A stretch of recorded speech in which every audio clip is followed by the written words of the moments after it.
Hi all, welcome to Drona E-Vidyalaya. நம்ம 12th standard almost end of the physics syllabus வந்துட்டோம். Now we have reached 10th chapter, electronics and communication. Totally different application of physics. So real லைஃப்க்கு ரொம்பவே ரிலேட்டடாக இருக்கிற நம்ம வீட்டில் இருக்கிற நிறைய அப்ளைன்சஸ் வந்து எலக்ட்ரானிக் பேஸ்டாக தான் இருக்குது இப்போ. ஸோ எதுலலாம் வந்து மோஸ்ட்லி நம்ம 12 வோல்ட்டுக்கு கீழே யூஸ் பண்ணுறோமோ mobile laptops below 12 volts use பண்ற most of the devices they come under electronics. So electronics and communication is about how you send messages one to one or many to one. So in the branch of physics, special branch of physics concerned இருக்கிற last lesson for theory partல வந்து almost last lesson. Then you have one more lesson, chapter 11, where you will learn about the applications of physics in daily life. அது உங்களோட scope அதெல்லாம் பற்றி படிக்கிற ஒரு last lesson இருக்குது. Now before that a very very important chapter from examination point of view as well as application point of view and for higher studies. இந்த லெசனில் என்னென்ன கவர் பண்ணுவோம் அப்படின்னு பார்த்தா, first thing you will learn something about mainly செமிகண்டக்டர்ஸ்ங்கிற அந்த மெட்டீரியலை பற்றி அதிகமாக படிப்போம். What is this semiconductor, how does this behave, what is its behaviour, how it can it be controlled, அதை வந்து எப்படி என்னென்ன கேசஸில் கண்டக்ட் பண்ண வைக்க முடியும், எப்பப்போ நம்ம வந்து இன்சுலேட்டராக மாறும், கண்டக்டராக மாறும், எப்படி அதனோட ரெசிஸ்டிவிட்டியை வேரி பண்ணுறது, what is this energy band அப்படிங்கிற கான்செப்ட் என்னது, வேலன்ஸ் பேண்ட் என்னது, அதே மாதிரி conduction band, all this you will study. Then you will also study different types of semiconductors, whether it is pure, whether it is impure, extrinsic, all that, and how by adding some impurities you can create a PN junction diode that you can create. And you will study about the characteristics, VI characteristics, voltage and current graph. So characteristics nu solradhu mainly it is the behavior relation between potential difference and current in a PN junction diode. Then you will study about rectification process, then special purpose diode வந்து voltage regulation ku eppadi use பண்ணுவோம், then transistors, their immediate applications, and you will also study the difference between digital and analog signals. So இப்போ வந்து நிறைய videos ஆகட்டும், audio ஆகட்டும், எல்லாமே டிஜிட்டலாக இருக்குது. So digitalisation of data and analogue சிக்னல்ஸ்னா என்ன, டிஜிட்டல்னா என்ன, that you will study. You will study the new concept about logic gates. So computer அப்ளிகேஷனாக வரும் அது. லாஜிக் கேட்ஸ் எப்படி அப்ளை பண்ணுறோம், அதனோட கால்குலேஷன் எப்படி பண்ணுறது, பூலியன் ஆல்ஜிப்ராவில் இருக்கிற லா என்னது, De Morgan's theorem, then what is modulation. இதோட எலக்ட்ரானிக்ஸ் முடிஞ்சிடும் அந்த லாஜிக் கேட்ஸோட, that you will finish off. Then finally you will have modulation and its time, which comes under communication. Communication la how to send signals, audio signal ஆகட்டும், இல்ல video signal ஆகட்டும், இல்ல text messages ஆகட்டும், இதெல்லாம் வந்து நம்ம எப்படி லாங் டிஸ்டன்ஸ்க்கு டிரான்ஸ்மிட் பண்ண முடியும். அப்படி பண்ணுறதுக்கு what is this modulation phenomenon, then what are the basic elements of communication system. ஒரு கம்யூனிகேஷன் சிஸ்டத்தை நீ ரெடி பண்ண போறேன்னா உனக்கு என்னென்ன தேவை, அதில் என்னென்ன எலிமெண்ட்ஸ் இருக்கும். Then you will also study about how it is propagated, electromagnetic wave, carrier wave எப்படி உன்னோட டேட்டாவை எடுத்துட்டு இன்னொரு இடத்துக்கு போகுது, அதில் இந்த டேட்டாவை எப்படி ரிட்ரீவ் பண்ணுறது, டேட்டாவை உள்ளே வச்சுட்டு எலக்ட்ரோமேக்னெட்டிக் வேவ்ஸை வந்து we will send through space, and different important communication systems used in defense, navigation and also communication purposes. So ரொம்பவே ப்ராடான ஒரு டாபிக், மேலோட்டமாக தான் ரொம்ப படிப்போம், ரொம்ப டெப்த்தில் இல்லைனாலும் என்னென்னது, how does this electronics and communication work, அதை பற்றி படிக்கிற லெசன் தான் this one. So to give a introduction, நான் சொன்ன மாதிரி எலக்ட்ரானிக்ஸுங்கிறது எல்லா எலக்ட்ரானிக் டிவைசஸ் மோஸ்ட்லி வந்து அது ரொம்ப கம்மியான வோல்டேஜில் ஒர்க் பண்ணக்கூடிய டிவைசஸாக இருக்கும், below 12 volt. If it is above 12 volt like your mixer grinder or your television or your air conditioner, இந்த மாதிரியெல்லாம் ஹையர் வோல்டேஜில் ஒர்க் பண்ணுறது mostly it will be electrical devices. Less than 12 வோல்ட்டில் ஒர்க் பண்ணுறது எல்லாமே மோஸ்ட்லி எலக்ட்ரானிக் டிவைசஸாக இருக்கும். So what is this electronics actually? It is the branch of physics which incorporates technology to design electrical circuits using transistor and microchips. Electrical devicesல கொஞ்சம் கூட control கொண்டு வரதுக்கு டெக்னாலஜியை include பண்ணுறது, இன்கார்பரேட் பண்ணுறது. ஃபார் எக்ஸாம்பிள் ஏர் கண்டிஷனர் ஒரு electrical டிவைஸாக இருந்தாலும் இது எவ்வளோ நேரம் ஓடணும், எவ்வளோ நேரத்தில் ஆட்டோமேட்டிக்காக ஆஃப் ஆகணும், இல்லைனா எப்போ ஆட்டோமேட்டிக்காக ஆன் ஆகணும் அப்படிங்கிற டெக்னாலஜி நீ அதில் இன்கார்பரேட் பண்ணும்போது, அதை இன்கார்பரேட் பண்ணுறதுக்கு என்னென்ன டிவைசஸ் தேவைப்படுது, transistor, diodes and other microchips are required. இதெல்லாத்தையும் இன்கார்பரேட் பண்ணி எலக்ட்ரிக்கல் சர்க்கியூட்ஸை கொஞ்சம் கூட higher technological endல ரெடி பண்ற அந்த branch of physics தான் electronics. So it tells you about the behavior and movement of electrons and holes in a semiconductor and electrons and ions in vacuum or gas. எப்படி வந்து semiconductor குள்ள இருக்கிற electronsum holesum how they move about அதை பற்றிலாம் படிக்கிறது தான் electronics. So it also deals with electrical circuits which involve active components along with passive components. So there are two types of component. One is active component, another one is passive component. Passive componentsக்கு பெருசா அந்த எலக்ட்ரானோட flow மேல control இருக்காது. It will either allow or not allow. That's all. Resistor வந்து for example resistor என்ன பண்ணும்? It can only stop the flow of current depending upon its stable value.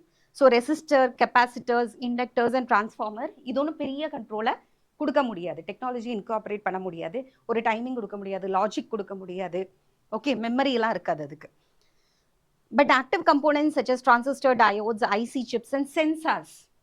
So ஒரு லைட்டை sense பண்ண உடனே இப்படி பிஹேவ் பண்ணுது, இல்லைனா லைட் இல்லாத நேரத்தில் வேற மாதிரி பிஹேவ் பண்ணுறது, இந்த மாதிரி பிஹேவியரை சேஞ்ச் பண்ணிக்கிறது, டெக்னாலஜி இன்கார்பரேட் பண்ணுறது தான் electronics. So this chapter will deal with semiconductor devices like PN junction diode, bipolar junction transistor and how to use your logic circuits. So understood, this is about electronic devices. To start with, in the electronic devices oda history nama paathomna, this starts with the introduction or invention of vacuum diode by J.A. Fleming. 1897ல தான் இவர் வந்து vacuum diode அப்படிங்கிற ஒரு டிவைஸை முதல்ல கண்டுபிடிக்கிறார்.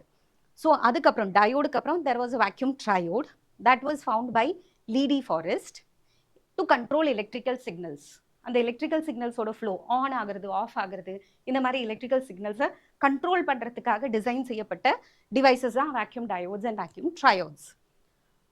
Then after that you had diode, triode அப்புறம் similarly you had tetrodes and pentodes which will have diodeக்கு 2 terminal இருக்கும், triode-னா 3 and then you have tetrode and pentode tubes.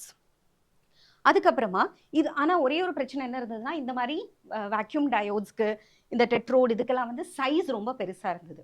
Vacuum டியூப்ஸோட size was very large. You can imagine that ஒரு computer, ஒரு super கம்ப்யூட்டரை place பண்ணுறதுக்கே ஒரு full ரூமே தேவைப்பட்டது. But அதில் ஒரு பெரிய டிராஸ்டிக் சேஞ்ச் வந்தது when Bardeen, Brattain and Shockley இவங்க 3 பேருமா சேர்ந்து டிரான்சிஸ்டருங்கிறது ஒன்று 1948ல் கண்டுபிடிக்கிறாரு.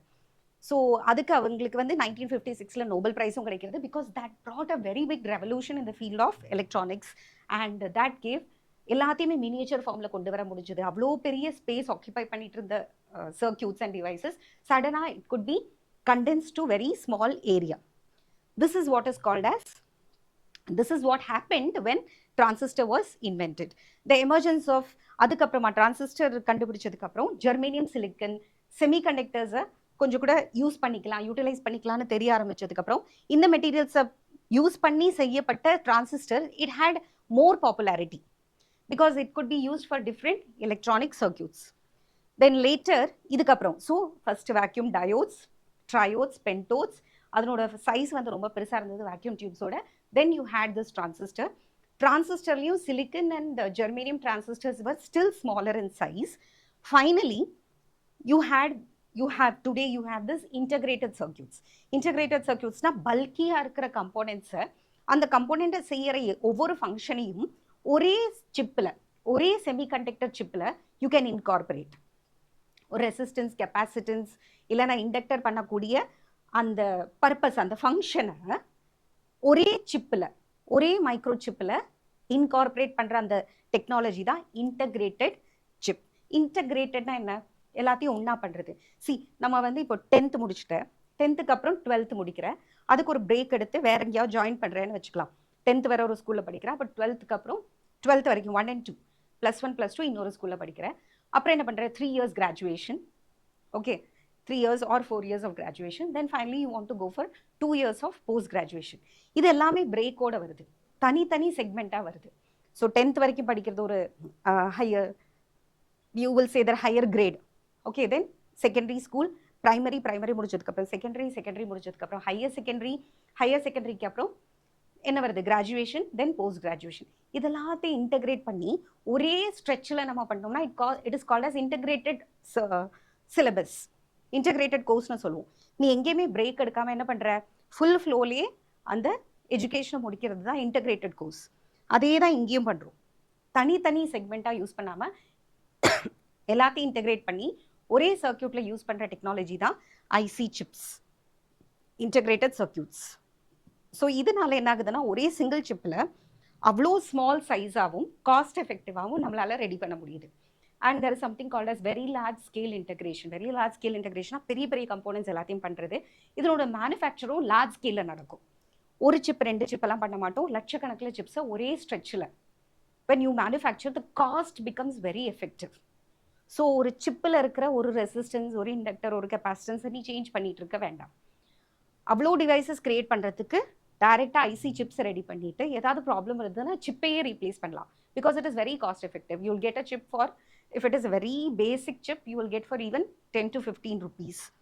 அந்த சிப்போட இன்டகிரேஷனும் அதில் இருக்கிற கம்போனண்ட்டை பொறுத்து அதனோட ரேட் இருக்குது. But anyhow it is going to be very very cost effective. So since 1958, ICs capable of holding several thousand electronic components into a single chip, which is called a small scale, medium scale, large scale, and very large scale integration, which comes into existence. So VLSI technology na very large scale integration, then large scale integration, small scale integration இந்த மாதிரிலாம் இருக்கு. So passive components வந்து they cannot generate power in a circuit. அவங்களால ஒரு power generate பண்ண முடியாது. அந்த ஃப்ளோவை வந்து either it can control, increase பண்ணலாம் இல்லைன்னா டிக்ரீஸ் பண்ணலாமே தவிர they cannot create power in a circuit. But active components, they can create a power. They can ஒரு பவரை கிரியேட் பண்ணி அதனோட ஃப்ளோவை இன்க்ரீஸோ டிக்ரீஸோ பண்ண முடியும். Now அந்த நான் ஃபர்ஸ்ட்டு சொன்னேன் இல்லையா, வேக்யூம் டயோட்ஸ் இல்லை பென்டோட்ஸ் அதெல்லாம் இருந்தது, ரொம்ப பெரிய பெரிய சைஸாக இருந்தது. The world's first computer was invented by Presper at the University of Pennsylvania, and the construction work started. It got over in 1946. அந்த ஒரு super computer, not super computer, first கம்ப்யூட்டரை வைக்கிறதுக்கு it require 1800 square feet of place. நான் சொன்னேன் இல்லையா, பெரிய ஒரு வீடு அளவுக்கு ஒரு 1800 ஸ்கொயர் ஃபீட்டில் தான் அதை வந்து வைக்கிறாங்க. Because it used 18,000 vacuum tubes and it has a weight of 50 tons. Today you know how much your laptop weighs. So lightweight laptops எல்லாம் வந்துருச்சு. அந்த கம்ப்யூட்டரில் இருக்கிற எல்லாமே பிசி அளவுக்கு இல்லைனாலும் பிசியோட எல்லா கம்போனன்ட்ஸ், ஒரு மைக் இருக்கும், உன்னோட ஸ்பீக்கர் இருக்கும், கேமரா இருக்கும், everything is integrated. Keyboard, screen, monitor எல்லாமே சேர்ந்து தான் உன்னோட லேப்டாப்பாக க்ரியேட் ஆகுது. அந்த லேப்டாப் வைக்கிறதுக்கு எவ்வளோ தான் ஸ்பேஸ் ரிக்வயர் ஆகுது. ஸோ பட் ஃபஸ்ட்டு செஞ்ச கம்ப்யூட்டரில் they didn't use this diodes, transistors or IC chips, integrated circuit chips. நம்ம யூஸ் பண்ணாததுனால தான் it required such a very large place. So that is how technology has helped from a computer which is occupying 1800 square feet of space to lesser and lesser. இன்னைக்கு வந்து வெறும் bomb டாப்லலாம் வந்துருச்சு. லேப்டாப்னா மடியில் வச்சுட்டு use பண்ணுறது, palm டாப்னா சின்ன computer size, almost the size of your palm, அதில் கூட பண்ணலாம். இப்போல்லாம் இன்னும் ரொம்ப மினியேச்சர் ஃபார்ம்ஸ் வந்துருச்சு. பென்னுக்குள்ளே வைக்கிற கேமரா, பென்னுக்குள்ளே வைக்கிற மைக், அவ்வளோ miniature. Nano technology has developed so much that this large scale integration, very large scale integration has produced very small equipments and devices. So இதுதான் இன்ட்ரடக்ஷன் அபவுட் எலக்ட்ரானிக்ஸ். எலக்ட்ரானிக்ஸை பேசிக்காக தெரிஞ்சுக்க ஆரம்பிக்கணும்னா, valence electron எங்கே இருக்குது, அதனோட energy level எங்கே, அது எப்போ conduct பண்ண ஆரம்பிக்கும், எனர்ஜி பேண்டுனா என்ன, what is energy band diagram, இது எல்லாத்தையும் பற்றி தெரிஞ்சுக்கணும். சாலிடில், எஸ்பெஷலி மெட்டல்ஸில், ஆட்டத்தில் இருக்கிற valence electron they're very loosely packed, they're not very close to the nucleus. அதனால என்ன ஆகுது, நியூக்ளியஸ்க்கு ரொம்ப நெருக்கத்தில் இல்லாததுனால ஃப்ரீயாக அது வந்து நினச்சா ஆட்டத்தை விட்டு கொஞ்சம் தூரம் வெளியில் போயிட்டு ரிட்டர்ன் வர முடியுது. அதுக்கு மூவ் பண்ணுற ஸ்பேஸ் நிறைய இருக்குது. திஸ் வி ஆல்ரெடி சா in second lesson. Current electricity பார்க்கும்போது மெட்டல்ஸ் ஏன் கண்டக்ட் பண்ணுதுன்னா அதில் நம்பர் ஆஃப் ஃப்ரீ எலக்ட்ரான்ஸ் ரொம்ப ஜாஸ்தியாக இருக்குன்னு பார்த்தோம். ஸோ இந்த case of a solid, the atoms are closely spaced and hence the electron in the outermost energy level of nearby atoms influence each other. This changes the nature of the electron motion in a solid from that in an isolated atom to a great extent. So isolated ஒரு ஆட்டத்தை சுற்றி இருக்கிற எலக்ட்ரானோட moment ஸ்பேஸுக்கும் ஒரு group of ஆட்டம் ஆக்கியபை பண்ணுற ஸ்பேஸுக்கும் difference இருக்குது. ஒரு ஆட்டம்னா you will have only K shell, L shell, M shell அப்படின்னு இருக்கும். இப்போ நிறைய ஆட்டம் சேர்ந்துருதுன்னா எல்லாத்தோட கே ஷெல்லும் ஆல்மோஸ்ட் ஒரே லெவல்ல இருக்கும், எல்லாத்தோட L level. So first shell, second shell and third shell, so அந்த ஆர்பிட்ஸ் இருக்கு இல்லையா, அது எல்லாமே ரொம்ப நெருக்கத்தில் இருக்கும். ஸோ எல்லாத்தோட கேயும் ஆக்கியபை பண்ணுற space. See, if it is an isolated atom, the electron can occupy only this much of space. But if it is a group of atoms, எல்லாத்தோட கேயும் almost are at the same energy level. So இந்த energy occupy பண்ற electrons, they are free to move over this particular line. இதனோட K ஷெல்ல இருக்கிற எலக்ட்ரானுக்கும் இதனோட K ஷெல்ல இருக்கிற எலக்ட்ரான்ஸுக்கும் ஒரே energy level தான். So ஒரே எனர்ஜி லெவல் இருந்தா it is like equipotential surface. The electrons can very freely move without doing any work across the same energy level. இந்த மாதிரி closely associated energy levels சேர்ந்து நெருக்கமா இருக்கிறதுக்கு பேரு தான் energy band. So the band is a very large number of closely spaced energy levels which have the same energy range. Suppose 0ல இருந்து ஒரு 1.5 electron volt இந்த ரேஞ்சில் இருக்கக்கூடிய எல்லா எனர்ஜி லெவல்ஸும் வெரி க்ளோஸ்லி பேக்ட் எனர்ஜி லெவல்ஸ்க்கு பேரு தான் energy band. So what is an energy band? This definition is very important. It can be asked in a 2-mark section. It is a band of very large number of closely spaced energy levels in a very small energy range. The energy band formed due to valence orbitals. எல்லாத்தோட valence orbital. What do you mean by valence orbital? The outermost one. In the outermost energy level, எல்லாத்தோட சேர்த்து கிடைக்கிற அந்த energy bandக்கு பேரு தான் valence band. And this valence band theory you would have studied even in your chemistry classes. Valence band theory na என்னதுன்னு படிச்சிருப்போம். And that formed due to the unoccupied orbitals to which electrons can jump when energized is called conduction band. So இதுதான் electrons occupy பண்ற last energy band. இதுக்கு மேல வேற ஒண்ணும் கிடையாது. This is your valence shell. So இந்த valence shell இருக்கிற electronsக்கு இன்னுமே நீ higher energy கொடுத்தா அது எந்த energy levelல போய் occupy பண்ணுமோ அந்த ரேஞ்சுக்கு பேரு, அந்த energy levelக்கு பேரு தான் conduction band. So what is valence band? It is the last orbital. Valence orbital எல்லாம் சேர்ந்து ஃபார்ம் பண்ற எனர்ஜி பேண்டுக்கு பேர் தான் valence band. And that is occupied, that is formed due to unoccupied orbitals to which electrons can jump when energized. இனி இதுக்கு மேல unoccupied ஆன empty ஆன எனர்ஜி levels இருக்கு. They are not still. அதுல electrons கிடையவே கிடையாது. ஆனா இந்த electronsால அந்த லெவலுக்குள்ள போக முடியும். எப்போ? அதுக்கு தேவையான எனர்ஜி நீ கொடுத்துட்டேனா. That is almost like ionizing the atom. The electrons are leaving the atom surface and going to conduction band. And the energy gap between this valence band and the conduction band is called as forbidden energy gap. எப்போ நீ energy கொடுக்குறியோ இந்த வேலன்ஸ்ல இருந்து அது வந்து conduction பேண்டுக்கு போகும். இதுதான் ஜென்ரலா சாலிட்ஸ்ல நடக்கிற energy band diagram, how it is occupied. Now let us see how this energy band gap, forbidden energy gap, differs in the case of conductors, insulators and semiconductors. ஏன் வந்து சாலிட்ஸ்ல 3 விதமா இருக்கிற இதுல அந்த எனர்ஜி பேண்ட் எப்படி வேரி ஆகுதுன்னு பார்க்கலாம். The energy band formed due to the valence orbitals is called valence band, and that formed due to unoccupied orbitals is called conduction band ன்னு பார்த்தோம். அப்ப இந்த forbidden energy gap எப்படி கால்குலேட் பண்றது? Conduction band has got a higher energy level, valence band has got a lower energy level. Conduction band ஓட energy minus valence band ஓட energy பண்ணா உனக்கு என்ன கிடைக்கும்? அந்த எனர்ஜி கேப் கிடைக்கும். We know that Coulomb force of attraction between the orbiting electrons and the nucleus is inversely proportional to the distance between them. So nucleusல இருந்து தள்ளி இருக்க nucleus அந்த valence band மேல கொடுக்கிற Coulomb force of attraction is very less. கரெக்டா? It is inversely proportional to the square of the distance. So first shellல இருக்கிற electrons மேல control ரொம்ப ஓவரா இருக்கும், ஹையரா இருக்கும். Second shellல கொஞ்சம் கம்மியா இருக்கும் because distance has increased and you know that radius is in the ratio 1:4:9. So distance is 1:4:9. Square of the distance என்ன ஆகுது? 1:16:81 ratioல force வந்து குறைஞ்சிக்கிட்டே வரும். So the nucleus is inversely proportional to the distance between them ன்னு சொன்னோம். அதனால valence electrons மேல nucleus கொடுக்கிற கண்ட்ரோல் ரொம்பவே கம்மியா இருக்கும். இனி இந்த எனர்ஜி கேப் டிஃப்ரெண்ட் மெட்டீரியல்ஸ்ல எப்படி இருக்குன்னு பார்க்கலாம். இன்சுலேட்டர் ஏன் வந்து அதை கண்டக்டே பண்ண மாட்டேங்குதுன்னா the energy level is so high, the forbidden energy gap is so high that valence பேண்ட்ல இருந்து கண்டக்ஷன் பேண்டுக்கு ட்ரான்ஸ்ஃபர் ஆகணும்னா you will have to supply 6 electron volt, which is a very high energy as far as this electrons are considered. Electrons oda 10.2 electron volts எல்லாமே energy level வந்து electron voltல தான் சொல்லுவோம். And the 6 electron volt is something which is not possible for these electrons to achieve. Electrons எல்லாம் இவ்வளோ பெரிய ஒரு அமௌண்ட்டை வாங்கிக்கிட்டு கண்டக்ஷன் பேண்டுக்கு போகிறது ரொம்பவே கஷ்டம் இந்த case of insulators.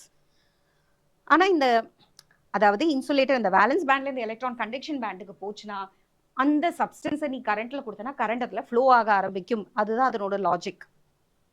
The logic is that once the electron gets transferred from the valence band to the conduction band, it will start conducting.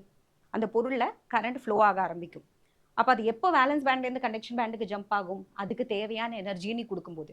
அந்த கொடுக்க வேண்டிய எனர்ஜி எவ்வளோ? இன்சுலேட்டரில் 6 எலக்ட்ரான் வோல்ட். இவ்வளோ பெரிய ஒரு எனர்ஜியை சப்ளையே பண்ண முடியாது. சரி, நீ வந்து இந்த பர்டிகுலர் கோர்ஸை படிக்கணும்னா suppose they say that it is 50 lakh rupees course.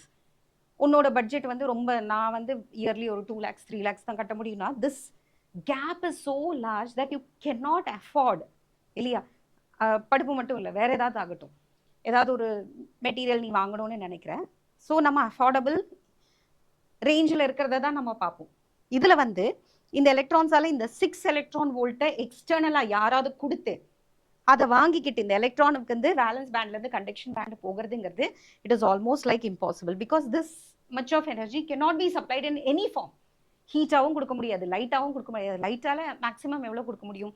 1 electron volt இல்லைன்னா 0.5, மேக்ஸிமம் 1 or 2 எலக்ட்ரான் வோல்ட் வரை அட் த மோஸ்ட் கொடுக்க முடியும். In some form, heat or light, ஏதாவது ஃபார்மில். ஓகே, ஸோ கண்டக்டரில் நீ அதை கொடுக்கவே வேண்டாம். There is no gap. Conduction band ரொம்ப இறங்கி வந்திருக்கு. வேலன்ஸ் பேண்டோட energy so high that electron எப்போ வேணுனாலும் ஈஸியாக கண்டக்ஷன் பேண்டுக்கு போயிட்டு திருப்பி வேலன்ஸ் பேண்டுக்கு வரலாம். There is no differentiation between the conduction band and valence band. Both are overlapping. ரெண்டு வீட்டுக்கு நடுவில் காம்பவுண்ட் வால் இருந்ததுன்னா அந்த காம்பவுண்ட் வாலோட ஹைட்டை பொறுத்து இருக்கு நீ ஜம்ப் பண்ணி பக்கத்து வீட்டுக்கு போக முடியுமா இல்லையாங்கிறது.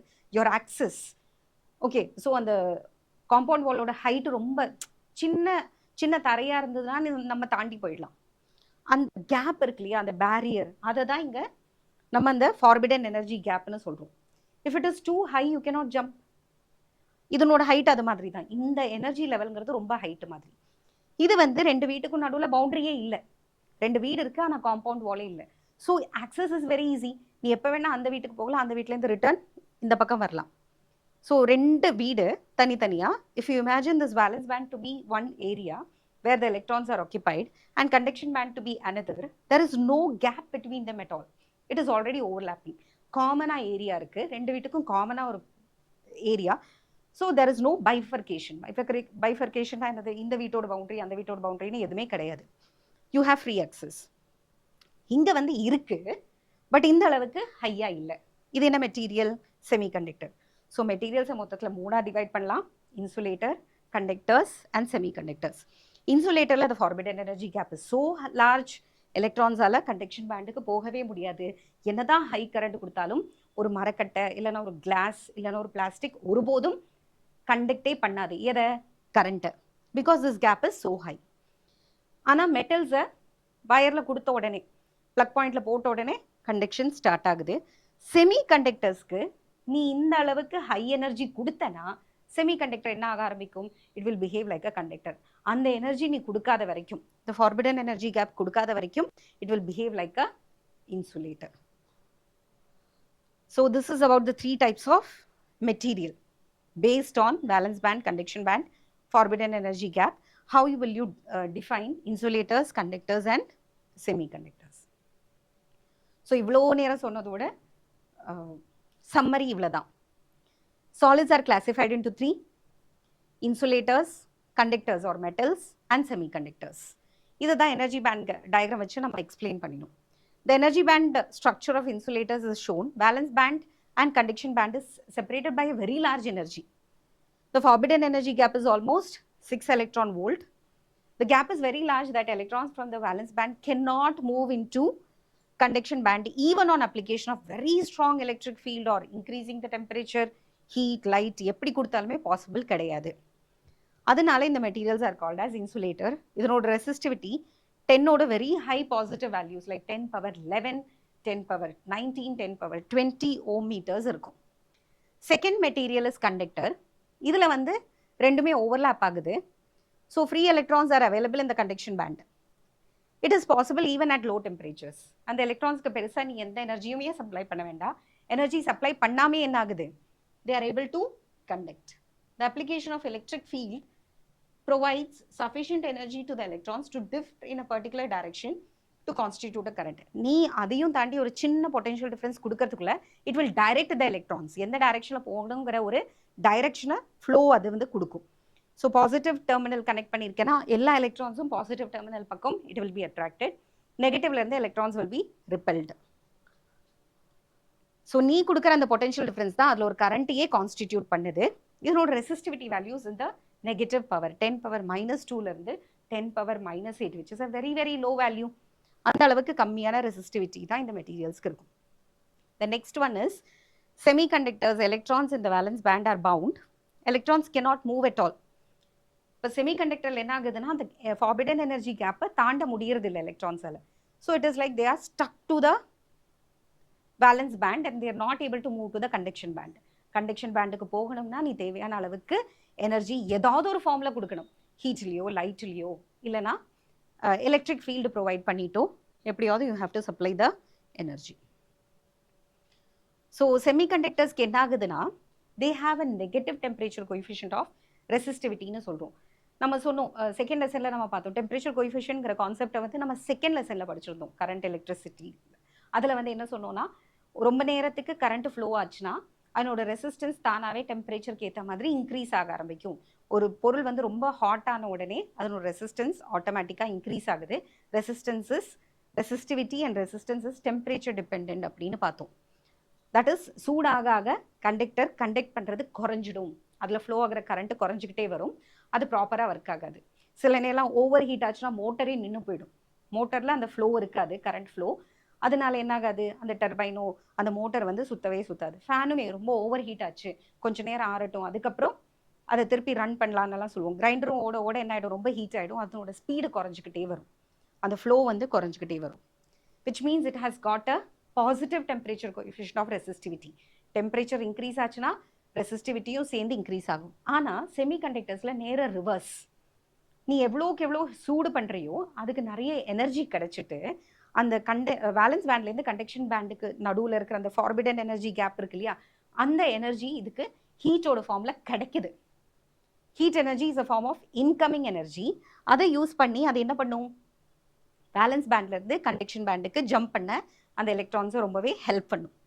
So thus we have that the electrical conduction increases with increase in temperature. இது எந்த மெட்டீரியலில் மட்டும், செமிகண்டக்டரில் மட்டும். இது வந்து கண்டக்டரில் நடக்காது, இன்சுலேட்டர்ஸ் அண்ட் செமிகண்டக்டர்ஸில் நடக்கும். இன்சுலேட்டரில் என்னதான் டெம்பரேச்சர் இன்க்ரீஸ் பண்ணாலும் உன்னால் ஓரளவுக்கு அந்த ஃபார்பிடன் எனர்ஜி கேப்பை கவர் பண்ணவே முடியாது. But in other words resistance decreases with increase in temperature. Hence semiconductors are said to have negative temperature coefficient of resistance. The most important commonly used semiconductor materials today, ரொம்ப பாப்புலராக இருக்கிறது வந்து ஒன்று silicon, இன்னொன்று germanium.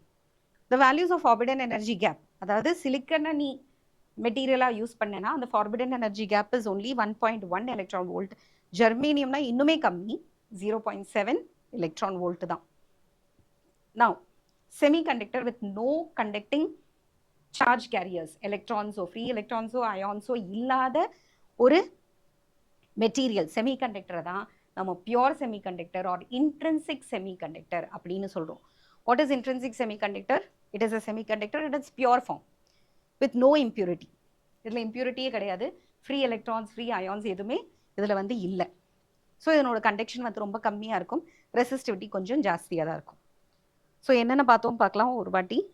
we started with what is electronics அப்படிங்கிறத பார்த்தோம். அதில் வந்து எலக்ட்ரிக்கல் டிவைசஸ்க்கு கொஞ்சம் கூட பெட்டர் கண்ட்ரோல் அண்ட் டெக்னாலஜியை இன்கார்பரேட் பண்ணுற பிரான்ச் ஆஃப் ஃபிசிக்ஸ் தான் எலக்ட்ரானிக்ஸ். இதுக்கு வந்து நம்ம பாசிவ் எலிமெண்ட்ஸோட சேர்த்து ஆக்டிவ் எலிமெண்ட்ஸையும் யூஸ் பண்ணுறோம். ஆக்டிவ் எலிமெண்ட்ஸ் எதெல்லாம் அப்படின்னு பார்த்தோம்னா டிரான்சிஸ்டர், டயோட், ஐசி, சென்சார்ஸ் இதெல்லாம்.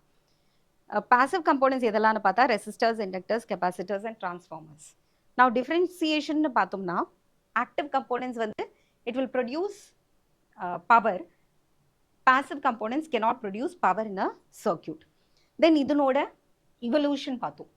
முதல்ல எலக்ட்ரானிக்ஸ் ஸ்டார்ட் ஆகிறதுக்கு வேக்யூம் டயோட்ஸ் தான் காரணமாக இருந்தது. ஆனால் இந்த வேக்யூம் டியூப்ஸோட சைஸ் வாஸ் வெரி லார்ஜ். இதில் பெரிய ரெவல்யூஷன் வந்து டிரான்சிஸ்டரோட டிஸ்கவரியில் தான் இன்வென்ட் பண்ணினாங்க. Transistor not discovery, it's an invention. And then அதுக்கப்புறம் கிடைச்ச செமிகண்டக்டர் மெட்டீரியல்ஸில் செஞ்ச transistor was another revolution in germanium and silicon materials. Then today you have அதுக்கப்புறம் வந்த அடுத்த டெவலப்மெண்ட் தான் integrated circuits. Small scale integration, large scale integration, very large scale integration. This ஒரு 20-25 இயர்ஸில் தான் ரொம்பவே பாப்புலராக இருக்குது. ஸோ இந்த 25 இயர்ஸ் ஆர் 50 இயர்ஸில் வந்த growth in electronics is tremendous and every day it has been increased, so such that even the size of the computers has been reduced. இன்னைக்கு நம்மளால மினியேச்சர் ஃபார்ம்ல நினைச்சு கூட பார்க்க முடியாத அளவுக்கு கம்போனன்ட்ஸையும் சர்க்யூட்ஸையும் எல்லாத்தையும் இன்டகிரேட் பண்ணிட்டு அவ்வளோ மைன்யூட்டாக நம்மளால நானோ டெக்னாலஜி யூஸ் பண்ணி கிரியேட் பண்ண முடியுது. அந்த டிஃப்ரென்ஸை புரிஞ்சுக்கிறதுக்காக தான் வேர்ல்டோட ஃபர்ஸ்ட் கம்ப்யூட்டரோட சைஸ் என்னவா இருந்தது, எவ்வளோ ஸ்கொயர் ஃபீட்டில் வச்சுருந்தோம், எவ்வளோ வேக்யூம் டியூப்ஸ் அதுக்கு தேவைப்பட்டது, என்ன வெயிட் இருந்தது, அது எல்லாத்தையும் நம்ம பார்த்தோம். அண்ட் டுடே இன்னைக்கு எந்த அளவுக்கு சின்ன சின்ன டிவைசஸ் அவைலபிளாக இருக்குது, எவ்வளோ மைன்யூட்டான டிவைசஸ் அவைலபிளாக இருக்குது அப்படின்னு பார்த்தோம். நெக்ஸ்ட் எலக்ட்ரானிக்ஸ்குள்ளே போகணும்னா you should first understand why a semiconductor behaves like this. சில நேரம் அதால் கண்டக்ட் பண்ண முடியுது, சில நேரம் கண்டக்ட் பண்ண முடியறதில்ல. எவ்வளோ ஒரு என்ன பர்டிகுலர் பொட்டென்ஷியல் டிஃப்ரென்ஸ் கொடுத்தா அது கண்டக்டராக பிஹேவ் ஆகும், ஏன் அந்த டிஃப்ரென்ஸ் வருது, கொஞ்ச நேரத்துக்கு கண்டக்ட் பண்ணாமல் கொஞ்ச நேரத்துக்கு அப்புறம் ஏன் செமிகண்டக்டர் திடீர்னு கண்டக்ட் பண்ண ஆரம்பிக்குது. செமிகண்டக்டர்னா இதுதான் வித்தியாசம். கண்டக்டர் அளவுக்கு ரெசிஸ்டிவிட்டி கம்மியும் கிடையாது, இன்சுலேட்டர் அளவுக்கு ஹையும் கிடையாது, ரெண்டுக்கும் நடுவில் இருக்கிறதுனால it is called a semiconductor. சில நேரம் கண்டக்டராகவும் சில நேரம் இன்சுலேட்டராகவும் பிஹேவ் பண்ணக்கூடிய மெட்டீரியல்ஸ் தான் செமிகண்டக்டர். செமிகண்டக்டர்ஸோட பிஹேவியர் தெரியணும்னா எனர்ஜி பேண்ட் அப்படிங்கிற கான்செப்ட் தெரியணும். எனர்ஜி பேண்டுங்கிறது என்னது, ரொம்ப க்ளோஸ்லி ரிலேட்டட் எனர்ஜி லெவல்ஸ், நெருக்கமாக இருக்கக்கூடிய எனர்ஜி லெவல்ஸ் எல்லாத்தையும் சேர்த்து நம்ம சொல்கிற ஒரே வார்த்தை தான் எனர்ஜி பேண்ட். இப்போ ஒரு 0.1 electron volt, 0.15 electron volt, 0.18 electron volt, அப்போ ரொம்ப நேரோ தான் அந்த ரேஞ்ச். 0.1லேருந்து 0.2க்குள்ள உன்னோட எனர்ஜி லெவல் வருது. So very closely spaced energy levels in a very small energy range is called as energy band. The energy band form due to valence orbital இருக்கிற energy பேண்ட்ஸை சேர்த்து சொல்கிற வார்த்தை தான் valence band. Conduction energy, conduction எம்டியாக இருக்கக்கூடிய energy levels, இதில் வந்து எலக்ட்ரான்ஸே இல்லையோ அந்த அன்ஆக்கியபைடாக இருக்கிற ஆர்பிட்டல்ஸ் எல்லாத்தையும் சேர்த்து சொல்கிற பேர் தான் கண்டக்ஷன் பேண்ட். நீ எலக்ட்ரானுக்கு தேவையான அளவுக்கு எனர்ஜி கொடுத்தா அது எந்த பேண்ட்லேருந்து எந்த பேண்டுக்கு போகும், வேலன்ஸ் பேண்ட்லேருந்து கண்டக்ஷன் பேண்டுக்கு போகும். இந்த வேலன்ஸ் பேண்டுக்கும் கண்டக்ஷன் பேண்டுக்கும் நடுவில் இருக்கிற டிஃப்ரென்ஸ், எனர்ஜி டிஃப்ரென்ஸை தான் நம்ம ஃபார்பிடன் எனர்ஜி கேப் அப்படின்னு சொல்கிறோம். அப்போ அந்த ஃபார்பிடன் எனர்ஜி கேப் வந்து it depends on valence band outermost இருக்கிற எலக்ட்ரானுக்கும் அது ஜம்ப் பண்ண வேண்டிய அன்ஆக்கியபைடு எனர்ஜி பேண்டுக்கும் நடுவில் இருக்கிற எனர்ஜி டிஃப்ரென்ஸ் தான் ஃபார்பிடன் எனர்ஜி கேப். இன்சுலேட்டர்ஸில் இந்த ஃபார்பிடன் எனர்ஜி கேப் ரொம்பவே ஜாஸ்தியாக இருக்குது. ஸோ அதனால நீ எவ்வளோ தான் ஹை வோல்டேஜ் இன்க்ரீஸ் பண்ணி கொடுத்தாலும் 12 இல்லை 24 220 வோல்ட் கொடுத்தா கூட இந்த இன்சுலேட்டரால் தன்னோட எலக்ட்ரான்ஸை வேலன்ஸ் பேண்டிலிருந்து கண்டக்ஷன் பேண்டுக்கு ட்ரான்ஸ்ஃபர் பண்ண முடியாது. Because the energy gap is so high. கண்டக்டருக்கு அதை பண்ண தேவையே இல்லை, ஆல்ரெடி இட் இஸ் ஓவர்லாப்பிங். இந்த கேஸில் the energy gap is very less. இதுக்கு தேவையான எனர்ஜி கேப்பை ஓவர் கம் பண்ணுறதுக்கு ஏதாவது ஒரு மெட்டீரியல் லைக் ஹீட்டிங் பண்ணலாம், any form of energy can be supplied. So இந்த டிஃப்ரென்ஸை தான் நம்ம மேஜராக இந்த ஃபுல் தியரி பார்ட்டில் சொன்னோம். இதோட சேர்த்து இன்ட்ரின்சிக் செமிகண்டக்டர்ஸ்னால் என்ன அப்படிங்கிறத நம்ம பார்த்தோம். ஸோ இன்ட்ரின்சிக் செமிகண்டக்டர்னா it is purely semiconductor without any impurity. Pure சிலிக்கன்னா அந்த ஸ்ட்ரக்சர் ஃபுல்லாகவே சிலிக்கனாக இருக்கும், இல்லை ஜெர்மேனியம்னா ஃபுல்லாகவே ஜெர்மேனியமாக இருக்கும். ஜெர்மேனியத்தை தவிர, சிலிக்கனை தவிர வேறு எந்த ஆட்டமும் ஃபாரின் பார்ட்டிக்கிள் அதுக்குள்ளே இருக்காது. பியூராக இருக்கிற செமிகண்டக்டரை இன்ட்ரின்சிக் செமிகண்டக்டர் அப்படின்னு சொல்கிறோம். இந்த இன்ட்ரின்சிக் செமிகண்டக்டரில் இருக்கிற வேலன்ஸ் பேண்டில் இருக்கிற எலக்ட்ரான்ஸால் கண்டக்ஷன் பேண்டுக்கு போக முடியாது. Because it is tightly bound to the atom. இருக்கிறது 4 bond, you know that the outermost valence should have 8 shells, 8 electrons. So valence shell maximum, அதுதான் octet rule. outermost energy level தான் valence energy level னு சொல்றோம். அந்த valence bandல இல்ல valence energy levelல 8 இருந்தா தான் அது ரொம்ப எப்படி இருக்கும், ஸ்டேபிளா இருக்கும். that is your octet rule. அப்போ அதுக்கு ஏத்த மாதிரி நம்ம என்ன பண்ணுவோம், அதனால தான் ஸ்ட்ரக்சர் எல்லாம் 281 288 கம்ப்ளீட் ஆகுது. அதுக்கப்புறம் 2881 வருது. கெமிஸ்ட்ரியில நம்ம அப்படின்னா அந்த filling rule, Pauli's exclusion principle, Aufbau principle of filling the energy levels, இதெல்லாம் படிச்சிருக்கோம் கெமிஸ்ட்ரியில. அந்த கெமிஸ்ட்ரியில ஃபில் பண்ணும்போது ஃபர்ஸ்ட் லெவலோட மேக்ஸிமமே 2, செகண்ட் லெவலுக்கு 8, தேர்ட் லெவலுக்கு 18. ஆனால் டைரெக்டாக 2818 நம்ம போட மாட்டோம். இப்போ 28 12 13 14 அப்படி இருந்ததுன்னா 281 282 அப்படி போகும். அப்படி போயிட்டு 288ன்னு வரும்போது it has completed 18 electrons. இப்போ 19th one வருது அப்படின்னா 19th electron வரும்போது you can do 289 போடலாம் இல்லையா, பிகாஸ் அந்த தேர்ட் ஷெல்ல மேக்ஸிமம் எவ்வளோ 18 electrons occupy பண்ண முடியும். but you will not write it as 289. there is a rule which says that the outermost must always have 8 or less than 8. அதனால 2881 தான் போடுவோமே தவிர 289 போட மாட்டோம். அந்த வேலன்ஸ் இந்த ரூல் எல்லாம் நீங்க கெமிஸ்ட்ரியில படிச்சிருக்கீங்க இல்லையா. ஸோ அந்த மாதிரி இருக்கும்போது இதனோட அவுட்டர் மோஸ்ட் எல்லாமே ஆக்டெட் கம்ப்ளீட்டா இருக்கு. இது சிலிக்கன்ல, இந்த சிலிக்கனோட ஓன் 4 எலக்ட்ரான்ஸ் தான் இது. நெய்பரிங் 4 எலக்ட்ரான்ஸ் கிட்ட கோவாலன்ட் பாண்ட்ஸ் ஷேர் பண்ணிக்க. இது எடுக்கலாம், இது எடுத்தா கொஞ்சம் கூட ஈஸியா இருக்கும்.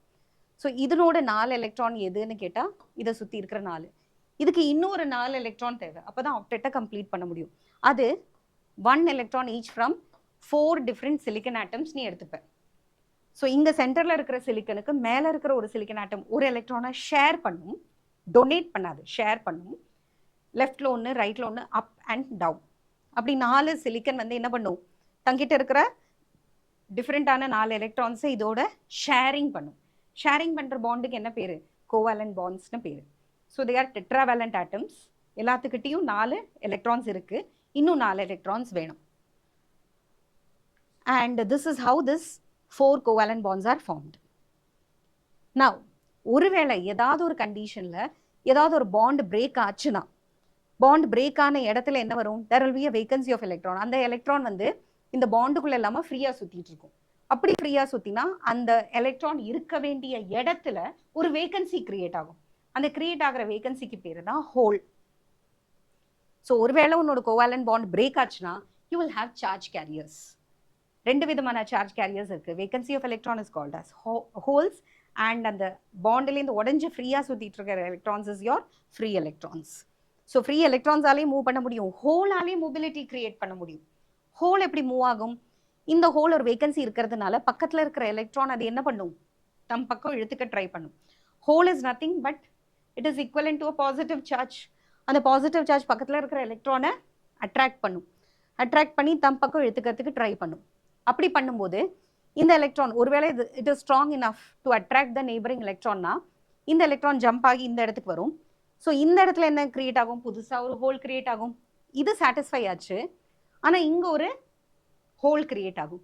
அந்த ஹோலை ஃபில் பண்ணணும், பக்கத்துல இருக்கிற எலக்ட்ரானை அதை புல் பண்ணும். And this is how it happens. So valence பேண்ட்லேருந்து கண்டக்ஷன் பேண்டுக்கும் கண்டக்ஷன் பேண்டுக்கு போகணும்னா you require charge carriers like holes or electrons. So இந்த வேலன்ஸ் பேண்ட்ல இருந்து எலக்ட்ரான் போகணும்னா போன இடத்துல என்ன கிரியேட் ஆகும், ஹோல்ஸ் கிரியேட் ஆகும். இப்போ 4 எலக்ட்ரான் வந்து இங்கேருந்து ட்ரான்ஸ்ஃபர் ஆகுதுன்னா 4 holes will be created in your material. The presence of free electrons, holes and broken covalent bonds can sometimes happen in intrinsic semiconductors. ஒரு அளவுக்கு நீ ஹை டெம்பரேச்சர் கொடுத்தனா இந்த கோவாலன்ட் பாண்ட்ஸ் பிரேக் ஆகும். You are supplying heat energy எதுக்கு use பண்ணிக்கும், அது over come பண்றதுக்கு, அந்த பாண்டேஜை ஓவர் கம் பண்றதுக்கு யூஸ் பண்ணிக்கும். The presence of free electrons, holes and broken covalent bonds in the intrinsic and silicon crystal. Presence of electrons in the conduction band and holes in the valence band at room temperatures. So இப்போ நான் சொன்ன மாதிரி இந்த covalent bond break ஆச்சுன்னா the vacancies produced in the valence band are called holes. The holes are nothing but deficiency of electrons. They are treated to possess positive charges. So electrons and holes are the 2 charge carriers in semiconductors. சிலதுல holes நிறைய இருக்கும், சிலதுல electrons நிறைய இருக்கும். Electrons நிறைய இருந்ததுன்னா negative chargeங்கிறதுனால we call it as N-type semiconductor, and ஒருவேளை positive charges நிறைய இருந்ததுன்னா we call it as P-type semiconductors. Intrinsic semiconductors, number of electrons and number of holes are equal. So electrons, எத்தனை electrons conduction bandக்கு transfer ஆச்சோ அதே அளவுக்கு holes எங்க இருக்கும், valence bandல இருக்கும். The electrical conduction due to the electrons in the conduction band and holes in the valence band. The corresponding currents is called as IE and IH. IE is due to the flow of electrons and IH is due to the flow of holes. And the total current flowing in the circuit, அதாவது conduction bandல ஆகட்டும் இல்லனா valence bandல ஆகட்டும், total current I is equal to IE plus IH. ஒரு intrinsic semiconductors behaves like an insulator at 0 Kelvin. சுத்தமா temperature இல்லை, absolute ஜீரோல வந்து அது டோட்டலாகவே இன்சுலேட்டராக தான் பிஹேவ் பண்ணும். கொஞ்சமாவது நீ டெம்பரேச்சர் இன்க்ரீஸ் பண்ணனா ஒரு சில கோவலன்ட் பாண்ட்ஸ் பிரேக் ஆகும். பிரேக் ஆச்சுன்னா you will have free electrons and holes. அந்த டயக்ரத்தை தான் நம்ம இப்போ பார்த்தோம். 10.4ல பியை பார்த்தோம். இங்கே தான் எலக்ட்ரான்ஸ் வந்து எங்கே ட்ரான்ஸ்ஃபர் ஆகுது, கண்டக்ஷன் பேண்டுக்கு ட்ரான்ஸ்ஃபர் ஆகுது. அந்த கரண்டோட total current I will be equal to IE plus IH.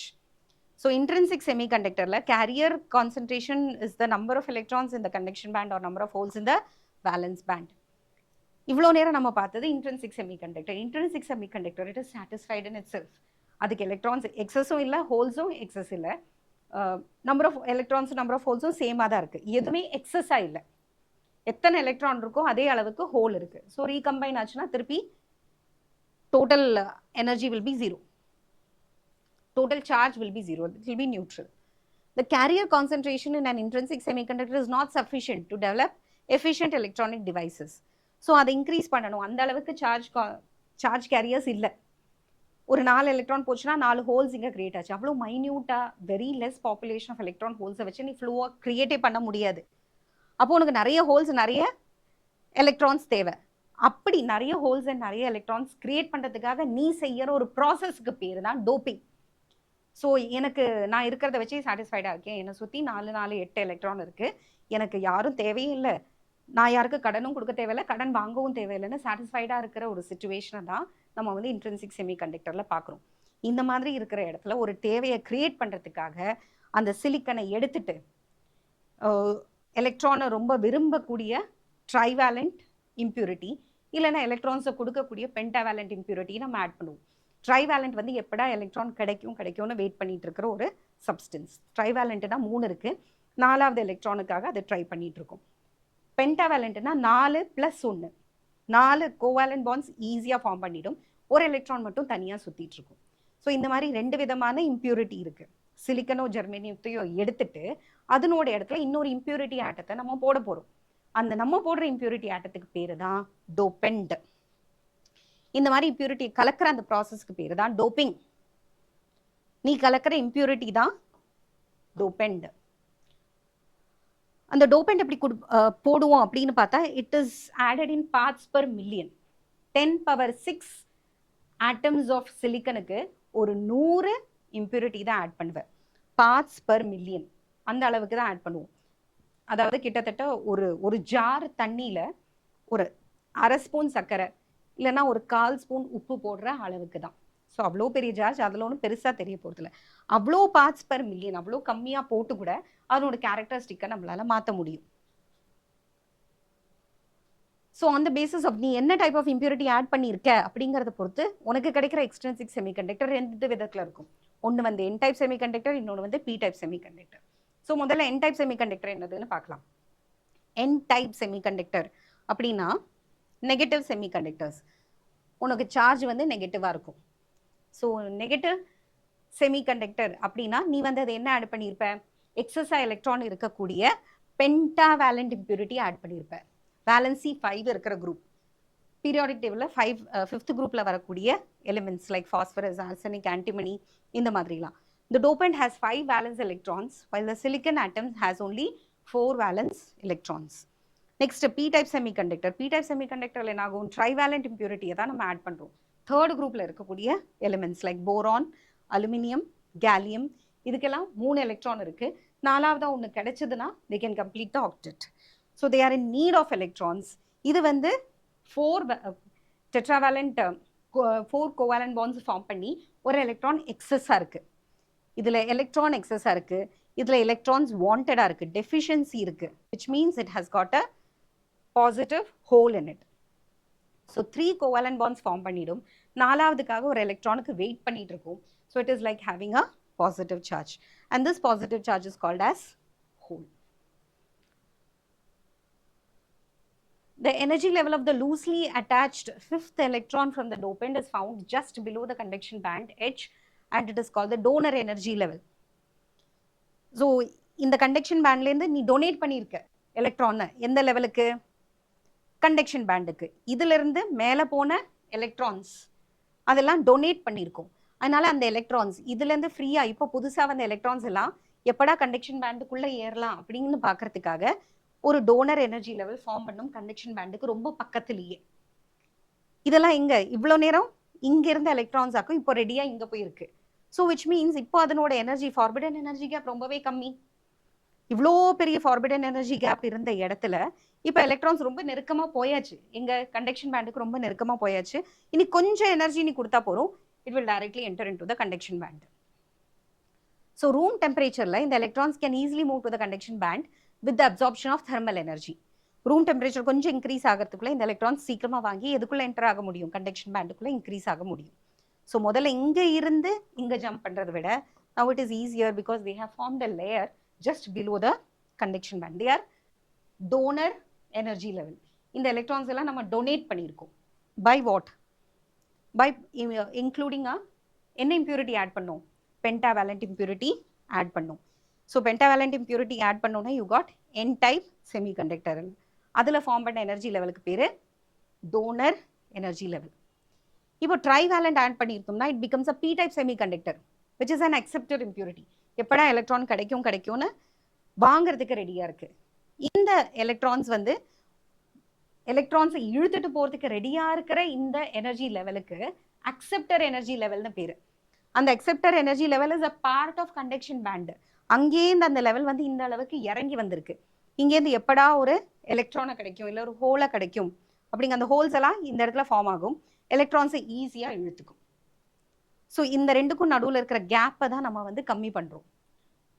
C எனக்கும் ஃபேனுக்கும் நடுவில் ரொம்ப ஹைட் டிஃப்ரென்ஸ் இருக்குது. என்னால் கையை எட்டி ஒரு ஃபேனை தொட முடியலன்னா நான் ரெண்டு விதத்தில் நான் என்னோட பொசிஷனை சேஞ்ச் பண்ணிப்பேன். ஒரு ஸ்டூலை எடுத்து போட்டு நான் ஏறி ஃபேனுக்கு பக்கத்தில் நெருக்கமாக போகிறது, that is one thing. I can climb up, I can go closer to the fan so that I can clean it. That is one method. எனக்கும் ஃபேனுக்கும் நடுவில் இருக்கிற டிஸ்டன்ஸ் ரொம்ப ஹையாக இருந்தது, க்ளீனிங் எனக்கு கஷ்டம்னா this is how I do. இல்லையா அனதர் ஆப்ஷன் இஸ் அதை நல்லாவே அன்ஸ்க்ரூ பண்ணிவிட்டு ஏன் ஹைட்டுக்கு ஃபேனை கீழே கொண்டு வருது, கழட்டி எடுத்துட்டு தொடச்சிட்டு திருப்பி மாட்டுறது. So the higher level should be either brought down or the lower level person has to be raised up. இப்போ lower levelல இருக்கிறது என்னது? எலக்ட்ரான்ஸ். அது எங்க இருக்கு? வேலன்ஸ் பேண்ட்ல இருக்கு. அதை நான் எங்க கடத்தி விடணும்? கண்டக்ஷன் பேண்டுக்கு கடத்தி விடணும். கண்டக்ஷன் பேண்டுக்குள்ள அனுப்புறது தான் என்னோட வேலை. இந்த எலக்ட்ரான்ஸ் வந்து வேலன்ஸ் பேண்ட்ல இருந்து கண்டக்ஷன் பேண்டுக்கு போனா it will behave like a conductor. அதுக்கு நான் என்ன பண்றேன்? இங்க இருந்த எலக்ட்ரான்ஸை நல்லாவே தூக்கி விட்டுடுறேன். இதுக்கு பக்கத்துல கண்டக்ஷன் பேண்டுக்கு பக்கத்துல தூக்கி விட்டுடுறேன். இந்த கேஸ்ல என்ன பண்றேன்? அந்த கண்டக்ஷன் பேண்ட் எனக்கு பக்கத்துல வருது, வந்து ஏத்திட்டு போற மாதிரி வீட்ல இருந்து. See, you can either transport your material to the destination, bring it closer, or those people can come and collect from your house. இது வந்து அக்செப்ட் பண்ணிட்டு போகுது உன்னோட எலக்ட்ரான்ஸையோ இல்ல ஹோல்ஸையோ, அந்த கேரியர் சார்ஜஸ். அதனால தான் இது அக்செப்டர் எனர்ஜி லெவல்னு சொல்றோம். அது கண்டக்ஷன் பேண்ட்ல இருந்து கீழே வந்திருக்கு. ரொம்ப டீட்டெயில்டா நான் இதை எக்ஸ்பிளைன் பண்ணியாச்சு. பட் இவ்வளோ டீட்டெயிலெல்லாம் புரிஞ்சுக்கிறதுக்காக தான் சொல்கிறேன். எக்ஸாம் பாயிண்ட் ஆஃப் வியூலேருந்து what is energy band, what is acceptor energy level, what is N type semiconductor, P type செமிகண்டக்டர்னு ஈஸியாக சொல்லிட்டு போயிடலாம். பட் இவ்வளோ டெப்த்தில் நான் சொன்னது என்னதுக்குன்னா அந்த கான்செப்சுவல் லேர்னிங்காக தான். Hope you have understood what is N type and P type semiconductor and how it is formed. So இதோட வந்து நம்ம ஒரு இன்ட்ரடக்ஷன் பார்ட்டை நம்ம முடிச்சுக்கலாம்.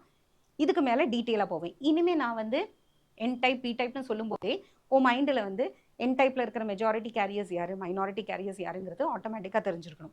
So once again I refresh N டைப்ல வந்து நீ பென்டாவேலண்ட் இம்பியூரிட்டி ஆட் பண்ணியிருப்ப. நீ ஆட் பண்ற இம்பியூரிட்டிக்கு பேரு டோபெண்ட்.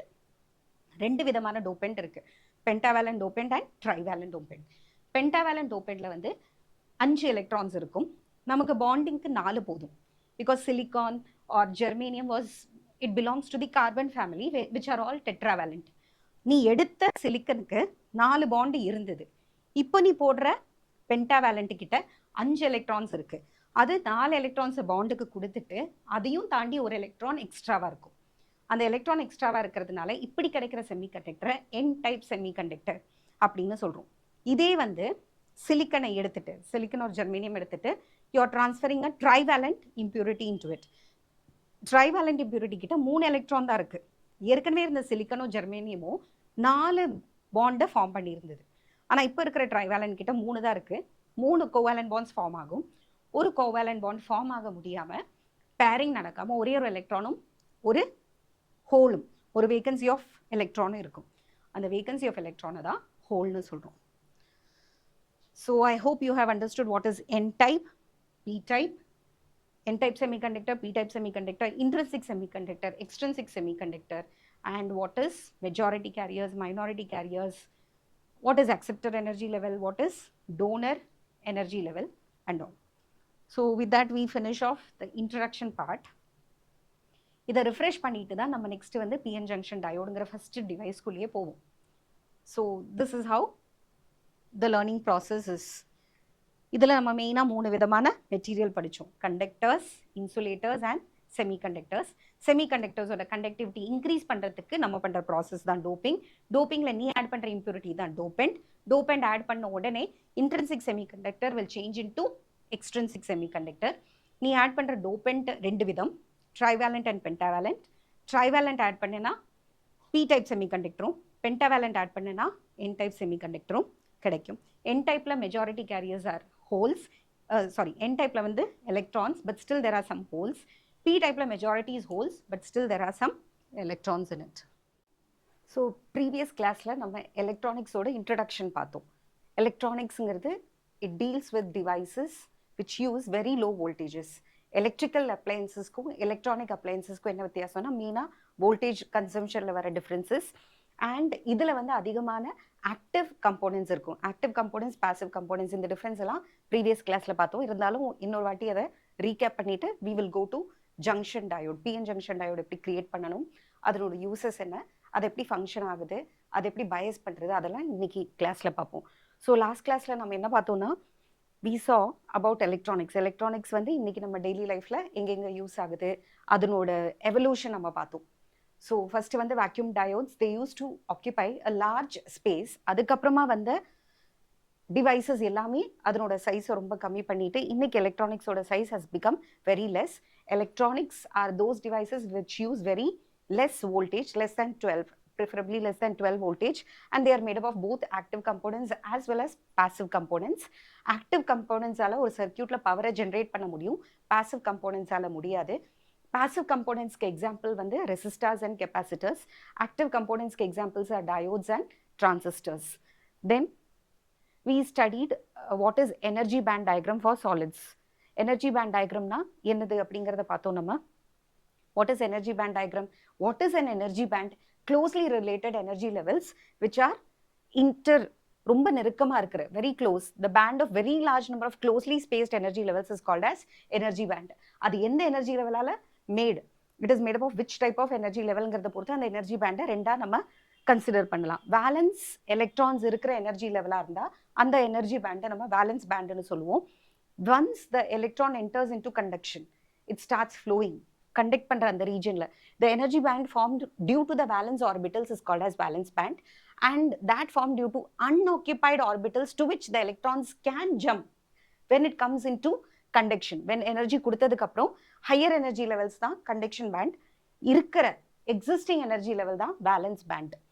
ஸோ இந்த ரெண்டுக்கும் நடுவில் இருக்கிற எனர்ஜி கேப்பை தான் forbidden energy gapன்னு சொல்றோம். எலக்ட்ரான்ஸ் எப்போ வேலன்ஸ் பேண்ட்லேருந்து கண்டக்ஷன் பேண்டுக்கு போகுதோ அப்போதான் அது வந்து ஃப்ளோ ஈஸியாக இருக்கும். ஹையர் எனர்ஜி கிடைச்ச உடனே it can flow out of the metal, கண்டக்ஷனுக்கு போக முடியும். இது கண்டக்டர்ஸில் வந்து இந்த வேலன்ஸ் பேண்டும் கண்டக்ஷன் பேண்டும் ஆல்ரெடி ஓவர்லாப்பிங்கில் இருக்குது. ஃபார்பிடன் எனர்ஜி கேப் டோட்டலாகவே இல்லை. There is no forbidden energy gap in the case of conductors. In the case of insulators, the energy band energy gap is very high that என்னதான் electronsக்கு நீ energy கொடுத்தாலும் it cannot cross over into the conduction band. But semiconductorsல இந்த energy gap ரொம்ப கம்மியா இருக்கு. அதனால தான் semiconductors have a very crucial role to play in the case of electronics. So based on this as well as based on resistivity, you can classify materials into 3: insulators, conductors and semiconductors. So the forbidden energy gap வந்து 6 electron volt very high இருக்கிறது எல்லாமே insulators, their resistivity is very high. And they cannot, the valence electrons from the valence band cannot move into the conduction band even on application of very strong external electric field or increasing the temperature. The electrical conduction is not possible as the free electrons are not available for conduction. And resistivity பார்த்தனா 10 power positive 11 ல இருந்து 10 power positive 19 ohm meter வரைக்கும் இருக்கும். Conductors நம்ம பார்த்த மாதிரி already valence band conduction band ஒண்ணுக்கு ஒண்ணு overlap ஆகுறது. The electrons are very free to move from the valence band to the conduction band by application of a very small energy. The application of an energy field provides sufficient energy, electric field provides sufficient energy to the electrons to drift in a particular direction and constitute a current. ஏன்னா இதனோட resistivity very low value. 10 power minus 2 ohm meterல இருந்து 10 power minus ohm metersல இருக்கு. Semiconductorsல the electrons in the valence band are bound, electrons which cannot move, so they cannot contribute for conduction. ஆனா temperature increase பண்ணினோம்னா more number of electrons are promoted into the conduction band and the conduction can be increased by increasing the temperature of the semiconductors. இத வந்து இன்சுலேட்டரோட கேஸ்ல பண்ண முடியாது. கண்டக்டர்ஸ்ல நம்ம heating பண்ண வேண்டிய அவசியம் இல்லை. இன்சுலேட்டர்ஸ்ல என்னதான் ஹீட் பண்ணி டெம்பரேச்சர் இன்க்ரீஸ் பண்ணினாலும் எலக்ட்ரானை வேலன்ஸ் பேண்ட்ல இருந்து கண்டக்ஷன் பேண்டுக்கு கொண்டு போக முடியாது. செமிகண்டக்டர்ஸ்ல ஓரளவுக்கு டெம்பரேச்சர் இன்க்ரீஸ் பண்ணினோம்னா அதனோட ரெசிஸ்டன்ஸை கம்மி பண்ணிட்டு you can bring more and more electrons into the conduction band. The electrical conduction increases with increase in temperature. In other words, resistance decreases with increase in temperature. Therefore, we say that semiconductors have negative temperature coefficient of resistivity or resistance, which we have already studied in second lesson. Current electricity la நம்ம பார்த்திருக்கோம். So, most commonly used பண்ணப்படுற semiconductors are silicon and germanium. Room டெம்பரேச்சர்ல high temperature பண்ணாம இருந்தோம்னா higher temperature பண்ணோம்னா என்ன ஆகும், valence பேண்டோட லெவல் வந்து இன்க்ரீஸ் ஆகும். வேலன்ஸ் பேண்டுக்கும் கண்டக்ஷன் பேண்டுக்கும் நடுவில் இருக்கிற எனர்ஜி லெவல் வந்து கம்மியாகும். ஃபார்பிடன் எனர்ஜி கேப்போட வேல்யூ கம்மியாகும். நார்மல் டெம்பரேச்சர்ல சிலிக்கன்ல forbidden energy gap is 1.1 electron volt. ஜெர்மேனியத்தில் இட் இஸ் 0.7 எலக்ட்ரான் வோல்ட். ஈயோட வேல்யூ நமக்கு தெரியும் 1.6 into 10 to the power minus 19. So செமிகண்டக்டர்ஸை ஹீட் பண்ணாமல் நேச்சுரல் கோர்ஸில் நேச்சுரலாக எப்படி இருக்கும் எக்ஸிஸ்டிங் செமிகண்டக்டரை தான் நம்ம இன்ட்ரின்சிக் செமிகண்டக்டர்னு சொல்கிறோம். அதில் it is semiconductor in its purest form. அதில் the whole material consist either only of silicon atoms or only of germanium atom. It is a semiconductor in its purest form without any impurity. So இதுதான் அந்த case. So இது வந்து சிலிக்கனோட எக்ஸாம்பிளில் கொடுத்துருக்காங்க. Silicon as you know it is tetravalent, it belongs to carbon family. அதனால அதுகிட்ட 4 electron ஏற்கனவே இருக்கு, இன்னும் 4 எலக்ட்ரான் வேணும் டு கம்ப்ளீட் இட்ஸ் ஆக்டெட். அதுக்காக பக்கத்தில் இருக்கிற 4 நெய்பரிங் சிலிக்கனோட அதே எலக்ட்ரானை ஷேரிங் பண்ணிட்டு it undergoes covalent bonds, not ionic bonds. It is not donating or accepting. டோட்டலாக அக்செப்ட் பண்ணுறதுல it is done on sharing basis, covalent bond. So free electrons ரொம்ப கம்மியாக இருக்கும்.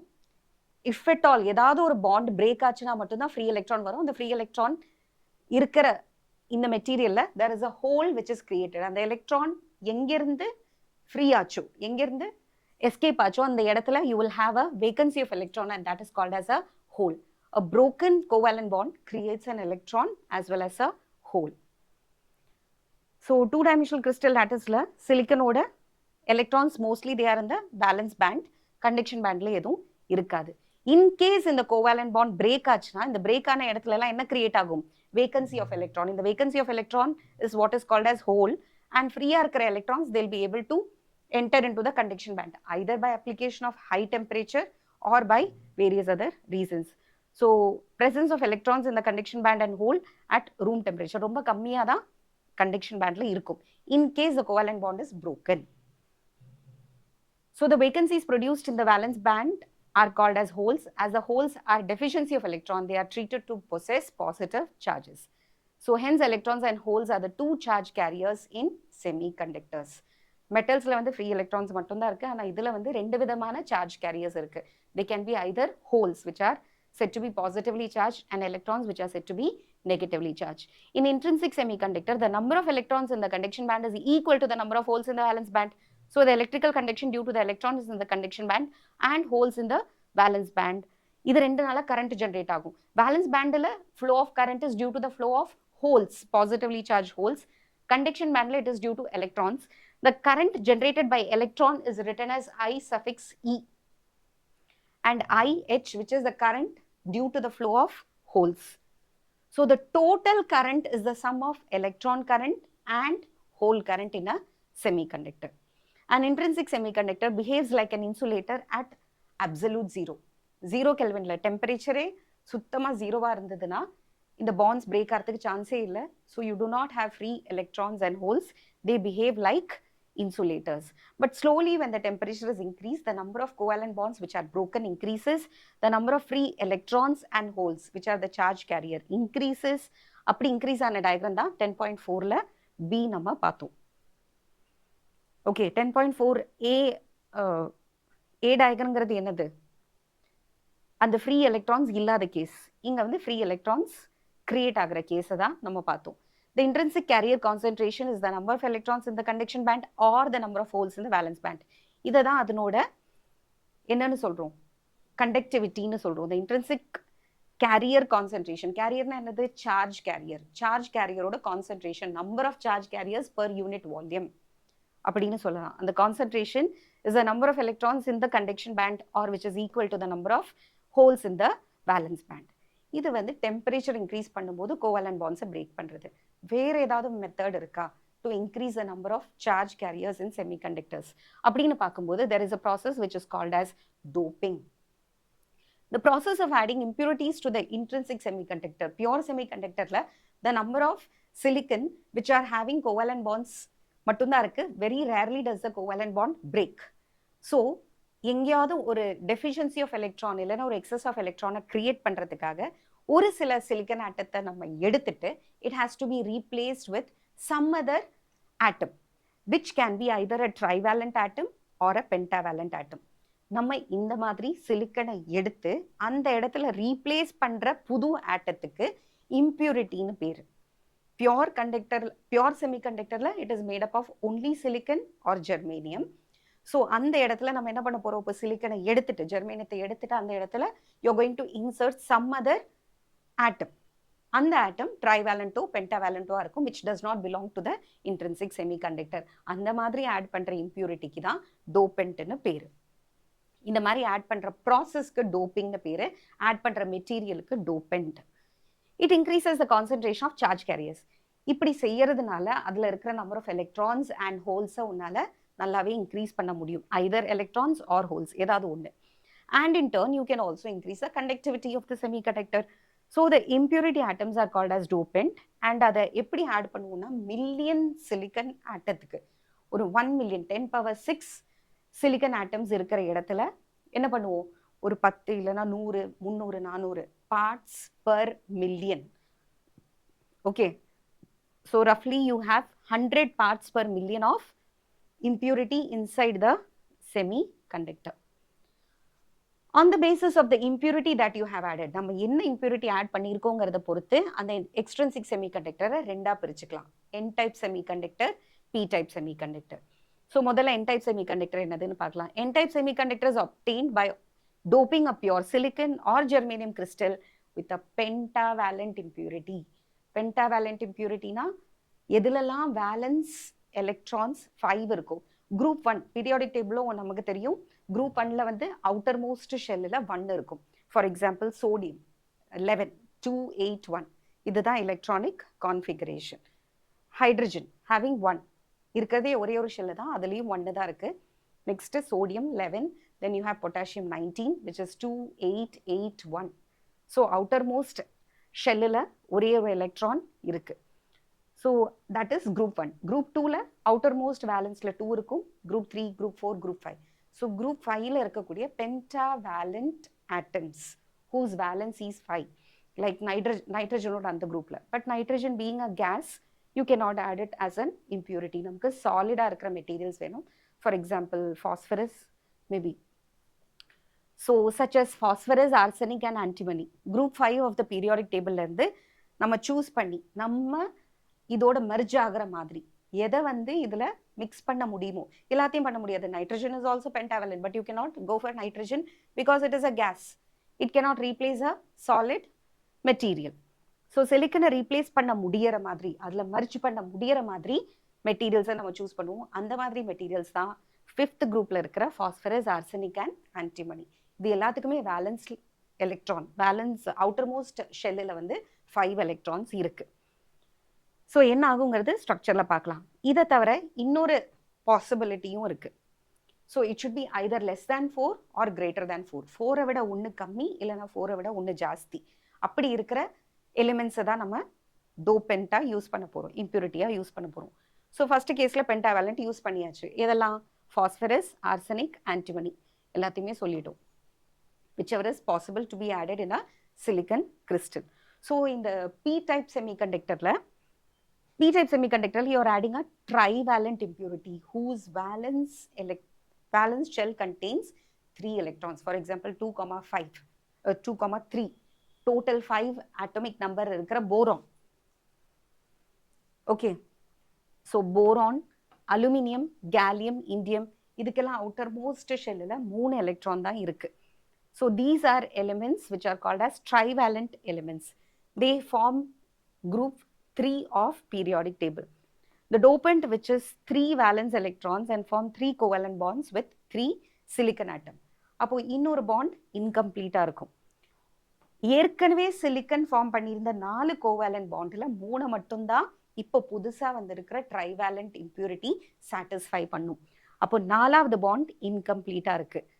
And the remaining 1 bond is incomplete with 1 electron. அதுக்கு ஒரு பேர் தேவை. The electron vacancy present in the 4th covalent bond is represented as hole and it is said to carry a charge of positive 1 + 1 charge. இப்படி நம்ம பண்ணும்போது the energy level of the loosely attached either 5th electron, அது எதுல வருது 5th electron?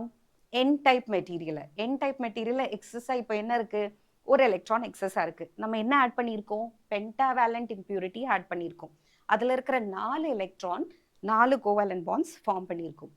5வதா இருக்கிற எலக்ட்ரானுக்கு பேர் இல்லாததுனால அது ஃப்ரீயா மெட்டீரியலை சுத்திட்டு இருக்கும். ஸோ இந்த மாதிரி எக்ஸஸாக இருக்கிற electron will contribute to a higher energy level. இந்த எலக்ட்ரான்ஸ் ஈஸியாக இப்போ ஃப்ரீயாக இருக்கிறதுனால எங்கே போகும்? கண்டக்ஷன் பேண்டுக்கு ரொம்ப பக்கத்தில் ஒரு லேயர் ஃபார்ம் பண்ணும். Donor energy level. They are ready to donate electrons. தங்கிட்ட எலக்ட்ரான்ஸ் இப்போ நிறைய இருக்கு. இந்த மாதிரி கிடைச்சிருக்கிற செமிகண்டக்டர்ஸை எக்ஸ்ட்ரின்சிக் செமிகண்டக்டர்ஸ்னு சொல்லுவோம். இன்ட்ரின்சிக் செமிகண்டக்டர் தான் பியூர். டோபண்ட் ஆட் பண்ணதுக்கு அப்புறம் நமக்கு கிடைச்சது extrinsic semiconductor which is impure semiconductor. So extrinsic is again of 2 types, either a p-type semiconductor or an n-type semiconductor. அதுல இப்போ நம்ம n-type semiconductor பார்த்துட்டு இருக்கோம். n-type semiconductorல என்ன ஆகுது? எக்ஸஸா எலக்ட்ரான்ஸ் இருக்கு. இந்த எலக்ட்ரான்ஸ்க்கு மற்ற பாண்டட் எலக்ட்ரான்ஸை விட எனர்ஜி ஹையா இருக்கு. they are free, they are not very much attached to the single atom. They are free to move and they will occupy a level which is higher than your conduction which is higher than your valence band, but closer to the conduction band. In the level of energy is called as donor energy level. They are ready to donate electrons. room temperature liye இந்த electrons வந்து ஈஸியா move பண்ணி conduction பேண்டுக்கு ரொம்ப நெருக்கத்துல ஒரு லேயரை form பண்ணும். இந்த லேயருக்கு பேரு தான் donor energy level. This happens in the case of n-type semiconductors.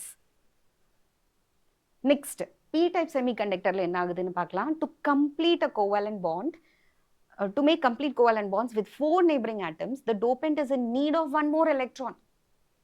ஏன்னா 3 தான் satisfy இருக்கு. This is the case of trivalent impurity.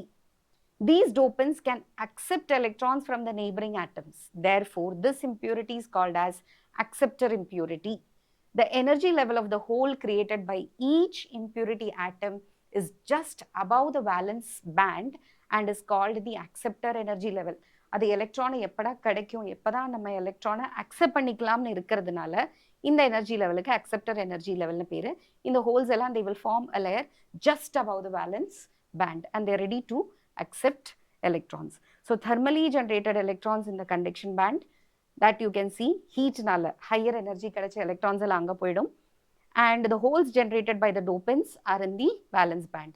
இப்போ ரெண்டு அங்கேயும் நமக்கு என்ன இருக்கு, சார்ஜ் கேரியர்ஸ் இருக்கு. கண்டக்ஷன்ல thermally generated electrons very few in number இருந்தா கூட இருக்கு. And valence bandல அதிகமா என்ன இருக்கு, நமக்கு holes இருக்கு. Holes are also charge carriers. நமக்கு சார்ஜை கேரி பண்றதுக்கு, சார்ஜை மூவ் பண்றதுக்கு ஏதாவது ஒரு சார்ஜ் கேரியர் தேவை. It can be a positive hole or a negative electron. ஏதாவது ஒண்ணுல தான் நமக்கு flow வேணும், கண்டக்ஷன் நடக்கணும். So இப்போ நம்ம பார்த்துட்டோம் what is extrinsic semiconductor. Extrinsic semiconductor are of two types, n type semiconductor and p type semiconductor. n typeல majority are electrons, இருந்தாலும் ஒரு சில holes இருக்க தான் இருக்கும். And p type, the majority carriers are holes, but you will still have minority carriers, electrons in it. இப்போ இது தனித்தனியா பார்த்தோம். ஒரு semiconductor either you will do doping along with what dopant, pentavalent dopant use பண்ணுவேன், இல்லைன்னா trivalent dopant use பண்ணுவேன். pentavalent use பண்ணனா n type, trivalent use பண்ணனா p type. இப்போ ஒரே செமிகண்டக்டர்ல ஒரு ஹாஃப்ல நான் pentavalent impurityயும் இன்னொரு ஹாஃப்ல trivalent impurityயும் போட்டேன்னா எனக்கு ஒரே செமிகண்டக்டர்ல ஒரு போர்ஷன்ல ஒரு சைடுல p type செமிகண்டக்டரும் இன்னொரு சைடுல அலாங் சைடு ஒன்னுலயே எனக்கு என்ன கிடைக்கும், p type and n type சேர்ந்த மாதிரி கிடைக்கும். ஓகே, நான் ஒரு பக்கம் என்ன பண்ண போறேன், pentavalent impurity ஆட் பண்ண போறேன். So I will get an n type here semiconductor. இந்த சைடுல trivalent impurity ஆட் பண்ண போறேன். So I'll get a p type here. Anything, any side you can add. So இந்த side trivalent, இந்த side pentavalent போட்டேன்னா it is going to be a p-n junction. So a single piece of semiconductor crystal is suitably doped. எந்த அளவுக்கு, parts per million. Million silicon ஆட்டத்துக்கு ஒரு 100 or 300 dopant you will add. அந்த ரேஷியோல one sideல you will get a p type semiconductor and the other side you will get an n type semiconductor in the same crystal. தனித்தனியா நம்ம ஒன்றும் join பண்ணல, ஒரே crystal எடுத்து ஒரு ஹாஃப்ல பென்டாவேலண்ட்டும் இன்னொரு ஹாஃப்ல ட்ரைவேலண்ட்டும் ஆட் பண்றோம். The contact surface between the two sides is called a p-n junction. இது ரெண்டுக்கும் நடுவுல இருக்கிற இந்த ரீஜியன், அந்த கான்டாக்ட் ரீஜன் இருக்கு இல்லையா, அந்த ரெண்டு சைட்ஸ்க்கு நடுவுல இருக்கிற மிட் பாயிண்ட், அந்த கான்டாக்டை நம்ம p-n junction சொல்றோம். So whenever a p-n junction is formed, some of the free electrons diffuse from the n side. n sideல எக்கச்சக்கமா என்ன இருக்கு, எலக்ட்ரான்ஸ் இருக்கு. p டைப்ல p சைடுல என்ன இருக்கு, எக்கச்சக்கமா ஹோல்ஸ் இருக்கு. Holes are acceptors of electrons and n டைப்ல நிறைய டோனர்ஸ் இருக்கு. இங்க ஒரு தேவை இருக்கு. இட் இஸ் லைக் ஒரு பக்கம் யூ ஹேவ் அன் எம்ப்ளாயர், இன்னொரு சைட்ல படிச்சவங்க நிறைய இருக்காங்க. So the employer takes in the employees, படிச்சவங்கள வேலைக்கு எடுக்கிறது தான் this is how it happens. So one side somebody is ready to accept, the other side somebody is ready to donate, to give. இதனால என்ன ஆகுது, இந்த இடத்துல there is a diffusion which is happening n side to the p side while the holes from the p side to the n side. So free electrons from the n side pass to the p side and p side la இருக்கிற holes வந்து n side க்கு போகும். The diffusion of charge carriers happen due to the fact that the n side has higher electron concentration and the p side has higher hole concentration. The diffusion of the majority charge carriers across the junction gives rise to an electric current. எப்போ charge carriers flow ஆச்சுனாலும் flow of anything is called a current. So எந்த charge carrier flow ஆச்சுனாலும் you will get a current. Electrons flow ஆச்சுனா it is called electron current IE. Holes flow ஆச்சுனா the current is called as hole current IH. இது ரெண்டோட combination தான் total current in the semiconductor. This is what you have studied. Majority carriers junction cross பண்ணா வர கரண்ட்டை நம்ம என்னன்னு சொல்லுவோம், we call it as diffusion current. So இதுதான் நம்மளோட p-n junction. இந்த சைடில் வந்து நம்ம என்ன போட்டிருக்கோம், ட்ரைவேலண்ட் இம்ப்யூரிட்டி, இந்த சைடில் பென்டாவேலண்ட் இம்ப்யூரிட்டி. அதனால தான் இங்கே எக்ஸசிவாக ஹோல்ஸ் ஃபார்ம் ஆயிருக்கு. இந்த சைடில் எக்ஸசிவாக ஃப்ரீ எலக்ட்ரான்ஸ் இருக்குது. இருந்தாலும் இந்த சைடு ஒரு சில எலக்ட்ரான்ஸ் இருக்க தான் செய்யும், ஃப்ரீ எலக்ட்ரான்ஸ். அதே மாதிரி இங்கே பாண்ட் பிரேக் ஆனதுனால ஒரு சில ஹோல்ஸ் கிரியேட் ஆயிருக்கு ஹையர் டெம்பரேச்சரில். எப்படி வேணால் அந்த கோவலண்ட் பாண்ட் பிரேக் ஆயிருக்கலாம். பிரேக் ஆன இடத்துல you will have some holes also. So P டைப்பில் majority carriers are holes but minority carriers are electrons. N side la majority carriers are electrons and minority carriers are holes. This is your region between the contact. இந்த ரெண்டுக்கும் நடுவுல இருக்கிற contact region தான் இது. So இங்க இருந்து இந்த side ஒரு vacancy of electrons இருக்கிறதுனால நிறைய electrons majority carriers இந்த directionல flow ஆகும். அதே நேரத்துல holes electrons மட்டும் flow ஆகுதுன்னு வச்சுக்கலாம். electrons flow ஆகி they will try to satisfy the hole. இதனால electron இந்த பக்கம் diffuse ஆகும், holes இந்த பக்கம் diffuse ஆகுது. See, actually electron மட்டும்தான் மூவ் ஆகுது, holes ஆல மூவ் ஆக முடியாது. பட் நம்ம கண்ணுக்கு அந்த holes மூவ் ஆகிற மாதிரி தெரியும். Let me explain. Suppose you have a hole here. Okay, இந்த இடத்துல this is a covalent bond where you have a இது ஒரு ட்ரைவேலண்ட் இம்ப்யூரிட்டி. ஸோ மற்ற இடத்துலலாம் இந்த நான் ஷேட் பண்ணியிருக்கிறதெல்லாம் எலக்ட்ரான்ஸ். இந்த ஷேட் பண்ணாமல் எம்டியாக விட்டது மட்டும் ஹோல். பக்கத்தில் சிலிக்கன் இருக்குன்னே வச்சுக்கலாம். சிலிக்கனில் இட் இஸ் கம்ப்ளீட்லி பாண்டட்.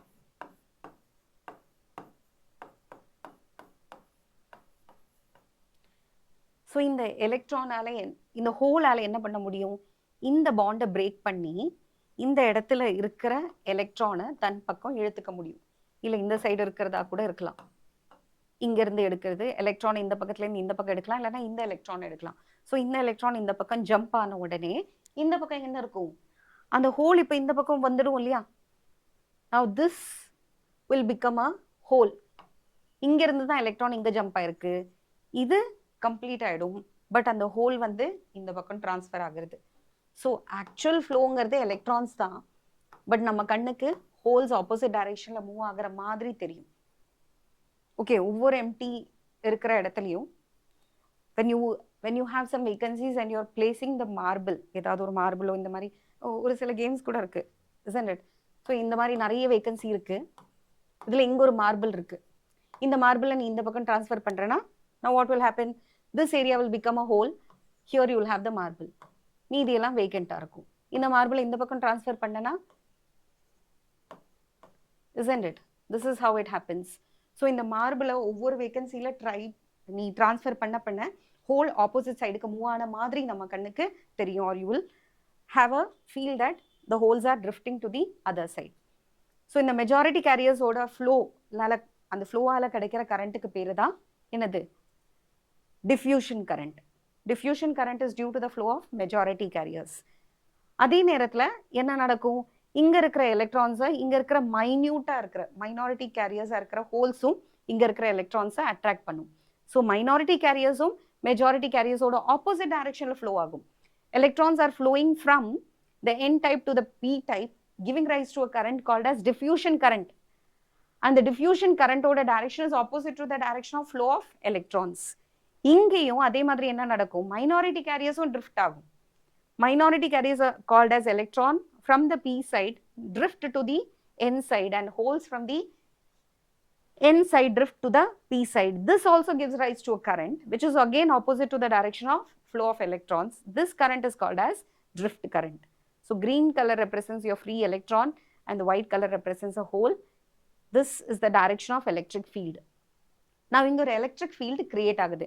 இந்த எலக்ட்ரிக் ஃபீல்டு தான் இந்த மெஜாரிட்டி கேரியர்ஸை ஃப்ளோ பண்ண வைக்கிறது. இந்த எலக்ட்ரிக் ஃபீல்டு எப்படி ஃபார்ம் ஆகுதுன்னு பார்க்கலாம். சி என் டைப்பில் என்ன ஆகுது, there is a free electron. இந்த ஃப்ரீ எலக்ட்ரான் இந்த பக்கம் மூவ் ஆனதுனால அந்த free electron it belongs to which one, நம்ம இங்கே ஆட் பண்ணியிருக்கிற பென்டாவேலண்ட் இம்ப்யூரிட்டியோட எலக்ட்ரான் தான் இந்த free electron. it should have been inside the atom only. கரெக்டாக பாண்ட் இல்லைனாலும் ஃப்ரீயாக இருந்திருந்தாலும் it belongs to the pentavalent atom. நம்ம என்ன pentavalent atom add பண்ணோமோ அதனோட free electron தான் இது. 4 electron bondல இருக்கு. The fifth one is free, but the fifth one also belongs to this particular atom. அது இருந்தாதான் இது நியூட்ரலா இருக்கும். இப்போ electron போனதுனால phosphorus becomes what? It becomes positively charged because the free electron has moved to the other side. அதே மாதிரி இங்க holes வந்து satisfy ஆன உடனே it is actually collecting, receiving electrons. யாரு இங்க இருக்கிற trivalent. இங்க இருக்கிற trivalent, first it was empty, now it has accepted electron. Accept electron accept பண்ற atom என்னவா மாறும்? Negatively charged ஆ மாறும். electron கொடுக்கிறவன் positively charged ஆ மாறுவான். So இந்த side இருக்கிற pentavalent impurity becomes positively charged because it is donating the electron. In the side இருக்கிற trivalent, it becomes negatively charged because it is accepting an electron.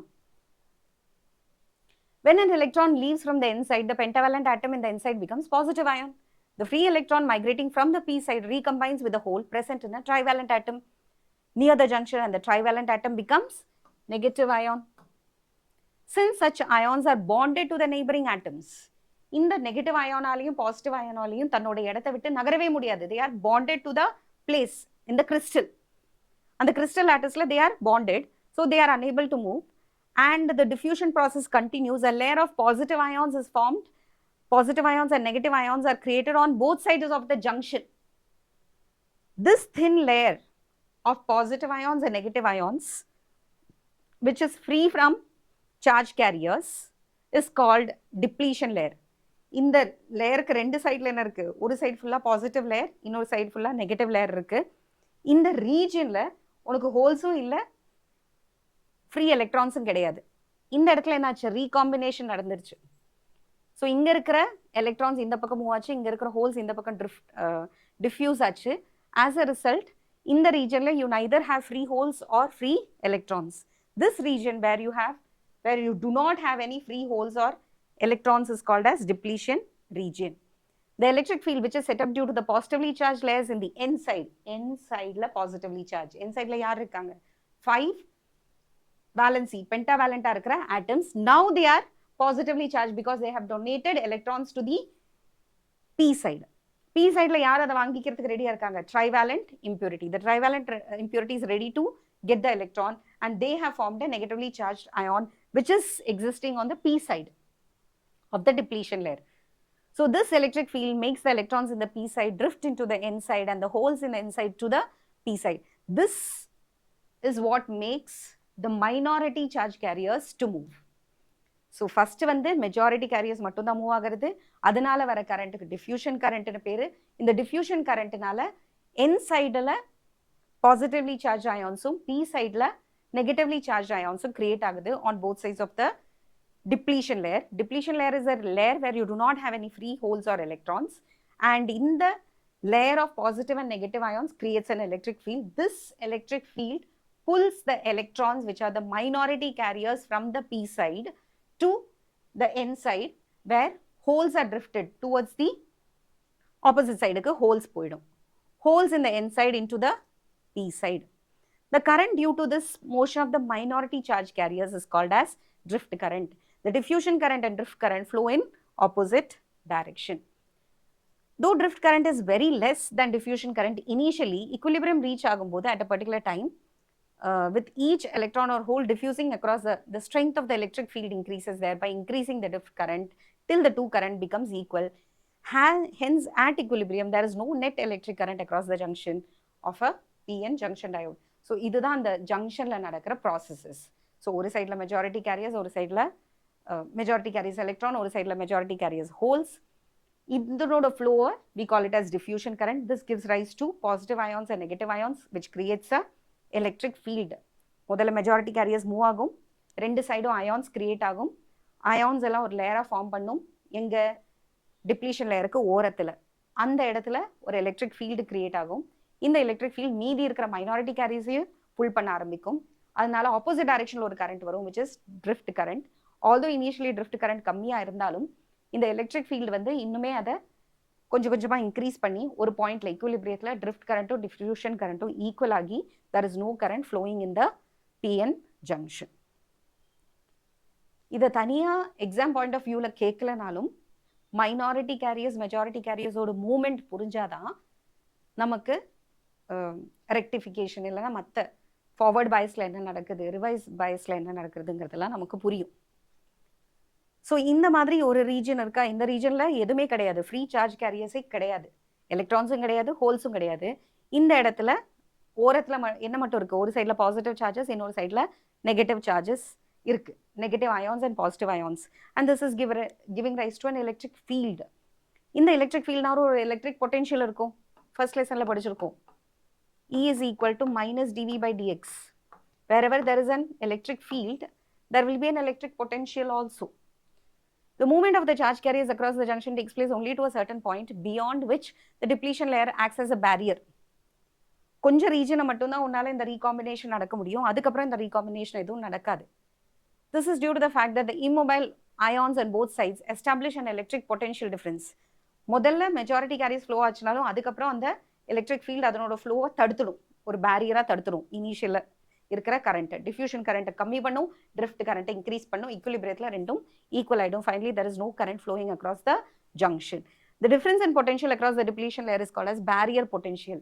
இந்த பேரியரை ஃபர்தராக இருக்கிற electrons இல்லைனா holes move பண்ணாமல் இருக்கிறதுக்கு ஒரு பேரியர் பொட்டென்ஷியலை கிரியேட் பண்ணும். இந்த பொட்டென்ஷியலுக்கு hence the name, it is given as barrier potential. சிலிக்கனை பொறுத்த வரைக்கும் சிலிக்கனோட barrier potential is 0.7 volt and ஜெர்மேனியத்தோட இட் இஸ் 0.3. ஸோ இப்படி தான் நம்ம பிஎன் ஜங்ஷன் டயோட ரெப்ரசென்ட் பண்ணுவோம் பை டயக்ராம். பி சைட்லேருந்து தான் கரண்டோட ஃப்ளோ என் சைடுக்கு போகிறதுங்கிறதுனால ஆரோட சிம்பிள் வந்து எதை குறிக்குது, கரண்டோட ஃப்ளோவை தான் குறிக்கிறது. This is positive and this is negative. This side is P and this side is N. A PN junction diode is formed when a P-type semiconductor is fused with an N-type semiconductor. It is a device with a single PN junction and its symbol is, circuit symbol is as shown. So, this is representation, schematic representation. This is circuit symbol. Next, biasing a diode. இவ்வளோ நேரம் நம்ம பார்த்தது எல்லாமே without பயாசிங்கில் நடந்த விஷயத்தை தான் நம்ம பார்த்தோம். இந்த டிஃப்யூஷன் கரண்ட் ட்ரிஃப்ட் கரண்ட் எல்லாம் என்ன எப்போ ஃபார்ம் ஆச்சு, நம்ம வெளியிலேருந்து எக்ஸ்டர்னலாக எந்த விதமான பொட்டென்ஷியல் டிஃப்ரென்ஸும் கொடுக்காதப்போ நடந்த ஃபீச்சர்ஸை பற்றி தான் நம்ம இப்போ பார்த்தோம். இப்போ தான் நம்ம எக்ஸ்டர்னலாக அதுக்கு ஒரு பேட்டரியை கனெக்ட் பண்ண போகிறோம். இவ்வளோ நேரம் நடந்தது பிஎன் ஜங்ஷன் டயோட் கிரியேட் ஆனதுக்கப்புறம் அதுக்குள்ளே நடக்கிற இன்டர்னல் ஃபினாமினனை மட்டும்தான் பார்த்தோம். இப்போ தான் நம்ம அந்த டயோட வெளியிலேருந்து ஒரு சப்ளைக்கு கனெக்ட் பண்ண போகிறோம், ஒரு பேட்டரிக்கு கனெக்ட் பண்ண போகிறோம், தேவையான பொட்டென்ஷியலை நம்ம கொடுக்க போகிறோம். Biasing means providing external energy to charge carriers to overcome the barrier potential and make them move in a particular direction. ஒரு வெளியில இருந்து ஒரு எக்ஸ்டர்னல் எனர்ஜி கொடுத்து ஒரு புஷ் கொடுத்து இந்த டயோடில் இருக்கிற சார்ஜ் கேரியர்ஸை ஒரு ரீஜன்ல இருந்து இன்னொரு ரீஜனுக்கு நம்ம புஷ் பண்றதுக்கு தேவையான எனர்ஜியை சப்ளை பண்ற அந்த அதை தான் நம்ம என்ன சொல்றோம், அந்த சப்ளை பண்றதுக்கு தான் பயசிங்னு சொல்றோம். பயசிங் மீன்ஸ் கிவிங் இனஃப் எனர்ஜி. எதுக்காக? சார்ஜ் கேரியர்ஸ் ஒரு இடத்துல இருந்து இன்னொரு இடத்துக்கு மூவ் ஆகணும், அதுக்காக. ஸோ பேரியர் பொட்டென்ஷியலை தாண்டி இந்த சார்ஜ் கேரியர்ஸ் ஒரு இடத்துல இருந்து இன்னொரு இடத்துக்கு ஃப்ளோ ஆகிறதுக்கு நீ கொடுக்குற எக்ஸ்டர்னல் எனர்ஜி கொடுக்குற அந்த ப்ராசஸ் தான் பயசிங். The charge carriers can move either towards the junction or away from the junction. The external voltage applied to the PN junction is called as bias voltage. நீ வெளியில ஒரு பேட்டரியை கனெக்ட் பண்ணி அதுக்கு எக்ஸ்டர்னலாக கொடுக்குற இல்லையா எனர்ஜி, அந்த எனர்ஜியை தான் நம்ம பயசிங்னு சொல்கிறோம், பயஸ் வோல்டேஜ்னு சொல்கிறோம். இந்த பயசிங் பண்ணுறது ரெண்டு விதத்தில் பண்ண முடியும். You can either give a forward bias to the PN junction diode or a reverse bias to the PN junction diode. So முதல்ல ஃபார்வர்ட் பயஸ்னா என்னதுன்னு பார்க்கலாம். இந்த கேஸில் தான் இது வரைக்கும் நான் முன்னாடி பார்த்த டயக்ரத்தில் நான் வெளியில் எங்கேயுமே ஒரு செல்லெல்லாம் எதுவுமே கனெக்ட் பண்ணலை, correct? So you must have seen that இந்த initial case I did not show. அந்த பழைய டயக்ரத்தில் எங்கேயாவது நான் பேட்டரி கனெக்ட் பண்ண மாதிரி இருந்ததா? இருக்கவே இல்லை. அதெல்லாம் இன்டர்னலாக நடந்துட்டு இருந்த விஷயம்தான். It is not connected to a battery. இப்போ தான் நம்ம எக்ஸ்டர்னல் எனர்ஜி கொடுக்குறோம். இந்த எக்ஸ்டர்னல் எனர்ஜி கொடுக்கறதுக்கு பேர் தான் பயசிங். ஸோ பயசிங்கை ரெண்டு விதத்தில் பண்ணலாம்.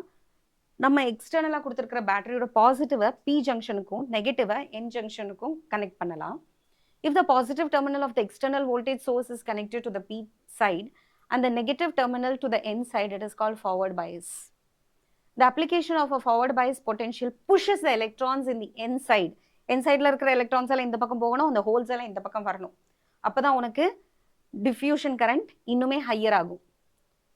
The application of a forward bias potential pushes electron in the N side and the holes in the P side towards the junction. This initiates the recombination with the ions near the junction, which in turn reduces the width of the depletion region and hence the barrier potential. So barrier potential கொஞ்சம் கொஞ்சமா குறைச்சிக்கிட்டே வரும். அது என்ன பண்ணும்? இங்க இருக்கிற electrons இந்த பக்கம் flow ஆகி இங்க என்ன இருக்கு? You have negatively charged ions. Here you have positively charged ions. So எந்த recombination நடக்கிறது? இந்த பக்கம் இருக்கிற ஹோல்ஸுக்கு இந்த பக்கத்துல இருந்து எலக்ட்ரான்ஸ் போய் recombination நடக்கும். Recombination with the ions near the junction, which in turn reduces the width of the depletion region and the barrier potential is also reduced. The electrons from the N side is now accelerated towards the P side. In the electrons are accelerated because inga irukra electrons, they want to move towards this positive terminal. இப்படி போக முடியாது. இந்த பக்கம் என்ன இருக்கு? Negative terminal. So electrons எல்லாத்தையும் வேகமா இந்த P regionையும் தாண்டி positive terminal of the battery க்கு flow ஆகும்.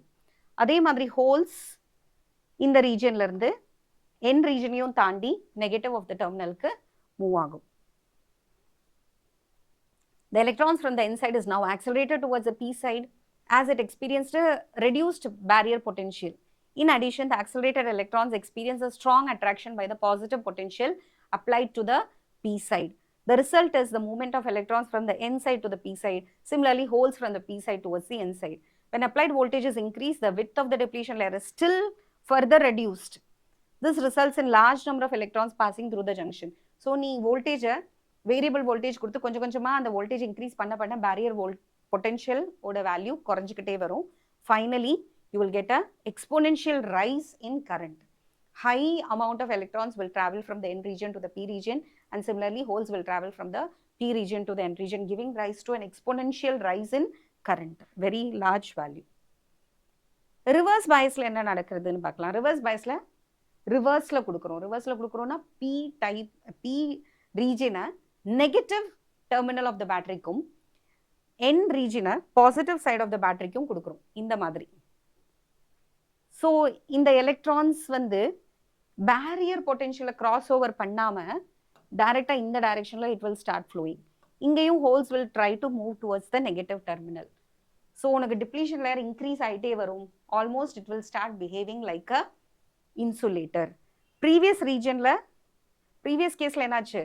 Barrier potential depletion layer குறைஞ்சிக்கிட்டே வந்து கிட்டத்தட்ட conductor மாதிரி behave பண்ணுது. The diode starts conducting. It behaves like a conductor in short. In the case la depletion layer further increase ஆகுது.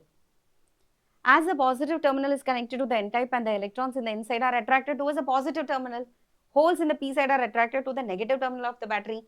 This increases the immobile ion concentration at the junction. Junction la இருக்கிற already recombined இருக்கிற ion ஓட concentration இன்னும் increase பண்ணுது. Depletion layer further grow ஆயிட்டே போகும்.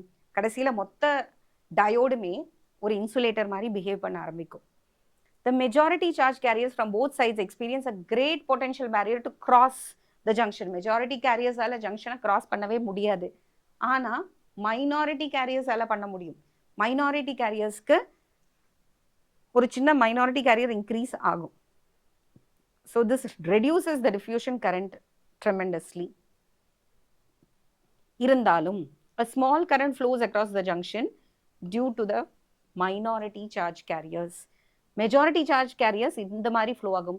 இங்க இருக்கிற minority carriers, they will cross over. The current that flows under a reverse bias is called as reverse saturation current. The drift current. Drift current ங்கிறது bias பண்ணாத கேஸ்ல இருக்கிறது. அதே மாதிரி diffusion current without biasingல வருது. இதுல வந்து reverse saturation current it is called, and it is represented as IS. The reverse saturation current is independent of the applied voltage and it depends only on the concentration of thermally generated minority carriers. எத்தனை minority carriers இருக்கோ அவ்வளவுதானே flow ஆக முடியும். நீ பாட்டுக்கு voltage increase பண்ண இல்லாத minority carriers எங்கேருந்து கொண்டு வருது? எவ்வளவு minority carriers இருக்கோ அந்த அளவுக்கு தான் உன்னால ஒரு saturation current create பண்ண முடியும். IS ஓட value is dependent on minority carriers. நீ என்னதான் voltage increase பண்ணாலும் எவ்வளவுதான் high reverse கொடுத்தாலும் இருக்கிற minority carriers மட்டும் தான் flow ஆகும். Even a small voltage is sufficient to drive the minority charge carriers across the junction. Now, in the lesson பொறுத்த வரைக்கும் electronics lessonல wherever you see the word characteristic, always related to graph. Graphical representation நம்ம வந்து இங்க characteristic அப்படின்னு சொல்றோம். இந்த study of அப்போ நம்ம எப்படி current vary ஆகுதுன்னு பார்க்கணும் இல்லையா? நம்ம resistor என்ன பார்த்தோம்? They are all ohmic devices. Linear-ஆ இருந்தது. VI characteristic. VI characteristic இப்படி வரையலாம் இல்லைனா IV னு கூட போடலாம். You can choose anything. And it was linear in the case of ohmic devices. Ohm's law படிக்கும்போது செகண்ட் லெசன்ல நம்ம பார்த்தோம் higher the potential, higher will be the flow of current. இதெல்லாம் ohmic devicesக்கு மட்டும்தான். இப்போ நம்ம டீல் பண்றது நான் ohmic devices. They are all active components. இதனோட கேரக்டரிஸ்டிக் எப்படி இருக்கும்? கிராஃபிக்கல் ரெப்ரசன்டேஷன் படிச்சாதான் இதனோட கரண்ட் எப்படி வேரி ஆகுது நம்ம கொடுக்குற அப்ளைட் வோல்டேஜை பொறுத்து அப்படின்னு பார்க்குறோம். முதல்ல ஃபார்வர்ட் பயஸ் கண்டிஷனோட கேரக்டரிஸ்டிக் பார்ப்போம். அதுக்கப்புறம் ரிவர்ஸ் பயஸ் கொடுத்து பார்க்க போகிறோம். The PN junction diode is forward biased as shown in the diagram. An external resistance is used to limit the flow of current. High current இதில் flow ஆகிடக்கூடாது. அதனால கொஞ்சம் ஒரு எக்ஸ்டர்னல் ரெசிஸ்டன்ஸை சீரீஸில் போட்டுட்டு என்ன பண்ணுறோம்? அதுக்கப்புறமா கரண்ட்டோட வேல்யூவை நம்ம லிமிட் பண்ணிக்கிறோம். The voltage across the diode is varied by varying the biasing voltage across the DC supply. அதுக்கப்புறம் நம்ம வந்து ஒரு ஃபார்வர்ட் பயஸ் கிராஃப் வரைகிறோம். Forward bias voltage x-axis லையும் this is the pattern that you follow. X-axisல voltageம் y-axisல currentையும் எடுத்துக்கிறோம். Forward current and forward voltage. அதனால இதுக்கு V suffix F னு பேரு, இதுக்கு I suffix F னு பேரு. Through the diode along the y-axis. The graph is called as forward VI characteristics of PN junction diode and it is shown.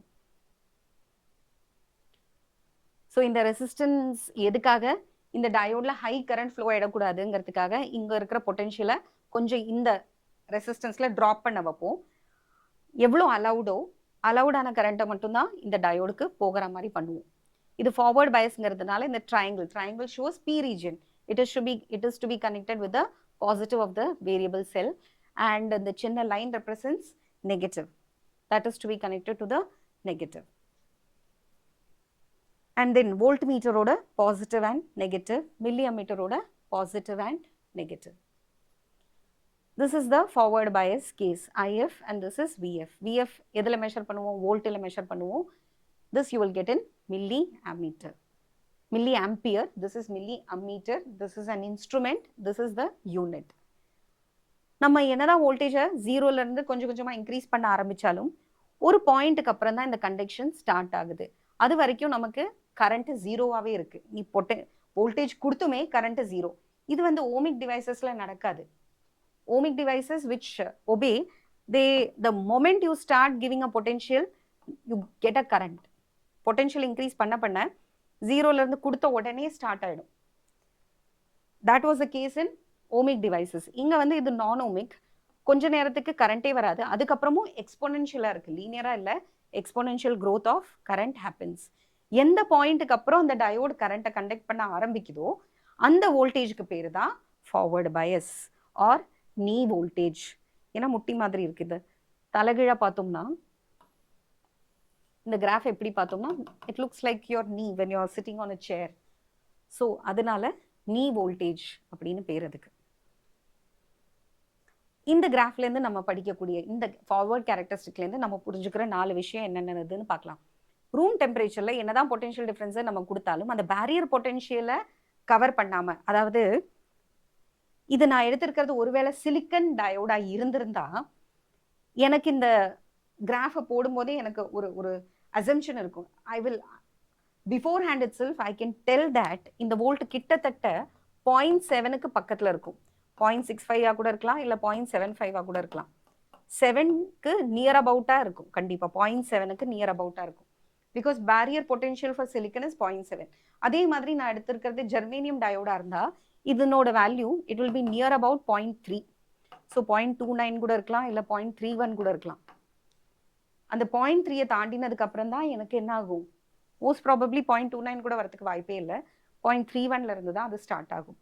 So அந்த ரீஜன்ல இருந்து it will start conducting. புரியுறதா? ஏன்னா அந்த பேரியர் பொட்டன்ஷியலை ஓவர் கம் பண்றதுக்கு இனிஷியலா நம்ம கொடுக்குற வோல்டேஜ் அதுக்கு யூஸ் ஆயிடும். அதுக்கப்புறம் தான் இட் வில் ஸ்டார்ட் கண்டக்டிங். அங்கே ஒரு டிப்ளீஷன் லேயர் இருக்கு, இந்த மெஜாரிட்டி கேரியர்ஸ் அதை கடந்து போகணும்னா ஒரு சின்ன தடுப்பு இருக்கு, அங்கே ஒரு பேரியர் இருக்கு. அந்த பேரியர் தான் பேரியர் பொட்டன்ஷியல். அது வந்து சிலிக்கனுக்கு 0.7, ஜெர்மேனியத்துக்கு 0.3.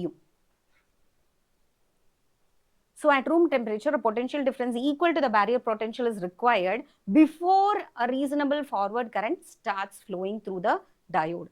The voltage is known as threshold voltage or cut-in voltage or knee voltage. It is approximately 0.3 for germanium and 0.7 for silicon. This graph clearly shows that the current flow is not linear, it is exponential. It does not obey Ohm's law. The forward resistance கிடைக்கணும்னா it is VF by IF. அதனால சின்ன ஏரியாவை ஏதாவது ஒரு சின்ன ரீஜனை எடுத்துட்டு ஸ்லோப்பை கண்டுபிடிச்சு ஸ்லோப்போட reciprocal கண்டுபிடிச்சிட்டா போறோம். வை ஸ்லோப்போட reciprocal? Because here it is y by xனா I by IF by VF தான் வருது. நமக்கு தேவை VF by IF. So RF is equal to delta VF divided by delta IF. Thus the diode behaves as a conductor when it is forward biased.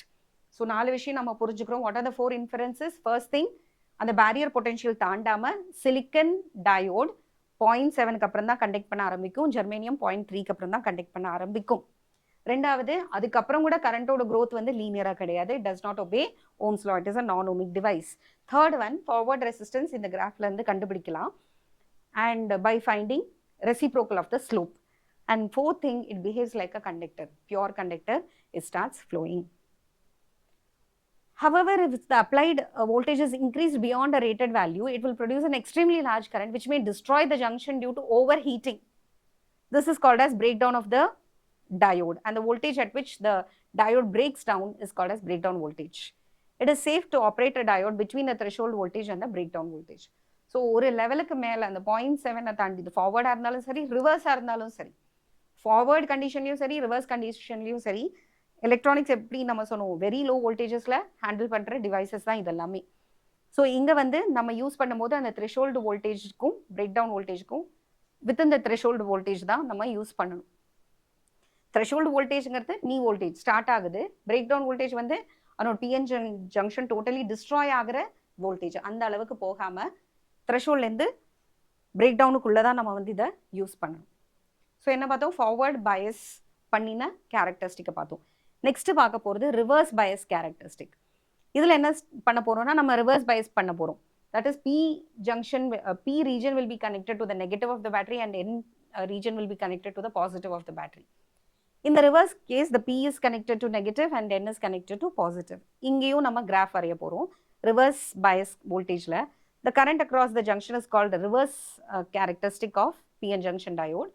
Under this condition, a very small current in micro amperes, அப்போ வந்து milli ஆம்பியர்ஸில் கிடைச்சது. மில்லியோடது வந்து 10 power minus 3 ampere. Now you will get in the range of 10 power minus 6 ampere, which is 1000 times less than the forward current.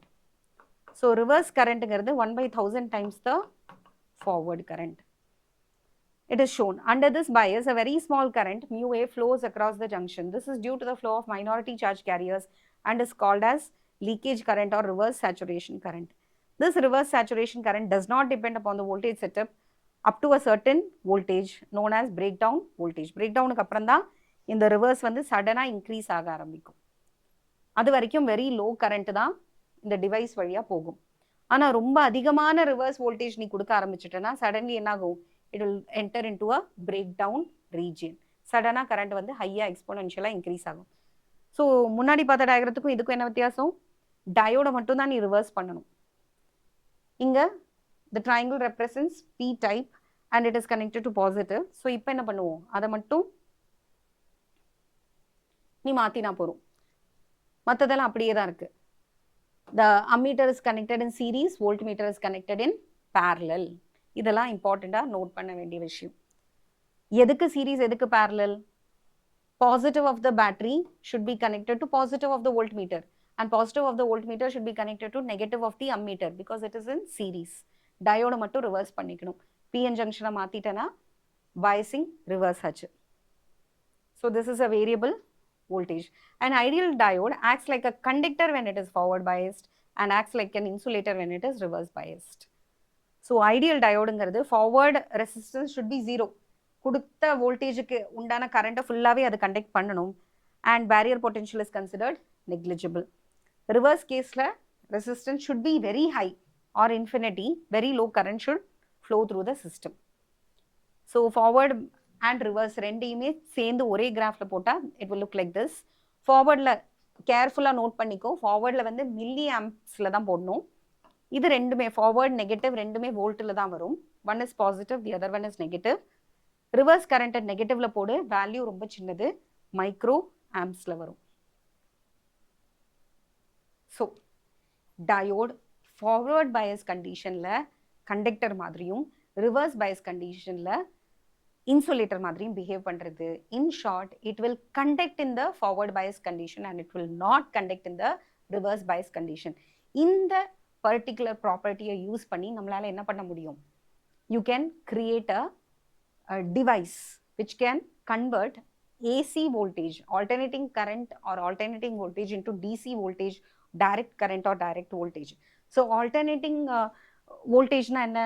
Alternating voltage is a voltage or a current which changes its polarity several times within a particular time. Frequency, high frequency irukra alternating current na enna artham? Positive la irundhu negative, negative la irundhu positive, thannoda polarity ya maathikite irukra current ku என்னன்னு பேரு? It is called as alternating current or alternating voltage. புரிஞ்சுதா? So positive நெகட்டிவ்க்கு நடுவில் fluctuate ஆகிற இந்த கரண்ட்டை, fluctuate ஆகிற வோல்டேஜை தான் நம்ம ஆல்டர்னேட்டிங் கரண்ட் ஒரு ஆல்டர்னேட்டிங் வோல்டேஜ்னு சொல்கிறோம். So rectification, the process in which alternating voltage or alternating current is converted into direct voltage or direct current is known as rectification. The device used for this process is called as rectifier. There are two types of rectifier. இந்த இன்புட்ல கொடுத்த வேவை ஃபுல்லாவே அவுட்புட்ல எஃபிஷியண்டா கொடுத்ததுன்னா that is called as full wave rectifier. கொடுத்த வேவை half மட்டும் தான் rectify பண்ணுறதுன்னா it is called as half wave rectifier. There are two types of rectifier, half wave rectifier and full wave rectifier. So இதுதான் நம்ம next கிளாஸ்ல பார்க்க போறோம். What is rectification? What is rectification process என்ன? ரெக்டிஃபையருக்கு சர்க்கியூட்ல என்னெல்லாம் தேவை, மெயினான கம்போனன்ட்ஸ் என்னெல்லாம், அதை நெக்ஸ்ட் கிளாஸ்ல பார்க்கலாம்.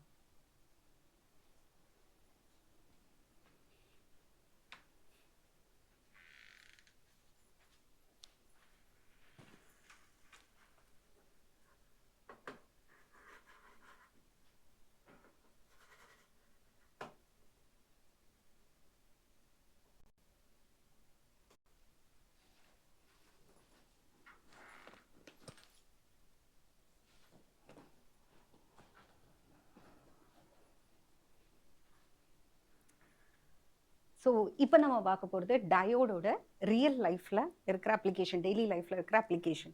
டயோடு எதுக்கு யூஸ் பண்ணுறோம், டயோடோட எந்த ப்ராப்பர்ட்டி வேறு யூஸ் பண்ண போகிறோம், அதையும் பார்க்க போகிறோம். டயோடு போன கிளாஸில் நம்ம என்ன பார்த்தோம்னா, டயோடு ஃபார்வர்ட் பயஸ் பண்ணோம்னா it will act like a conductor, it will start conducting current. And when it is reverse Paes it does not conduct current at all. Forward resistance ரொம்ப கம்மியாக இருக்கும், ரிவர்ஸ் பயஸ் பண்ணும்போது இருக்கிற ரெசிஸ்டன்ஸ் இஸ் வெரி ஹை. இதுதான் நம்ம பார்த்தோம். இந்த ப்ராப்பர்ட்டியை யூஸ் பண்ணி நம்ம இப்போ என்ன பண்ண போகிறோம், you're going to use this diode as a rectifier. Now what is rectification? Rectification என்னது? எதையாவது திருத்துறது. ஸோ எதை திருத்த போகிறோம் இங்கே? Alternating current. ஆல்டர்னேட்டிங் கரண்ட் என்ன பண்ணும், பாசிட்டிவ் அண்ட் நெகட்டிவ் பொலாரிட்டிக்கு it will keep on fluctuating.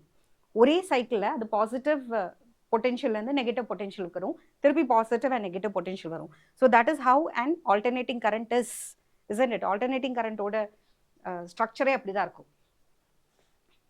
So ஒரு மீன் பொசிஷன்லேருந்து it will fluctuate between the positive and negative potentials. இந்த மாதிரி இருக்கிற ஆல்டர்னேட்டிங் கரண்ட்டை நம்ம என்னவா மாற்ற போகிறோம், you're going to convert it into a DC, direct current. Direct current polarity எப்போதுமே பாசிட்டிவாக இருக்கிறது எப்போதுமே பாசிட்டிவாக இருக்கும், நெகட்டிவாக இருக்கிற டெர்மினல் எப்போதுமே நெகட்டிவாக இருக்கும். The process in which alternating voltage or alternating current is converted into direct voltage or direct current is known as rectification. the device which is used for this process is called as a rectifier. There are two types of rectifiers, half wave rectifier and full wave rectifier. Now half wave rectifier க்கு நம்ம என்ன சொன்னோம், நம்ம கொடுக்கிற இன்புட்ல எத்தனை waves இருந்தாலும் அதனோட half of the wave will be rectified and the output will be roughly 50%. Theoretically it should be 50% efficient. Half of the wave is rectified, the other half is lost. Full wave rectifierல ரெண்டு half ஐயுமே நம்ம என்ன பண்ண போறோம், you are going to rectify and you are going to give it as output. So that is the difference between half wave rectifier and full wave rectifier. இதுதான் half wave rectifier ஓட circuit diagram. இன்னொன்று நான் சொன்னேன், எலக்ட்ரானிக்ஸில் மெயினாகவே நம்ம வந்து voltage ரொம்ப low voltage தான் use பண்ணுவோம். அதுக்காக இங்கே வந்து நம்ம என்ன பண்ணுவோம், இதை நம்ம எடுக்க போகிறது சப்ளைலேருந்து தான், சப்ளையோட ஏசி இன்புட்டு. இது மெயினாக நம்ம யூஸ் பண்ணுறது நம்மளோட மொபைல் சார்ஜஸ், லேப்டாப் சார்ஜஸில் தான் இந்த ரெக்டிஃபயரை நம்ம யூஸ் பண்ணுறோம். ஸோ நமக்கு வந்து அதுக்கு ஒரு 9 வோல்ட்லேருந்து 12 வோல்ட், 6, 9, 12 இவ்வளோ போதும். இப்போது நம்ம வாசிக்கிற கீபோர்டெல்லாம் கூட நம்ம அடாப்டர் யூஸ் பண்ணுறோம், கீபோர்டுக்கு யூஸ் பண்ணுறோம், லேப்டாப்க்கு யூஸ் பண்ணுறோம், மொபைல் சார்ஜஸ்க்கெல்லாம் யூஸ் பண்ணுறோம். இதிலெல்லாம் நம்ம சப்ளையில் வரக்கூடிய ஏசி இன்புட் இஸ் 220லேருந்து 240 வோல்ட் இருக்குது. டெய்லி நமக்கு சப்ளை ஆகிற ஏசியோட சப்ளை அவ்வளோ ஹை வோல்டேஜ் நமக்கு தேவையில்லை. அதை இன்புட்டாக எடுத்துக்கிட்டு ஸ்டெப் டவுன் டிரான்ஸ்ஃபார்மரில், ஸ்டெப் டவுன் டிரான்ஸ்ஃபார்மர்னா என்ன, 4th லெசனில் படிச்சிருக்கோம் எலக்ட்ரோ மேக்னெட்டிக் இண்டக்ஷனில். Step down transformers are those transformer which reduce the voltage. இன்புட்டில் கொடுக்குற வோல்டேஜை விட அவுட்புட்டோட வோல்டேஜ் ரொம்ப கம்மியாக இருக்கும். அந்த மாதிரி இருக்கிற டிரான்ஸ்ஃபார்மர்ஸை ஸ்டெப் டவுன் டிரான்ஸ்ஃபார்மர்னு சொல்கிறோம். இன்னொரு விதமான டிரான்ஸ்ஃபார்மரும் இருக்குது, அது என்னது, நம்ம இன்புட் வோல்டேஜை இன்க்ரீஸ் பண்ணி கொடுக்குறது. ஸோ இன்புட் வோல்டேஜ் இன்க்ரீஸ் பண்ணும்போது ஆட்டோமேட்டிக்காக என்ன ஆகும், கரண்ட் வந்து கம்மியாயிடும். So this is a step down transformer. டர்ன்ஸை பார்த்தாலே தெரியுது, ப்ரைமரியில் நம்பர் ஆஃப் டர்ன்ஸ் ரொம்ப அதிகமாக இருக்குது, செகண்டரியில் நம்பர் ஆஃப் டர்ன்ஸ் ரொம்ப கம்மியாக இருக்குது. அண்ட் செகண்டரியில் வந்து திக்கான வயர்ஸ் இருக்குது. எதுக்காக திக்கான வயர்ஸ், இங்கே வோல்டேஜ் ட்ராப் ஆக போகுது, அதுக்கு காம்பன்சேட் பண்ணுறதுக்கு கரண்ட் இன்க்ரீஸ் ஆகும். கரண்ட் இன்க்ரீஸ் ஆகிறதுனால அந்த ஹை கரண்ட்டை தாங்கிறதுக்கு தின் வயர்ஸால் முடியாது. So you require thick wires. And this is passed through a diode. இந்த டயோடு தான் நமக்கு ரெக்டிஃபிகேஷன் பண்ண போகிறது. இதுக்கு அக்ராஸாக கிடைக்கக்கூடிய வோல்டேஜை நம்ம எதுக்கு கொடுக்க போகிறோம், நம்மளோட லோடுக்கு கொடுக்க போகிறோம். ஸோ ஃபிசிக்ஸில் லோடுங்கிறது என்னது, நம்மளோட டிவைஸ். எந்த டிவைஸை நீ அந்த இடத்துல கனெக்ட் பண்ண போறியோ அதனோட ரெசிஸ்டன்ஸ், அதனோட இம்பிடன்ஸ் தான் உன்னோட load resistance. So this is the simple schematic diagram, circuit diagram of a half wave rectifier. So once again, what is rectification? The process of converting alternating voltage or alternating current into direct voltage or direct current is called as rectification. The device which is used in this process is called rectifier. You have two types of rectifier, half wave rectifier and full wave rectifier. முதல்ல பார்க்க போகிறது half wave rectifier. Half wave rectifier, full wave rectifier ரெண்டுமே தனித்தனியாக 5 mark question, long answer, detail ஆன்சரில் கேட்குற question. So இந்த half wave rectifierல முதல்ல ஒரு டிரான்ஸ்ஃபார்மர் தேவை which is going to supply that AC input. Then you require a PN junction diode which is the perfect rectifier and a resistor. So இந்த resistor எதுக்கு, load resistor. இங்கே தான் உன்னோட வோல்டேஜை நம்ம அவுட்புட்டாக கொடுக்க போகிறோம். இன் அ half wave rectifier ஏதாவது ஒரு ஹாஃபை தான் நம்ம வந்து கன்வெர்ட் பண்ணுவோம். either a positive half or a negative half of the AC input is passed through the diode while the other half is blocked. Only one half of the input wave is rectified. Therefore it is called as half wave rectifier. So ஒரே ஒரு PN junction diode போதும் rectifier diode create பண்ணுறதுக்கு.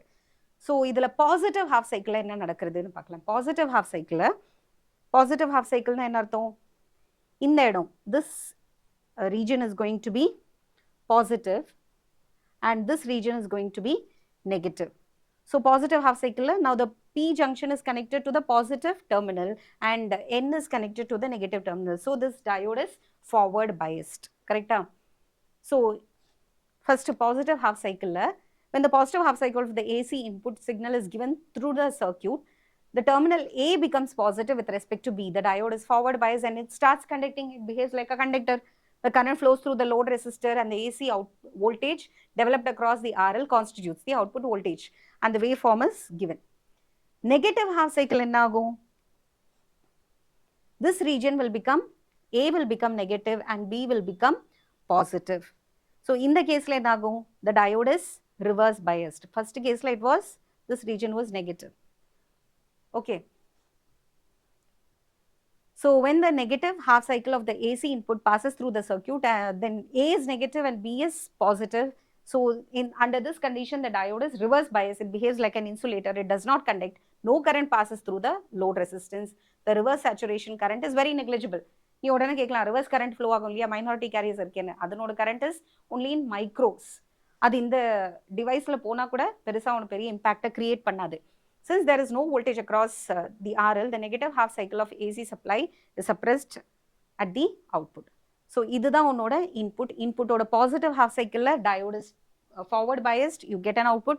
Negative half cycle, it is reverse biased, it does not conduct, you do not have an output. Again, for the next positive half cycle, you have negative half cycle க்கு கிடையாது, positive க்கு இருக்கு, negative க்கு கிடையாது. So this is your input voltage, this is your output voltage.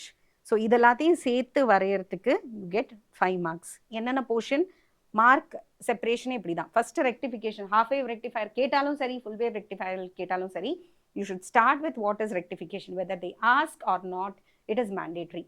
Rectification என்னதுன்னு சொல்லிடு, rectifier என்னதுன்னு சொல்லிடு, 2 டைப்ஸ் வேணும்னா மென்ஷன் பண்ணு. Circuit diagram carries 1 mark, rectification carries 1 mark, positive half cycle என்ன நடக்கிறது half mark, negative half cycle என்ன நடக்கிறது half mark, and output wave contains half mark. So this is how you finish your half wave rectifier, 5 mark long answer.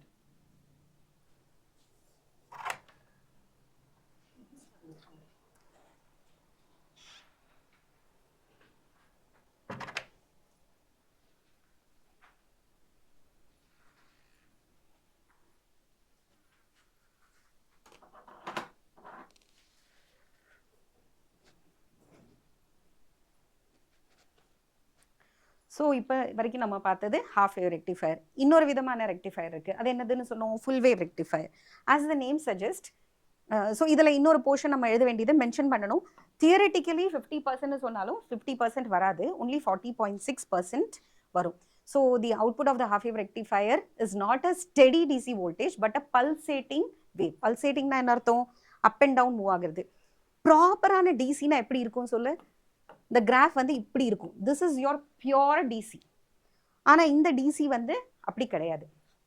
இந்த DC எப்படி இருக்கு, இதில் கொஞ்சம் ஏசியோட component இருக்கிறதுனால தான் இது பல்சேட்டிங்காக இருக்கு, அப் அண்ட் டவுன்.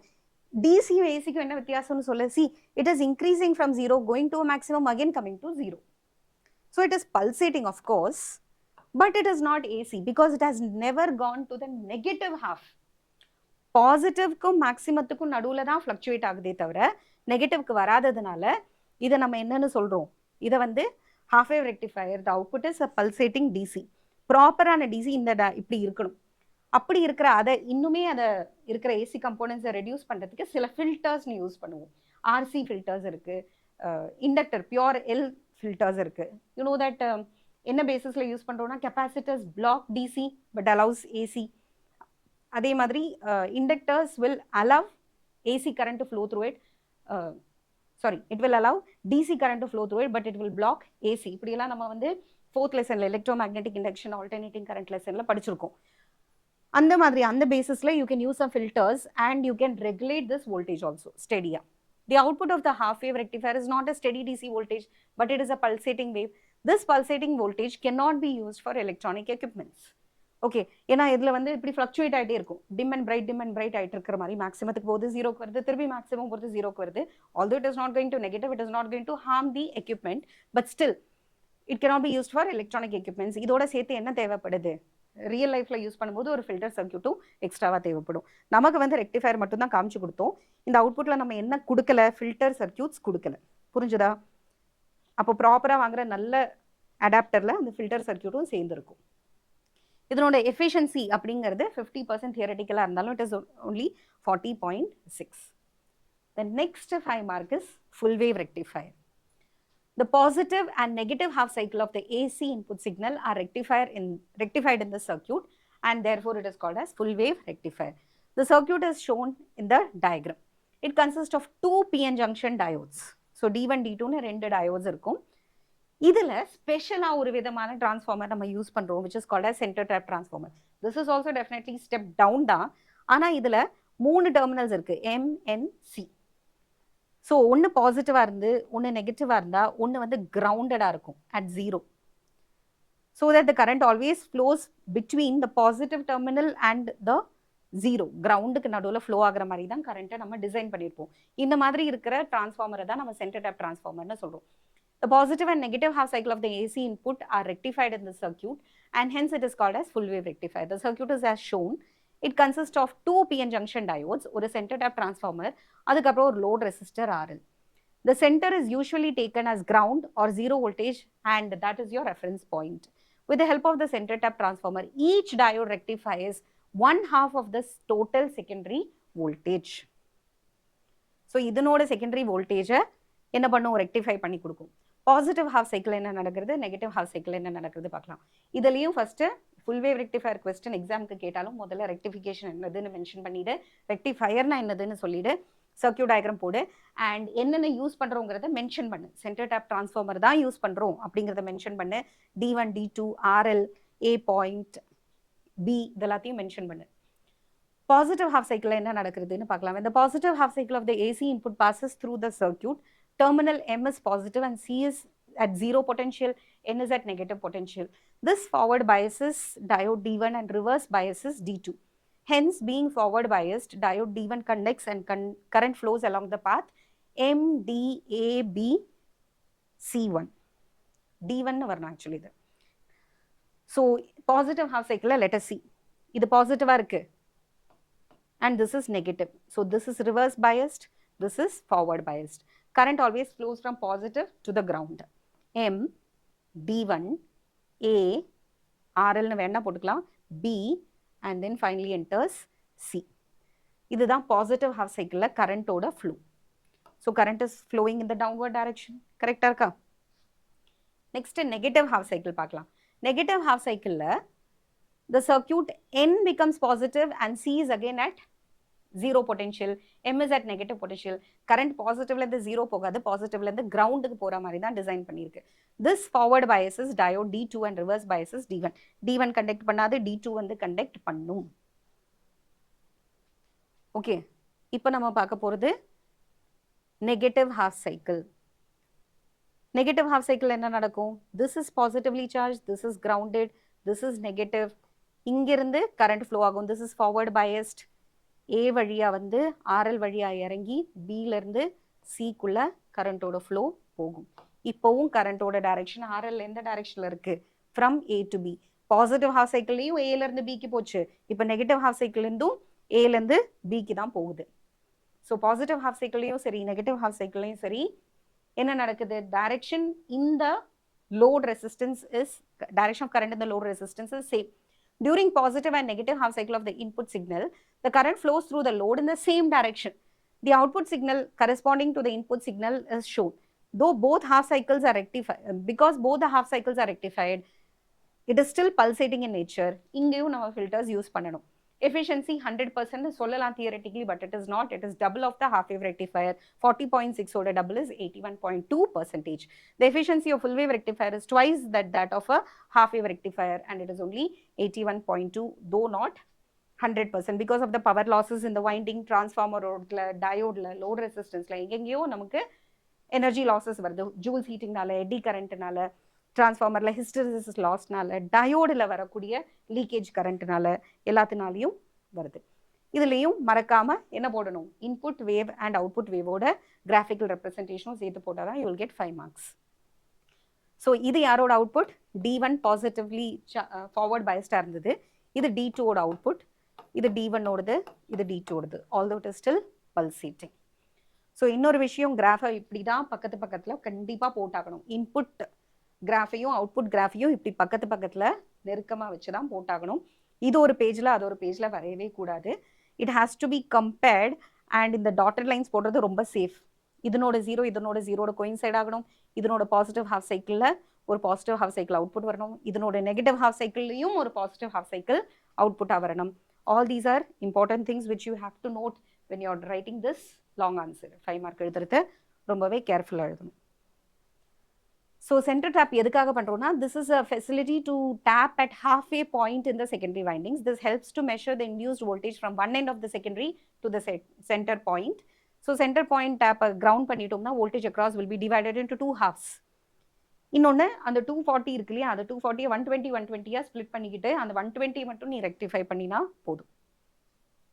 செகண்டரியில் சும்மா ஒரு பேஜுக்கு 240 சொல்கிறோம்னா நமக்கு எவ்வளோ வேணுமோ அவ்வளோதான் நம்ம கொடுத்துருப்போம்.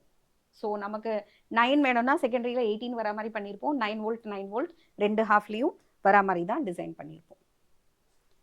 நெக்ஸ்ட், இந்த ரெக்டிஃபயர் எல்லாம் சொல்கிறதுக்கு முன்னாடி பயசிங் கேஸில் நம்ம ஒரு விஷயத்தை பற்றி சொன்னோம். ஒரு த்ரெஷோல்டு வோல்டேஜ் இருக்குது. அந்த த்ரெஷோல்டு வோல்டேஜ்லேருந்து ஒரு சேஃப் லிமிட் இருக்குது, பிரேக் டவுன் வோல்டேஜ்னு சொல்லுவோம். அந்த பிரேக் டவுன் வோல்டேஜ்க்குள்ளே தான் நீ வந்து டயோட யூஸ் பண்ணணும். ஒருவேளை வோல்டேஜ் ரொம்ப ஹையாக கொடுத்துட்டோம்னா ஃபார்வர்ட் பயஸ்லையும் சரி ரிவர்ஸ் பயஸ்லையும் சரி என்ன ஆகிறதுக்கு சான்சஸ் இருக்குது, பிரேக் டவுன் ஆகிறதுக்கு சான்சஸ் இருக்குது. ப்ரிஃபரபிளி மோஸ்ட்லி இந்த ரிவர்ஸ் பயஸ் கண்டிஷன் கொடுக்கும்போது ரொம்பவே கேர்ஃபுல்லாக இருக்கணும். ஃபார்வர்ட் பயஸ்லையும் பிரேக் டவுன் ஆகிறதுக்கு சான்சஸ் இருக்குது. ரொம்ப ஹை வோல்டேஜ் எல்லாம் டயோடில் கொடுக்கக்கூடாது. பட் ரிவர்ஸில் தான் இன்னுமே சிக்னிஃபிகண்ட்டாக அந்த பிரேக் டவுன் நடக்குது. The reverse current or the reverse saturation current due to the minority carriers is very small. If the reverse bias is increased beyond a point, the junction breaks down and the reverse current increases very sharply, exponentially. The voltage at which breakdown happens is called breakdown voltage, and it depends on the width of the depletion region, which in turn depends on the doping level. A normal PN junction diode gets damaged at this point. ஒரு அளவுக்கு மேல reverse வோல்டேஜை கொடுத்துட்டோம்னா டயோடோட அந்த PN junction, அந்த barrier, depletion layer, அதனோட structure, அதனோட மெஜாரிட்டி கிறிஸ்டல் ஸ்ட்ரக்சர் எல்லாமே டிஸ்ட்ராய் ஆகிடும். It will no more behave like a டயோடாவே பிஹேவ் பண்ணாது. ஒரு அளவுக்கு மேலே நீ ரிவர்ஸ் வயஸ் கொடுத்துட்டேன்னா வெறுமனா அது அப்படியே வெறும் ஒரு வயர் மாதிரி, ஒரு கண்டக்டர் மாதிரி பிஹேவ் பண்ண ஆரம்பிச்சிடும்.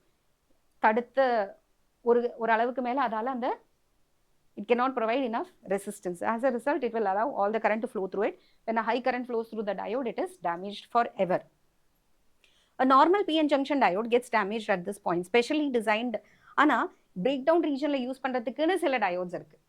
For example, Zener diodes. Zener diode வந்து நீ சேஃபா கூட breakdown regionல யூஸ் பண்ணலாம். ஓகே, அந்த மாதிரி டிசைன் செய்யப்பட்ட diodes தான் Zener diode, which can be operated in this region and it is used for the purpose of voltage regulation in circuits. So there are two types of mechanism which are responsible for breakdown and increasing the reverse voltage. என்ன ரெண்டு விதமான breakdown அப்படின்னு பார்க்கலாம். So breakdown வந்து மெயினாக reverse bias கண்டிஷனில் தான் நடக்கிறது. ஸோ இந்த டிஃப்ரென்ஸை வந்து நீ டேப்லெட் காலமாக போட்டு படிச்சோன்னா ரொம்ப யூஸ்ஃபுல்லாக இருக்கும். ஸோ இதில் மெயின் பாயிண்ட்ஸை வந்து நான் ஹைலைட் பண்ணியிருக்கேன். அவலான்ச் breakdownல இந்த ஹைலைட் பண்ண பாயிண்ட்ஸ் எல்லாம் கட்டாயம் நீ வந்து ஒரு டிஃப்ரென்ஸாக எழுதலாம்.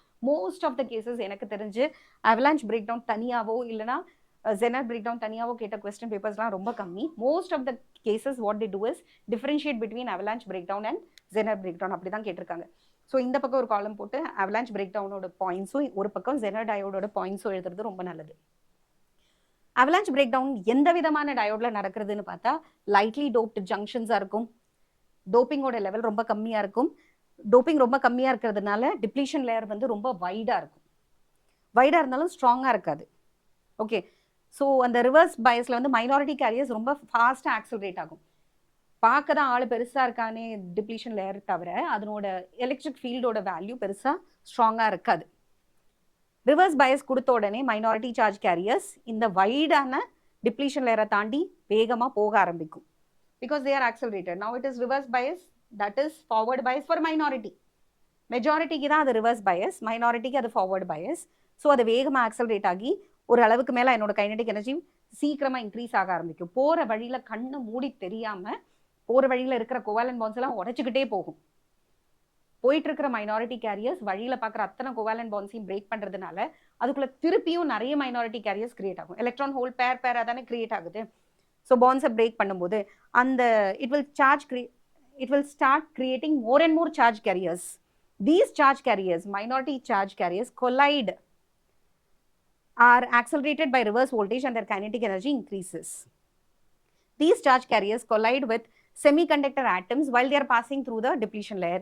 This leads to breaking down of covalent bonds and further increase in the generation of electron hole pairs. So the number of minority carriers increases tremendously. This gives rise to a very large reverse saturation current. So இப்போ புதுசாக generate ஆன charge carriers are also accelerated.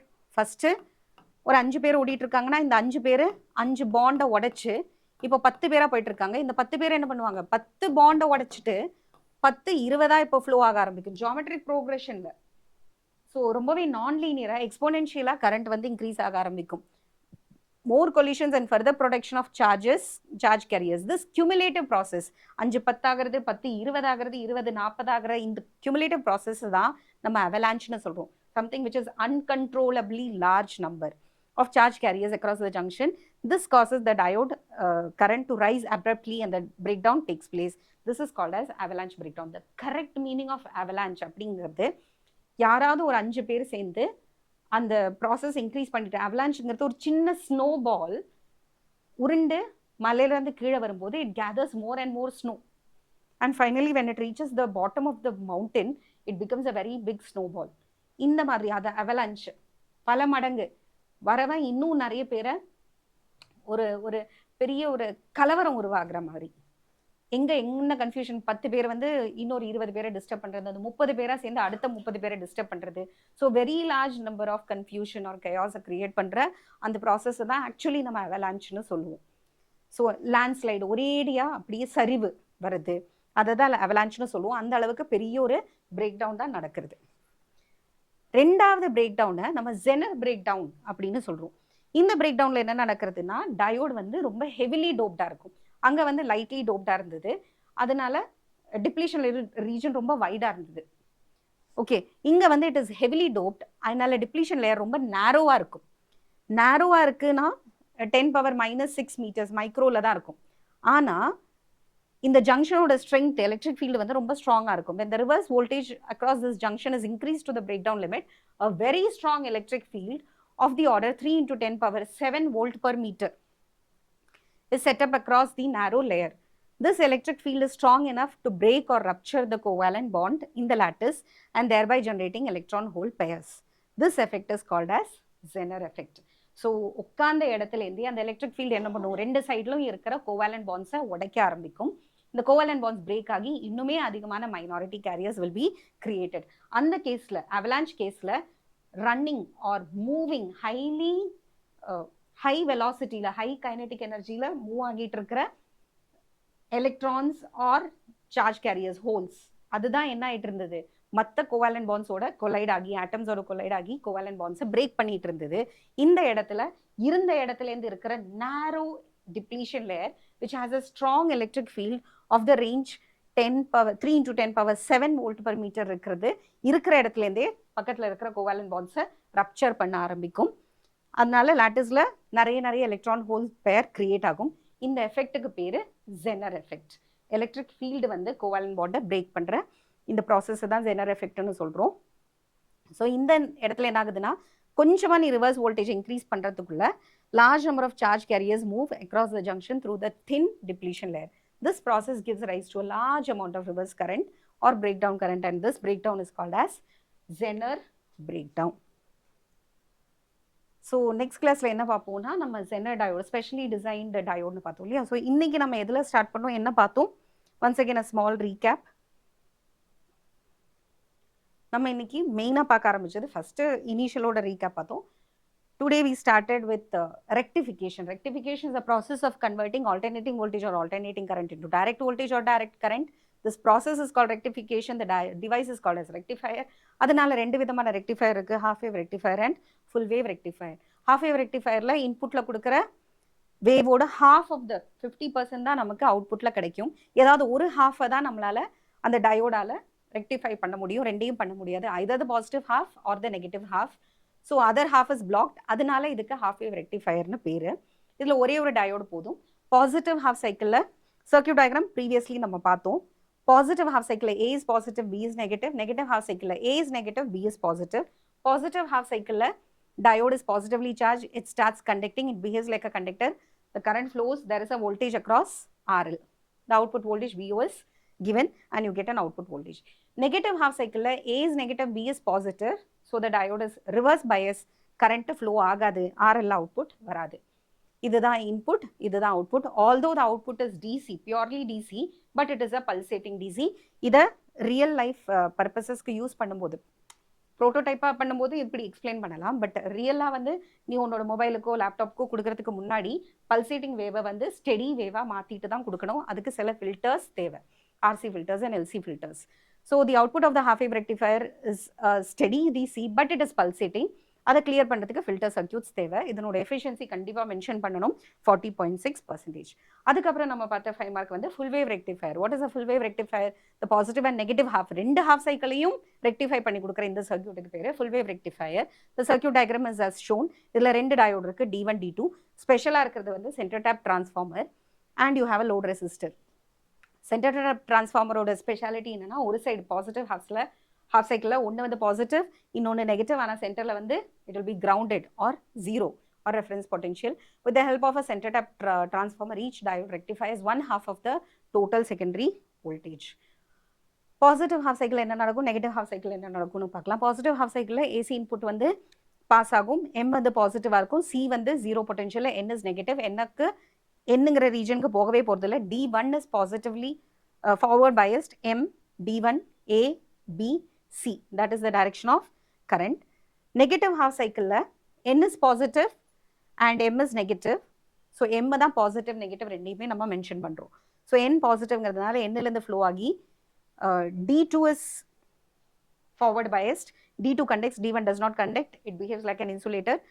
The direction of current is N D2 A B to C. So in both the cases the current flow is from A B to C. இந்த 2ங்கிறது actually இங்கே வரணும், D2. Okay, so negative half சைக்கிளில் N D2 ABC, first கேஸில் M D1 ABC. ரெண்டு கேஸ்லையுமே in both the cases positive and negative half cycle the current flows through the load in the same direction. அதனால it is rectified but still it is pulsating. இதனோட efficiency is double the efficiency of half wave rectifier. 40.6 ஓட double 81.2. It is because of power losses in the winding, the diode and the load resistance. So output graph, input graph and output graph கண்டிப்பாக வரைஞ்சாகணும். உங்கள் அண்டர்ஸ்டாண்டிங்காக நான் சொன்னேன், this is due the output due to D1, this is output due to D2. Alternatingly you have this is also a pulsating DC. And center tap ஓட mention you can do. அதுக்கப்புறம் நம்ம என்ன பார்த்தோம்னா break down mechanism பார்த்தோம். பயசிங்லேயே சொன்னோம், ரெண்டு விதமான biasing இருக்குது, forward biasing and reverse biasing. Forward பயசிங்கில் ரெசிஸ்டன்ஸ் ரொம்ப கம்மி, it behaves like a conductor. Reverse பயஸில் ரெசிஸ்டன்ஸ் ரொம்ப high, it behaves like a insulator அப்படின்னு பார்த்தோம். ரிவர்ஸ் பயஸ்ல கொடுக்குற வோல்டேஜ் ஒரு லெவலுக்கு மேலே கொடுக்கக்கூடாது, கொடுத்தோம்னா it will enter to break down region. அதால் தடுக்க முடியாது, ரெசிஸ்டன்ஸ் கொடுக்க முடியாது. ஹை எக்ஸ்போனென்ஷியல் ரேஷியோவில் எக்ஸ்போனென்ஷியலி கரண்ட் வந்து இன்க்ரீஸ் ஆகும். அதுக்கப்புறம் டயோடாகவே இருக்காது. ஸோ டயோட சேஃபர் சைடுக்கு நீ வோல்டேஜ்லேருந்து வித்தின் ஸ்பெசிஃபைடு வேல்யூ தான் நம்ம யூஸ் பண்ணணும். பிரேக் டவுன் வோல்டேஜ் வரைக்கும் போகக்கூடாது. ரிவர்ஸ் பயஸ் கண்டிஷனில் தான் பிரேக் டவுன் அதிகமாக நடக்கிறது. ஸோ ரிவர்ஸ் கொடுக்கும்போது ரொம்பவே கேர்ஃபுல்லாக இருக்கணும். அப்படி ரொம்ப ஓரளவுக்கு மேலே கொடுத்துட்டோம்னா diode will lose its property, it will never behave like a rectifier. டயோடாகவே இருக்காது, இட் வில் கெட் டேமேஜ்ட். ஆனால் ரிவர்ஸ் பயஸ்லேயே யூஸ் பண்ணுறதுக்காக ஸ்பெஷலாக டிசைன் செய்யப்பட்ட ஒரு டயோடு தான் ஜெனர் டயோட். பிரேக் டவுன் ரெண்டு விதத்தில் நடக்கலாம். ரிவர்ஸ் பயஸ் கொடுக்கும்போது ரெண்டு கேசஸை நம்ம ஸ்பிளிட் பண்ணி சொன்னோம். ஒரு டயோடு வந்து lightly doped, depletion layer is very wide, the minority carriers can easily cross over because the electric field is not very strong. கொடுக்குற கொஞ்சம் வோல்டேஜில் மைனாரிட்டிஸ் வேகமாக போயிட்டு இருக்கும், அதனோட கைனடிக் எனர்ஜி இன்க்ரீஸ் ஆகும். போகிற வழியில் அதை மோதிக்கிட்டே போய் இன்னும் புதுசாக இருக்கிற கோவாலன் பாண்ட்ஸை உடைச்சு இன்னும் அதிகமான ஹோல்ஸ் அண்ட் எலக்ட்ரான்ஸை கிரியேட் பண்ணும். போகிற வழியில் 10-20 பேரை சேர்த்துக்கிறது, 20-30 பேரை சேர்த்துக்கிறது, 20-40 பேரை சேர்த்துக்கிறது, டபுளாக பண்ணிட்டு போயிட்டு ஜாமெட்ரிக் ப்ரோக்ரஷனில் மைனாரிட்டி கேரியர்ஸோட நம்பர் இன்க்ரீஸ் ஆகிட்டே போகும். Current is tremendously increased.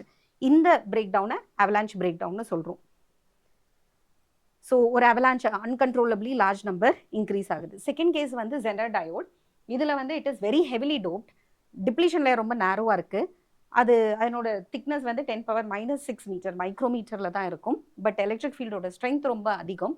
The electric field is strong enough to rupture or break the covalent bonds in the lattice and thereby generating more and more electron and hole pairs. This effect is called as Zener effect. So கொஞ்சமாக reverse current increase பண்ணுறதுக்குள்ள large number of charge carriers start moving across the junction because through the thin depletion layer. This gives rise to a large amount of reverse current called as Zener breakdown. So நம்ம PN junction diode என்னவா use பண்ணோம், ரெக்டிஃபயரா use பண்ணுவோம். That was the ordinary diode. அதை வந்து break down ரீஜனில் use பண்ணால் அது கெட்டு போயிடும்னு நம்ம பார்த்தோம். It will be damaged forever. ஆனால் பிரேக் டவுன் ரீஜனில் யூஸ் பண்ணுறதுக்குன்னு சில டயோட்ஸ் இருக்குது, ஸ்பெஷலி டிசைன்டு டயோட்ஸ்னு பார்த்தோம். That is your Zener diode. Zener டயோடில் ஜெனர் எஃபெக்ட் தான் ஒர்க் ஆகுது. What are the two types of break down? One is avalanche breakdown, the other one is Zener breakdown. avalanche breakdown la enna nadakkudu, the diode is lightly doped, Zener diode la it is heavily doped. So Zener diode ku and the Zener effect da adala nadakkurudhu. So it should naturally be heavily doped ah irukum, and it is used in the reverse bias condition. Moreover, this effect explain பண்ணதுனாலயும் இத கண்டுபிடிச்சதுனால this diode is named after its inventor Clarence Melvin and Zener. It is specially designed to be operated in the breakdown region. The doping level of silicon level can vary from a wide range. அப்ப அதனோட doping level ppm ஓட வேல்யூக்கு ஏத்த மாதிரி இந்த diode can work from 2 volt to 1000 volt. Zener breakdown occurs due to the breaking up of covalent bonds by the strong electric field set up in the depletion layer by the reverse voltage. It produces an extremely large number of electrons and holes which constitute the reverse saturation current. It looks like ordinary PN junction diode except that the inside lead resembles the Z shape. Symbol வந்து நம்ம எப்படி மாத்துவோம்? Symbolically நம்ம டயோடுக்கு ஒரு Z அப்படிங்கிற ஒரு letter இருக்கிற மாதிரி you will make a small change here இந்த ரெப்ரசன்டேஷன்ல. பார்க்கறதுக்கு மார்க்கெட்ல கிடைக்கிற Zener diode it will be orange in color. இன்னொன்று வந்துட்டு ordinary diode நீ பார்த்தனா silver with a black with a silver line இருக்கும். The silver line will denote the negative terminal N side. So Zener diode real lifeல பார்க்கறதுக்கு இப்படி இருக்கும் commercial picture. இப்படி தான் நமக்கு கடையில வாங்கினா கிடைக்கும். இதுதான் அதனோட சர்க்யூட் சிம்பிள். ஸோ நம்ம இதை பிரேக் டவுன்ல தான் யூஸ் பண்ண போறோம். ஃபார்வர்ட் பைஸ்ல பெரிய யூஸ் கிடையாது. ரிவர்ஸ் பைஸ்ல தான் இதை மெயினா நம்ம யூஸ் பண்ண போறோம். This is a VI characteristic. Once again, characteristic na என்னது? It is graph which shows the variation of current with voltage. This is your forward voltage, forward current, reverse voltage and reverse current both given in negative. Reverse current is in the order of microampere and forward current is in the order of milliampere. Now let us see how does it work. இந்த சர்க்யூட்ல first இதை எப்படி use பண்ணணுங்கிறத பார்க்கலாம். ரெண்டு கேஸையுமே நம்ம பார்த்துடலாம். ஜெனரை வந்து forward பைஸ் பண்ணும்போது reverse பைஸ் பண்ணும்போது, ஃபார்வர்டு பைஸ் பண்ணும்போது நார்மலான பிஎன் ஜங்ஷன் டயோடு மாதிரியே தான் பிஹேவ் பண்ணும். கொஞ்சம் தூரத்துக்கு அது கண்டக்ட் பண்ணாது, பேரியர் பொட்டன்ஷியல் தாண்டுற வரைக்கும். அதுக்கப்புறம் அது ஸ்டெடியாக இன்க்ரீஸ் பண்ண ஆரம்பிக்கும் எக்ஸ்பொனென்ஷியலாக. That is also non linear. But we are more interested in the reverse bias condition. இந்த செகண்ட் கண்டிஷன் தான் நம்ம பார்க்க போகிறோம். So forward bias condition la P type is connected to positive, N type is N region is connected to negative. Resistance இது எதுக்கு? High current flow ஆகாம இருக்கிறதுக்கு, சேஃப்டிக்காக. இதுல வந்து comparatively higher current flow ஆகிறதுனால milliammeter யூஸ் பண்றோம். Voltmeter as usual it is connected in parallel. இங்க செல்லோட அதே பொசிஷன் தான், டயோட மட்டும் ரிவர்ஸ் பண்ணி வச்சிடுறோம். This is for safety. This is again ரொம்ப low current இருக்கிறதுனால instead of milliammeter now you will use micrometer. This is your voltmeter which is connected in parallel. Okay, so the forward characteristic of a Zener diode is similar to that of an ordinary PN junction diode. Forward biasல பெருசா ஒன்றும் change கிடையாது. As usual சிலிக்கனா இருந்தா if it is made of silicon 0.7 க்கு அப்புறம் தான் roughly start ஆகும். ஜெர்மேனியமா இருந்தா maybe after 0.3 லயே start ஆகும். The reverse characteristic is highly significant. The increase in reverse voltage normally generates very small reverse current. While in Zener diode, the reverse voltage is increased beyond the breakdown voltage. Vz தாண்டின உடனே the increase in current is very sharp. The voltage remains almost constant throughout the breakdown region and Iz max represent the maximum reverse current that is possible, which is increased further, the diode will be damaged. ஓரளவுக்கு மேல Iz இங்க வந்து பார்த்தேன்னா அந்த கேரக்டரிஸ்டிக்ல almost it is constant. Iz ஓட value vary ஆச்சுனாலும் Vz ஓட value எப்போதுமே கான்ஸ்டன்டா தான் இருக்கு. இந்த ப்ராப்பர்ட்டியை தான் நம்ம டேப் பண்ண போறோம். ஸோ ஒன்ஸ் அகெயின் சொல்றேன், இப்போ நம்ம வந்து ஜெனர் பிரேக் டவுனை பத்தி படிச்சுட்டு இருக்கோம். ஜெனர் எப்படி வந்து நம்ம வோல்டேஜ் ஸ்டெபிலைசரா யூஸ் பண்ணலாம், வோல்டேஜ் ரெகுலேட்டரா யூஸ் பண்ணலாம் அப்படின்னு பார்த்துட்டு இருக்கோம். இதனோட இம்பார்ட்டன்ட் பேராமீட்டர்ஸ்ங்கிறது எந்த பாயிண்ட்ல அந்த ஜெனர் பிரேக் டவுன் ஆக போகுது, எந்த வோல்டேஜ்ல பிரேக் டவுன் ஆக போகுதுங்கிறது அதனோட இம்பார்ட்டன்ட் பேராமீட்டர். என்ன minimum current it can sustain before break down, break டவுனுக்கு முன்னாடி ஸ்டார்ட் ஆகிற மினிமம் கரண்ட்ல இருந்து அதோட மேக்ஸிமம் ரேஞ்ச் ஆஃப் கரண்ட் வரைக்கும். The maximum current limited by maximum power dissipation. எந்த அளவுக்கு சேஃபா அதுல கரண்ட் ஃப்ளோ ஆகலாம். ஜெனர்ல maximum amount of current that can flow and create a power. So maximum power என்ன கிரியேட் ஆக முடியும், that is an important point. That is a parameter that you have to check before using or selecting a Zener diode for voltage ஸ்டெபிலைசரா, voltage ரெகுலேட்டரா use பண்றதுக்கு முன்னாடி. So the important parameters in the reverse characteristics are the Zener breakdown voltage, the minimum current which is used to sustain இதை விட கம்மியா போச்சுன்னா என்ன ஆகும், அந்த பிரேக் டவுன் ரீஜன்ல இருக்காது. ஸோ அந்த if you see the graph, எந்த பாயிண்ட்ல அது ஸ்டார்ட் ஆகுது, that is your IZ minimum. இந்த ரீஜன்ல இருந்து பிரேக் டவுன் ரீஜன் ஸ்டார்ட் ஆகுது. And there is a maximum level where you can safely use this diode without disturbing its internal structure.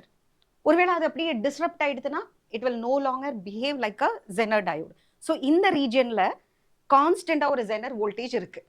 இந்த ரீஜனை தான் நம்ம யூஸ் பண்ணிக்க போறோம். So this is the region where you are going to operate the Zener diode for voltage regulation. Clear? So இதெல்லாம் தான் அதனோட parameters check பண்ணணும். The Zener diode is operated in the reverse bias condition. It is used in the reverse bias condition with the voltage greater than VZ and the current should be less than IZ max. The reverse characteristic is not exactly vertical, which means that the diode possesses some small resistance called Zener dynamic impedance. Exactly vertical இருந்ததுன்னா resistance slope is 0. Resistance வந்து டோட்டலா 0வா இருக்கும். But அப்படி இல்லாம it is not exactly vertical. அதனால ஒரு சின்ன Zener dynamic resistance impedance அதுல இருக்கு அப்படின்னு அர்த்தம். So the Zener resistance is the inverse of the slope. Slope is y axis ல current இருக்கு, x axis ல V இருக்கு, voltage. So we need V by I. அதனால slope எடுத்தோம்னா you will be getting IZ by VZ, அதனோட reciprocal. It means an increase in the Zener current produces only a very small increase in the reverse voltage. So voltageல பெரிய fluctuations இருக்காது. currentல என்னதான் fluctuation இருந்தாலும் voltage அதையே maintain பண்ணும். இதுதான் அதனோட important characteristic. However, this can be neglected. The voltage of an ideal Zener diode does not change once it goes into the breakdown region. In other words, VZ remains almost constant even when IZ increases considerably. The maximum reverse bias that can be applied before entering into the Zener breakdown is called peak inverse voltage, commercially called as PIV. Breakdown குள்ள போகிறதுக்கு முன்னாடி வர maximum current, that is what is called as PIV, because before it enters into the breakdown region. So இது ரொம்ப முக்கியமான question. So let's start once again. முதல்ல இருந்து இன்னொரு வாட்டி பார்த்துடலாம். Zener diode என்னது? ஃபர்ஸ்ட் நம்ம என்ன பார்த்தோம், PN junction diode பத்தி பார்த்தோம். அது ordinary diode, PN junction diode. அதனோட forward characteristic and reverse characteristic பார்த்தோம். reverse characteristic பார்க்கும்போது ரெண்டு விதமான breakdown நம்ம படிச்சோம். What are the two types of breakdown? One is Zener breakdown, the other one is avalanche breakdown. avalancheல வந்து the diode is lightly doped, Zenerல வந்து it is heavily doped. அதுல lightly doped ஆனதுனால ரொம்ப வைடா இருக்கும், but it is very weak. Okay, வைடா இருந்தாலும் electric field வீக்கா இருக்கும். reverse bias கொடுக்கும்போது minority carriers can easily cross over the depletion region and they are accelerated. போகும்போது accelerated ஆன minority charge carriers போகிற வழியில இருக்கிற covalent bonds எல்லாம் break பண்ணி புதுசா electrons and holes create பண்ணுது. There is a large number of minority carriers which is created, which creates a very large flow of current through the PN junction diode. That was one type of breakdown which is called as avalanche breakdown. avalanche na போற வழியில இன்னும் gather பண்ணிட்டே போகிறது அப்படிங்கற அர்த்தம். ரெண்டாவது breakdown was Zener breakdown. Zener breakdownல என்ன பார்த்தோம்னா it was heavily doped. The depletion region is very narrow but it is very strong. அதனோட electric field ரொம்ப ஸ்ட்ராங்கா இருக்கும். அந்த electric field பக்கத்துல இருக்கிற covalent bonds break பண்ண ஆரம்பிக்கும். The number of minority carriers keeps on increasing. When this minority carriers start flowing, it gives rise to a very large current called as Zener current. This type of breakdown is called as Zener breakdown. In either cases, PN junction diode cannot be used in the breakdown region. It will damage the diode. Breakdown regionல use பண்றதுக்காக design செய்யப்பட்ட புதுசா ஒரு diode இருக்கு. Another type of diode, a special device which is called as Zener diode. It was created, it was invented by Clarence Melvin Zener, and due to the effect also, it is called as Zener diode. It is very heavily doped silicon diode in a reverse, it is used in the reverse bias condition. It is specially designed to be operated in the breakdown region. The doping level of the silicon can be varied to have a wide range of breakdown voltages from 2 volt to 1000 volt. Zener breakdown occurs due to the breaking of covalent bonds by the strong electric field which is set up in the depletion region. இத நம்ம Zener breakdownலயே படிச்சிட்டோம். It produces an extremely large number of electrons and holes which constitute the reverse saturation current. It looks like an ordinary PN junction diode except that the N side lead resembles this shape Z. அதனோட symbol நம்ம பார்த்தோம். And the negative lead இருக்குல்லையா, positive lead P region is always represented by a triangle and the N region is represented by a line. This line is Z-shaped. A Zener diode is shown and its circuit symbol is given. இதுதான் commercially கடையில கிடைக்கக்கூடிய Zener diode. It looks like this. The ordinary diode looks like a black device with a silver lining. The silver lining stands for the negative terminal or the N region. இதில் இருக்கிற N region நம்ம slight Z shapeல கொடுத்துருவோம் to show that this symbol represents Zener diode.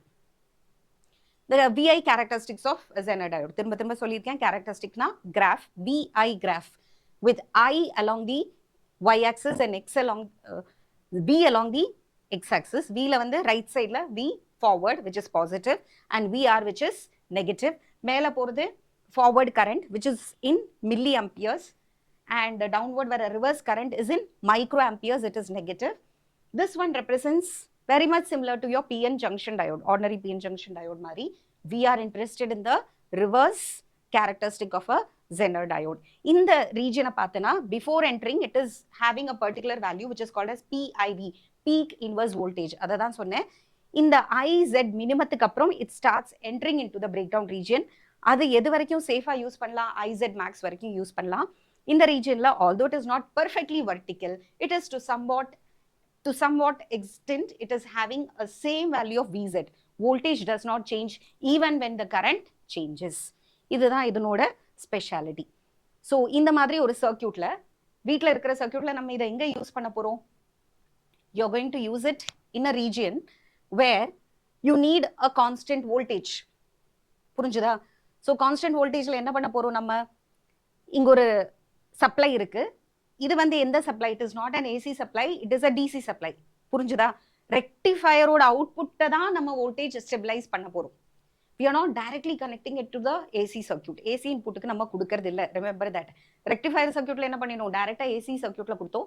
ACல இருந்து ஒரு transformer வந்து step down பண்ணிட்டு step down ஆன அந்த வோல்டேஜை நம்ம சர்க்கியூட்டுக்குள்ள டயோடுக்குள்ள பண்ணினோம். எந்த டயோடு ஃபார்வர்ட் பயாஸ்டா இருந்ததோ that gave an output. Full wave rectifier, half wave rectifier ரெண்டும் இருந்தது. இந்த கேஸ்ல we are not using an AC input, we are using a DC input. These minute things may bring you more marks or it can reduce your marks also as far as board exams is concerned. So input la வந்து AC போட்றாத DC volt தான் இருக்கு, but that is variable. Vary ஆகுதுன்னு வெச்சுக்கோ. சீரிஸ்ல ஒரு resistance போடுறோம், that is also called as safety resistance னு சொல்லலாம். எக்ஸஸா இருக்கிற வோல்டேஜ் அந்த இடத்துல it is going to drop. And இந்த சர்க்யூட்ல இருக்கிற கரண்ட்டை மெஷர் பண்றதுக்கு ஒரு milli ஆம்மீட்டர், because it is in the forward bias condition. See, the P region is connected to the positive and N region is connected to the negative. This is being connected to the voltmeter. This is the forward characteristic. Reverse characteristic என்ன பண்ணோம்? டயோட மட்டும் reverse பண்ணிட்டா போறோம், மத்தது எல்லாமே same. Here you will use a microammeter because the current is very less in the case of reverse bias condition. And also voltmeter should always be connected in parallel.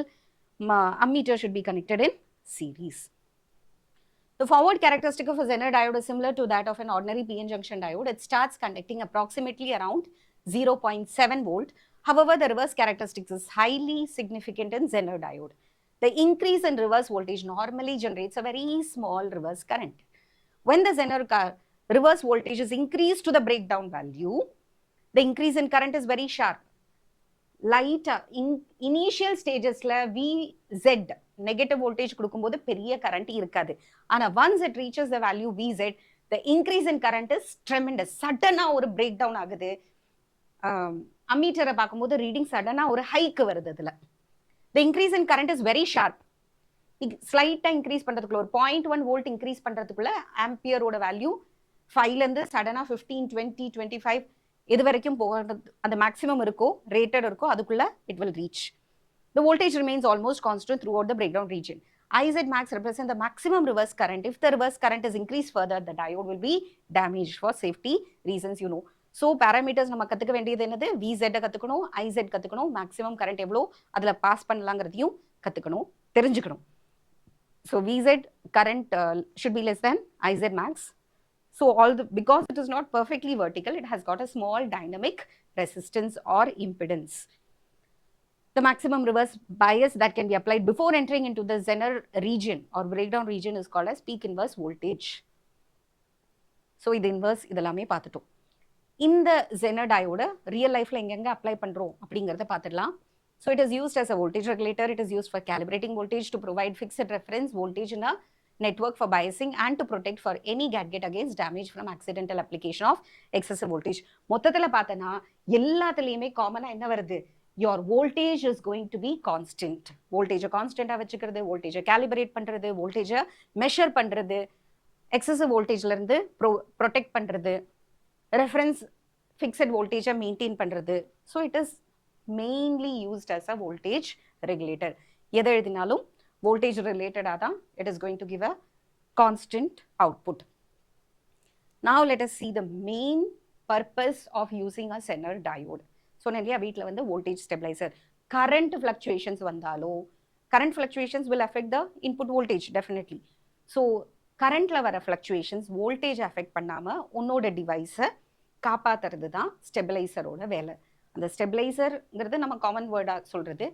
அந்த purpose தான் voltage regulator. Voltage is regulated, ஒரு channelise பண்ணி இந்த volt மட்டும்தான் உன்னோட டிவைஸ்குள்ள போகும். உன்னோட AC இல்லைனா very costly devices like your refrigerator, air conditioner or television, இதுக்கெல்லாம் வந்து நம்ம என்ன ப்ரொவைட் பண்ணுவோம்? இப்போ இது கம்ப்யூட்டருக்கு கூட, பிசிக்கு கூட நம்ம என்ன வைக்கிறோம்? ஒரு யூபிஎஸ் வைக்கிறோம், uninterrupted பவர் சப்ளை வைக்கிறோம். அதையும் it has to be stabilised. இது வந்து ஸ்டெபிளைஸ் பண்ணும் வோல்டேஜ். புரிஞ்சுதா? ஸோ இன்வெர்டர் எது கொடுத்துருந்தாலும் சரி, ஸ்டெபிளைசர் இல்லாமல் யூஸ்வலாக இப்போ இன்பில்ட்டாக வருது, but still we use an external stabiliser so that the voltage developed across your load. What is your load? எந்த டிவைஸை யூஸ் பண்ணுறியோ அதுதான் உன்னோட லோட். வீட்டில் வந்து ஒரு எலக்ட்ரிக் மோட்டர் யூஸ் பண்ணுற, இல்லைனா வாஷிங் மிஷின் யூஸ் பண்ணுற, இல்லைனா ஏர் கண்டிஷனர் யூஸ் பண்ணுற, இல்லைனா it could B your refrigerator, anything, that is your load here. The Zener diode working in the breakdown region can serve as a voltage regulator whose circuit diagram is shown.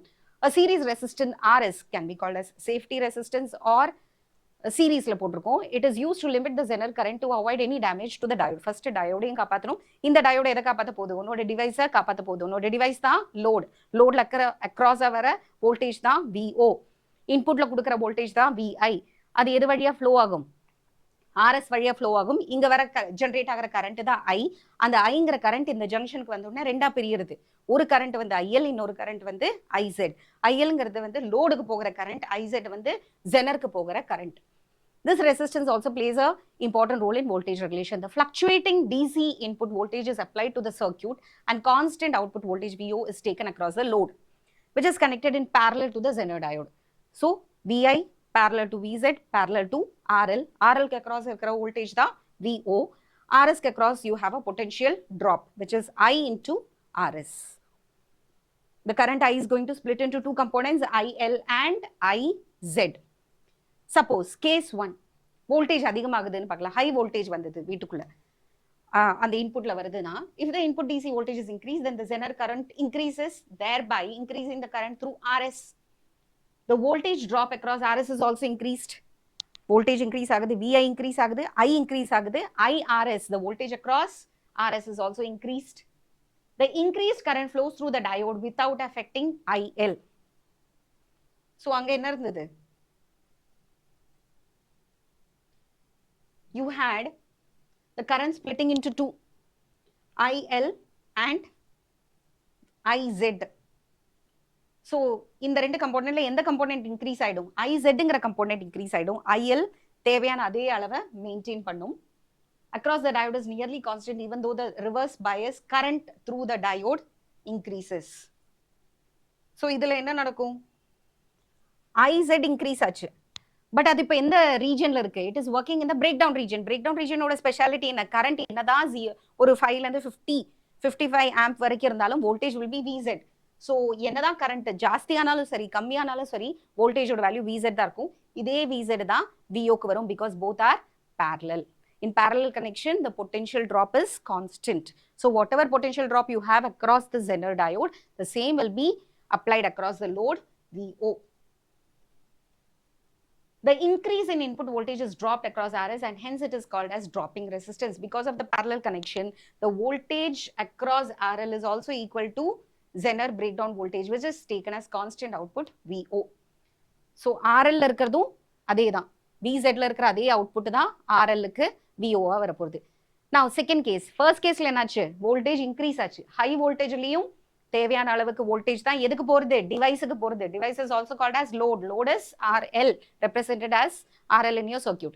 If the input DC voltage is decreased, the diode takes a smaller current and the voltage drop across RS is reduced. Thus, the output voltage VO remains constant. And to sum up, if there is any change in input voltage, the voltage drop across RS changes accordingly. But the voltage across Zener diode or voltage across RL remains constant. The Zener diode acts as a voltage regulator. So, ஒருவேளை DC கம்மியா இருந்ததுன்னா, input voltage கம்மியா இருந்ததுன்னா என்ன ஆகும்? Input voltage கம்மியா இருந்ததுன்னா கரண்ட்டும் கம்மியாகும். கரண்ட் கம்மியாச்சுன்னா தேவையான கரண்ட்டை ஐஎலுக்கு கொடுத்துட்டு பாக்கி என்ன மிச்ச கரண்ட் இருக்கோ அதை மட்டும் இதை வாங்கிக்கும். அது கம்மியான கரண்டா இருந்தாலும் பரவாயில்ல. voltage is going to be VZ and VZ is going to be the same voltage as VO. It will always maintain VZ. VZ இப்போ நம்ம எந்த ரீஜன்ல ஆப்ரேட் பண்ணிட்டு இருக்கோம், பிரேக் டவுன் ரீஜன்ல ஆப்ரேட் பண்ணிட்டு இருக்கோம். VZ மார்க்கெட்ல 2 வோல்ட்ல இருந்து 1000 வோல்ட் வரைக்கும் கிடைக்கும். எந்த வோல்ட் தேவையோ உனக்கு அந்த வோல்ட் இருக்கிற ஜெனர் டயோடு வாங்கிக்கோ. VZ will be constant. அதே தான் உன்னோட அப்ளையன்ஸ்க்கு போகும். ஸோ VI ஷார்ட்டா சொல்லிடலாம், 2 செகண்ட்ல சொல்லிடலாம். VI இன்க்ரீஸ் ஆச்சுன்னா IZ இன்க்ரீஸ் ஆகும், ஆனா VZ இன்க்ரீஸ் ஆகாது. IL அதே வேல்யூ தான் இருக்கும். ஸோ கரண்ட்டும் கரெக்டா இருக்கும், வோல்டேஜும் கரெக்டா இருக்கும். VI குறைஞ்சதுனாலும் IZ தனக்கு கம்மி பண்ணிட்டு ILக்கு தேவையான சப்ளை கொடுத்துடும், ஆனா VZ மாறாது. VZ மாறாததுனால VO மாறாது. IL இஸ் ஆல்சோ எக்ஸாக்ட்லி என்ன ஸ்பெசிஃபிகேஷன்ல வேணுமோ அந்த அளவு தான் கொடுக்க போறோம். VZம் அதே தான் இருக்க போகுது, VO. So this is how it works as a voltage regulator. Clear? So this is how it is working as a voltage regulator. Clear? Next we will see optoelectronic devices. In the next class we will see what are optoelectronic devices. Hope you have understood how a Zener diode works as a voltage regulator. So the circuit ரொம்ப முக்கியம், 2 cases ரொம்ப முக்கியம். This is a 3 mark question. Detail long answer section ல கூட 3 markல தான் கேக்குறாங்க. So circuit itself gives you 1 mark. So how it happens, circuitலயே ரொம்ப டீடைலா இருக்கு. RS என்னது, IL என்னது, IV என்னது எல்லாமே எழுதிட்டனா you will get. So in the next class we will see what are optoelectronic devices. So இது வரைக்கும் நம்ம என்ன பார்த்தோம்னா செமிகண்டக்டர், இது வரைக்கும் எலக்ட்ரானிக்ஸ் அண்ட் கம்யூனிகேஷன் டிவைசஸ்ங்கிற இந்த லெசனில் என்னென்ன பார்த்தோம், what are the 3 types of material பார்த்தோம், செமிகண்டக்டருக்கும் கண்டக்டர்ஸ்க்கும் இன்சுலேட்டர்ஸ்க்கும் என்ன டிஃப்ரென்ஸ்ங்கிறத பார்த்தோம், ரெசிஸ்டிவிட்டியில் எப்படி சேஞ்ச் வருது அப்படிங்கிறத பார்த்தோம், எனர்ஜி பேண்ட் பார்த்தோம், PN junction diode, ordinary diode எப்படி ஒர்க் ஆகுது, how does it work as a half wave rectifier, how does it work as a full wave rectifier, அதை நம்ம பார்த்தோம். அண்ட் பிரேக் டவுன்னா என்ன, what are the 2 types of break down, எப்படி வந்து break down ஆகுது, பிரேக் டவுன் ரீஜனுக்கு போக விடக்கூடாது பிஎன் ஜங்ஷன் டயோட, இல்லைனா அது வந்து அதனோட கேரக்டரிஸ்டிக்ஸ் எல்லாத்தையுமே லூஸ் பண்ணிடும். Forward characteristic, reverse characteristic, forward biasing, reverse biasing. And break down ரீஜனில் யூஸ் பண்ணுறதுக்காக ஸ்பெஷலாக டிசைன் செய்யப்பட்ட ஜெனர் டயோடு பார்த்தோம். தென் Zener diode, how does it work as a voltage stabilizer, that we saw. And then we also saw conversion of that is AC into DC, rectification, adellame paathu. So Zener diode and how that Zener diode is used, what is the characteristics ellame paathu. Now coming to the other point, optoelectronic devices. Optics na enadhu, it refers to light. Electronic na enadhu, it refers to electricity. So light electrical energy convert பண்றது, electrical energy திருப்பி light convert பண்ற இந்த interconversion பண்ணக்கூடிய devices தான் நம்ம வந்து optoelectronic devices அப்படின்னு சொல்றோம். Okay, so optoelectronic devices are those devices which convert electrical energy into light and also light into energy. For example, solar energy, photo electric effect எல்லாம் இதில் வரும், ஃபோட்டோ செல்ஸ் எல்லாமே வரும். தட் இஸ் ஃபோட்டோ எலக்ட்ரிக் எஃபெக்ட்ல என்ன நடக்கும், லைட்டை வந்து நம்ம கரண்ட்டாக கன்வெர்ட் பண்ணிக்கிறோம், எலக்ட்ரிக்கல் எனர்ஜியை கன்வெர்ட் பண்ணிக்கிறோம். இனி சில நேரத்தில் எலக்ட்ரிக்கல் எனர்ஜி நம்ம கொடுக்கும்போது அதுல இருந்து அந்த டயோடு வந்து லைட் எமிட் பண்ண ஆரம்பிக்கும். For example LED, light emitting டயோட்னு சொல்கிறோம் இல்லையா, அதெல்லாம் வந்து இந்த கேட்டகரியில தான் வரும். So optoelectronic deals with devices which convert electrical energy into light and light into electrical energy using semiconductors. So optoelectronic devices and electronic devices which uses light for useful purposes. So we will see some important optoelectronic devices. அதிலலாம் வருது தான் photo dependent resistor. Photo dependent resistorனு சொல்லுவோம். இது வந்து சில கிளாக்ஸ்லாம் கூட வச்சுருப்போம். Light depend, light எவ்வளோ இன்டென்சிட்டியில் விழறதோ அதை பொறுத்து இதனோட ரெசிஸ்டன்ஸ் மாறும். ஃபார் எக்ஸாம்பிள் பகலே நல்ல பிரைட் சன்லைட் விழுந்ததுன்னா ரெசிஸ்டன்ஸ் ரொம்ப கம்மியாகும். சடன்லி என்ன ஆகும், அந்த ரெசிஸ்டன்ஸ் கம்மியானதுக்கப்புறம் கம்மியும் இன்க்ரீஸும் ஆகிட்டு அந்த சர்க்யூட் வந்து ஐதர் இட் வில் கெட் ஸ்விட்ச் ஆன் ஆர் ஸ்விட்ச் of. Automatic on and half of street லைட்ஸ்க்கெல்லாம் இந்த மாதிரி டிவைசஸ் யூஸ் பண்ணலாம். இந்த கேட்டகரியில் என்னென்ன டிவைசஸ் வருது அப்படின்னு பார்க்கலாம். ஸோ இதில் நிறைய விதமான டிவைசஸ் வருது. For example light emitter.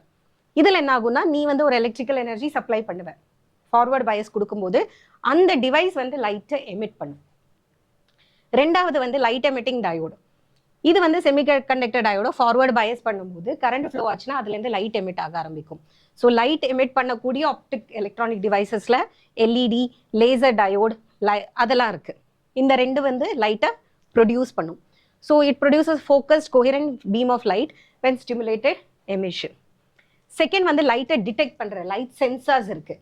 So opto electronic டிவைஸில் நிறைய கேட்டகரி இருக்குது. ஃபர்ஸ்ட் கேட்டகரி லைட் எமிட் பண்ணக்கூடிய கேட்டகரி, ரெண்டாவது கேட்டகரி லைட்டை டிடெக்ட் பண்ணக்கூடிய கேட்டகரி, மூணாவது கேட்டகரி வந்து photo resistors. So light detector சென்சர்ஸில் வந்து லைட் எனர்ஜி எலக்ட்ரிக்கல் எனர்ஜியாக மாற்றும். லைட்டை டிடெக்ட் பண்ண உடனே either it will switch on or switch off the circuit. Then it will detect light and generate a current in response to photons. Solar cell engiradhu light electricity ah maathikkiradhu. A type of photodiode that converts light into voltage, commonly used for power generation. Now photoresistors or photo dependent light dependent resistors which will change the electrical resistance based on the amount of light that they receive, how intense it is or how less intense it is. It is also used in 7-segment display. 7-segment display na unga calculator la varum paru, adha 7-segment display. So 7-segment display la nama vandu photo electronic devices தான் use பண்ணுவோம். இதில் 7 segment இருக்கும். இந்த 7 செக்மெண்ட்டை use பண்ணி நீ எந்த number வேணாலும் எந்த ஆல்ஃபபெட் வேணுனாலும் கிரியேட் பண்ணலாம்.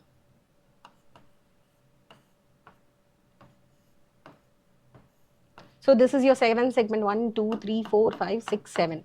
இதை வச்சு எந்த ஆல்ஃபபெட் கால்குலேட்டர்ஸில் இருக்குமே அது. இதுவும் ஆப்டோ எலக்ட்ரானிக் டிவைசஸில் தான் வரும்.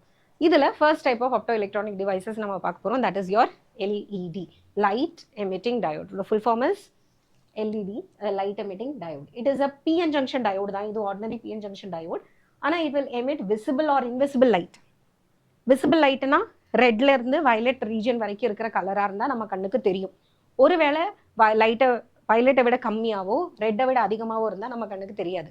For example infrared radiations or ultra violet radiations also they can emit.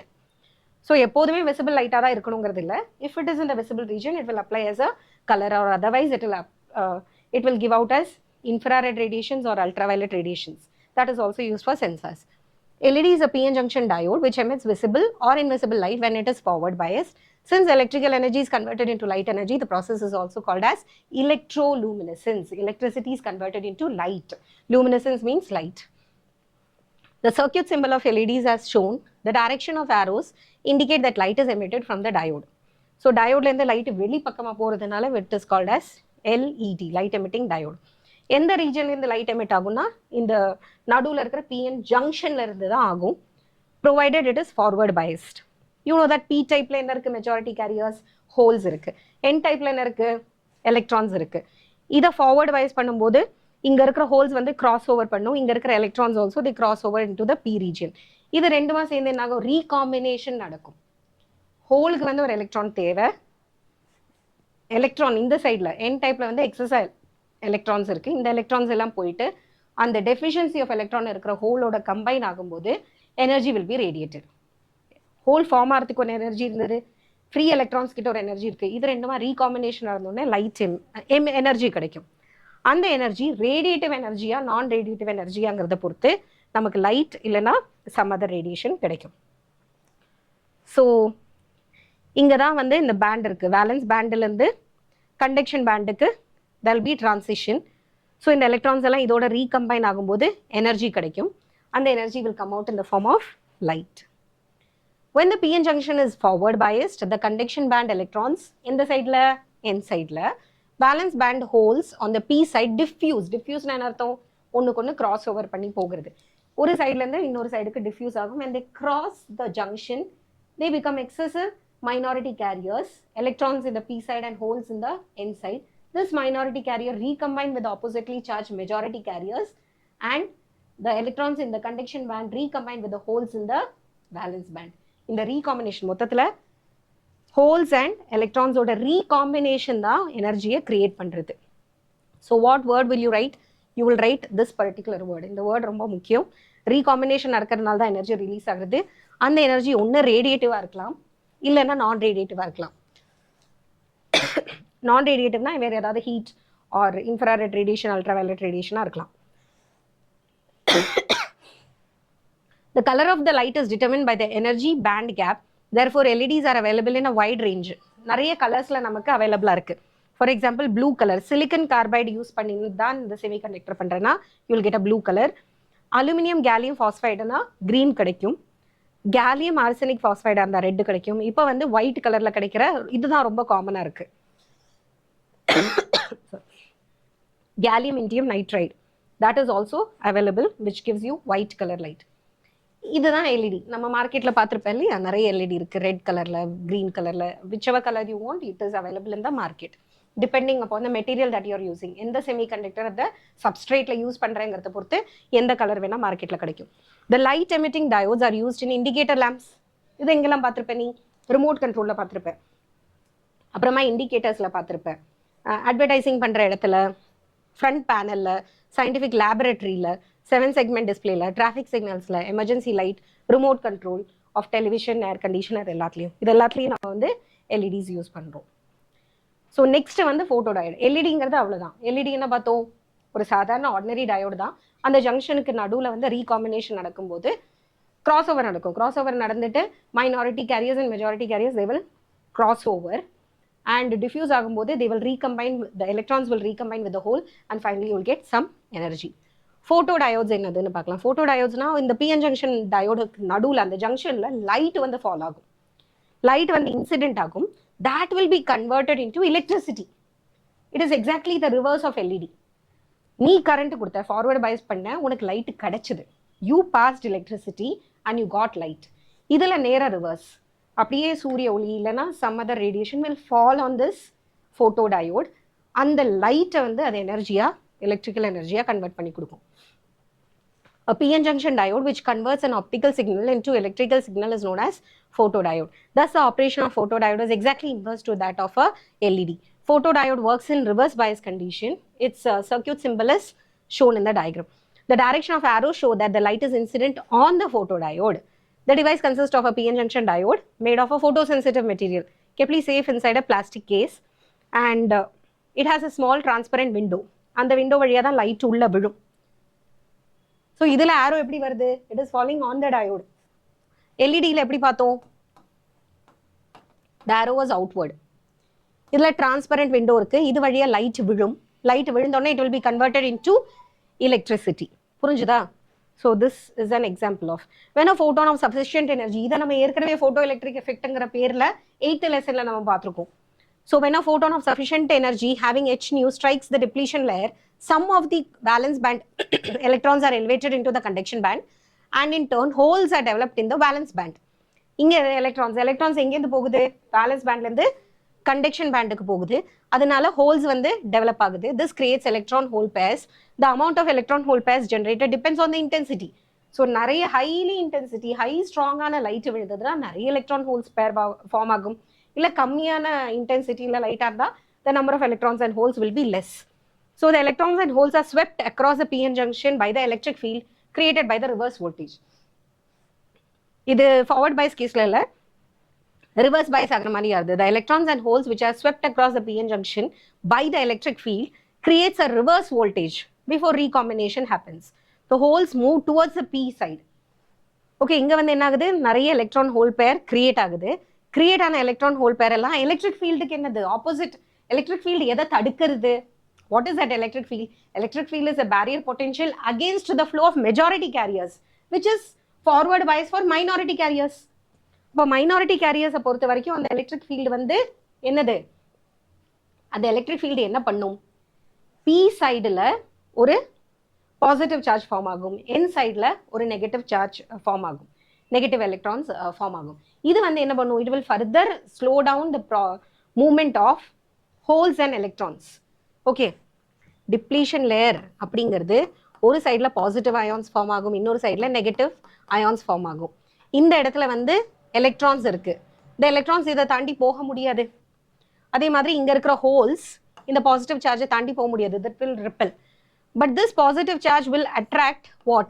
Minority carriers. இங்க கொஞ்சம் எலக்ட்ரான் இருக்கு, இங்க கொஞ்சம் ஹோல்ஸும் இருக்கு. ஸோ ஹோல்ஸை பொறுத்த வரைக்கும் this is a forward bias condition. அது வந்து கிராஸ் ஓவர் ஆகும். அந்த கிராஸ் ஓவர் நடக்கும்போது there will be recombination. Recombination நடந்ததுன்னா holes move towards the p side and electrons move to the n side. When the external circuit is made complete, the electron flows through the circuit and it will give rise to a current. இந்த holes ஓட இந்த moment, electrons ஓட இந்த moment சர்க்கியூட்டை complete பண்ணும், you will get a current. இது எப்படி form ஆச்சு? Light விழுந்ததுனால electron holes form ஆச்சு. இந்த மைனாரிட்டி கேரியர்ஸ் பேரியர் பொட்டன்ஷியலை ஈஸியாக தாண்டிட்டு ஃப்ளோ ஆகும். ஃப்ளோ ஆகும்போது சர்க்கியூட் கம்ப்ளீட் ஆகும். சர்க்கியூட் கம்ப்ளீட் ஆச்சுன்னா you will get a current. இதுதான் ஃபோட்டோடைட். ஃபர்ஸ்ட் என்ன பார்த்தோம்? ஃபர்ஸ்ட் கேஸில் வந்து நம்ம எலக்ட்ரிசிட்டி கொடுக்குறோம், அது வந்து ஒரு கரண்ட், லைட் ரீகாம்பினேஷன் நடக்குது, ரீகாம்பினேஷன் வந்து லைட்டை எமிட் பண்ணுது. இங்கே வந்து லைட் வந்து ஃபோட்டோடயோட் மேலே விழுறது. It is creating a large number of electrons and holes which creates a current. Clear? When a photon of sufficient energy h nu strikes the depletion layer, idha dhaan nama ipo paathom, reverse condition. When there is no incident light, there exists a reverse current which is negligible.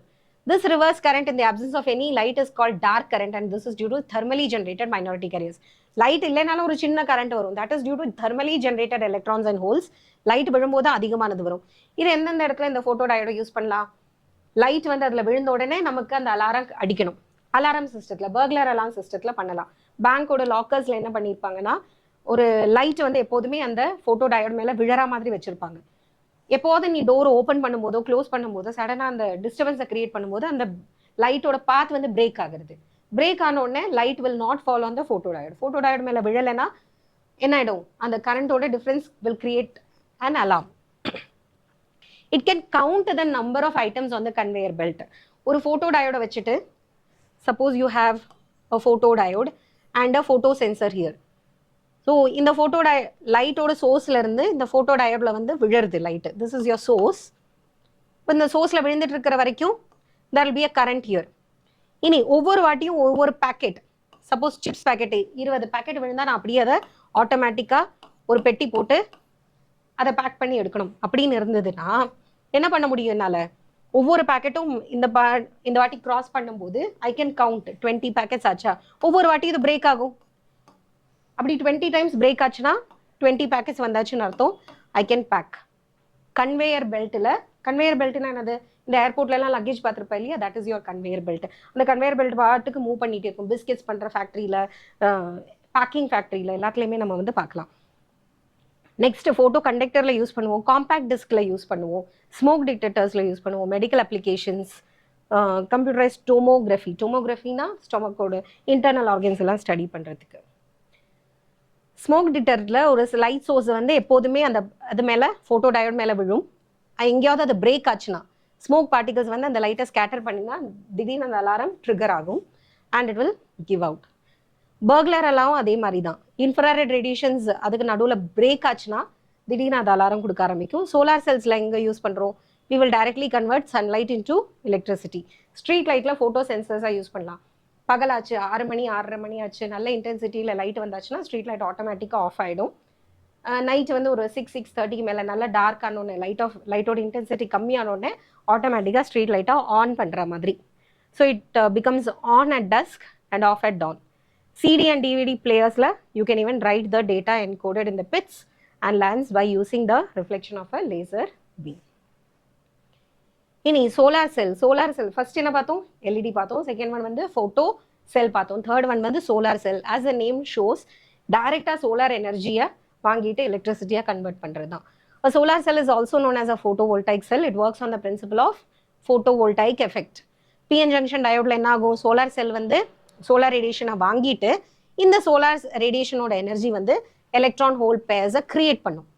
இந்த electron hole purse வந்து என்ன ஆகும்? It will absorb the light, photon light எல்லாத்தையும் absorb பண்ணிட்டு it will pass, it will create what? More and more electrons and holes. In the electrons and holes, enga crossover agum? Electric field crossover agum. Crossover agite, it will create a current. The electrons move towards the N type and hole move towards the P type. Very much similar to your photodiode. இப்போ பார்த்தோம் அதே தான். The electrons reaching the N side are collected by the front contact and the holes reaching the P side are collected by the electrical contact. இது வந்து ஒரு potential difference create பண்ணி வச்சுக்கும். இந்த சோலார் செல் எப்போ உனக்கு தேவையோ அந்த கரண்ட்டை ஃப்ளோ பண்ண வைக்கலாம். So once again solar radiation அந்த ஜங்ஷனில் விழுறது, விழுந்த உடனே எலக்ட்ரான் ஹோல் பேர்ஸ் கிரியேட் ஆகிறது. Electrons will flow from the towards the N side and P holes will move towards the P side creating a potential difference. ரெண்டு contact இருக்கும், metal காண்டாக்டுக்கு நடுவில் பொட்டென்ஷியல் டிஃப்ரென்ஸை கிரியேட் பண்ணி வச்சுடுவோம். எப்போ தேவையோ ஃபோட்டோ கரண்ட் ஃப்ளோ ஆகும். ஸோ ஒரு சோலார் செல்லில் கிடைக்கிற கரண்ட்டை வச்சு ஒரு லைட்டை கூட எரிய வைக்க முடியாது, ஃபேன் லைட் எதுவுமே ரன் ஆக முடியாது. So you will require a large number of solar cells. எக்கச்சக்கமான சோலார் செல்ஸை எடுத்துட்டு அதை சீரீஸில் போடணும், இல்லை பேரலல் காம்பினேஷனில் யூஸ் பண்ணோம்னா அதனோட அவுட்புட்டை நம்மளால் எடுத்துக்க முடியும். சில கேசஸில் சீரீஸில் போடும்போது வோல்டேஜ் நிறைய வரும், சில இடத்துல கரண்ட் தான் நமக்கு நிறைய வேணும்னா you go for parallel connection. So solar பேனல்ங்கிறது அப்படிதான், எக்கச்சக்கமான சோலார் செல்ஸை சீரீஸில் அல்லது பேரலில் பண்ண அந்த அரேஞ்ச்மெண்ட்டுக்கு பேர் தான் solar panel or a solar array. For high power applications, solar panel, solar array எல்லாம் நம்ம யூஸ் பண்ணுவோம். இது எங்கெல்லாம் பார்த்துருக்கேன்? சோலார் செல் உன்னோட கால்குலேட்டரில் பார்த்துருப்பேன். கால்குலேட்டரில் பிளாக் கலரில் ஒரு இது இருக்கா, 2-way கால்குலேட்டர் இருக்குது. ஒன்று நீ செல் போட்டு யூஸ் பண்ணலாம், இல்லைனா சோலாரோட லைட்டில் யூஸ் பண்ணலாம். சோலார் செல்லை வேறு எங்கே யூஸ் பண்ணலாம்? சேட்டலைட்ஸில் யூஸ் பண்ணலாம். சேட்டலைட்டை வந்து அப்பப்போ செல்லை ரீப்ளேஸ் பண்ணுறதுங்கிறது நடக்காது. So there you will go for solar cells. And also commercial production of electricity. ரொம்ப கன்சம்ஷன் ரொம்ப ஹையாக இருக்குது. இப்போ குஜராத்லாம் ஒரு பெரிய மாடல், குஜராத்தில் ஆகட்டும் இல்லை கேரளாவில் கூட ஒரு ஏர்போர்ட் வந்து கொச்சியில் இருக்கிறது, totally it runs on solar 100%. It does not use any ordinary electricity from the electricity board. Next, so இதோட என்ன முடிஞ்சது? டயோட்ஸ் எல்லாமே முடிஞ்சது. டயோடில் நம்ம பார்த்தது ஒரே ஒரு ஜங்ஷன் தான் இருந்தது, ஒரு சைடு பி அண்ட் இன்னொரு சைடு என், அப்படி தான் இருந்தது. That is what is called as a PN junction diode. அதுக்கு 2 டெர்மினல் தான் இருந்தது. இப்போது 2 டயோடை பேக் டு பேக் கனெக்ட் பண்ணோம்னா what you get is a new electronic device which is called as transistor. 2 PN junction டயோட்ஸை எடுத்துக்கிறோம்.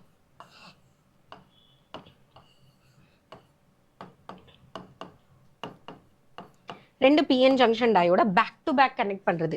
இந்த 2 என் ரீஜனை கனெக்ட் பண்ணால் you will get a PNB transistor. இல்லை வேறு மாதிரி இந்த மாதிரி கனெக்ட் பண்ணனா இங்கே ஒரு பிஎன் ஜங்ஷன் டயோட், இங்கே ஒரு என்பி, சாரி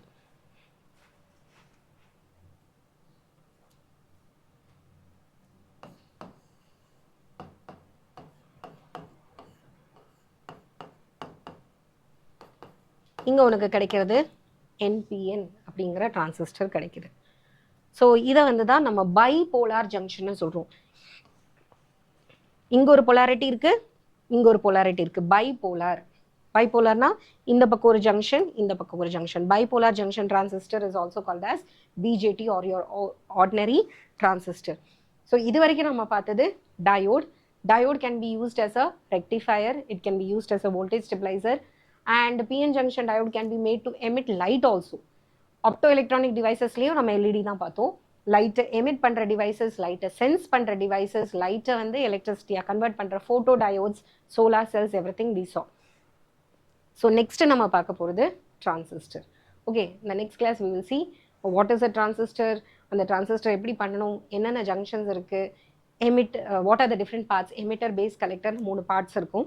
அந்த பார்ட்ஸோட டோப்பிங் லெவல் என்ன, அதனோட சைஸ் என்ன, அது எதுக்கு யூஸ் பண்ணுறோம், எந்த சைடை ஃபார்வர்ட் பயஸ் பண்ணணும், எந்த சைடை ரிவர்ஸ் பயஸ் பண்ணணும், எதுக்கு ரெசிஸ்டன்ஸ் ஹையாக இருக்கணும், எதுக்கு ரெசிஸ்டன்ஸ் கம்மியாக இருக்கணும், these details we will see in the next class. So semiconductor டிவைசஸில் நம்ம டயோட்ஸ் பார்த்துட்டோம். PN junction diode, special type of டயோடும் பார்த்தோம், ஜெனர் டயோட்.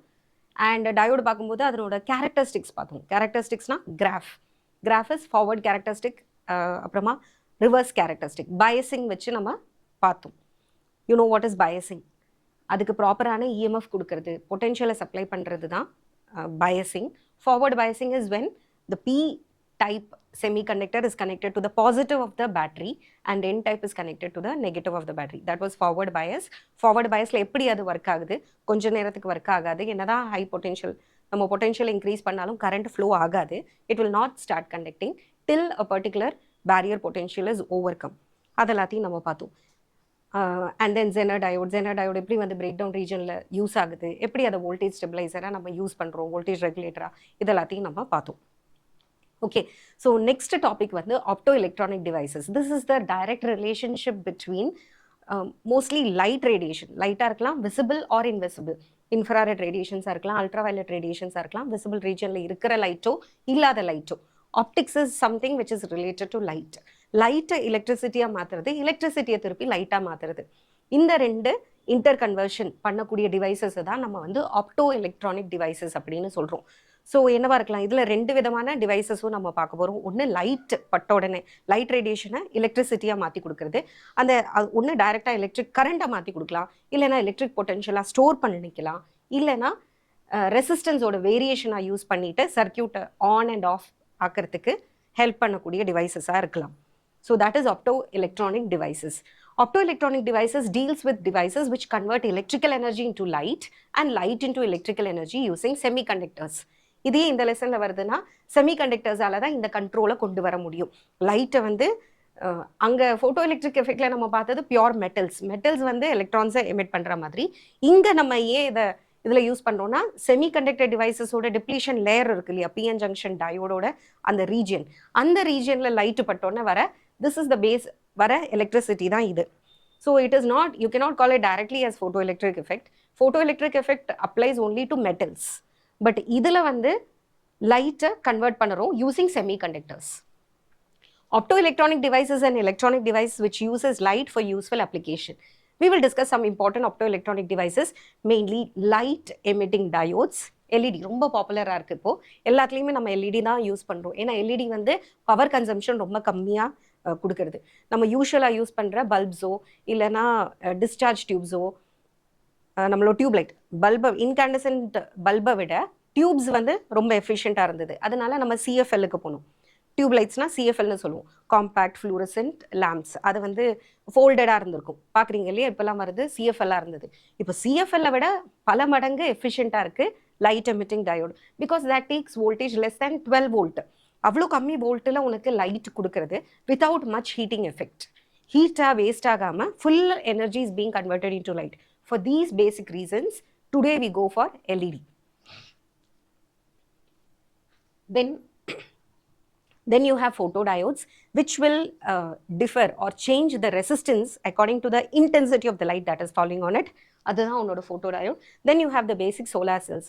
Solar cell பேர்லேருந்தே தெரியுது, solar radiations, அது அல்ட்ராவயலட்டாக இருக்கட்டும், இல்லை இன்ஃப்ராரெட்டாக இருக்கட்டும், இல்லை விசிபிள் ரீஜனாக இருக்கும், சன்னோட ரேடியேஷன்ஸை இந்த ரீஜனில் பட்ட உடனே அப்படியே பொட்டென்ஷியல் டிஃப்ரென்ஸாக கன்வெர்ட் பண்ணி வச்சுக்கிறது, இல்லைனா கரண்ட்டாக மாற்றி கொடுக்கறதுக்கு பேர் தான் அந்த டிவைசஸ் தான் சோலார் செல். ஸோ இந்த பேசிக்காக ஆப்டோ எலக்ட்ரானிக் டிவைசஸில் நம்ம பார்க்க போகிறது இந்த 3 தான். That is light emitting diode, photo diodes பார்ப்போம், then we will go for solar cells.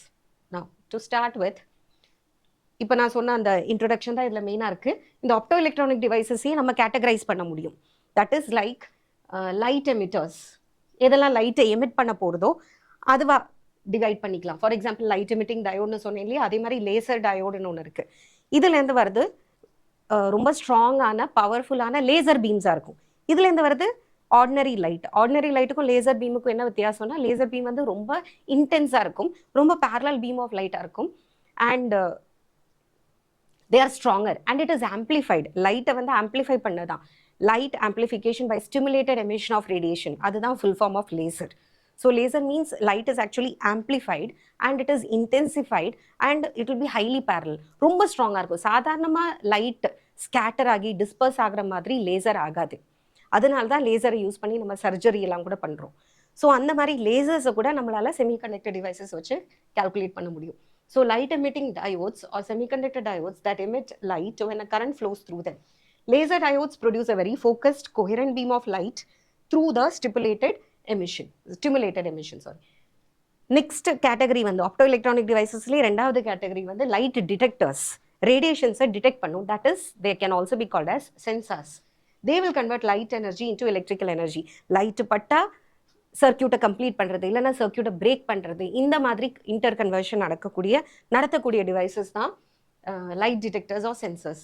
Next one, அதில் லைட் டிடெக்டர்ஸில் வந்து ஃபோட்டோ டயோட்ஸ் வரும். Photo diodes fall into the category of sensors.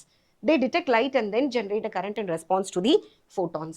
Then you have solar cells that also detects light. Light detect பண்றது மட்டும் இல்லாம லைட்டை டைரக்டா எலக்ட்ரிக்கல் எனர்ஜியா கன்வெர்ட் பண்ற ப்ராசஸ் தான் இது.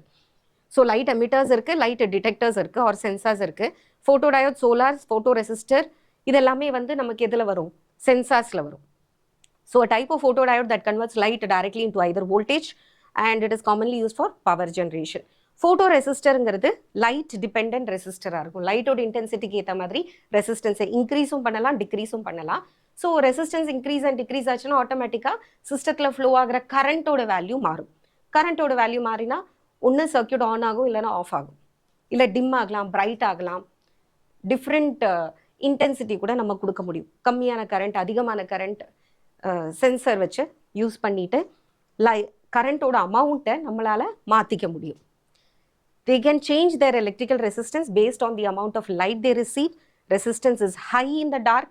சுத்தமாக லைட் வழியிலனா ரெசிஸ்டன்ஸ் மேக்ஸிமமாக இருக்கும். And when it is illuminated, resistance ரொம்ப ஹை ஆகிடும். ரெசிஸ்டன்ஸ் ஹை ஆச்சுன்னா கரண்ட் ஃப்ளோ ஆகாது. ஸோ இதனோட ப்ராக்டிக்கல் அப்ளிகேஷன் எங்கே இருக்கலாம்? இந்த ஃபோட்டோ ரெசிஸ்டர்ஸுங்கிறது. ஃபோட்டோ ரெசிஸ்டர்ஸை நம்ம எங்கே யூஸ் பண்ணலாம்னா ஸ்ட்ரீட் லைட்டில், automatic on and half street light, அந்த மாதிரி கேசஸில் நம்ம யூஸ் பண்ண முடியும். தென் லாஸ்ட் ஒன், இந்த எல்இடியே யூஸ் பண்ணிட்டு 7 செக்மெண்ட் டிஸ்பிளே அப்படின்னு வருது. ஸோ குட்டி குட்டி எல்இடிஸ் யூஸ் பண்ணிட்டு, you know what is 7 segment display? 7 segment டிஸ்பிளேல வந்து நமக்கு இந்த மாதிரி இருக்கும். ஸோ அந்த செக்மெண்ட்ஸ் வந்து illuminated போர்ஷன் வந்து 7 செக்மெண்ட்ஸ், 7 பார்ட்ஸாக இருக்கும். இந்த 7 பார்ட்ஸை யூஸ் பண்ணி நம்ம இங்கிலீஷில் இருக்கிற எந்த ஆல்ஃபபெட்டும் கிரியேட் பண்ணலாம், எந்த நம்பர் வேணா யூ கேன் கிரியேட். 0லேருந்து 9 வரைக்கும் இருக்கிற 10 டிஜிட்ஸையும் நம்மளால் கிரியேட் பண்ண முடியும். எந்த ஆல்ஃபபெட் வேணா இங்கிலீஷில், ABCD, anything you can, depending on whichever segment is being illuminated. இதில் 7 செக்மெண்ட் இருக்கும். இதனால தான் நம்ம இதை வந்து 7 செக்மெண்ட் டிஸ்பிளே அப்படின்னு சொல்கிறோம். இந்த 7 செக்மெண்ட் டிஸ்பிளே எங்கெல்லாம் பார்த்துருப்பீங்க? ரொம்ப காமனாக வந்து கால்குலேட்டர்ஸில் பார்த்துருப்பேன், அப்புறமா டிஜிட்டல் வாட்சில் பார்த்துருப்பேன். நம்பர் டிஸ்பிளே காட்டக்கூடிய எல்லா இடத்துலையும் இந்த 7 செக்மெண்ட் டிஸ்பிளே வரும். Okay, so to start with, first நம்ம என்னென்ன பார்த்தோம்? What are the different categories? ஒன்று வந்து லைட் எமிட் பண்ணுறதா இருக்கலாம், இல்லை லைட்டை டிடெக்ட் பண்ணுறதா இருக்கலாம், இல்லை லைட் டிபெண்டன்ட் ரெசிஸ்டர் கொடுக்கக்கூடிய ஏதாவது ஒரு இன்ஸ்ட்ருமெண்ட்டாக இருக்கலாம். To start with light emitting, light emitters பார்க்கலாம். லைட் எமிட்டர்ஸில் first one is light emitting diode. So as the name suggest, இதை ஷார்ட் ஃபார்மாக இப்போ ரொம்ப காமனாக கமர்ஷியலில் சொல்லும்போது எல்இடி லைட் அப்படி தான் சொல்லுவோம். பட் அதனோட full form is light emitting diode. எந்த டயோட் லைட் எமிட் பண்ணுதோ that is LED. Light emitting டயோடுங்கிறதுனாலே புரிஞ்சு போச்சு. டயோடுனா என்ன? It is a semiconductor device. செமிகண்டக்டரில் எப்படி ஒரு சைடில் பென்டாவேலண்ட்டும் இன்னொரு சைடில் ட்ரைவேலண்ட்டும் போட்டிருப்போம். ட்ரைவேலண்ட் போட்ட இடத்துல செமிகண்டக்டர் பி டைப்பாக மாறி இருக்கும். பென்டாவேலண்ட் போட்ட இடத்துல it would have change into an N type semiconductor. So LED is a PN junction diode which emits visible or invisible light when it is forward biased. Since electrical energy is converted into light energy, this process is also called as electroluminescence. Luminescence or luminous அப்படிங்கிற word is something, any object which emits light is called as luminous. Electroluminescena electricity கொடுத்ததுனால, forward bias பண்ணினதுனால, இல்லைனா flow of electric chargesனால உனக்கு light emit ஆச்சுன்னா அந்த phenomenon we call it as electroluminescence. Circuit symbol, you know the diode symbol ஏற்கனவே நம்ம பார்த்துருக்கோம். இது ordinary PN junction டயோடோட simple. இதுவே Zener டயோடாக இருந்தால் என்ன சேஞ்ச் சொல்லியிருந்தேன்னா, சின்ன ஒரு சேஞ்சு தான். இந்த அந்த நெகட்டிவ் டெர்மினல் போடுறோம் இல்லையா, அது ஸ்லைட்டாக கர்வ் பண்ணி Z மாதிரி நம்ம சேஞ்ச் பண்ணியிருப்போம். கொஞ்சம் அதை டர்ன் பண்ணி Z மாதிரி, so that it looks like a Z. That is the symbol for Zener diode. இப்போ இது வந்து லைட் எமிட்டிங் டயோடு இல்லையா, ஸோ இதுலேருந்து லைட் வெளியில் வரப்போகுது, அதனால இந்த arrow is pointed outwards. டயோட்லேருந்து லைட் வெளியில் போகிறதா காட்டுறோம். ஸோ ஒன்றுமே இல்லை, இதே உன்னோட PN junction diode, ordinary PN junction டயோடில் 2 arrow போட்டோம்னா this becomes the symbol for LED, light emitting diode. Now next one, இந்த லைட் எமிட்டிங் டயோடில் as you know there is a P type and an N type. இது forward Paes பண்ணால் என்ன ஆகும்? Forward Paes பண்ணோம்னா இந்த பக்கம் இருக்கிற ஹோல்ஸ் எல்லாம் இந்த சைடுக்கு, என் சைடுக்கு டிஃப்யூஸ் ஆகும். அதே நேரத்தில் என் சைடில் இருக்கிற என் டைப் செமிகண்டக்டரில் இருக்கக்கூடிய எலக்ட்ரான்ஸ் எல்லாம் it will cross over into the p-type region. இப்படி நடக்கிறது எலக்ட்ரான்ஸும் ஹோல்ஸும் ரீகாம்பினேஷன் நடந்ததுன்னா எலக்ட்ரான்ஸ் ஹோல்ஸ் ஃபார்ம் ஆகிறதுக்கு உனக்கு ஒரு எனர்ஜி தேவைப்பட்டது இல்லையா, ஒரு பாண்டை பிரேக் பண்ணுறதுக்கு உனக்கு ஒரு எனர்ஜி தேவைப்படுது. ஸோ திருப்பி அந்த பாண்டு ஃபார்ம் ஆகிற மாதிரி தான் ஒரு ஹோலும் ஒரு எலக்ட்ரானும் சேர்ந்து ரீகாம்பினேஷன் நடந்ததுன்னா இட் இஸ் லைக் பிரேக்கிங், ஒரு பாண்டை பிரேக் பண்ணி ஃப்ரீ சார்ஜ் கேரியர்ஸை கிரியேட் பண்ணுறதுக்கு உனக்கு ஒரு எனர்ஜி ஸ்பெண்ட் பண்ண வேண்டி வந்தது. இப்போ அந்த சார்ஜ் கேரியர்ஸ் திருப்பி ரீகம்பைன் ஆகி ஒன்னாகி அந்த அயான் வந்து ஆட்டமாக மாறுறது. அந்த கேஸில் உனக்கு என்ன ஆகும், energy will be released. So ionisation எனர்ஜிங்கிறது ஆட்டத்தை அயனாக மாற்றுறதுக்கு உண்டான எனர்ஜி. அதனோட ரிவர்ஸ் ப்ராசஸ் தானே இங்கே நடக்கிறது. ஒரு பாசிட்டிவ் அயானுக்கு எலக்ட்ரானை வாங்கிக்கிட்டு இட் இஸ் பிகமிங் நியூட்ரல். கிட்டத்தட்ட அந்த கேஸ் தான் இங்கே. ஒரு ஹோலும் ஒரு எலக்ட்ரானும் ரீகாம்பினேஷன் நடந்ததுன்னா it will change into a neutral atom. So it is a reverse process of ionisation. You are spending energy to convert an atom into ion. That is the ionisation energy. அதே energy உனக்கு இப்போ ரிவர்ஸில் கிடைக்கும் because you are reconverting that ion into atom. That is the basic idea behind the recombination and release of energy. அந்த energy ஒருவேளை visible ரீஜன்ல, that is your வயலட்டோட வேவ்லெங்க்லேருந்து ரெட்டோட வேவ்லெங்க்குள்ள ஏதாவது ஒரு வேவ்லெங்காக இருந்தால் அந்த எனர்ஜி உன்னோட கண்ணுக்கு தெரியும், உன்னால் பார்க்க முடியும், அது லைட்டாக வெளிவரும். ஒருவேளை அந்த லைட் வந்து லெஸ் தேன் ரெட் இல்லைனா wavelength having less than violet or higher than red, that is if it is either infrared radiation or ultraviolet radiation நம்ம கண்ணுக்கு தெரியாது. மொத்தத்தில் எனர்ஜி ரேடியேட் ஆகுங்கிறது confirm. Energy will be radiated but it can be either radiative energy or non-radiative energy. non-radiativeனா கண்ணுக்கு தெரியாதுன்னு அர்த்தம். non-radiative energy could be in some other form. infraredஆ இருந்தால் ஹீட்டாக ஃபீல் ஆகும், அல்ட்ராவயலட்டாக இருந்தால் you can sense it using certain other senses. So இந்த மாதிரி எலக்ட்ரானும் ஹோலும் combine ஆன உடனே ஒரு எனர்ஜி ரிலீஸ் ஆகுது. அந்த எனர்ஜி என்ன ஃபார்மில் வருது, லைட்டோட ஃபார்மில் வருது. இதை தான் நம்ம என்னன்னு சொல்கிறோம், எல்இடின்னு சொல்கிறோம். ஸோ இதனால தான் லைட் எமிட் ஆகுது. இதே எக்ஸ்பிளனேஷன் தான் கொடுத்துருக்கு. when the PN junction diode is forward biased. இப்போ இதில் மட்டும்தான் நடக்கும். இன்னொரு வாட்டி சொல்கிறேன், it will happen only in the case of forward bias. if it is reverse bias your LED will not glow. switch on பண்ணிட்டு லைட் எரிய விடுற மாதிரி கேஸ் தான் இது. when the PN junction diode is forward biased, the conduction band electrons on the n side la da nariya electrons irukku, and the valence band holes on the p side diffuse across the junction. when they cross the junction they become excess minority carriers, that is electrons in the p side. inga irukra electrons enna irudhu p side ku pona they are actually minority carriers illaya. p side la minority carriers are electron and holes in the n side. these excess minority carriers recombine with oppositely charged majority carriers in the respective region. புரிஞ்சுதா? B டைப்ல இருக்கக்கூடிய holes என் டைப்புக்கு போகுது.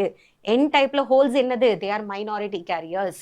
என் சைட்ல இருக்கிற எக்ஸசிவான electrons B சைடுக்கு போகுது. B சைட்ல minority careers யாரு, எலக்ட்ரான்ஸ். ஸோ பி சைட்ல இருக்கிற மைனாரிட்டி கேரியர்ஸ் ஆன எலக்ட்ரான்ஸோட நம்பர் திடீர்னு இன்க்ரீஸ் ஆகுது. என் சைட்ல இருக்கிற மைனாரிட்டி கேரியர்ஸ் ஆன ஹோல்ஸோட நம்பரும் இன்க்ரீஸ் ஆகுது. இந்த மைனாரிட்டி கேரியர்ஸ் அந்த ரீஜன்ல இருக்கிற மெஜாரிட்டி கேரியர்ஸோட ரீகாம்பினேஷன் நடக்கும். recombination நடந்ததுன்னா energy is released in the form of light. if it is radiative இருந்தா light or non-radiative இருந்தா it will be heat. okay, so non-radiative இருந்தா heat. for radiative recombination energy will be released according to the equation E is equal to h nu, where nu is the frequency of the radiation that is being emitted out. நீ forward bias பண்ணிருக்க, there is a flow of charge carriers. the majority carriers of n side electrons flow to the p side where they become excess of minority carriers. the excess majority carriers, that is holes in the p region, cross over to the n region where they become excess of minority carriers. hope there is no confusion. n side la excessive ஆ இருக்கிற electrons p side க்கு போகும். திடீர்னு அங்க மைனாரிட்டியோட number ஜாஸ்தியான உடனே அங்க இருக்கிற majority careers ஆன ஹோல்ஸோட recombination நடக்கும். அந்த ரீகாம்பினேஷன் லைட்டை கொடுக்கும், எனர்ஜியை கொடுக்கும். இந்த கலர் ஆஃப் த லைட் வந்து அந்த எனர்ஜி பேண்ட் கேப் இருந்தது இல்லையா, அந்த கேப்பை பொறுத்து இருக்கும். அந்த எனர்ஜி பேண்ட் கேப் வந்து நம்ம சொன்னோம் 0லேருந்து 1 electron volt வரைக்கும் இருக்கலாம். So there is a range of energy according to which the light will be emitted. So அந்த ரீஜனில் வந்து எந்தெந்த மெட்டீரியல் யூஸ் பண்ணுறியோ அந்த மெட்டீரியலுக்கு ஏற்ற மாதிரி அதனோட எனர்ஜி பேண்ட் கேப் வேறையாக இருக்கும். நான் சொன்னேன் இல்லையா, சிலிக்கனோட எனர்ஜி பேண்ட் கேப் கிடையாது. forbidden energy gap of silicon is different from germanium.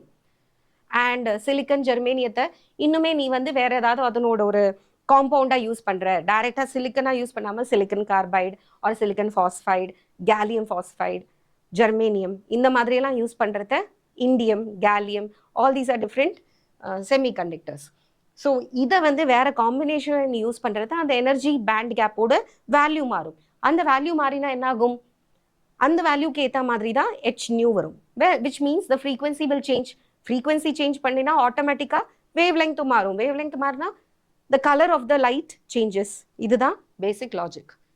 So நீ யூஸ் பண்ற எல்இடி ஒருவேளை சிலிக்கன் கார்பைடு மெட்டீரியல்ல செஞ்சதா இருந்தா அதுல இருந்து வரக்கூடிய லைட் வந்து ப்ளூ ரீஜன்ல வரும். நீ யூஸ் பண்ற எல்இடி ஒருவேளை அலுமினியம் கேலியம் ஃபாஸ்பைடா இருந்தா அதுல இருந்து கிரீன் கலர் லைட் வரும். அதே மாதிரி கேலியம் ஆர்சனிக் ஃபாஸ்பைடா இருந்தா you will get a red colour light. இப்போ ரொம்ப காமனா ரொம்பவே ஃபேவரட் ஃபார் எவ்ரிபடி, ரொம்ப நல்லா மூவ் ஆகிறது வந்து ஒயிட் கலர் லைட் தான். People go for white colour light because that can be substituted for the ordinary CFL bulbs. CFL பல்புக்கு பதிலாக போடலாம். மற்றதெல்லாம் colour for advertisement or decorative பர்பஸஸ்க்கு யூஸ் பண்ணுறோம். But people prefer white colour more than that. And அந்த white கலருக்கு reason வந்து gallium indium nitride தான். So that also you get in the markets. So this is what the LED looks like.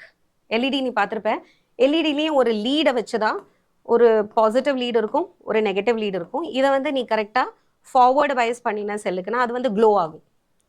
ஒருவேளை தெரியாமல் reverse Paes பண்ணினா அது glow ஆகாது. Okay, light emitting diodes எங்கெல்லாம் யூஸ் பண்ணுறோம்? இண்டிகேட்டர் லேம்ப்ஸில் யூஸ் பண்ணுறோம். இண்டிகேட் பண்ணுறதுக்கு திடீர்னு ஆன் ஆச்சு இல்லை ஆஃப் ஆச்சு அந்த இண்டிகேட்டர் பேனல் எல்லாம் யூஸ் பண்ணுவோம். சயின்டிஃபிக் லேபரட்டரி எக்யூப்மெண்ட்ஸில் யூஸ் பண்ணுறோம். 7 செக்மெண்ட் டிஸ்பிளேல யூஸ் பண்ணுறோம். டிராஃபிக் சிக்னல்ஸில் we don't use red colour bulbs. பல்பை யூஸ் பண்ணினோம்னா ஒன்று ஃபியூஸ் ஆச்சுனாலும் அதை ரீப்ளேஸ் பண்ணணும், அந்த மாதிரிலாம் இருக்குது. But LED you can use large number of LEDs. 1-2 LED work ஆகலைன்னா கூட as a whole the system will work. The system will give out color. So traffic சிக்னல்ஸில், எமர்ஜென்சி வெஹிக்கல் லைட்டிங்கில், ரிமோட்லலாம் கண்டிப்பாக இருக்கும். எல்லா ரிமோட்லேயும் ஏசி ரிமோட்டில் ஆகட்டும் இல்லைனா டெலிவிஷனோட ரிமோட்டில் ஆகட்டும் ஃப்ரண்ட்டில் வந்து ஒரு எல்இடி இருக்கும். அந்த எல்இடி வந்து ரெட் கலரில் க்ளோ ஆகும். Mostly it will give and receive infrared radiations. Air கண்டிஷனோட ரிமோட் எல்லாத்துலேயும் நம்ம பார்த்துருக்கோம் காமனாக. ஸோ லைட் எமிட்டர்ஸில் ஃபஸ்ட்டு கேட்டகரி நம்ம பார்த்தது எல்இடி. அதே மாதிரி லைட்டோட ரிவர்ஸில் நடக்கிறது, லைட்டுக்கும் எலக்ட்ரிசிட்டிக்கும் நடுவில் இருக்கிற ரிலேஷன்ஷிப், தட் இஸ் இன்டர் கன்வர்ஷனில் ரிவர்ஸ் நடக்கிறது. எல்இடியில் நம்ம என்ன பண்ணினோம்? நம்ம கரண்ட் கொடுத்தோம், நமக்கு லைட்டு கிடைச்சது. Okay, that was the output. இங்கே வந்து நம்ம லைட்டை கொடுக்க போகிறோம், நமக்கு எலக்ட்ரிசிட்டி கிடைக்கும், பொட்டென்ஷியல் டிஃபரன்ஸ் கிடைக்கும், இல்லைனா ஃப்ளோ ஆஃப் கரண்ட் கிடைக்கும். A PN junction diode which converts an optical signal into electrical signal is called as photodiode. The operation of photodiode is exactly inverse to that of LED. The photodiode works in the reversed bias condition. Its circuit symbol is as shown. The direction of arrows indicate that the light is incident on the photodiode. The device consists of a PN junction diode, semiconductor made of a photosensitive material kept safely inside a plastic case. It has a small transparent window that allows light to fall that is incident on the PN junction. The photodiodes can generate current when the PN junction diode is exposed to light, and they are also called as light sensors. So symbol பார்க்கலாம் and how does it work. So this is your symbol. அதனோட ரிவர்ஸ்னு சொன்னேன் இல்லையா, அதில் ஆரோ எப்படி இருந்தது? வெளி பக்கமாக போகிற மாதிரி இருந்தது. ஸோ இதில் ஆரோ எப்படி வரும்? உள் பக்கமாக வர மாதிரி வரும்.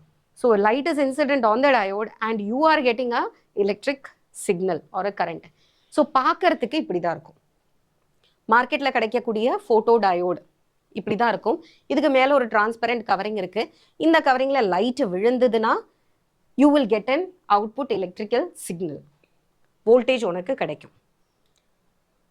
Now let us see how does it work. இதில் என்ன ஒர்க்கிங் நடக்கிறது? கன்ஃபார்மாக இதில் என்ன இருக்க போகிறது? ஒரு PN ஜங்ஷன் டயோடு தான் இருக்க போகுது.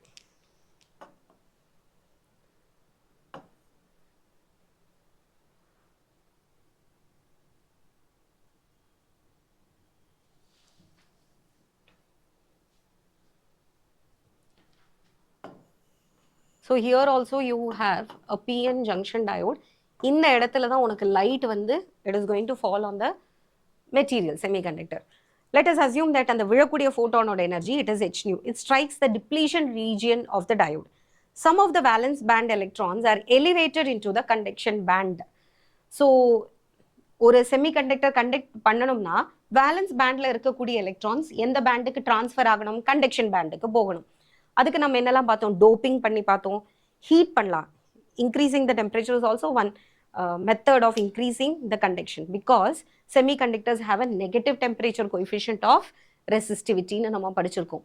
அதுக்கு பதிலாக இப்போ என்ன பண்ணுறோம்? டைரக்டாக transfer of energy to the semiconductor. அந்த டிப்ளீஷன் லேயரில் விழுந்த உடனே டிப்ளீஷன் லேயரில் இருக்கக்கூடிய சில கண்டக்ஷன் வேலன்ஸ் பேண்டில் இருக்கக்கூடிய எலக்ட்ரான்ஸ் அந்த எனர்ஜி அப்சார்ப் பண்ணிடும். உடனே அது ஹையர் லெவலான கண்டக்ஷன் பேண்டுக்கு போயிடும். So conduction band in turn holes are developed in the valence band. இப்போ எங்கேருந்து போகுது? Electrons are moving from the valence band into the conduction band. So conduction பேண்டில் இப்போ எக்ஸசிவாக என்ன இருக்குது? நிறைய எலக்ட்ரான்ஸ் இருக்குது. அந்த எலக்ட்ரான்ஸ் விட்டு போன இடத்துல இப்போது அந்த வேலன்ஸ் பேண்டில் என்ன ஜென்ரேட் ஆகிருக்கும்? ஹோல்ஸ் ஜென்ரேட் ஆகிருக்கும். So the amount of electron hole pairs generated depends on the intensity of light. அதிக அளவில் லைட், ஹைலி இன்டென்ஸ் லைட்டாக இருந்தால் the number of photons will be high. அதிக நம்பர் ஆஃப் ஃபோட்டான்ஸ் விழுந்தால் அதிக number of electrons and holes generate ஆகும். So the number of electrons in the valence band and the number of electrons in the conduction band and the number of holes generated in the valence band will be directly proportional to the intensity of the light. That is the number of photons which are being falling on the depletion layer of the diode. These electrons and holes are swept across the p-n junction diode by the electric field created by the reverse voltage. So நம்ம ஏற்கனவே இந்த டயோடை எப்படி கொடுத்து வச்சுருப்போம்? Light விழறதோ விழலையோ இதை வந்து நம்ம சர்க்கியூட்டில் reverse Paes கொடுத்து வச்சுருப்போம். ஸோ ரிவர்ஸ் பயஸ் கொடுத்த உடனே என்னாச்சு? Reverse bias is actually forward bias for minority கேரியர்ஸ்னு நம்ம பார்த்துருக்கோம். ஏற்கனவே ரிவர்ஸ் பயஸ் கொடுத்துட்டு அந்த ரிவர்ஸ் பயஸில் கிரியேட் ஆகக்கூடிய ஹை ஸ்ட்ராங் எலக்ட்ரிக் ஃபீல்ட் இந்த புதுசாக ஃபார்ம் ஆன எலக்ட்ரான்ஸையும் ஹோல்ஸையும் கிராஸ் ஓவர் பண்ணுறதுக்கு ட்ரை பண்ணும். It will pull. Thus holes move towards the p side and the electrons moves towards the n side. When the external circuit is made, the electrons flow through the external circuit and constitute the photo current. புரிஞ்சுதா? இன்னொரு வாட்டி சொல்றேன். The electrons and holes இப்போ புதுசா create ஆயிருக்கலையா? எப்படி create ஆச்சு? Light வந்து விழுந்ததா? Light வந்து எங்க விழுறது? டிப்ளீஷன் லேயர்ல விழுறது. டிப்ளீஷன் லேயர்ல விழுந்த உடனே என்ன கிரியேட் ஆச்சு? யார் அப்சார்ப் பண்ணிக்குவாங்க? ஹோல்ஸுங்கிறது ஒரு இமேஜினரி திங் தான். ஹோல்ஸுக்கு மூமெண்ட்னு சொல்றது எல்லாமே ஒரு இமேஜினரி. லைட் அண்ட் டார்க்னஸ்னு சொல்றோம். டார்க்னஸ்னு ஒன்று கிடையாது. லைட் இல்லாத இடம் it is dark. You cannot create darkness. If you remove light it becomes dark. அதே கான்செப்ட் தான் இங்க. எலக்ட்ரான் இருக்கு, ஹோல் இருக்குங்கிறது, ஹோலுங்கிறது ஒரு ஆக்சுவலி பார்ட்டிகல் கிடையாது. It is a vacancy of electron. Electron அந்த இடத்த விட்டு போனாலே அந்த இடத்துல ஹோல் கிரியேட் ஆகும். புரிஞ்சுதா? ஸோ எனர்ஜியை வாங்கக்கூடியது, கொடுக்கக்கூடிய எபிலிட்டி எல்லாம் எலக்ட்ரானுக்கு மட்டும்தான் இருக்கு, ஹோலுக்கு கிடையாது. Hole is an absence of electron. That is it. So, இப்போ வந்த ஃபோட்டானை ஃபுல்லாக வாங்கினது, அந்த எனர்ஜியை ஃபுல்லாக வாங்கினது எலக்ட்ரானாக இருக்கும். இந்த எலக்ட்ரான் இவ்வளோ ஹை எனர்ஜியில் வேலன்ஸ் பேண்டில் உட்கார முடியாது. அது ஹையர் பேண்டான கண்டக்ஷன் பேண்டுக்கு போயிடும். அது போனதுனால அது இருந்த இடத்துல கிரியேட் ஆகிற வேகன்சி தான் ஹோல். மொத்தத்தில் கண்டக்ஷன் பேண்டில் எக்கச்சக்கமாக ஹோல்ஸும் வேலன்ஸ் பேண்டில் எக்கச்சக்கமாக எலக்ட்ரான்ஸும் கிரியேட் ஆகுது. இதால் சும்மா உட்கார முடியாது. டிப்ளீஷன் லேயருக்கு அக்ராஸ், டிப்ளீஷன் லேயருக்கு அக்ராஸ் என்ன இருக்குது? there is a strong electric field because it is reverse biased. சொன்னோம் இல்லையா? ரிவர்ஸ் பயஸ் வந்து ஒரு ஸ்ட்ராங் எலக்ட்ரிக் ஃபீல்டை கிரியேட் பண்ணது. இந்த எலக்ட்ரிக் ஃபீல்டு வந்து என்ன பண்ணும்? இந்த மைனாரிட்டி கேரியர்ஸை ஆப்போசிட் சைடுக்கு இழுக்கும், புல் பண்ணும். The electrons flow through the external circuit and constitute the photo current. So when a photon of sufficient, அதை தான் நம்ம பார்த்தோம். They are done. When there is no incident light, ஒருவேளை லைட் இல்லைன்னு வச்சுக்கோ, then there exists a reverse current which is negligible. This reverse current in the absence of any incident light is called dark current and it is only due to thermally generated minority carrier. சரி, reverse பயஸ்ல கூட current flow ஆகுமேன்னு சொன்னா that is very negligible. ஒரு micro ஆம்பில் தான் இருக்கும். புரிஞ்சுதா? Light விழுந்ததுக்கு அப்புறம் எக்ஸசிவா கிடைக்கிறது இல்லையா, அந்த கரண்ட் தான் ஒரு மேஜர் வேல்யூ இருக்கும். இதை எங்கெல்லாம் யூஸ் பண்ணலாம்? Photo diodes are used in alarm system and count items on a conveyor belt, photoconductors, compact disc and smoke detectors, medical applications such as computed tomography etc. அலாம் சிஸ்டத்தில் எப்படி use ஆகும்? First வந்து அந்த infrared ரேடியேஷனோட ஒரு source இங்கே இருக்கும். You will have a source of infrared radiations or even visible light. இந்த பக்கத்தில் என்ன வச்சுருப்போம்? நம்ம ஃபோட்டோ டயோடு வச்சுருப்போம். இந்த ஃபோட்டோ டயோடில் அந்த லைட் விழற வரைக்கும் ஒரு பிரச்சனையும் இல்லை. திடீர்னு ஒரு திருடன் வந்து இந்த கதவை திறக்கிறான்னு வச்சுக்கோ. ஸோ அவன் திறக்கிறான், இந்த லாக்கரில் வந்து க்ளோஸ்டாக இருக்கிற சுச்சுவேஷனில் இந்த சோர்ஸ் ஆஃப் லைட் வந்து நேராக இந்த ஃபோட்டோ டயோடில் விழுந்துட்டு இருக்கும் அண்ட் கரண்ட் ஃப்ளோ ஆகிட்டே இருக்கும். கரண்ட் ஃப்ளோ ஆகிறதுனால இது எந்த அலாரமும் கொடுக்காது. திடீர்னு யாராவது இந்த கதவை திறந்துட்டாங்கன்னா இந்த சர்க்கியூட் இந்த இடத்துல பிரேக் ஆகும். அந்த லைட்டு ஃபோட்டோ டயோடில் ஃபாலோ ஆகாதப்போ டார்க் கரண்ட்னு ஒன்று தானே ஃப்ளோ ஆகுது. அது வந்து அந்த சிஸ்டத்தை அலர்ட் பண்ணும். அலர்ட் பண்ணோன்னா ஒன்று அது பஸர் சத்தத்தை கொடுக்கும், இல்லைன்னா க்ளோயிங் லைட். சில இடத்துல செக்யூரிட்டி உட்காந்துருக்கிற ரூமில் வந்து அந்த லைட் வந்து க்ளோ ஆகும். அதோட சேர்த்து சத்தத்தையும் ஃபார்ம் பண்ணலாம். பஸர் கூட ஒர்க் ஆகலாம். மொத்தத்தில் அலாரம் சிஸ்டத்தில் யூஸ் பண்ணுவோம். Burglar alarm and all this moment இருக்குன்னு தெரியறதுக்கு கூட இருக்கலாம். வெறும் பர்க்லர் அலாம் மட்டும் இல்லாமல் வேற என்ன அலார்ம்ஸ் இருக்குது? இப்போ வந்து ஏதாவது மூவ்மெண்ட் தெரிஞ்சதுன்னா நம்ம அலர்ட் பண்ணக்கூடிய, இப்போ மியூசியத்துலலாம் யாரோ இந்த பக்கம் கிராஸ் பண்ணாங்க, இப்போ ஆஃப்டர் 9 o'clock வந்து என்ன பண்ணியிருப்போம், மியூசியத்தில் யாருமே வரமாட்டாங்க விசிட்டர்ஸ்னு நமக்கு தெரியும். அந்த டைமில் ஏதாவது ஒரு மூவ்மெண்ட் இருந்தால், அது ஈவன் அனிமல்ஸாக கூட இருக்கலாம், இல்லை பேர்ட்ஸாக கூட இருக்கலாம், ஏதோதோட ஒரு மூவ்மெண்ட் இருந்ததுன்னா உடனே அலாரம் வந்து நம்மளை அலர்ட் பண்ணும்.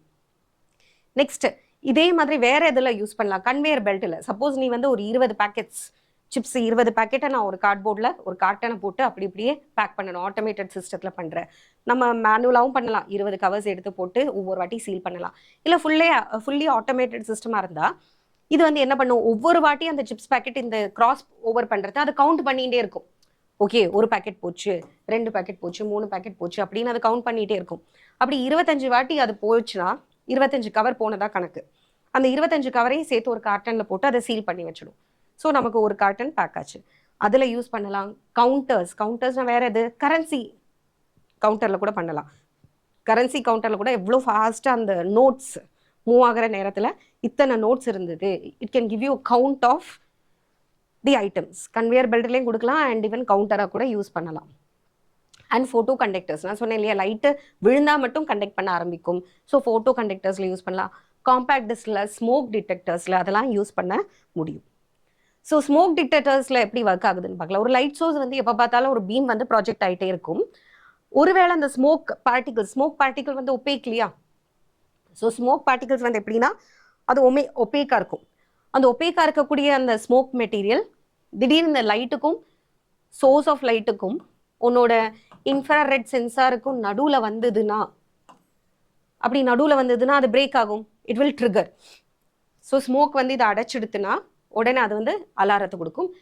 ஒன்று அலாரத்தை கொடுக்கலாம், இல்லை உடனே வாட்டரை ஸ்ப்ரிங்கிள் பண்ணி விட்டுடும். செகண்ட் ஒன் பர்க்லர் அலாம் நான் டீட்டெயிலாக சொன்னேன். அடுத்து சோலார் செல்ஸில் கூட யூஸ் பண்ணுவோம். ஃபோட்டோ டயோட்ஸ் தான் அதோட ஃபண்டமெண்டல் கான்செப்டே.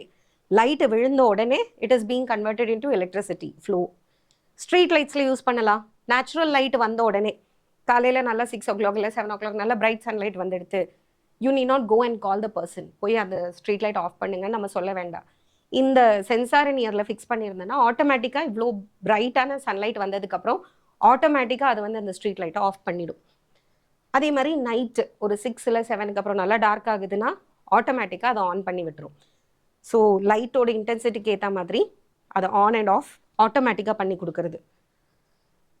தென் சிடி அண்ட் டிவிடி பிளேயரில் வந்து அந்த டேட்டாவை ரீட் பண்ணி என்கோடட் இந்த பிட், ஒவ்வொரு அந்த பிட்டில் இருக்கக்கூடிய சிடியை பார்த்துருப்பேன். சிடியில் வந்து என்கிரேவ் பண்ணியிருக்கும். அதுக்குள்ளே இருக்கிற டேட்டாவை ரீட் பண்ணி கொடுக்கறதும் இந்த லேசர் பீமோட வேலை தான். ஸோ எல்இடியை டீட்டெயிலாக பார்த்தோம், ஃபோட்டோ டயோட பார்த்தோம், ஃபோட்டோ டயோட அப்ளிகேஷன்ஸும் நல்லாவே பார்த்துட்டோம். இப்போ next one is solar cell. Solar செல்லுங்கிறது it is also photovoltaic cell. இது வந்து பட் ஒன்லி டிஃப்ரென்சஸ் நம்ம அந்த ஃபோட்டோ டயோட எங்கே பார்த்தோம்? A solar cell is also known as photovoltaic cell, which works on the principle of photovoltaic effect, where the PN junction diode of the solar cell generates EMF when solar radiation falls on it. Okay, in a solar cell என்ன ஆகுது? The electron hole pairs are generated due to the absorption of light, that is photons, near the junction. அந்த ஜங்ஷனுக்கு நடுவில் அந்த depletion layer இருக்கு இல்லையா, ரெண்டுக்கும் நடுவில் அந்த ஜங்ஷனில் லைட் விழுந்தா என்ன ஆகும் நான் சொன்னேன்? It will absorb. யார் அப்சார்ப் பண்ணுவாங்க? உன்னோட எலக்ட்ரான்ஸ் அப்சார்ப் பண்ணும். Then the charge carriers are separated due to the electric field of the depletion layer. அந்த ஃபோட்டோ டயோடில் எப்படி எக்ஸ்பிளைன் பண்ணணும், கிட்டத்தட்ட அதே கான்செப்ட் தான். Electron starts moving towards N type because this is reverse biased. சொன்னேன் இல்லையா, electrons will start moving towards the n-type silicon layer and holes will start moving towards the p-type. ஃபோட்டோ டயோட்லேயும் நம்ம ரிவர்ஸ் பயஸ் கொடுத்து தான் நம்ம வந்து லைட்டை இன்சிடென்ட் பண்ணியிருந்தோம். இங்கேயும் அப்படி தான் பண்ணுறோம். The electrons reaching the N side collected by the front panel and the holes reaching the P side is collected by the back electrical contact. So solar cell ஒரு front panel as well as ஒரு back panel இருக்கும். front panel ஒரு charge carrierம் back panel இன்னொரு charge carriersையும் நம்ம use பண்ணுவோம். அப்போ என்ன ஆகுது, ஒரு இடத்துல ஃபுல்லா ஹோல்ஸ், ஒரு இடத்துல ஃபுல்லா electrons. as a result it creates a potential difference. இந்த potential difference is developed across the solar cell. So the potential difference இருக்கும் whenever ஒரு லோடை கனெக்ட் பண்ணும்போது. So this is the difference between டைரக்டா அந்த ஃபோட்டோ டயோடுக்கும் இதுக்கும் டிஃப்ரென்ஸ். ஓகே, என்ன difference அப்படின்னு பார்த்தோம்னா, when an electric load connect பண்ணுறது இது வரைக்கும் இந்த பொட்டென்ஷியல் டிஃப்ரென்ஸ் என்னவா மாறும், it will change into current and it will supply to the load. லோடுனா என்னது, நீ எதை உன்னோட ஃபேன் லைட் எல்லாமே லோடு. நம்ம வீட்டில் எதுக்கு கரண்ட் கொடுத்து ரன் பண்ண வைக்கிறோமோ அதெல்லாமே லோடு தான். கிளியர்? ஸோ இங்கே வந்து நமக்கு கிரியேட் ஆகிறது ஆக்சுவலி பொட்டென்ஷியல் டிஃப்ரென்ஸ். அந்த பொட்டென்ஷியல் டிஃப்ரென்ஸை நம்ம லோடுக்கு கொடுத்துக்கிறோம் எப்போ உனக்கு கரண்ட் வேணுமோ அப்போ. மெனி சோலார் செல்ஸ், இப்போ இந்த ஒரு சோலார் செல்லேருந்து கிடைச்ச லைட்டை வச்சு இஎம்எஃப்பை வச்சு உன்னால் ஒரு ஃபேனோ லைட்டோ எல்லாம் ரன் பண்ண முடியாது. நிறைய இஎம்எஃப் வேணும். ஒரு சோலார் செல்லேருந்து கிடைக்கிறது it will be in decimals, ஒரு 0.1 வோல்ட் 0.2 வோல்ட். ஏன்னா இதெல்லாமே எலக்ட்ரானிக் டிவைசஸ்லேயே ரொம்ப கம்மியாக தான் கிடைக்கும். அப்படி உனக்கு நிறைய வேணும், ஒரு 10 வோல்ட்டாவது வேணும், ஒரு 20 வோல்ட் வேணும் அப்படி நல்லா இருந்ததுன்னா you will have to go for series or parallel combination. அப்போது அந்த சீரீஸ் ஆர் பேரலல் காம்பினேஷன் போட்டு நமக்கு கிடைக்கிற டோட்டல் அந்த ஃபைனல் ப்ராடக்ட் இருக்கு இல்லையா, அதை வந்து சோலார் அரே இல்லைனா சோலார் பேனல்னு சொல்லுவோம். கடையில் போய் வந்து ஒரு சோலார் செல்லு வாங்க மாட்டேன், நீ ஒரு சோலார் பேனல் மொத்தமாக வாங்குவேன். அந்த சோலார் பேனலில் எக்கச்சக்கமாக சோலார் செல்ஸ் இருக்கும். So many solar cells are connected together either in series or in parallel combination to form a solar panel. Many solar panels are connected with each other to form solar array. For high power applications, solar panels or solar array is used. Real லைஃப்பில் நம்ம எங்கெங்கே பார்த்துருக்கோம், இப்போ தான் நம்ம வந்து ஒரு full பில்டிங்கே வந்து சோலாரில் ரன் பண்ணுறோம். முன்னாடி ரொம்ப முன்னாடியே வந்து சோலார் வந்து செல்ஸ் வந்து நம்ம கேல்குலேட்டர்ஸில் யூஸ் பண்ணியிருந்தோம். சின்ன சின்ன டாய் யூஸ் பண்ணுறதுக்கு, கார் எல்லாம் ரன் பண்ணுறதுக்கு, சின்ன சின்ன வோல்ட்டு தேவையான இடத்துல ஏற்கனவே நம்ம யூஸ் பண்ணிட்டு தான் இருக்கோம். So solar cell is very widely used in calculators, watch, toys, portable power supplies etcetera. அதுக்கப்புறம் ரொம்ப வருஷமாக சேட்டலைட்டில் யூஸ் பண்ணிட்டு இருக்கோம். அங்கே வந்து நீ அப்பப்போ செல்லை மாற்றிட்டு இருக்க முடியாது. ஓகே, செல்லை காலி எடுத்து சேட்டலைட்டில் வந்து அந்த செல்லை ரீப்ளேஸ் பண்ணுறது இதெல்லாம் பாசிபிளே இல்லை. Once you have launch the satellite you can not too much repair. எல்லாமே ரொம்ப டிடிஎஸ் ப்ராசஸ். அதில் வந்து நம்ம என்ன ஃபிக்ஸ் பண்ணி விட்டுடுவோம், சோலார் செல்ஸை ஃபிக்ஸ் பண்ணிட்டு விட்டுருவோம். எப்படியும் சோலார் ரேடியேஷன்ஸ் அதில் விழுந்துட்டு தான் இருக்க போகுது. ஸோ அதுக்கு தேவையான எனர்ஜி பொட்டென்ஷியல் டிஃப்ரென்ஸ் அதுலேருந்து கிடச்சிட்டு இருக்கும். ஸோ சேட்டலைட் ஸ்பேஸ் அப்ளிகேஷன்ஸ்லாம் ரொம்ப அதிகமாக நம்ம வந்து சோலார் செல்ஸ் தான் யூஸ் பண்ணுவோம், ஆர்டினரி கெமிக்கல் செல்ஸ் யூஸ் பண்ண மாட்டோம். இப்போ ரீசெண்டாக சோலார் பேனல்ஸை பெரிய லெவலில் லார்ஜ் ஸ்கேல் ப்ரொடக்ஷனில் யூஸ் பண்ணி கமர்ஷியல் எலக்ட்ரிசிட்டிக்கு நம்ம யூஸ் பண்ணுறோம். கமர்ஷியல் எலக்ட்ரிசிட்டினா ஃபார் எக்ஸாம்பிள் கொச்சியில் வந்து ஒரு ஏர்போர்ட் ஃபுல்லாகவே ரைட் ஃப்ரம் தி எஸ்கலேட்டர், அதில் இருக்கிற எலிவேட்டர், எஸ்கலேட்டர், அந்த ஏர் கண்டிஷனர், ஃபுல் லைட்டிங், என்னென்ன கரண்ட்டில் ரன் ஆகுதோ அத்தனையுமே சோலாரில் ரன் ஆகுது. And you know that Gujarat is one model place which has implemented lot of solar power generation. அதை க்ரியேட் பண்ணி அந்த ஸ்டேட்டுக்கு தேவையான கரண்ட் போக it is selling the current to others which is generated in solar. ஸோ வெயில் அதிகமாக வருஷத்துக்கு ரொம்ப வெயில் அடிக்கக்கூடிய, இல்லைனா bright sunlight, intensity of light ரொம்ப ஹையாக இருக்கக்கூடிய ரீஜன்ஸ்லாம் this is a very good option because it's a clean form of energy, green எனர்ஜின்னு சொல்லலாம். Now you know that even cars are going to run on solar panels. So காரில் வந்து நம்ம petrol use பண்ணுறதுக்கு பதிலாக கெமிக்கல் பேட்டரி யூஸ் பண்ணுறதுக்கு பதிலாக solar பேனல்லையே automobiles கூட ரன் பண்ணுற மாதிரி இப்போ இருக்குது ரீசெண்டாக. So with that we finished optoelectronic devices. Next வந்து அப்போ டயோடு அப்படிங்கிற கான்செப்ட் ஓரளவுக்கு முடிஞ்சு போச்சு. செமிகண்டக்டர்ஸை ரெண்டாக பிரிச்சுக்கலாம், intrinsic semiconductor and extrinsic semiconductor. நீ டோப்பிங் பண்ணி இம்ப்யூரிட்டி ஆட் பண்ணினேன்னா that is called as extrinsic. அதில் வந்து P type semiconductor, N type செமிகண்டக்டர்னு ரெண்டு இருக்குது. இந்த பேசிஸில் தான் நம்ம பிஎன் ஜங்ஷன் டயோட்னா என்னதுன்னு பார்த்தோம். ஸோ பிஎன் ஜங்ஷன் டயோடோட இன்னொரு வேரியேஷன் தான் ஆப்டோ எலக்ட்ரானிக் டிவைசஸ், வேர் ஒன்று லைட் அந்த ஜங்ஷன் டயோடில் விழும்போது you are getting electricity, or in the other case என்ன ஆகுது, அதில் நீ ஃபார்வர்ட் பயஸ் கொடுக்கும்போது it is giving out light. So அந்த கேட்டகரியில் light emitters, light sensors and light dependent resistors எல்லாத்தையுமே நம்ம பார்த்தோம். So the next major topic is bipolar junction transistor. இதில் வந்து ரெண்டு டயோட பேக் டு பேக் நம்ம வந்து கனெக்ட் பண்ண போகிறோம். ஓகே, ஸோ இதை கனெக்ட் பண்ணிவிட்டு இதனோட டெர்மினல்ஸ் எப்படி வரும், இது எங்கே யூஸ் பண்ணுவோம், இதனோட மேஜர் யூஸ் என்ன, லைக் பிஎன் ஜங்ஷனோட மேஜர் யூஸ் என்னதுன்னு கேட்டால் ஃபஸ்ட்டு நமக்கு தோண வேண்டியது ரெக்டிஃபிகேஷன் தான். ஏசியை டிசியை மாற்றுறது தான் பிஎன் ஜங்ஷன் டயோடோட major important function or application அப்படின்னு சொல்லலாம். அதே மாதிரி ஜெனரோட அப்ளிகேஷன் என்னதுன்னு கேட்டால் it is voltage stabilizer or voltage regulator. That was a major function of Zener diode. அந்த மாதிரி transistor வந்து நிறைய functions இருக்கு. Like transistor can be used as a switch, it can be used as an oscillator, major it can be used as an amplifier. Amplification of weak signals. நம்ம இன்புட்டாக கொடுக்கக்கூடிய சின்ன weak சிக்னல்ஸை ஆம்ப்ளிஃபை பண்ணி amplitude increase பண்ணி strength increase பண்ணி அவுட்புட்டாக தரது தான் டிரான்சிஸ்டரோட major function. So that we will see in the next class. So டயோட்ஸ்க்கு அப்புறம் நெக்ஸ்ட் நம்ம பார்க்க போகிறது வந்து பைபோலார் ஜங்ஷன் டிரான்சிஸ்டர். மெயினாக this is called as transistor. It is sometimes called as just transistor or bipolar junction transistor. இதை invent பண்ணது வந்து William Shockley. So he invented this modern version of transistor which led to the technological revolution in the 20th century. ஏன்னா transistor was a substitute to vacuum tubes. Okay, vacuum tubes வந்து அந்த diode, triode எல்லாம் first pentode எல்லாம் நம்ம initial evolution of எலக்ட்ரானிக்ஸில் நம்ம பார்த்தோம். அந்த vacuum tubes வந்து தே ஆக்குபைட் அ லார்ஜ் ஸ்பேஸ், கிட்டத்தட்ட ஒரு ரூமே தேவைப்பட்டது. அதிலிருந்து அப்படியே சின்னதாக்கி மினியேச்சர் ஃபார்மாக கொண்டு வந்து டிரான்சிஸ்டருக்கு கொண்டு வந்தது இந்த credit everything goes to William ஷாட்கி. And this invention of transistor has created a tremendous change because space saving. உன்னோட அவ்வளோ பெருசாக இருந்த டிவைசஸ் எல்லாம் அப்படியே சைஸ் சின்னதாகி ஃபர்ஸ்ட் ஒரு சூப்பர் கம்ப்யூட்டர் வைக்கணும்னா ஒரு ரூம் ஃபுல்லாக தேவைப்பட்டது போக நவ் யூ ஆர் கெட்டிங் லேப்டாப்பில் வைக்கிற மாதிரி சின்ன மடியில் இல்லை லேப்டாப் பாம் டாப் எல்லாம் வந்திருக்கு. The heat loss in transistor is also very less. அது வந்து முன்னாடி இருக்கும்போது அந்த சூப்பர் கம்ப்யூட்டர்ஸ் எல்லாம் ரெடி பண்ணும்போது அந்த வேக்யூம் டியூப்ஸுக்கு வந்து நல்ல ஏர் கண்டிஷனிங் தேவைப்பட்டது. ஃபஸ்ட்டு நீ பார்த்துருந்தேன்னா ஈவன் லாங் பேக் ஒரு 90s 85s 90s வரும்போது ஒரு பிசி யூஸ் பண்ணுறோம், அதில் வந்து நிறைய கம்போனன்ட்ஸ் இருக்குன்னா ஹீட் ஆகிற சான்சஸ் ரொம்ப ஹையாக இருந்தது, ஹீட் ரேடியேஷன் ஹையாக இருக்கும், அந்த ரூமை ஏர் கண்டிஷன்டாக வைக்க வேண்டிய கட்டாயம் இருந்தது. இப்போ அப்படியெல்லாம் இல்லை. ஒரு லேப்டாப் யூஸ் பண்ணுறேன்னா preferably you will go for air condition, but it is not necessary because transistor le heat loss vandu romba kammi da. This has laid the foundation for integrated chips with which contains thousands of miniatured transistors. The emergence of the transistor ella kandupidichadunala da ipo IC chip ங்கற concept technology நம்மளால கொண்டு வர முடிஞ்சது.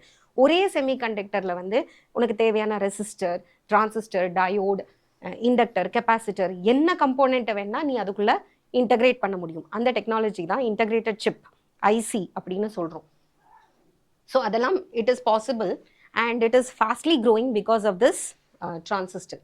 So the bi junction transistor consist of again a semiconductor. சொன்ன மாதிரி எலக்ட்ரானிக்ஸோட பேசிஸே வந்து semiconductor தான். இதுலேயும் நீ வந்து either you will use a silicon or a germanium crystal in which N type is sandwiched between P type. ஒரு N type region இருக்கும் between two P type, or one more possibility is you will have a P-type semiconductor which is sandwiched between two N-type semiconductor. இந்த பேசிஸ்ல மார்க்கெட்ல ரெண்டு விதமான transistor உனக்கு கிடைக்கும், PNP transistor or NPN transistor.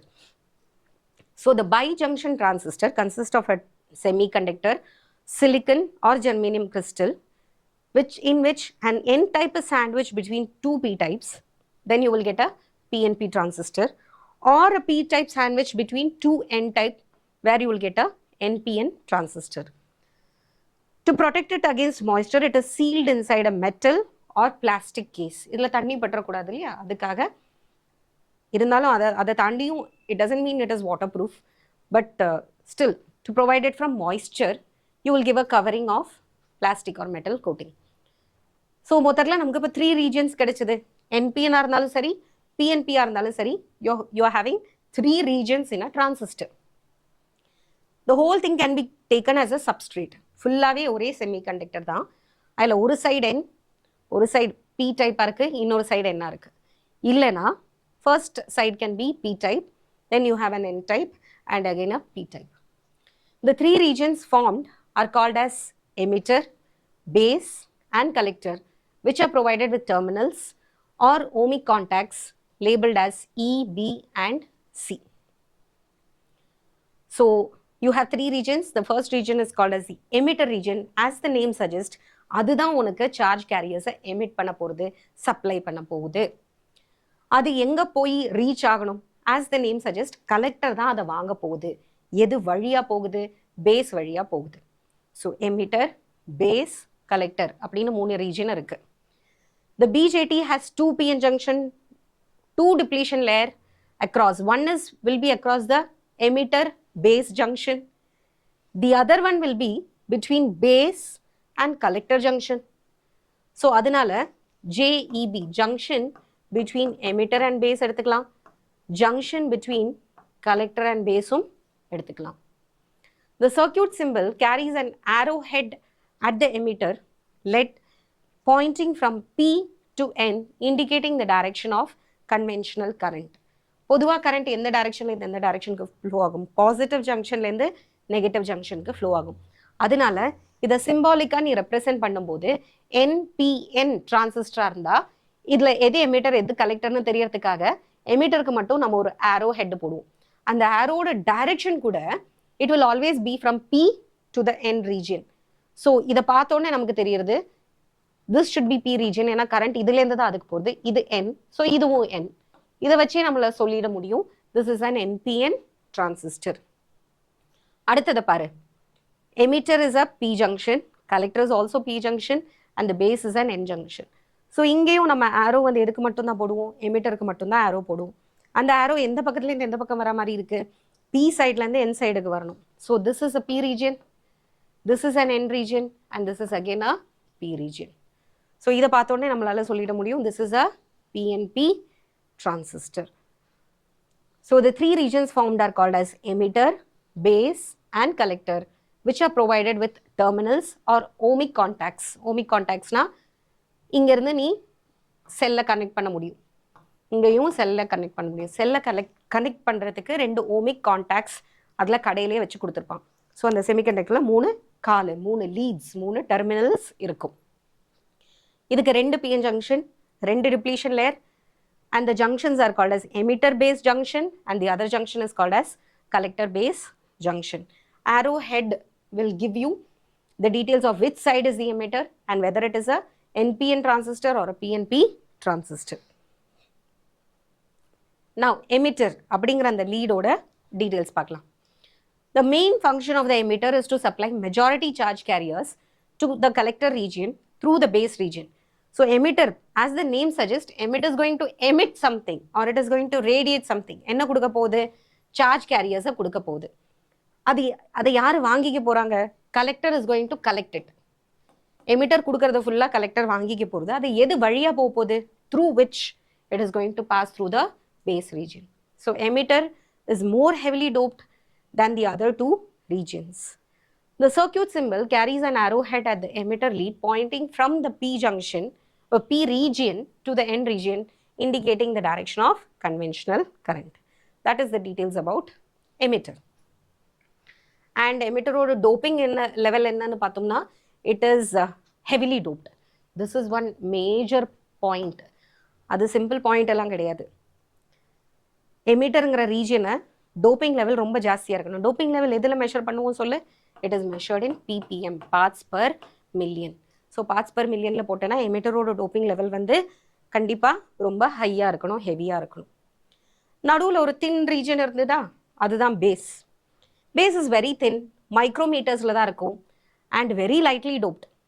Moderately கூட கிடையாது, very very lightly doped when compared to the other 2 regions, that is emitter collectorோட ppm value பார்க்கும்போது பேஸ் வந்து சுத்தமாக ரொம்பவே லைட்லி டோப்டாக இருக்கும். பேருக்கு தான் கொஞ்சம் டோப்பிங் இருக்கும். Now the third region is the collector region. The main function of the collector region, as the name suggests, to collect. Collect பண்ணுறவன் collector, emit பண்ணுறவன் emitter. என்னத்தை emit பண்ண போகுது? சார்ஜ் கேரியர்ஸை. என்னத்தை கலெக்ட் பண்ண போகுது? Charge கேரியர்ஸை. to collect the majority charge carriers supplied by the emitter. கொடுக்கிற emitter கிட்டேருந்து வாங்கிக்கிறவன் தான் collector through the base. Here collector is made physically larger. ஏன்னா தங்கிட்டையும் ஆல்ரெடி கொஞ்சம் டோப்பிங் லெவலில் என்ன இருக்குது, சார்ஜ் கேரியர்ஸ் இருக்குது. இப்போ வெளியிலேருந்து வரக்கூடிய சார்ஜ் கேரியர்ஸை வேறு வாங்கிக்கணும். ஸோ தங்கிட்ட ஸ்பேஸ் ஜாஸ்தியாக இருக்கணும் இல்லையா? ஸோ ஸ்பேஸ் ஜாஸ்தியாக இருந்தால் வர கெஸ்ட்டையும் வேறு, இப்போ யாரோட வீட்டில் ரொம்ப கம்ஃபர்டபுளாக இருப்போம், நம்ம டக்குன்னு கெஸ்ட்டாக போகும்போது வீடோட சைஸ் சின்னதாக இருக்கிற வீட்டில் ஐயோ அவங்களே கஷ்டப்பட்டுருக்காங்க, அதில் நம்ம போய் அப்படின்னு பார்த்துப்போம். ஸ்பேஸ் அதிகமாக இருந்தால் எவ்வளோ பேரை போனாலும் தாங்கும் அந்த வீடு, பெரிய சைஸில் இருக்கிற வீடு அப்படின்னு சொல்லுவோம் இல்லையா? அந்த மாதிரி எமிட்டர் கொடுக்க போகுது. ஸோ எமிட்டர் சின்னதாக இருந்தாலும் பரவாயில்ல, கம்பேர்ட் டு கலெக்டர் பெருசாக இருக்கணும். அப்போ தான் தங்கிட்ட இருக்கிற மெஜாரிட்டி கேரியர்ஸ் ப்ளஸ் இப்போ வரக்கூடிய மெஜாரிட்டி கேரியர்ஸ் எல்லாத்துக்கும் ஸ்பேஸ் கொடுக்க முடியும். ஸோ அந்த லாஜிக் படி யோசிச்சுக்கோ, கலெக்டர் வந்து கம்பேரிட்டிவ்லி சைஸில் மோராக இருக்கணும். அண்ட் டோப்பிங் லெவல்னு பார்த்தா மாட்ரேட்டாக டோப்டாக இருக்கும். ஸோ எமிட்டர் ஹெவிலி டோப்டாக இருக்கணும், ஏன்னா கொடுக்க போகுது, கொடுத்து அதுக்கிட்ட டைரெக்டாக இல்லைன்னு ஆகிடக்கூடாது இல்லையா? அதனால் ஹெவிலி டோப்டாக இருக்கணும். பேஸ் வந்து ரொம்பவே லைட்லி டோப்டாக இருக்கணும். இது ஓரளவுக்கு மாட்ரேட்லி டோப்டாக இருந்தால் போதும். இப்போ தான் மெயின் அதில் வர, இப்போ உனக்கு கேட்ட உடனே உனக்கு தோணும் பிஎன்பினா ஓமி காண்டாக்ட் எப்படி வேணால் கொடுத்துக்கலாம். லெஃப்ட் சைடில் இருக்கிறத கூட எமிட்டராக யூஸ் பண்ணிக்கலாம், ரைட் சைடில் இருக்கிறத கூட எமிட்டராக யூஸ் பண்ணிக்கலாம். பிஎன்பி அப்படி தானே இருக்குன்னு. But you can not change the emitter and collector. Emitter கலெக்டரை இன்டர்சேஞ்ச் பண்ண முடியாது பிகாஸ் ஆஃப் 2 reasons. நம்பர் 1 நான் சொன்னேன் இல்லையா, doping level.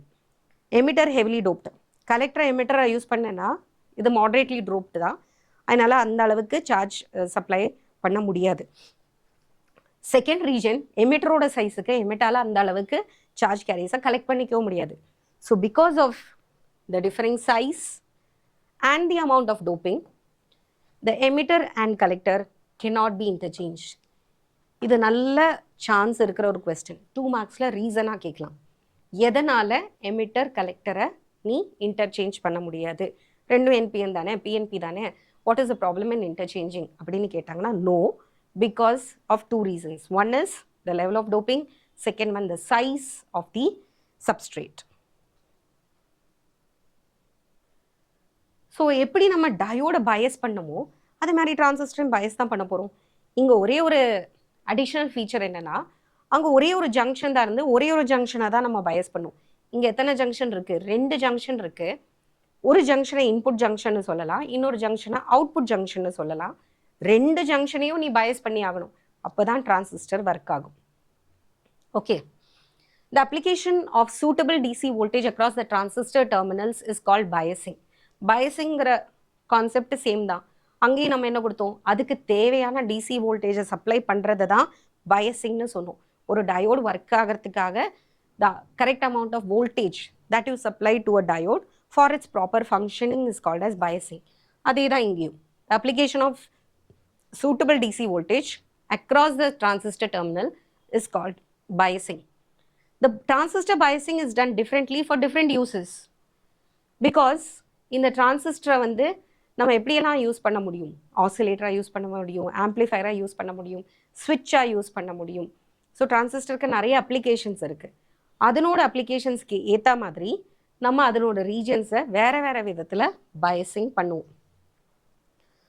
So first case, let us take forward biasing or forward active region.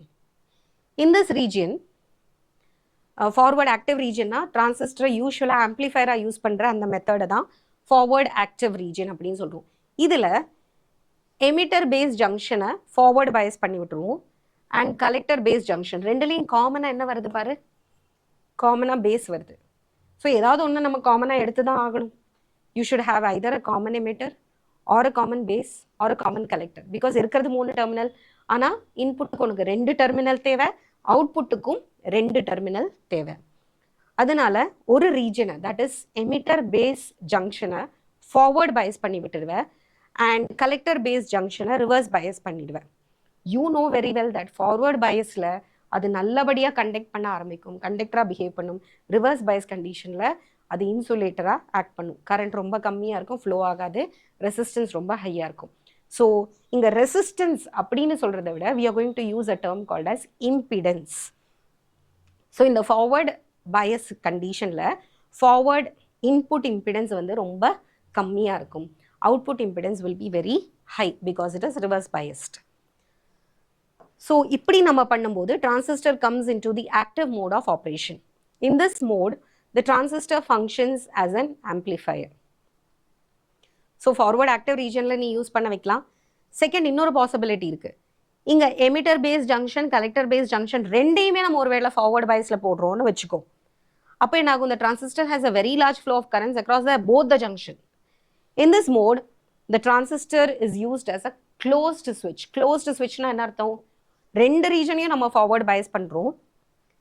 Emitter first என்ன பண்ணினோம்? Emitter ரீஜனுக்கு low இன்புட்டும் கலெக்டர் ரீஜனுக்கு ஹெவி அவுட்புட் இம்பிடன்ஸ் யூஸ் பண்ணினோம்.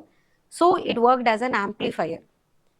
செகண்ட் கேஸ்ல என்ன பண்றோம்? ரெண்டு ரீஜனையும் நம்ம ஃபார்வர்ட் பைஸ் பண்ணி விட்டுறோம். கிட்டத்தட்ட ஒரு கண்டக்டர் மாதிரி.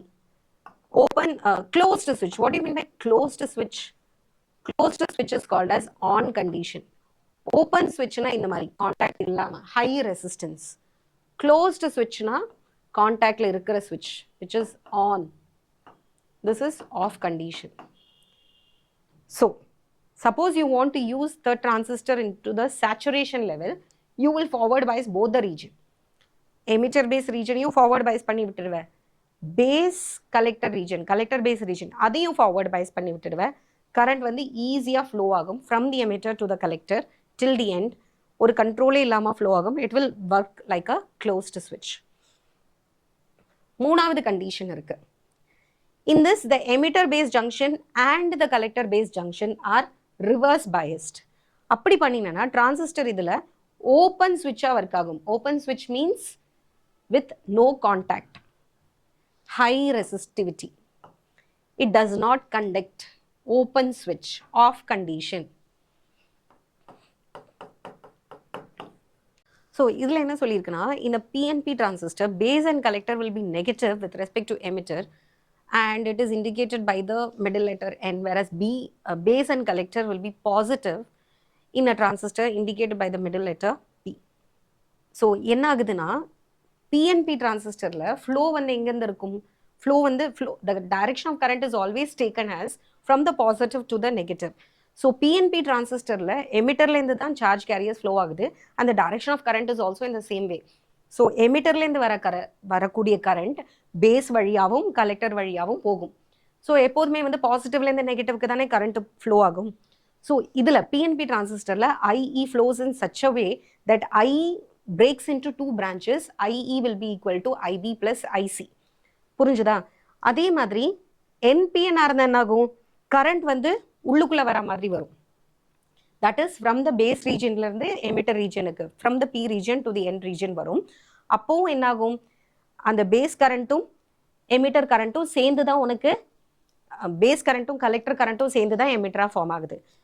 இதை டைரக்ஷனா காட்டினோம்னா, suppose it is a PNP transistor, emitter is a P junction, இதுல இருந்து flow ஆகக்கூடிய IE அப்படிங்கிற current IB ஆவும் IC ஆவும் split ஆகும். Okay, the direction of current will be like this. இதுவே emitter வந்து N region இருந்தாலும் current ஓட direction will be like this. IC-யும் உள்ளுக்குள்ள flow ஆகும், IB-யும் emitter-குள்ள flow ஆகும், and that will get added up as IE. In both the cases, IE is equal to IB plus IC. ஒரே ஒரு difference என்னன்னா, PNP transistorல the IE current is flowing outward, and NPN transistorல the current is entering into the emitter region. Current is entering because electrons are flowing from emitter to the base and to the collector. Okay. So in either cases, it is always that it is IE is equal to IB plus IC. Emitter current is the sum of base current and collector current. நான் கொஞ்சம் முன்னாடி சொன்னேன், biasing பண்ணும்போது நமக்கு என்ன தேவைப்படுறது? ஒரு input region, ஒரு அவுட்புட் ரீஜன் தேவைப்படுறது. இன்புட் ரீஜனுக்கு 2 டெர்மினலும், அவுட்புட் ரீஜனுக்கு இன்னொரு 2 டெர்மினலும் நமக்கு தேவைப்படுது. நான் இந்த 2 டெர்மினலுக்கு பதிலாக, but we have only totally 3 terminals, so we are forced to take any one terminal as common. It could be common base, common emitter or common collector. Based on this type of configuration, எந்த டெர்மினலை நம்ம காமனாக use பண்ணிக்க போகிறோமோ அதுக்கேற்ற மாதிரி டிரான்சிஸ்டரை நம்ம பயாஸ் பண்ணும்போது டிரான்சிஸ்டர் யூஸ் பண்ணுற கான்ஃபிகரேஷனை 3 டிவைட் பண்ணிக்கலாம். One is common base configuration, common emitter configuration and common collector configuration. So common base configuration எப்படி இருக்க போகிறதுன்னு பார்க்கலாம். பேஸ் தான் ரெண்டுலேயும் காமனாக வரப்போகுது. இன்புட் ரீஜனுக்கும் நமக்கு பேஸ் தேவைப்படும், அவுட்புட் ரீஜனுக்கும் நமக்கு பேஸ் தேவைப்படும். The base is common to both input and output circuits. The schematic and circuit symbol is shown in the diagram. So 10.26 ஓட A-லையும் சரி B-லையும் சரி நம்ம காமிச்சிருக்கிறது common base configuration தான். The input current is the emitter current. Okay, input current is the emitter current and the output current is the collector current.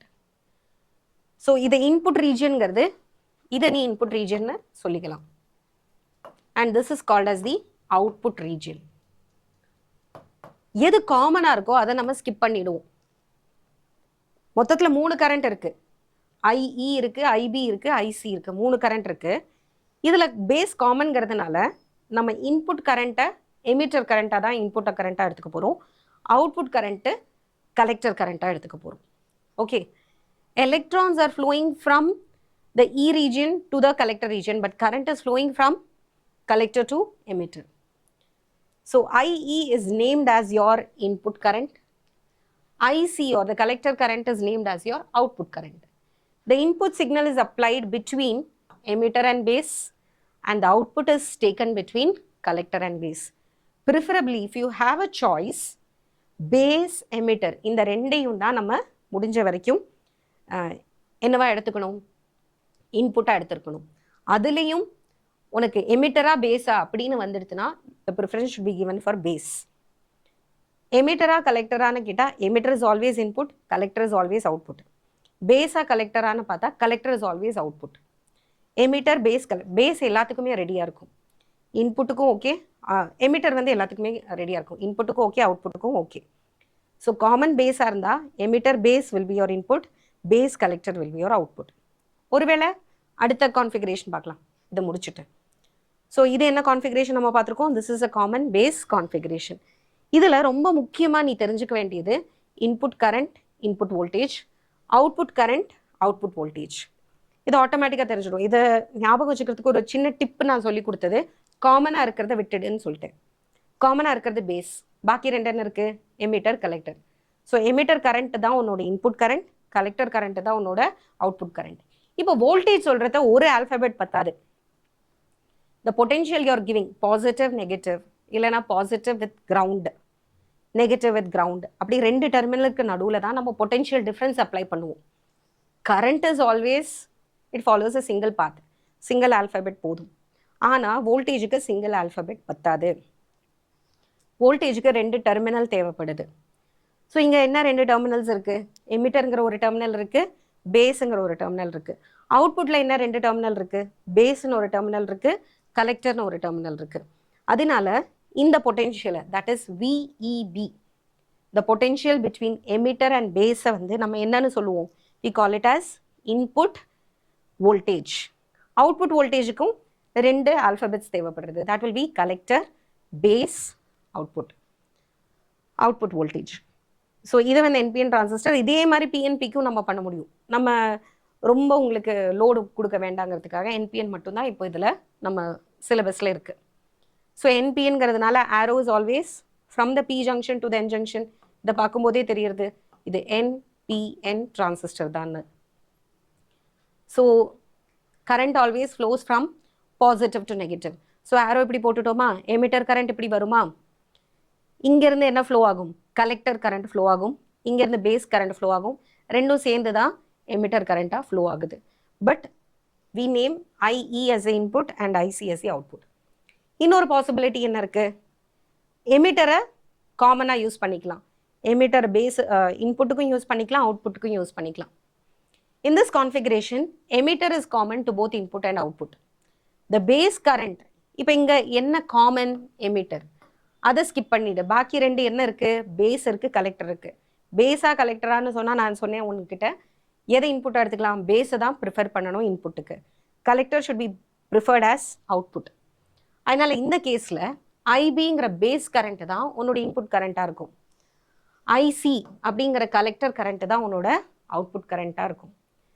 The input signal is applied between emitter and base, and the output is measured between the collector and emitter. So in the region will be forward biased. This is your input region. This region will be reverse biased.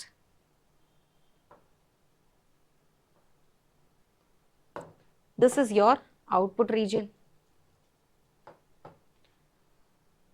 Okay. So input current oda பேர் சொல்லு, base emitter விட்டுடு. IB is your input current. IC is your output current. Input voltage க்கு ரெண்டு alphabets வேணும்னு சொன்னேன், B யும் E யும். Output voltage க்கும் ரெண்டு alphabets தேவை, emitter, collector. EC ன்னு எழுதலாம் இல்லை CE ன்னு எழுதலாம், இங்கே BE ன்னு எழுதியிருக்கிற மாதிரி. இது வந்து பிளாக் டயக்ராமா போட்டிருக்கோம், ஸ்கீமேட்டிக்கா. ப்ராப்பராக சர்க்கியூட் டயக்ராம் வரையிறது எலக்ட்ரானிக்ஸில் we always go for circuit diagram. எப்படி மெக்கானிக்ஸில் ஃப்ரீ பாடி டயக்ராம் இருக்கோ அதே மாதிரி எலக்ட்ரானிக்ஸில் வந்து circuit diagram is very important. Circuit டயக்ராம்ஸில் you are allowed only to use the allowed symbols. டயோடோட சிம்பிள் என்னது? இப்படி யூஸ் பண்ண ஒன்லி தட் இஸ் சிம்பிள். இதை இப்படி போடுறது அது ஸ்கீமேட்டிக் டயக்ராம்னு சொல்லுவோம். This is not allowed in circuit diagram. Circuit டயக்ராத்தில் இதை தான் நீ போடணும். ஸோ டிரான்சிஸ்டரோட சிம்பிள் பசங்க நிறைய பேர் பண்ணுற தப்பு, லெட் மீ டெல் யூ, இந்த மூணு டெர்மினலும் டச் ஆகிற மாதிரி வரைஞ்சிடுவாங்க. அது ரொம்ப பெரிய தப்பு. எமிட்டர் பேஸ் கலெக்டரோட மூணு டெர்மினலும் ஒருபோதும் டச்சே ஆகக்கூடாது. If you try to draw the transistor like this, you will not be given marks because all the three terminals are different. Emitter தனியாக, கலெக்டர் தனியாக, ரெண்டையும் தொடாமல் மூணாவது டெர்மினல் பேஸ். அண்ட் எமிட்டர் எதுதான் எமிட்டர்னு காட்டுறதுக்காக, if it is NPN transistor, the arrow will be like this, and if it is a PNP transistor, it will be like this. So arrow வச்சு தான் emitter, clockwise a base, collector, emitter, base, collector. This is how you identify the three terminals of a transistor.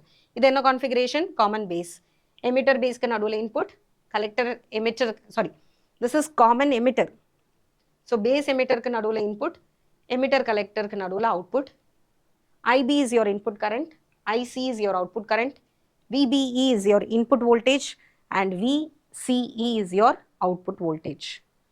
மூணாவது என்ன பாக்கி இருக்கு? Common base சொல்லிட்டோம், common எமிட்டரும் சொல்லிட்டோம். Last option is common collector. இங்கே தான் உனக்கு டவுட் வரும், நான் பேஸை இன்புட்டாக எடுக்கவா இல்லை எமிட்டரை இன்புட்டாக எடுக்கவான்னு. The preference should always be given to the base. பேஸா எமிட்டரான்னு ஒரு கொஸ்டின் வந்துடுதுன்னா பேஸை தான் நீ இன்புட்டாக கொடுத்தாகணும். Here the collector is common to both input and output circuits as shown in the diagram. The base current IB is the input current and the emitter current IE is your output current. The input signal is applied between base and collector while the output is measured between emitter and collector. So output voltage ஓட பேரு VEC, emitter collector. Input voltage ஓட பேரு VBC, base collector. Input current ஓட பேரு IB, output current ஓட பேரு IE. As the output is taken from the emitter in the common collector configuration, it is also called as emitter follower. Base கொடுக்குது, emitter வாங்கிக்குது, emitter follower. Here also circuit diagram, emitter தான், sorry, collector தான் common. So கலெக்டரை கீழே போடு. C, இது எப்போதுமே collector மேலே தான் இருக்கணும் கீழே தான் இருக்கணும் அப்படியெல்லாம் ஒன்றும் கிடையாது. எமிட்டர் மேலே இருக்கலாம், கலெக்டர் கீழே இருக்கலாம், இல்லை கலெக்டர் மேலே வரைஞ்சி எமிட்டரை கீழே கூட நீ வரையலாம். Both are correct. நான் என்ன சொன்னேன்னா மூணும் டச் ஆகக்கூடாது. ஒன்று, எது ஆரோ இருக்கோ, whichever is carrying the arrow, that is definitely your emitter. Okay, circuit diagram is given and please check for this symbol. இது என்னது? NPN. Base should be connected to the positive terminal and collector should be connected, collector is N, it should be reverse biased, connected to the positive terminal. இதுக்கு முன்னாடி diagrathல அதே மாதிரி தான். இங்க base வந்து forward bias பண்ணணும். It is a P region which is connected to the positive. Emitter is a N region which is connected to the negative.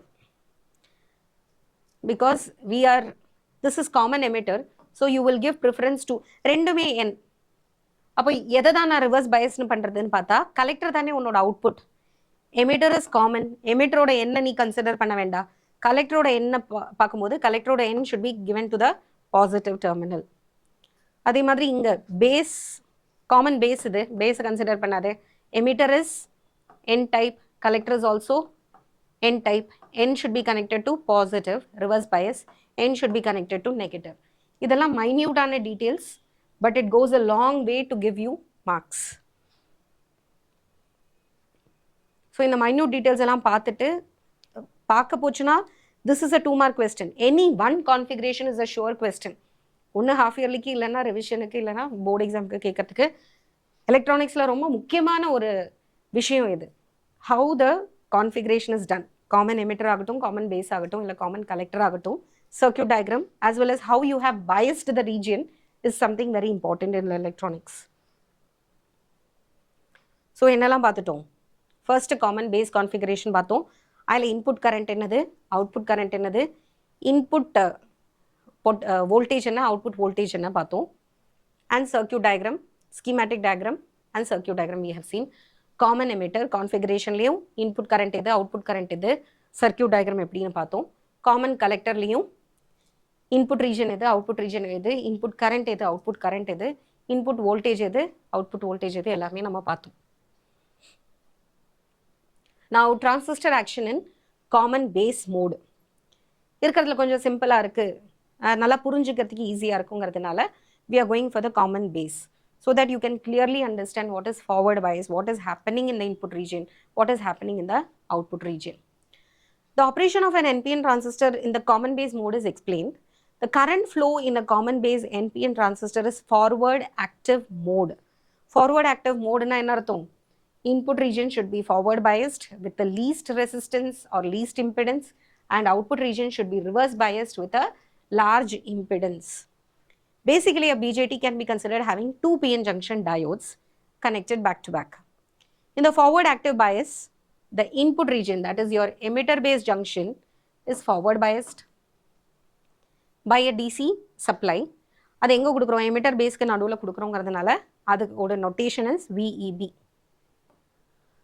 And the collector based junction is reverse biased by another power supply called as VCB. The forward bias decreases the depletion layer across the emitter base junction, and the reverse bias increases the depletion layer region across the collector base junction. So input region la forward bias aanadunala input impedance is very low, and output region reverse bias aanadunala output impedance is very high. So NP ன்னு எடுத்துருக்கோம், common base mode. Electrons எங்கிருந்து எந்த பக்கம் போகும்? The flow of electrons is opposite to the direction of conventional current. These are the points that you should note. Nalla paru, this is N region, so this is connected to the negative. This is again N region, that is why it is connected to the positive terminal, so that it is reverse biased.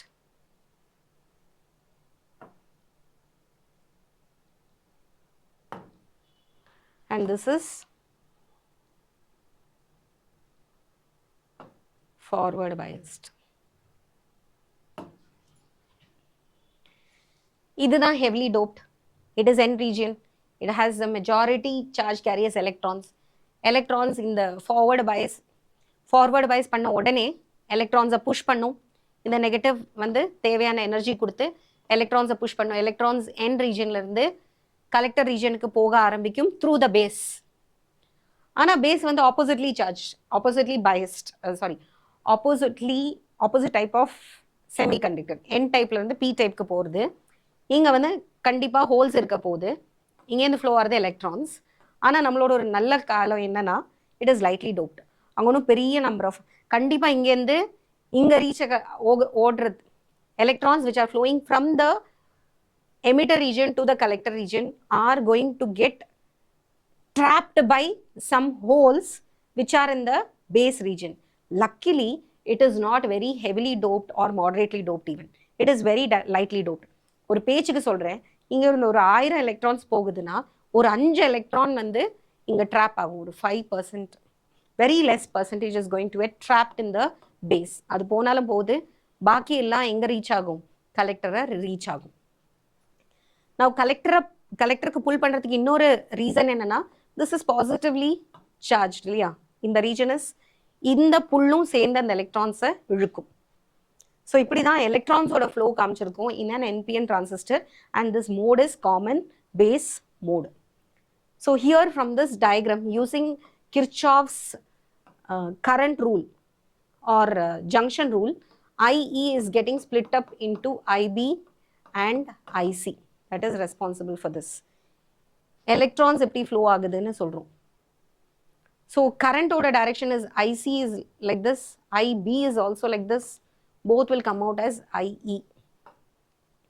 Because current always flows from the positive terminal to the negative terminal. Hence, the barrier potential, inga vande enna potirundhudu, the reverse bias increases the depletion region across the collector base junction.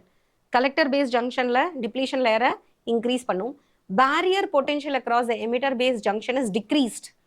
Nalla flow agum electrons ella, and that across the collector base junction is increased. The voltage across the emitter base junction is represented as VEB, and that across the collector base junction is given as VCB. In an NPN transistor, the majority charge carriers in the emitter are electrons. It is heavily doped. It has a large number of electrons. The forward bias pushes the electrons into the base region to flow towards the base region, and this current is what constitutes as IE, which is flowing out of into the emitter. The flow of electrons constitute a current IE, which is flowing into the emitter. நான் என்ன சொல்லிட்டு இருக்கேன், electrons எல்லாம் emitter விட்டு வெளியில போயிட்டு இருக்கு, ஆனா எமிட்டர் கரண்ட் எமிட்டருக்குள்ள வந்துட்டு இருக்கு. Because by convention the direction of current is opposite to the direction of flow of electrons. The electrons, after reaching the base junction, recombine with the holes in the base region. நான் சொன்னேன் இல்லையா, luckily it is only lightly doped. அப்போ கொஞ்சம் electrons loss ஆனாலும் பெருசா எதுவும் loss ஆகாது. The number of holes is not sufficient to recombine with electrons from emitter. Hence, most of the electrons reach the collector region. Eventually, the electrons that reach the collector region will be attracted by the collector terminal because that is reverse biased. Positive potential and flow through the external circuit. This constitutes the collector current, which flows out of the collector. The holes that are lost due to the recombination in the base region are replaced by the positive potential of the bias BE and constitute the base current. The magnitude of the base current will be very less in microamps against the milliamp for emitter and collector current. It is noted that if the emitter current is 0, the collector current is almost 0, because இதனோட 95% reason IC தான். IB ஓட percentage is very less, very negligible. It is only in microamps. These two are in milliamps. அதனால ஒருவேளை emitter current இல்லைன்னா கண்டிப்பா collector கரண்ட்டும் இருக்காது. Base எல்லாம் very negligible. It is therefore imperative that a BJT is called as current controlled device, and applying Kirchhoff's law we can write the emitter current as a sum of collector current and base current. So it is mostly current controlled device. So it works on the principle that the total current, base current plus the collector current is equal to the emitter current, or emitter current splits into base and collector current. Since the base current is very small, we can write IC is almost approximately equal to IE. IE approximately equal to IC.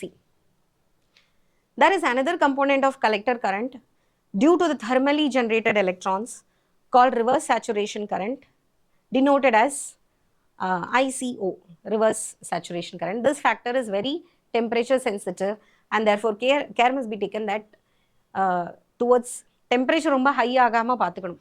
ஏன்னா கலெக்டரில் ஒரு reverse current வரதுக்கு chances இருக்குது, because that is reverse biased and that is due to the minority carriers. அது எப்போ high ஆகிறதுக்கு chances இருக்குது? You know that semiconductors are have a negative temperature coefficient of resistivity, and as a result temperature கொஞ்சம் increase ஆச்சுன்னா கூட minority charge கேரியர்ஸோட impact ரொம்ப ஜாஸ்தியாக இருக்கும். because it is reverse biased also. அதனால temperature stable இருக்கிற மாதிரி பார்த்துக்கணும் throughout in a circuit, and that the resistance, everything, the current gain, the flow, everything can be controlled, can be affected by temperature. The ratio of the collector current to the emitter current, இதுதான் நம்மளோட output, இதுதான் input, அதை தான் நம்ம என்ன சொல்லுவோம், கெயின்னு சொல்லுவோம். Voltage gain or current gain. Voltage gain என்ன, output voltage by input voltage. Current gain என்ன, output current by input current. இது என்ன மோட், காமன் பேஸ் மோட். அப்போ இன்புட் கரண்ட் என்ன, ஐஇ, அவுட்புட் கரண்ட் என்ன, ஐசி. ஸோ ஆல்ஃபாங்கிறது என்னது, output current divided by input current, which is IC by IE. The alpha of a transistor is a measure of the quality of the transistor. கடையிலேருந்து வாங்கும்போது எனக்கு இவ்வளோ current gain இருக்கிற transistor வேணும்னு சொல்லி வாங்கலாம். அதை டிரான்சிஸ்டரை மேனுஃபேக்சர் பண்ணும்போதே இந்த பர்டிகுலர் ஆல்ஃபா இருக்கிற மாதிரி தான் அந்த டோப்பிங் லெவல் எல்லாமே design பண்ணியிருக்கும். Higher the value of alpha, better is the quality of the transistor. It means that the collector current is closer to the emitter current. The value of alpha is less than unity. ரொம்ப கம்மியாக இருந்ததுன்னா it ranges from 0.1 to 0.99. ஏன்னா 95 to 99% வரைக்கும் உனக்கு gain வரும். So the collector current is almost 95% or 99% of the emitter current. The gain is more or less roughly equal to 1 in the case of common base mode. So இவ்வளோ நேரம் நான் explain பண்ணது based on NPN transistor. இதில் வந்து நான் flow of எலக்ட்ரான்ஸை பற்றி தான் பேசிகிட்டு இருந்தேன். இதே கான்செப்ட் தான் PNB. எலக்ட்ரான்ஸோட ஃப்ளோங்கிறது you will have to explain in terms of holes. Holes is nothing but imaginary motion opposite to the flow of electrons. Electrons ரைட்டுக்கு போகிறதுனா holes லெஃப்ட்டுக்கு போகிறதா நமக்கு தோணும். It is like இங்கே ஒரு வேக்கன்சி இருக்கு, இதிலெல்லாம் எலக்ட்ரான்ஸ் இருக்கு, நடுவில் ஒன்றில் மட்டும் vacancy. So this is called a whole. ஒருவேளை இந்த ஹோல் வந்து இந்த எலக்ட்ரானை எடுத்து இந்த பக்கம் இழுத்துதுன்னா இப்போ இதில் எலக்ட்ரான் இருக்கும், ஆனால் திஸ் பிகம்ஸ் அ ஹோல். அப்போ இந்த ஹோல் சும்மா இருக்குமா, இருக்காது, இந்த எலக்ட்ரானை இழுக்கும். இப்போ என்னாச்சு, ஃபஸ்ட்டு 3 எலக்ட்ரான் இருக்கு, 4வது ஒன் இஸ் ஹோல். லாஸ்ட் கேஸில் என்ன ஆகும், இது வந்து இந்த எலக்ட்ரானை புல் பண்ணும், the hole will shift to this side. So மொத்தத்தில் இந்த டயக்ரத்தில் மூவ் ஆகிறது ஆக்சுவலி எலக்ட்ரான்ஸ் தான். only electrons are mobile, holes are not mobile. எலக்ட்ரானோட மூமெண்ட் தான் ஹோல்ஸ் மூவ் ஆகிற மாதிரி நமக்கு தோணுது in the opposite direction. So PNPயோட we don't take much consideration. It works, the working is similar அப்படின்னு சொல்லி முடிச்சிடுறோம். The working of PNP transistor is similar to that of NPN except for the fact that the emitter current and base current is due to the holes. However, the current through the external circuit is due to the flow of electrons. Holesங்கிற concept is it will never flow. Holes move ஆகாது. Okay. So with that we come to என்ன ஒரு major portion of டிரான்சிஸ்டர்னா என்ன, அதில் எத்தனை junction இருக்குது, எத்தனை depletion layer இருக்குது, அதை என்னென்ன மோடில் யூஸ் பண்ணலாம், ஃபார்வர்ட் ஆக்டிவ் மோடில் யூஸ் பண்ணலாம், சேச்சுரேஷன் மோடில் யூஸ் பண்ணலாம், கட் ஆஃப் அப்படி யூஸ் பண்ணலாம். ஸோ ஸ்விட்ச், க்ளோஸ்டு ஸ்விட்ச், ஓப்பன் ஸ்விட்ச் as well as an ஆம்ப்ளிஃபயரை use பண்ண முடியும் அப்படின்னு நம்ம பார்த்தோம். And working of the transistor based on அந்த current, it is a current controlled device அப்படின்னு பார்த்தோம். எதுக்காக இன்புட் ரீஜனை நம்ம ஃபார்வர்டு பைஸ் பண்ணுறோம், அவுட்புட் ரீஜனை ரிவர்ஸ் பைஸ் பண்ணுறோம், கரண்ட்டோட ஃப்ளோ எப்படி இருக்குது, என்ன டைரக்ஷனில் இருக்குது, everything we saw. And since it has got only 3 terminals, we are forced to use it in a common 3 different configurations: common emitter configuration or common base configuration or common collector configuration. அந்த கான்ஃபிகரேஷனோட schematic diagram, circuit diagram எல்லாத்தையும் நம்ம பார்த்தோம். Next மேஜராக நம்ம பார்க்க போகிறது அடுத்தது வந்து just like forward characteristic, reverse bias characteristic டயோடுக்கு பார்த்தோம் இல்லையா, அதே மாதிரி டிரான்சிஸ்டருக்கும் 2-3 இம்பார்ட்டண்ட்டான கிராஃப் இருக்குது. அந்த கிராஃப்லேருந்து என்னென்ன டீட்டெயில்ஸ் நம்ம கலெக்ட் பண்ணுவோம், that we will see in the next class. So நம்ம வந்து டிரான்சிஸ்டரை எந்த 3 கான்ஃபிகரேஷனில் யூஸ் பண்ண முடியும்னு பார்த்தோம்.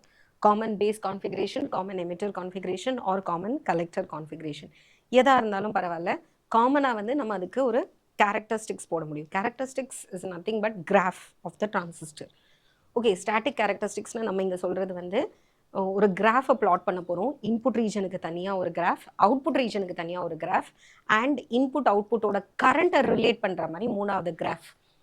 ஸோ இந்த லெசனில் கிராஃப்ங்கிற வேர்டுக்கு பதிலாக you will use this word characteristic. So whenever you hear this word, static characteristic of a transistor, na, always imagine that it is nothing but a graph diagram which is going to be drawn between the voltage and current on the x-axis and y-axis. Depending on the name, பேருக்கு ஏற்ற மாதிரி input கேரக்டரிஸ்டிக்காக இருந்தால் input கரண்ட்டையும் input வோல்டேஜையும் சேர்த்து graph வரைவோம். Output கேரக்டரிஸ்டிக்காக இருந்தால் output கரண்ட்டையும் output வோல்டேஜையும் சேர்த்து வரைவோம். இல்லை ட்ரான்ஸ்ஃபர் கேரக்டரிஸ்டிக்காக இருந்தால் இன்புட் கரண்ட்டும் அவுட்புட் கரண்ட்டையும் சேர்த்து வரைவோம். Okay, so the know how of certain parameters like the ஒரு டிரான்சிஸ்டர் வாங்கும்போது அதனோட சில பேராமீட்டர்ஸ் தெரிஞ்சுக்கணும். கரண்ட் கெயின் எவ்வளோ, இந்த டிரான்சிஸ்டர் எனக்கு எந்த அளவுக்கு வோல்டேஜ் கெயின் தரும், கரண்ட் கெயின் தரும், இதனோட எந்த அளவுக்கு இன்புட் கரண்ட் கொடுக்கலாம், அவுட்புட் கரண்ட் கொடுக்கலாம், வாட் இஸ் த நீ வோல்டேஜ், அந்த மாதிரி நிறைய பேராமீட்டர்ஸ் தெரிஞ்சு தான் நம்ம வந்து ஒரு டிரான்சிஸ்டர் வாங்குவோம். அதை நம்ம யூஸ் பண்ணுவோம் depending on it's parameters. The know-how of a certain parameters like the input resistance, output resistance, current gain of a transistor is very important for the effective use of transistors. இந்த பேசிஸ்ல தான் நீ வந்து இந்த ஆம்பிளிஃபயருக்கு இந்த அளவுக்கு எனக்கு ஆம்பிளிஃபிகேஷன் வேணும்னா நான் எந்த ரேட்டிங் இருக்கிற டிரான்சிஸ்டரை யூஸ் பண்ணணும் அப்படிலாம் தெரியும். The circuit is used to study the static characteristic of an NPN transistor in the common emitter mode. And இப்போ நம்ம வந்து இதில் எதை படிக்க போகிறோம், காமன் எமிட்டர் தான் கொஞ்சம் கூட widely used. காமன் பேஸை விட காமன் கலெக்டரை விட த பெஸ்ட் பார்ட் இஸ் நமக்கு நிறைய விஷயங்களுக்கு எஃபெக்டிவாக இருக்கிறதும் ஃபேவரபுளாக இருக்கிறதும் காமன் எமிட்டர் கான்ஃபிகரேஷன் தான். So we will go for common emitter configuration. The bias supply, அப்போ இன்புட் பயஸிங், இது காமன் எமிட்டருங்கிறதுனால பேஸ் ரீஜன் ஒர்க் ஆகிறதுக்காக ஒரு தனி சப்ளை கொடுக்க போகிறேன், தட் இஸ் விபிபி. அவுட்புட் ரீஜனுக்கு தனியாக ஒன்று கொடுக்க போகிறேன், தட் இஸ் விசிசி. ஸோ இந்த விபிபி வில் சப்ளை இன்புட் ரீஜனுக்கு தேவையான பயசிங்கை கொடுக்கும், அவுட்புட் ரீஜனான கலெக்டர் எமிட்டருக்கு தேவையான பயசிங்கை விசிசி கொடுக்கும். So VPP will supply the input forward Paes required for the emitter base region, and VCC will supply the necessary voltage required for the proper functioning of collector emitter junction respectively. The junction potential as at emitter base is VBE. அந்த ஜங்ஷனில் இருக்கிறது இது actually எங்கே கொடுக்குற அந்த ஜங்ஷனுக்கு forward Paes பண்ணுற outer potential தான் VPP. அந்த ஜங்ஷனுக்கு நடுவில் ஒரு பொட்டென்ஷியல் கிரியேட் ஆகிறது இல்லையா, எந்த ஜங்ஷன், பேஸுங்கிற ஜங்ஷனுக்கும் எமிட்டர் அப்படிங்கிற ஜங்ஷனுக்கும் நடுவில் ஒரு பொட்டென்ஷியல் டிஃபரன்ஸ் கிரியேட் ஆகுது, தட் இஸ் விபிஇ. அதே மாதிரி பேஸுங்கிற ஜங்ஷனுக்கும் பேஸுங்கிற ரீஜனுக்கும் கலெக்டருங்கிற ரீஜனுக்கும் நடுவில், sorry this is common emitter இல்லையா,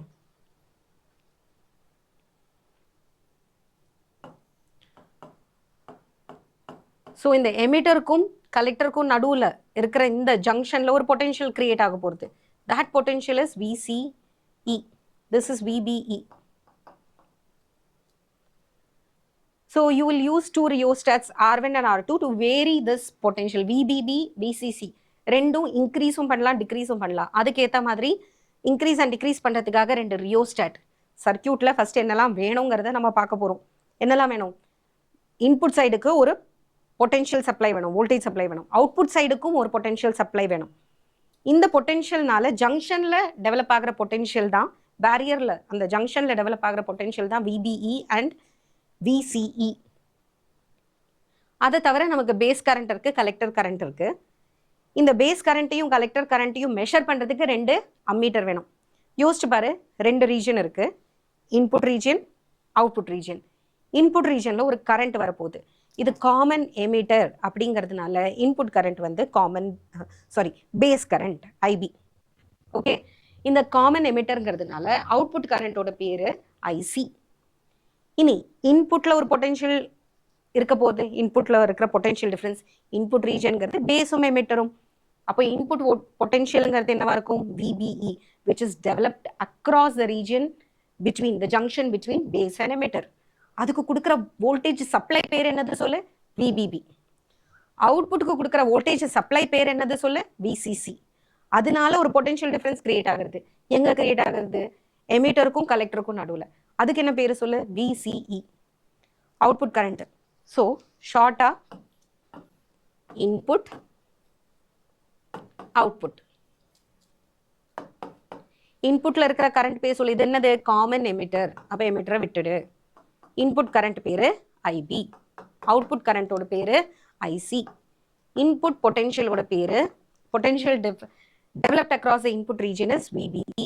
Potential difference developed across the output region is VCE. இன்புட்ல நீ கொடுக்குற வோல்டேஜ் சப்ளையோட பேரு வேரியபிள் சப்ளையோட பேரு VBB. அவுட்புட்ல நீ கொடுக்குற வோல்டேஜ் சப்ளையோட வேரியபிள் வோல்டேஜ் சப்ளையோட பேரு VCC. Any doubts? Clear? Input region, output region, input current, output current, input voltage, output voltage, இன்புட்டோட சப்ளை, அவுட்புட்டோட பயாசிங் உண்டான சப்ளை. இப்போ தெளிவா புரிஞ்சுக்கோ.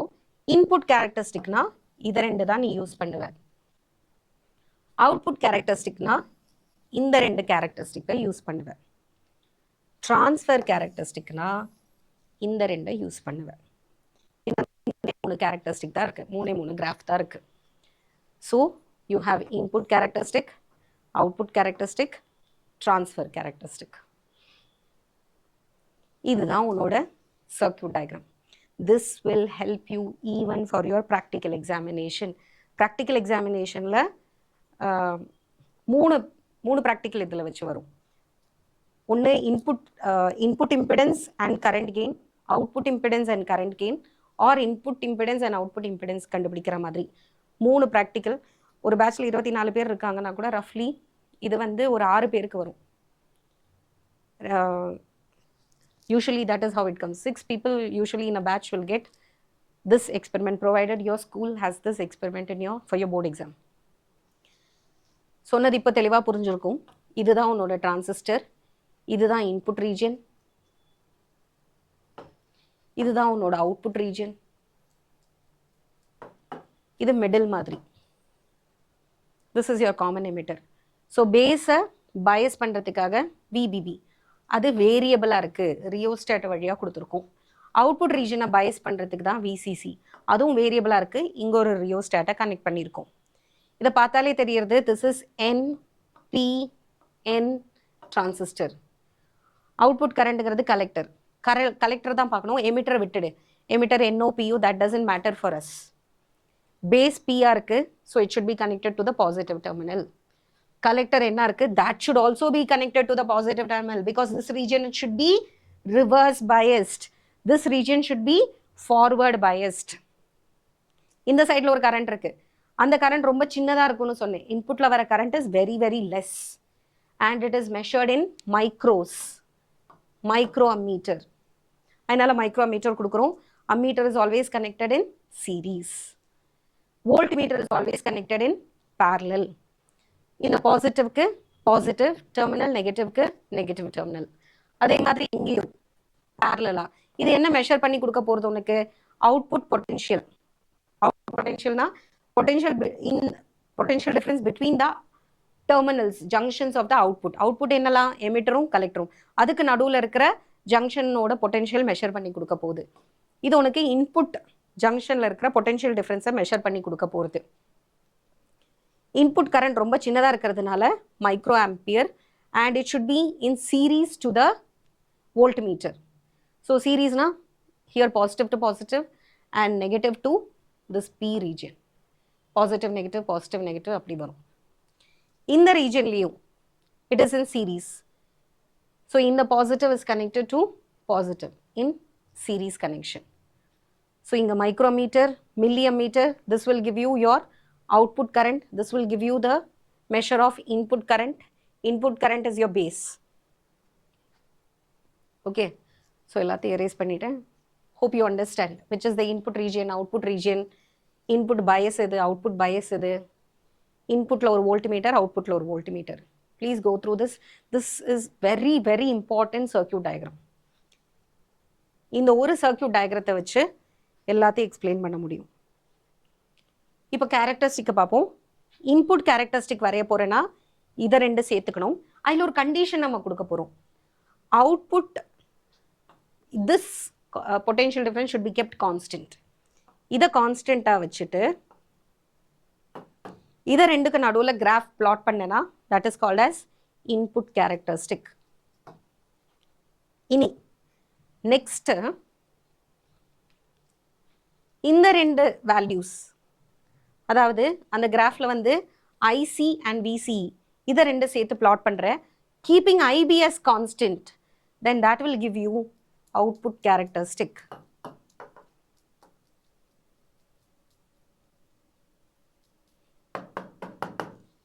Okay, so that will give you. Last case again, புரிஞ்சுதா? input characteristic புரிஞ்சுது, output characteristic புரிஞ்சுது. இப்போ next last one is transfer characteristic. Transfer characteristic என்ன யூஸ் பண்ண போறோம்? இன்புட்ல இருக்கிற கரண்ட்டும் அவுட்புட்ல இருக்கிற கரண்ட்டும். ஸோ இன்புட் கேரக்டரிஸ்டிக்லேருந்து இன்புட் இம்பிடன்ஸ் கிடைக்கும், அவுட்புட் கேரக்டரிஸ்டிக்லேருந்து அவுட்புட் இம்பிடன்ஸ் கிடைக்கும். Transfer characteristic is the graph drawn between the input current and the output current, keeping the output voltage constant. This will give you transfer characteristic. So clear, very very simple. பார்க்கிறதுக்கு காம்ப்ளிகேட்டடாக இருந்தாலும் புரிஞ்சுக்கிட்டேன்னா ரொம்ப ஈஸியான concept. Input characteristic, output characteristic and transfer characteristic. Input characteristic பார்க்கலாம். Input characteristic gives the relationship between base current and base to emitter voltage VBE, keeping constant collector emitter voltage VCE constant வச்சுக்கணும். Initially the collector to emitter voltage is set to a particular value 0.7க்கு மேலே. ஏன் இந்த 0.7 barrier potential 0.3ஓ 0.7ஓ இருக்கலாம். அதுக்கு மேலே ஒரு particular value வச்சுக்கிட்டு அதை யூஸ் பண்ணி நம்ம என்ன பண்ணுறோம், ரிவர்ஸ் பயஸ் பண்ணிடுறோம். அந்த ஜங்ஷனை ரிவர்ஸ் பயஸ் பண்ணி அப்படியே மெயின்டைன் பண்ணி வச்சுக்கிறோம். பேஸ் எமிட்டர் வோல்டேஜை படிப்படியாக சூட்டபிள் ஸ்டெப்ஸில் 0.1, 0.2, 0.3, 0.4 அப்படின்னு யூனிஃபார்ம் ஸ்டெப்ஸில் இன்க்ரீஸ் பண்ணிவிட்டு பேஸ் கரண்ட்டோட வேல்யூவை ரெக்கார்ட் பண்ணிக்கிறோம் அந்த மைக்ரோமீட்டரை பார்த்து. இதை வச்சு கிராஃப் ட்ரா பண்ணுறோம், keeping VBE along the x-axis and உனக்கு கிடைச்ச IBயோட value along the y-axis. Okay, this is how you're going to draw the graph. So உன்னோட graph நார்மலி இப்படி தான் வரும். VCE பர்டிகுலர் வேல்யூ ஃபிக்ஸ் பண்ணி வச்சுக்கிற 0.7க்கு மேலே 1 வோல்ட்னு வச்சுக்கிற. அந்த 1 வோல்ட் 1 வோல்ட்டாகவே இருக்கிற மாதிரி பார்த்துட்டு VBE படிப்படியாக இன்க்ரீஸ் பண்ணுற 0.1, 0.2, 0.3 அப்படின்னு இன்க்ரீஸ் பண்ணுற. அந்த பேரியர் பொட்டென்ஷியல் வரைக்கும் the transistor doesn't, the input region doesn't conduct, flow of current வராது. அப்புறம் என்ன பண்ணுறோம், அந்த பேரியர் பொட்டென்ஷியலை தாண்டினதுக்கப்புறம் it starts conducting tremendously. படிப்படியாக இல்லை, நல்லாவே எக்ஸ்போனென்ஷியலாக கரண்ட் ஸ்டார்ட்ஸ் இன்க்ரீஸிங். தென் அது ஒரு கிராஃபுக்கு. அடுத்த வேல்யூவோட VCEக்கு 2 வோல்ட்னு புதுசாக ஒரு வேல்யூ எடுக்கிறோம். அதுக்கும் இதே மாதிரி எக்ஸ்பெரிமெண்ட்டை ரிப்பீட் பண்ணுற. You're getting another graph here. இப்படி எத்தனை கிராஃப் வேணால் நம்மளால் வரைய முடியும். ஏதாவது ஒரு பர்டிகுலர் கிராஃபை சூஸ் பண்ணிவிட்டு அதில் ஸ்லோப்பை கண்டுபிடி. ஸ்லோப்பை கண்டுபிடிச்சேன்னா this change in current you will get, change in voltage also you will get. 2 different points la delta VBE. This is input. இதனோட நோட்டேஷன்ஸ் எல்லாம் நல்லா பார்த்துக்கோ. This is in microampere. Okay, this is in micros and this is in volt. Okay, VCEங்கிறது 1 volt, VCEங்கிறது 2 volt. ரெண்டு தனி graph போட்டிருக்கோம். Input current is your base current which is measured in microampere. Output current is your VBE which is measured in volt. The following observations are made in the graph. The curve looks like the forward characteristic of an ordinary PN junction diode. Ordinary PN junction diode மாதிரியே தான் இருக்கு. There exists a threshold voltage or knee voltage below which the base current is very small. This value is 0.7 for silicon and 0.3 for germanium. Barrier potential சொன்னோமே, அதுக்கப்புறம் தான் அது conduct பண்ண ஆரம்பிக்கும்னு. And எப்போலேருந்து ப்ராப்பராக conduct பண்ண ஆரம்பிக்கிறதோ அந்த வோல்டேஜ்க்கு பேர் தான் knee voltage. All this we saw in the case of PN junction diode. அதுக்கு ரொம்ப சிமிலராக இருக்குன்னு சொல்ல வராங்க. Input characteristic of a transistor is very much similar to the forward characteristic of a ordinary PN junction diode, where you can very well calculate, measure the value of knee voltage and also the input impedance. Input impedance can be slope kandupidicha, you are actually getting change in current by change in voltage, but you want change in voltage to change in current, which will give you another slope enna pannanum reciprocal kandupidichide. Beyond the knee voltage, the base current increases with the increase in base emitter voltage. The curve looks just like your forward characteristic of an ordinary PN junction diode. There is a threshold voltage or knee voltage below which the base current is very small, and this value is 0.7 for silicon and 0.3 for germanium. Beyond the knee voltage, the base current increases with increase in base emitter voltage. It is noted that the increase in the collector current emitter decreases the base current. This shifts the curve outward. என்ன சொல்ல வராங்கன்னா, நீ VCE increase பண்ண இந்த line வந்து கொஞ்சம் கொஞ்சமாக படுக்கிறதுனா slope கம்மியாயிட்டே போகுது. இப்போ நீ VCயோட வேல்யூ இன்க்ரீஸ் பண்ணிட்டே போனா கொஞ்சம் கூட ஃப்ளாட் ஆக ஆரம்பிக்கும்னு சொல்றாங்க. இந்த மேக்ஸிமம் பேஸ் கரண்ட் இதே வேல்யூக்கு பேஸ் கரண்ட் இங்கே இருந்தது. இப்போ இதுக்கு இதே வேல்யூக்கு பேஸ் கரண்ட் இங்கே ஒரு வோல்டேஜ் இருக்கு இல்லையா, இந்த வோல்டேஜுக்கு இங்கே கரண்ட் என்னவா இருந்தது, இவ்வளோ ஹை வேல்யூ இருக்குது. ஆனால் இந்த கர்வுக்கு பாரு, இங்கே இருக்க என்னோட வேல்யூ புரிஞ்சுதா, ஒரே வோல்டேஜுக்கு VCE அவுட்புட் வோல்டேஜ் இன்க்ரீஸ் பண்ண இன்புட் வோல்டேஜோட corresponding base current is very less அப்படின்னு சொல்ல வராங்க. It is noted that the increase in collector emitter voltage decreases the base current. This is why the curve shift outward. This is because the increase in emitter collector voltage increases the width of the depletion layer. See, collector emitter voltage ani அந்த constant வேல்யூவை increase பண்ண அந்த barrier potential ரொம்ப strong ஆகிட்டே போகும் அந்த depletion layer. அதனால கரண்டோட flow there will be a resistance to the flow of base current. அதை தான் இங்கே சொல்ல வராங்க. The width of the depletion layer increases, which reduces the base width and thereby the base current. This is something which we note from this particular input characteristic. இனி இதில் கிடைக்கிற ratio, that is change in base emitter voltage to the corresponding change in base current தான் நமக்கு என்ன கொடுக்க போகுது, input impedance RI கொடுக்க போகுது. Keeping VCE constant. The input impedance is not constant in the lower region of the lower region. நீ வந்து கிராஃப்ல என்ன எடுக்கக்கூடாது, RI you should not calculate in the lower region. Here it won't be a constant. You should go for the higher values. கொஞ்சம் higher values தான் நீ வோல்டேஜ்லேருந்து கொஞ்சம் தள்ளி வேணும் அந்த ஸ்லோப்பை எடுக்கிறதுக்கு அப்படின்னு சொல்கிறாங்க. இதெல்லாம் நீ ப்ராக்டிக்கலில் பண்ணக்கூடிய, போர்ட் ப்ராக்டிக்கலுக்கு பண்ணக்கூடிய ஒரு விஷயம். இந்த கிராஃபோட ரீடிங்ஸை மெஷர்மெண்ட்டை நீ எடுத்துகிட்டு கிராஃபில் பிளாட் பண்ணுவேன். கிராஃபை யூஸ் பண்ணி ஸ்லோப்பை கண்டுபிடிச்சு ஸ்லோப்போட ரெசிஸ்டன்ஸ் ரெசிப்ரோக்கல் கண்டுபிடிச்சு you will calculate the value of input resistance or input impedance. Delta VBE by delta IB at constant VCE. The input impedance is high for a transistor in common emitter configuration. அடுத்தது output characteristic. The output characteristic is given by the relationship between the collector current, which is your output current, and the collector to emitter voltage, which is your output potential difference, output region la vara potential difference. இந்த கேஸ்ல எதை constant வச்சுப்ப, base கரண்ட்டை நீ வந்து constant வச்சுப்ப. This is what is shown in the diagram. Initially, the base current is set to a particular value, and then the collector emitter voltage is increased in suitable steps. The corresponding collector current is recorded. அங்க பண்ண மாதிரி அங்க என்ன பண்ணும், VCE constant வச்சுட்டோம், VBE படிப்படியா increase பண்ணோம், ஐபியோட வேல்யூவை மெஷர் பண்ணோம். இங்க என்ன பண்ண போறோம், ஐபியை ஒரு பர்டிகுலர் இனிஷியல் வேல்யூக்கு செட் பண்ணிக்க போறோம், VCE படிப்படியா இன்க்ரீஸ் பண்ண போறோம், அதுக்கு கரஸ்பாண்டிங்கான ஐசியை மெஷர் பண்ண போறோம். இந்த வேல்யூஸை வச்சு ஒரு கிராஃப் பிளாட் பண்ண போறோம். கிராஃப்ல VCE எங்க இருக்கும், எக்ஸ் ஆக்சிஸ்ல இருக்கும், ஐசி எங்க வரையணும், y ஆக்சிஸ்ல வரையணும். ஸோ கிராஃப் எப்படி வரும்னு பார்க்கலாம். இந்த கிராஃப் அதை விட கொஞ்சம் காம்ப்ளிகேட்டட். இன்புட் கேரக்டரிஸ்டிக் ரொம்ப சிம்பிளாக இருந்தது. இந்த அவுட்புட் கேரக்டரிஸ்டிக்கில் 4 டிஃப்ரெண்ட் ரீஜியன்ஸ் இருக்கும். Saturation region, cut off region, active region and break down region. So பிரேக் டவுனுங்கிறது ஆல்மோஸ்ட் அது அதனோட குவாலிட்டியை லூஸ் பண்ணக்கூடிய ரீஜியன். நான் கட் ஆஃப் ரீஜியனுங்கிறது நான் இப்போ சொன்னேன் இல்லையா, பேஸ் கரண்ட்டை ஒரு பர்டிகுலர் வேல்யூவில் நீ செட் பண்ணி வச்சிருவேன்.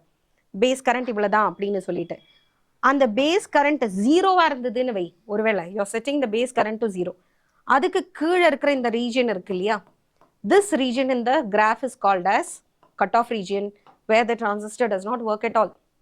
ஏன்னா அது காமன் எமிட்டர், ஐபி கிடையாது, ஐபி இல்லை, இன்புட் கரண்ட் இல்லைன்னா ஐசியும் கிடையாது, அவுட்புட் கரண்ட் கிடையாது. So which means the transistor is in the cut-off stage or an open switch condition. Then you have the saturation region which comes between in the originக்கும் இது இப்போ constant ஆக போகிறது இல்லையா, this is called the ohmic region. This at least looks like it obeys Ohm's law. கரண்ட்டும் பொட்டென்ஷியலும் directly proportional to each other இருக்கு. மோர் or less ஒரு ohmic ரீஜனா தெரியுது. இந்த ரீஜனுக்கும் உன்னோட ஒரிஜினுக்கும் நடுவில் இருக்கிற இந்த ரீஜனை தான் நம்ம சேச்சுரேஷன் ரீஜியன் அப்படின்னு சொல்றோம். இனி டிரான்சிஸ்டர் ப்ராப்பரா யூஸ் பண்ணக்கூடிய ரீஜன் ஒன்று இருக்கு. That is your active region. எந்த இடத்துல அது ஆல்மோஸ்ட் கான்ஸ்டண்டா இருக்கோ இந்த ரீஜன்ல தான் நீ வந்து டிரான்சிஸ்டர் எப்போதுமே யூஸ் பண்ணணும். That is called as the active region. இனி ஒரு அளவுக்கு மேல ஐபியை இன்க்ரீஸ் பண்ணிட்டேன்னா அது பிரேக் டவுன் ஆயிடும். That is called as break down region. So what are the 4 regions? Saturation region, cut off region, active region and break down region. இந்த 4 ரீஜனை டீட்டெயிலாக பார்க்கலாம். When VCE is increased above 0 volt, the IC increases rapidly and reaches a saturation value at a particular value of V called as knee voltage. The initial part and the saturation touch ஆகிறதுக்கு முன்னாடி இருக்கிற initial part. So நீ என்ன பண்ணுற, VCE increase பண்ணோடனே ஐசியும் increase ஆகுது. ஒரு லெவலுக்கு அப்புறம் ஐசி கான்ஸ்டண்ட்டாகவே இருந்துடுறது. அடுத்த ஐபியோட வேல்யூக்கு அதே மாதிரி ஐசி இன்க்ரீஸ் ஆகுது, ரீச்சஸ் அ சேச்சுரேஷன் வேல்யூ. ஒவ்வொரு கிராஃப்லேயும் ஐசிக்கு ஒரு சேச்சுரேஷன் வேல்யூ இருக்கு. இந்த சேச்சுரேஷன் வேல்யூ எப்போ டச் ஆகும்? நீ வோல்டேஜ் வரும்போது டச் ஆகும். அந்த நீ வோல்டேஜில் it will touch its saturation value. அதுக்கு ஜஸ்ட் முன்னாடி இருக்கிற ரீஜனை தான் நம்ம சேச்சுரேஷன் ரீஜன்னு சொல்கிறோம். The region between the knee voltage initial part, ohmic region between the origin and the knee point is called as saturation region. The transistors are always operated above the knee voltage. Below the knee voltage saturation region la nama use panna maatom. For better benefit and gain, you will use it in this region where in the knee voltage la inda innoru 2-3 volt தள்ளி இந்த ரீஜன்ல இருக்கிற மாதிரி தான் இந்த வேல்யூஸ்க்கு தான் நீ வந்து use பண்ணுவ. You will never use a transistor for this value. Clear? Okay, so saturation region என்னதுன்னு பார்த்துட்டோம். What is saturation region? VC increase பண்ணோம்னா கட்டாயம் ICயும் increase ஆக போகிறது. IC will increase. எதுக்கு மேலே? VCE வந்து நீ வோல்டேஜை டச் பண்ணதுக்கு அப்புறம் கரண்ட் வந்து ஒரு பர்டிகுலர் சடனாக இன்க்ரீஸ் ஆகும். ஓமிக்கா போயிட்டு ரீச் ஆனதுக்கப்புறம் it will reach a saturation value. அதுக்கப்புறம் அந்த ஐசியோட வேல்யூ இன்க்ரீஸ் ஆகாது.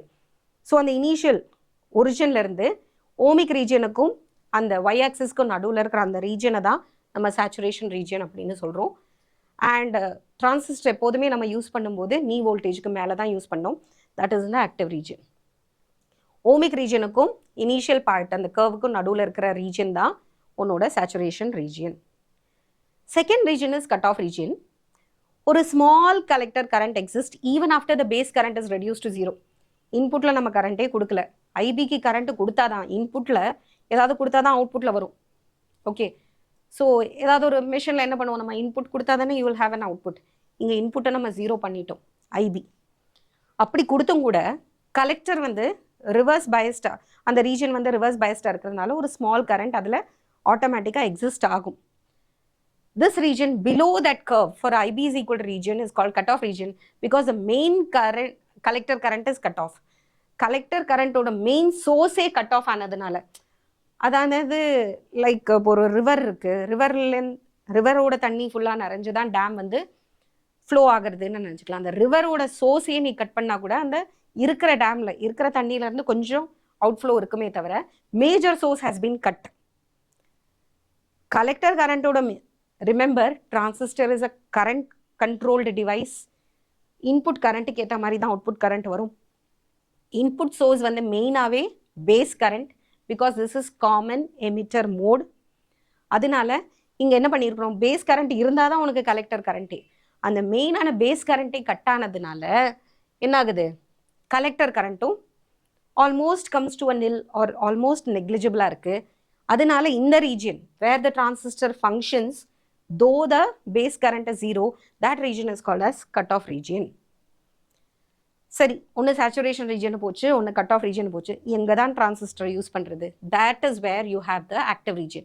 The central region of the curve is called active region because the base emitter junction remains in the forward bias condition and the collector emitter remains in the reverse bias condition.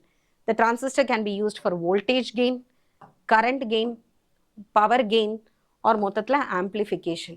Voltage amplify பண்ணலாம், current amplify பண்ணலாம், பவரையும் amplify பண்ணுற அந்த ரீஜியனை தான் நம்ம active region அப்படின்னு சொல்கிறோம்.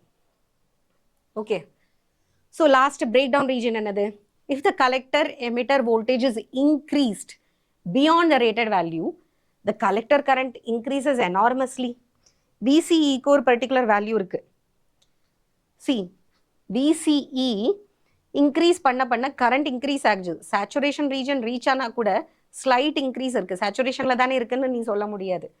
VCE ஒரு particular வேல்யூக்கு மேலே இன்க்ரீஸ் பண்ணிட்டேன்னா கரண்ட் வந்து ட்ரெமெண்டஸாக இன்க்ரீஸ் ஆகும். ட்ரெமெண்டஸாக இன்க்ரீஸ் ஆகி அது அதனோட ஜங்ஷனையே பிரேக் டவுன் பண்ணிடும். அதுக்கு எத்தனை ஜங்ஷன் இருக்குது? 2 ஜங்ஷன் இருக்குது, forward junction and back, input junction and output junction. அந்த அவுட்புட் ஜங்ஷன் என்னவாயிடும்? அவுட்புட் ஜங்ஷன் வந்து பிரேக் டவுன் ஆகிடும். Transistor it will totally damage your device. அந்த டிரான்சிஸ்டர் டேமேஜ் ஆகிற எந்த கலெக்டர் எமிட்டர் வோல்டேஜுக்கு மேலே கொடுத்தா அந்த டிரான்சிஸ்டரோட output region totally breakdown ஆகுமோ அந்த ரீஜனை தான் நம்ம பிரேக் டவுன் ரீஜன் சொல்கிறோம். You should be very careful that you never use the transistor in the breakdown region. இதில் ஆக்சுவலி நடக்கிறது avalanche breakdown தான் நடக்குது, not Zener breakdown. Already you know what is avalanche breakdown and Zener breakdown. Zener breakdownல heavy doping இருக்கும். இது வந்து avalanche breakdown, lightly doped or moderately doped casesல நடக்கிறது. So first graph நம்ம முடிச்சிட்டோம். First graph is called as input characteristic. ரெண்டாவது அதுலேருந்து என்ன calculate பண்ணோம்? Input impedance calculate பண்ணோம்.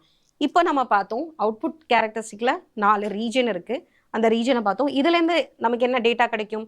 You will get the output impedance of the circuit.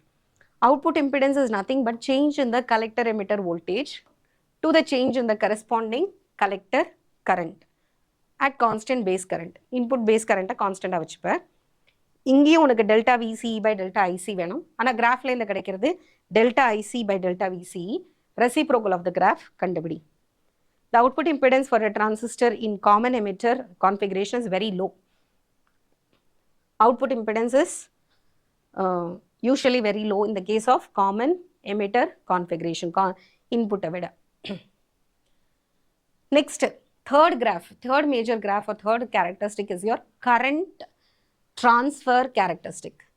இது எதுக்கு நடுவில் இருக்கிற ரிலேஷன்ஷிப்பை பற்றி சொல்லும்னா, it will give you the relationship between the output current which is IC and the input current which is base current. இதில் என்ன particular constraint நம்ம use பண்ணணும்? எல்லாத்துக்கும் ஒரு கண்டிஷன் சொல்கிறோம். இன்புட் கேரக்டரிஸ்டிக் வரையும் போது output voltage that is VCE கான்ஸ்டண்டாக வச்சுக்க சொன்னோம். அதே மாதிரி அவுட்புட் கேரக்டரிஸ்டிக் வரையும் போது இன்புட் கரண்டான IBயை கான்ஸ்டண்டாக வச்சுக்க சொன்னோம். இப்போ ட்ரான்ஸ்ஃபர் கேரக்டரிஸ்டிக் வரையும் போது again VCE should be kept constant because VCE change ஆக ICலையும் சேஞ்ச் வரும், IBலையும் சேஞ்ச் வரும்னு நம்ம ஃபர்ஸ்ட் பார்த்தோம். So this VCE is capable of changing the values of ICE and IB tremendously.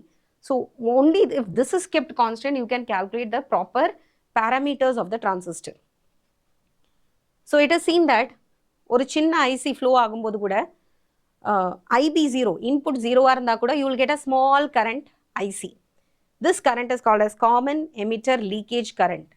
Common emitter மோடில் கலெக்டரில் வர லீக்கேஜ் கரண்ட்னு சொல்கிறோம், which is due to the flow of minority charge careers.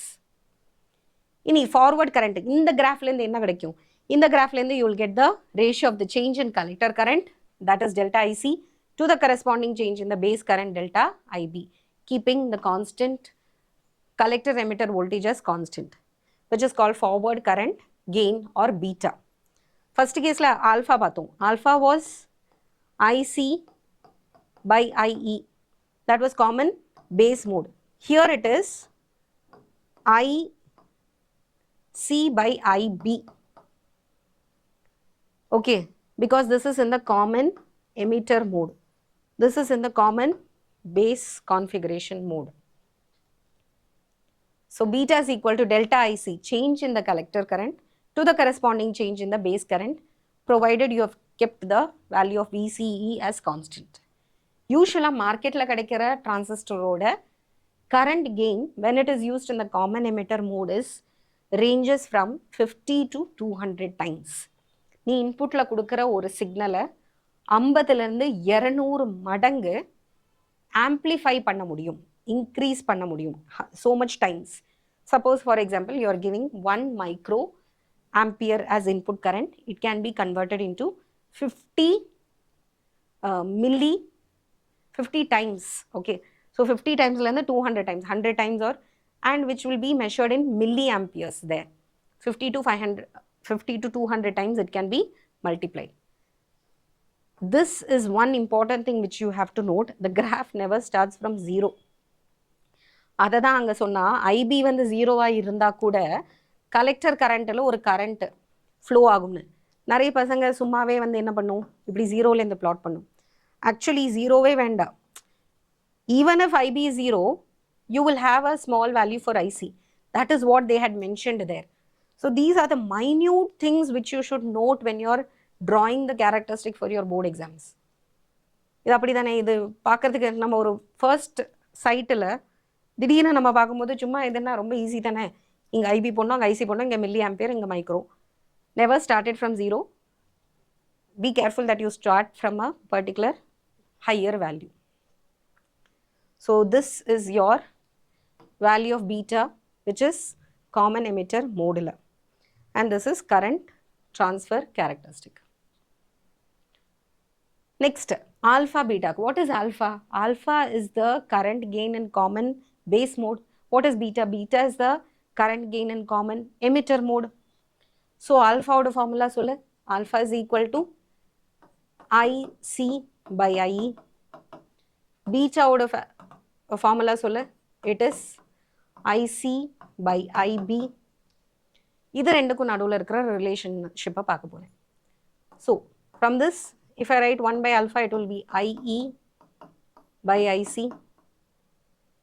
But you know that IE is the combination of IB plus IC.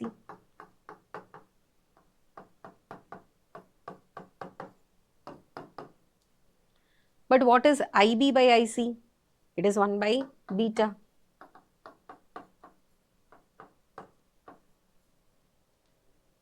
So this 1 can be written as beta by beta, which can be written as beta plus 1 by beta. So I get 1 by alpha is equal to beta plus 1 by beta, or alpha is equal to beta divided by beta plus 1. இது உங்க புக்கில் இல்லை. Previously it was in the portion. ஒரு 3 mark questionாக இருந்தது இதுக்கு முன்னாடி இருந்த பிரிண்டில். Now டைரெக்டாக கொடுத்துருக்காங்க. So preferably they'll be asking only in 2 marks or even 1 mark. What is the relationship between alpha and beta? Just for your extra knowledge, I have derived it. So from using the same formula, 1 by alpha is equal to 1 by beta plus 1 vandada. So 1 by beta is equal to 1 by alpha minus 1. And this minus 1 can be written as alpha by alpha, which can be written as 1 minus alpha by alpha is equal to 1 by beta. Therefore, beta is equal to alpha divided by 1 minus alpha. This is how you're getting this. So in the slide you can see the derivation, although it may or may not be asked for your board exam, just for your information how to derive it, because it works on the basic principle that the emitter current is the sum of base current and collector current. Okay, so idoda நம்ம என்னென்ன பார்த்துட்டோம். Where did we start today? We started with the static characteristics of transistor in a common emitter mode. So input region எதுவா இருக்கணும், inputல என்னெல்லாம் input current, input voltage, output current, output voltage, and input current, output voltage. Like this you have 3 graph. Graph is called as characteristic. So you have input characteristic, output characteristic, and transfer characteristic. So this is your circuit diagram. This is your input region, this is your output region. Input bias பண்ற variable voltage தான் VBB, which is connected through a rheostat. Output region bias பண்ற potential தான் supply பண்ற voltage supply தான் VCC, which is also supplied through a resistor. And then input region la use பண்ற micrometer, input region la use பண்ற voltmeter, which will measure your VBE, which will measure your IB.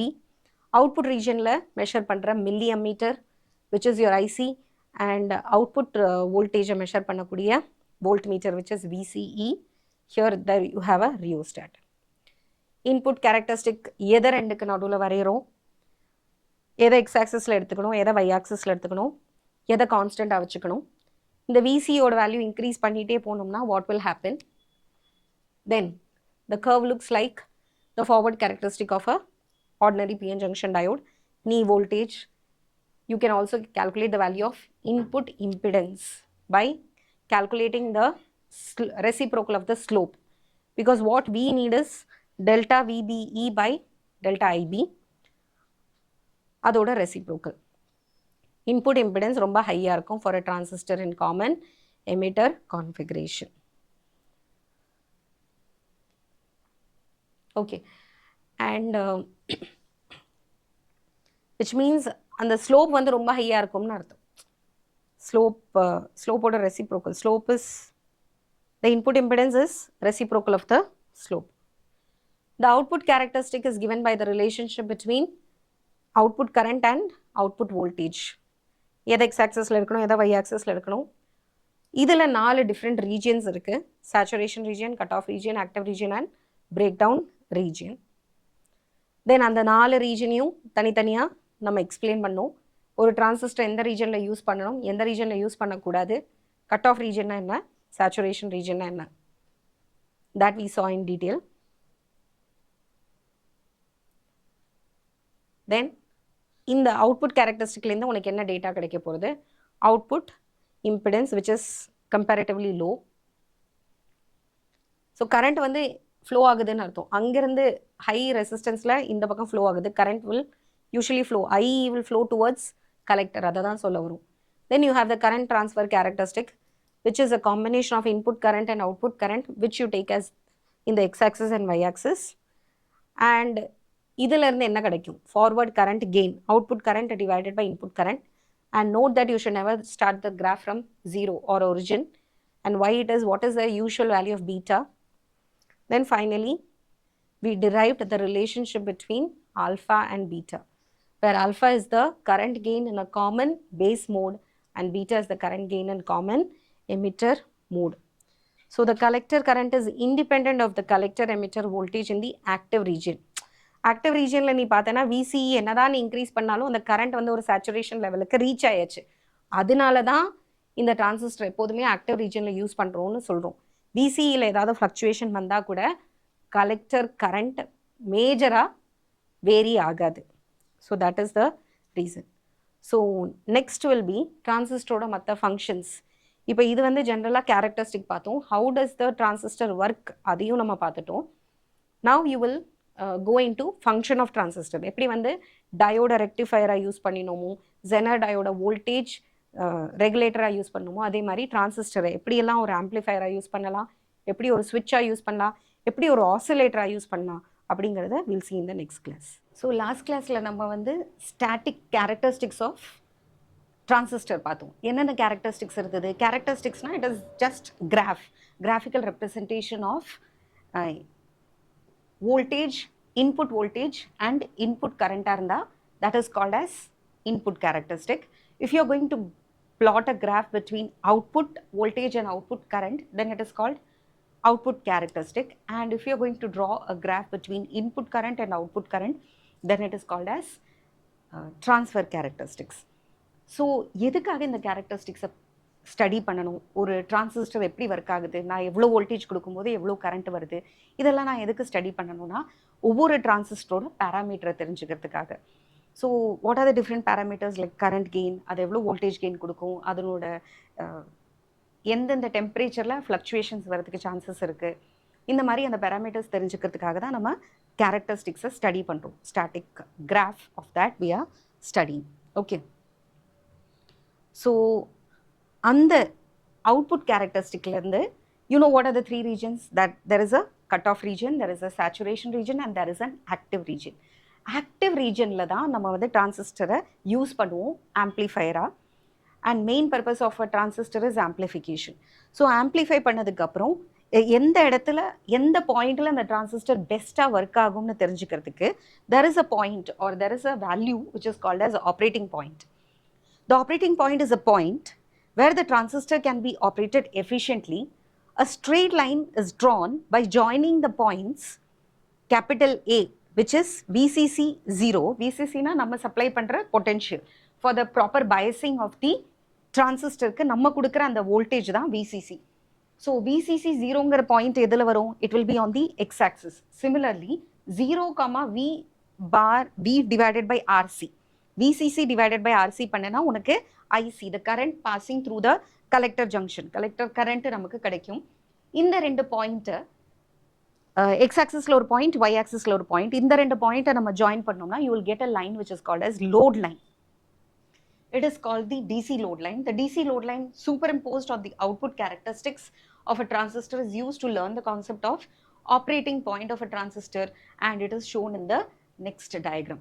So இதுதான் நம்மளோட output characteristic இருந்தது. Output characteristicல x-axisல என்ன எடுக்கிறோம்? X-axisல we are taking the voltage VCE, the voltage potential difference between the collector and emitter junction, which is your output voltage, and in the y-axis you are taking IC, which is your output current. Collector current is your output current, which is measured in milliampere.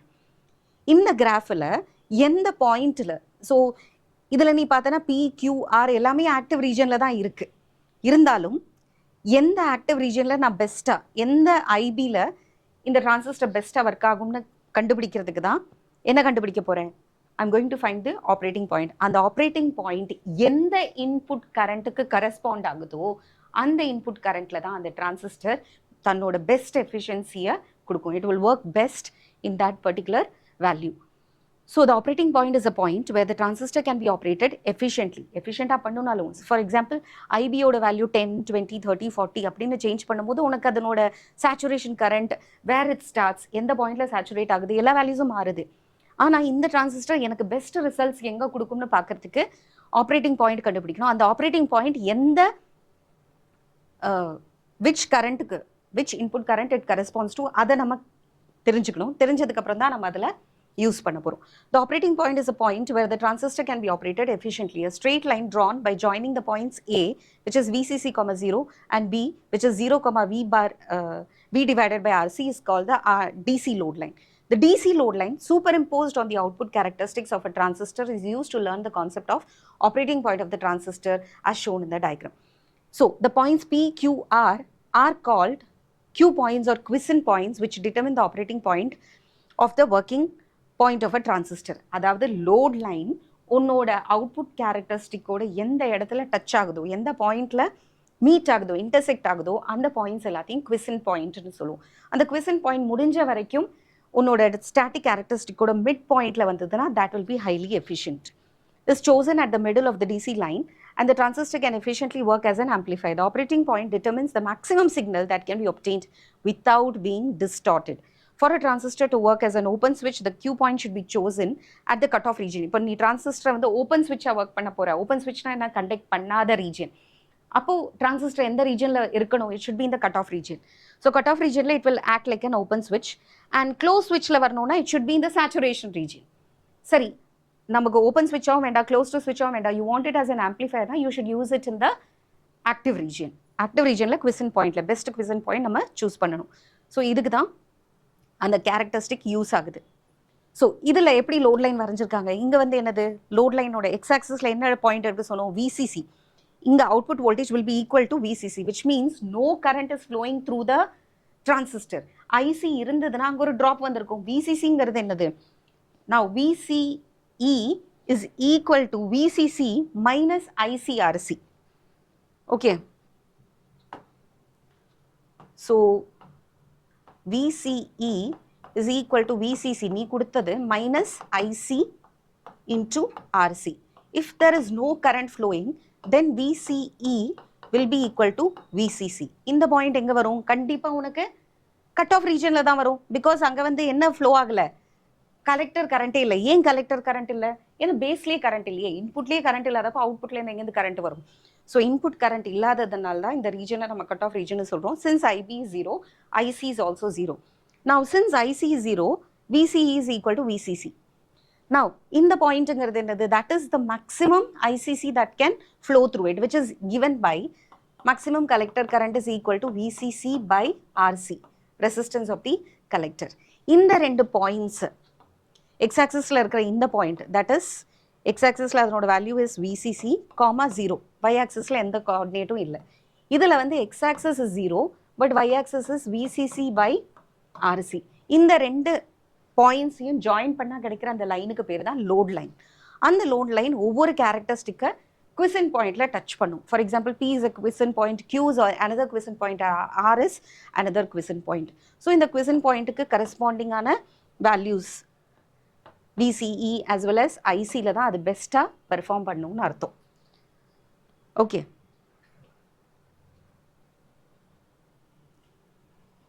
So அதுக்காக தான் இதை கண்டுபிடிக்கிறோம். And this is how you will find the operating point. இதனோட operating point, இதில் best operating point எது? Qங்கிற point தான் best. And the IB will be 20 microampere. இதில் கிட்டத்தட்ட மிட் பாயிண்ட்டுன்னு சொல்லலாம். திஸ் இஸ் ஆல்மோஸ்ட் அந்த ஸ்டார்ட் ஆகி கொஞ்சம் தூரம் வந்தாச்சு. இது இன்னுமே ரொம்ப டிஸ்டன்ஸ்க்கு போயிருக்கு. So almost like mid point of VCCக்கும் இதுக்கும் நடுவில் இருக்கிற மிட் பாயிண்ட்னு பார்த்தேன்னா இதுதான் பெஸ்ட். ஸோ இந்த பர்டிகுலர் டிரான்சிஸ்டர், இது எந்த டிரான்சிஸ்டரோட கிராஃப் நம்ம வரைஞ்சிருக்கோமோ அந்த கிராஃபில் அந்த transistor is best working at 20 micro ampere input. அந்த இன்புட் கரண்ட்டுக்கு தான் பெஸ்ட் ரிசல்ட்ஸை கொடுக்கும்.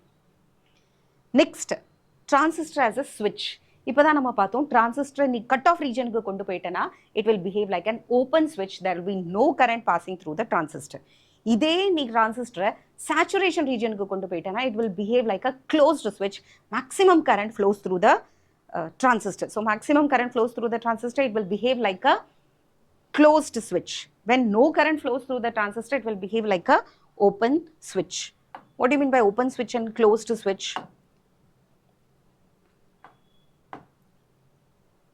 Open switch and closed switch na enna artham? Open switch na, this is open switch condition, so there is a gap, it will not conduct any current. Closed switch na, the current passes through it. Okay, so எப்படி pass ஆகுதுன்னு பார்க்கலாம். Transistor இந்த saturation region, இப்போ தான் நம்ம சொன்னோம், saturation ரீஜனில் இருக்கிற transistor will behave like a close ஸ்விட்ச், it will allow maximum current to pass through it. While in the cutoff region, it will act like an open switch. It functions like an electronic switch that helps to turn on and off a circuit.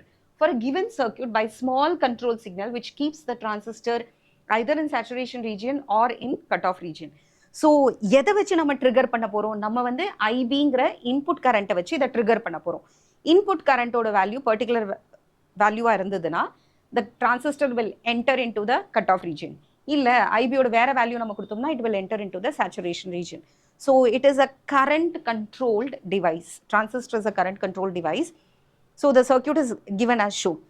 So நீ ஒரு input signal கொடுப்பேன். அந்த input signal வந்து என்ன பண்ணும்? Base கரண்ட்டை fluctuate பண்ண வைக்கும். பேஸ் கரண்ட் ஒன்று ஹை ஆகலாம், இல்லைனா லோ ஆகலாம். Base current high or low ஆகிறதுக்கு ஏற்ற மாதிரி கலெக்டரில் இருக்கிற கரண்ட்டும் ஹை அண்ட் லோ மாறும்.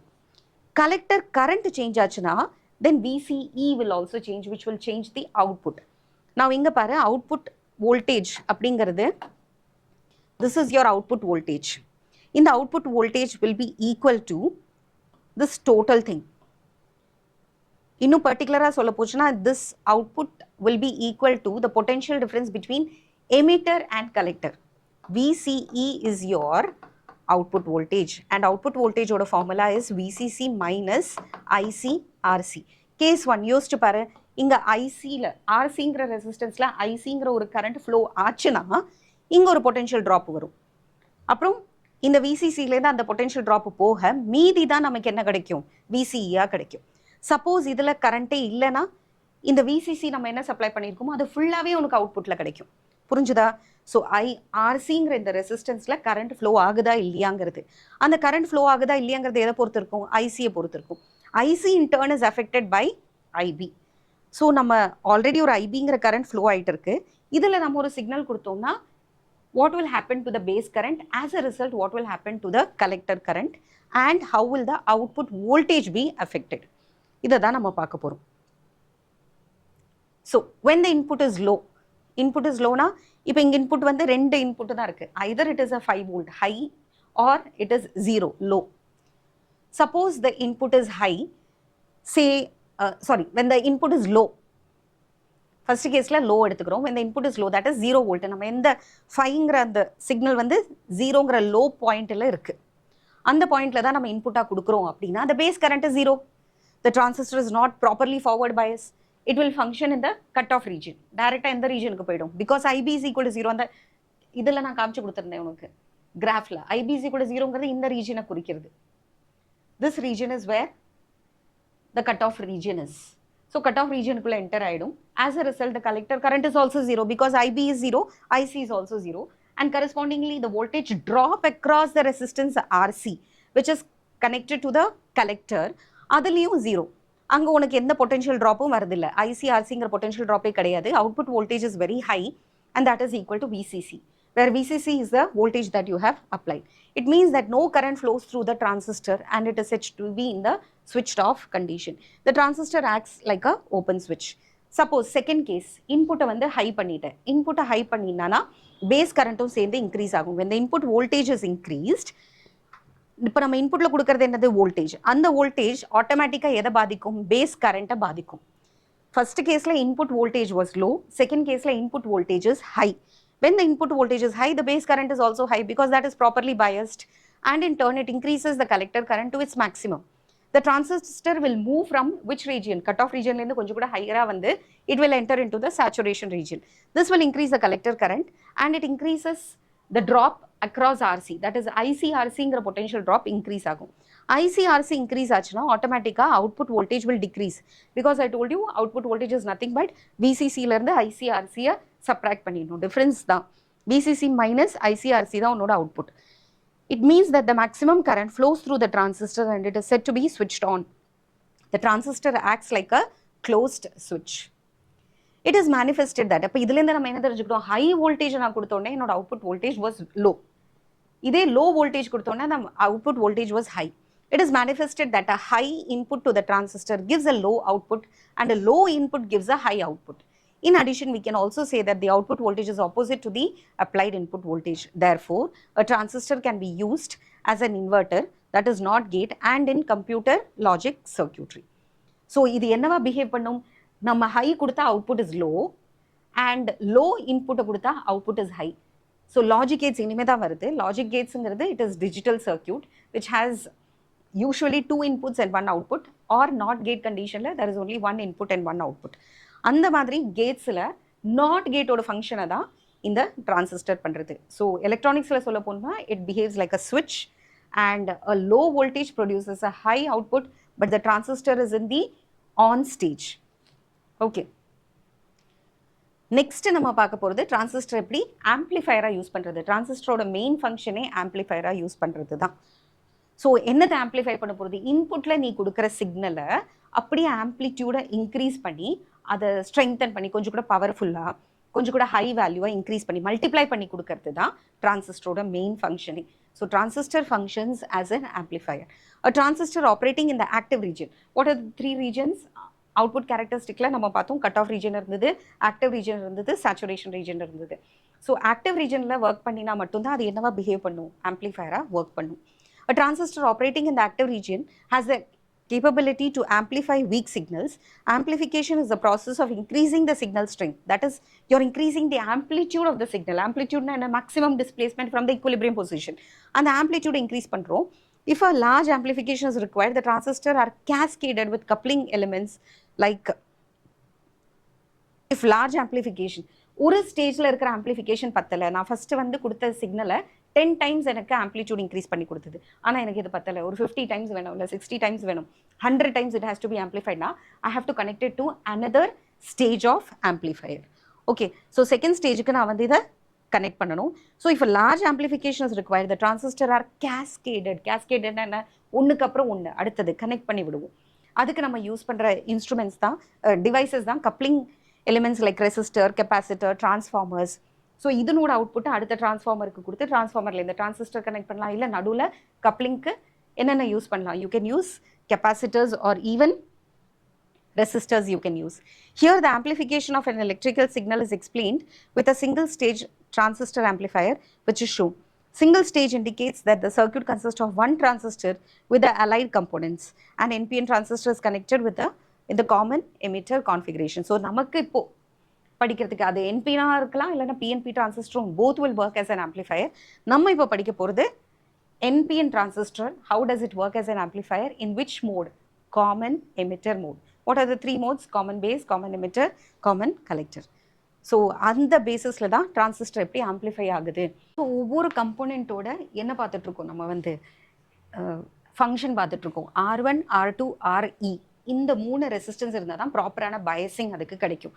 ஏன்னா இதில் கரண்ட் ஃப்ளோ ஆச்சுன்னா you will have a potential drop, and that potential drop will provide the necessary forward biasing and reverse biasing for the necessary region. So இது எல்லாமே உனக்கு forward biasingல தான் வருது. Next RC will be in the output. Okay, and then CE என்ன பண்ணும், இந்த சிக்னலை வெளிக்கு அனுப்பிவிடும். இங்கே ஆம்ப்ளிஃபை ஆனது இன்புட்டில் வந்த சிக்னலை ஆம்ப்ளிஃபை ஆனதுக்கப்புறம் it will send out through CE. Now CC ஓட ஃபங்க்ஷன் என்னன்னா, it is for majorly used for coupling to the second stage of amplifier. Amplification பத்தலைன்னா ரெண்டாவது ஸ்டேஜ் யூஸ் பண்ணணும்னு சொன்னோம்லே அதுக்கு. The capacitor C1 allows only the AC signal to pass through it. ஒருவேளை DC component ஏதாவது இருந்ததுன்னா அங்கேயே black ஆகிடும். The emitter bypass capacitorரும் இதே மாதிரி தான் ப்ரொவைட் பண்ணுறது. That will provide a low reactance path to the amplified AC signal. The coupling capacitor CC is used to couple one stage of the amplifier with the next stage while constructing multi-stage amplifiers. So அடுத்த ஸ்டேஜுக்கு இப்போ எப்படி ட்ரெயினோட compartments வந்து ஒரு coach இன்னொரு கோச்சுக்கு நடுவில் என்ன இருக்கும், லிங்க் இருக்கும் இல்லையா? ஸோ எத்தனை கோச்சு வேணால் நீ வந்து லிங்க் பண்ணி விடலாம். அதே மாதிரி தான் இங்கே ஒரு ஸ்டேஜோட ஆம்ப்ளிஃபையரை அடுத்த ஸ்டேஜுக்கு லிங்க் பண்ணுறதுக்கு தான் இந்த கப்ளிங் கெப்பாசிட்டர் நம்ம யூஸ் பண்ணுறோம், CC. Next, Vs is the sinusoidal input voltage source which is applied across the base emitter and the output is taken across the collector emitter. Okay, so இதுதான் இதனோட working. This is how it works. And இதில் இருக்கிற parameters என்னன்னா, இது என்ன மோடில் நம்ம use பண்ணியிருக்கோம், common emitter mode. See from the diagram itself, in the emitter is common for both input as well as output circuit. So it is a common emitter mode. Common emitter mode la current gain oda formula is beta is equal to IC by IB, where IB is the input current and IC is the output current. Applying Kirchhoff's voltage law to the output loop, the collector emitter voltage is given by VCE is equal to VCC minus IC RC. இதுதான் நம்ம முதல்ல இருந்தே பார்த்துட்டு இருக்கோம். எப்படி work ஆகுதுன்னு பார்க்கலாம். So இன்புட்டில் ஏன் வந்து அந்த 180 டிகிரி ஃபேஸ் ரிவர்சல் வந்தது, எப்படி ஆம்ப்ளிஃபை ஆச்சுன்னு பார்க்கலாம். இதுக்கு முன்னாடி நம்ம பார்த்தது வெறும் கன்ஸ்ட்ரக்ஷன் மட்டும்தான். Construction as well as the function of each and every component like R1ங்கிற ரெசிஸ்டர், R2ங்கிற ரெசிஸ்டர், RE எல்லாமே நம்ம பார்த்தோம். During the positive half cycle, இன்புட்டோட பாசிட்டிவ் ஹாஃப் சைக்கிளில் ஏற்கனவே இது என்ன டிரான்சிஸ்டர், NPN டிரான்சிஸ்டர். ஸோ பேஸுக்கு வந்து பாசிட்டிவ் பொட்டென்ஷியல் தான் கொடுக்கணும். பாசிட்டிவ் ஹாஃப் சைக்கிளில் ஏற்கனவே பாசிட்டிவாக இருக்கிறது இன்னும் கொஞ்சம் கூட ஹையராக பாசிட்டிவ் ஆகும். The positive voltage increases when the input during the positive half cycle of the input signal, the forward voltage across the emitter base increases. As a result, the base current IB in microampere increases. Consequently, the collector current IC in milliampere also increases beta times. This increases the voltage drop across RC, which in turn decreases the collector emitter voltage VCE. Therefore, the input signal during the positive half cycle produces negative half cycle of the amplitude. So you understand, this is a current regulated, நம்ம இன்புட்ல கொடுத்த voltage increase ஆகுது. This increases IB. As a cascading effect, base current increase ஆனதுனால beta is equal to IC is equal to beta times IB. So IP increase ஆச்சு, beta times ஐசியும் சேர்ந்து increase ஆகும். IC increase ஆச்சுன்னா ஆர்சிங்கிற ரெசிஸ்டன்ஸில் ஐசியோட flow increase ஆகும். த potential drop across that resistance also increases and என்ன ஆகுது, this increases the voltage drop across RC which in turn decreases the collector emitter voltage. Therefore, the input signal during the positive half cycle produces a negative half cycle of the amplitude. என்னாச்சு அங்கே there was a decrease in output voltage. Input voltage increase பண்ணப்போ output voltage குறையுது. Transistor switchல கூட நம்ம பார்த்தோம், when the input was high, output voltage was low. இங்கேயும் நம்ம output voltage பற்றி தான் பேசுகிறோம். Negative half cycle input voltageல it decreases the forward voltage across the emitter base. As a result, the base current IB in microampere decreases and in turn decreases the collector current IC. The decrease in collector current decreases the potential drop across RC, which in turn increases the collector emitter voltage. Thus, the input signal during the emitter negative half cycle produces positive half cycle. So, input வந்து நெகட்டிவாக இருக்கிறது, output வந்து ஹையாக இருக்கும். So, you will get a positive half cycle. So, input பாசிட்டிவாக இருக்கும்போது IB increases, IC increases, potential drop across IC, RC increases. As a result, மீதி இருக்கிறது தான் உனக்கு அவுட்புட்டாக வரும். So, value decreases, but it will be maximum in the negative direction. அதே மாதிரி இந்த கேஸில், when it is in the negative half cycle, IB decreases, IC also decreases, the potential drop across RC decreases. As a result, this one increases. Applying Kirchhoff's voltage law to the output loop. So 2 law use பண்ணி தான் நம்ம இங்கே பார்த்துருக்கோம். First வந்து current கெயினோட formula use பண்ணோம். Beta is equal to IC, output current divided by input current, IC by IB. இந்த கேஸில் வந்து கிர்ச்சாஃப்ஸ் வோல்டேஜ் லூப் நம்ம யூஸ் பண்ணுறோம். VCE is equal to VCC minus ICRC. So with that we have understood how transistor works as an amplifier. So இன்னைக்கு என்னெல்லாம் பார்த்தோம்? Transistor working as a switch பார்த்தோம், transistor working as an amplifier பார்த்தோம். Next is transistor working as an oscillator. அது நாளைக்கு பார்க்கலாம். Next classல நம்ம வந்து பார்ப்போம். That is how does a transistor produce oscillations. நம்ம கொடுக்கறது என்னமோ DC வோல்ட்டா இருக்கும், but it will give out alternating voltage, which is just the reverse of rectification. ரெக்டிஃபிகேஷனில் டயோடு என்ன பண்ணிட்டுனா ஏசி இன்புட்டை கொடுத்தோம், நமக்கு டிசி அவுட்புட் கிடைச்சது. ஆனால் டிரான்சிஸ்டருக்கு டிசி இன்புட் ப்ராப்பர் பயசிங் பண்ணிட்டோம்னா it can produce electromagnetic oscillations of required frequency. எந்த ஃப்ரீக்வன்சியில் இருக்கிற ஆல்டர்னேட்டிங் கரண்ட் வேணால் ப்ரொடியூஸ் பண்ணலாம். That is transistor as an oscillator. That will see in the next class. So last கிளாஸில் வந்து நம்ம டிரான்சிஸ்டரை எப்படி ஆம்ப்ளிஃபயராக யூஸ் பண்ணுறதுன்னு பார்த்தோம்.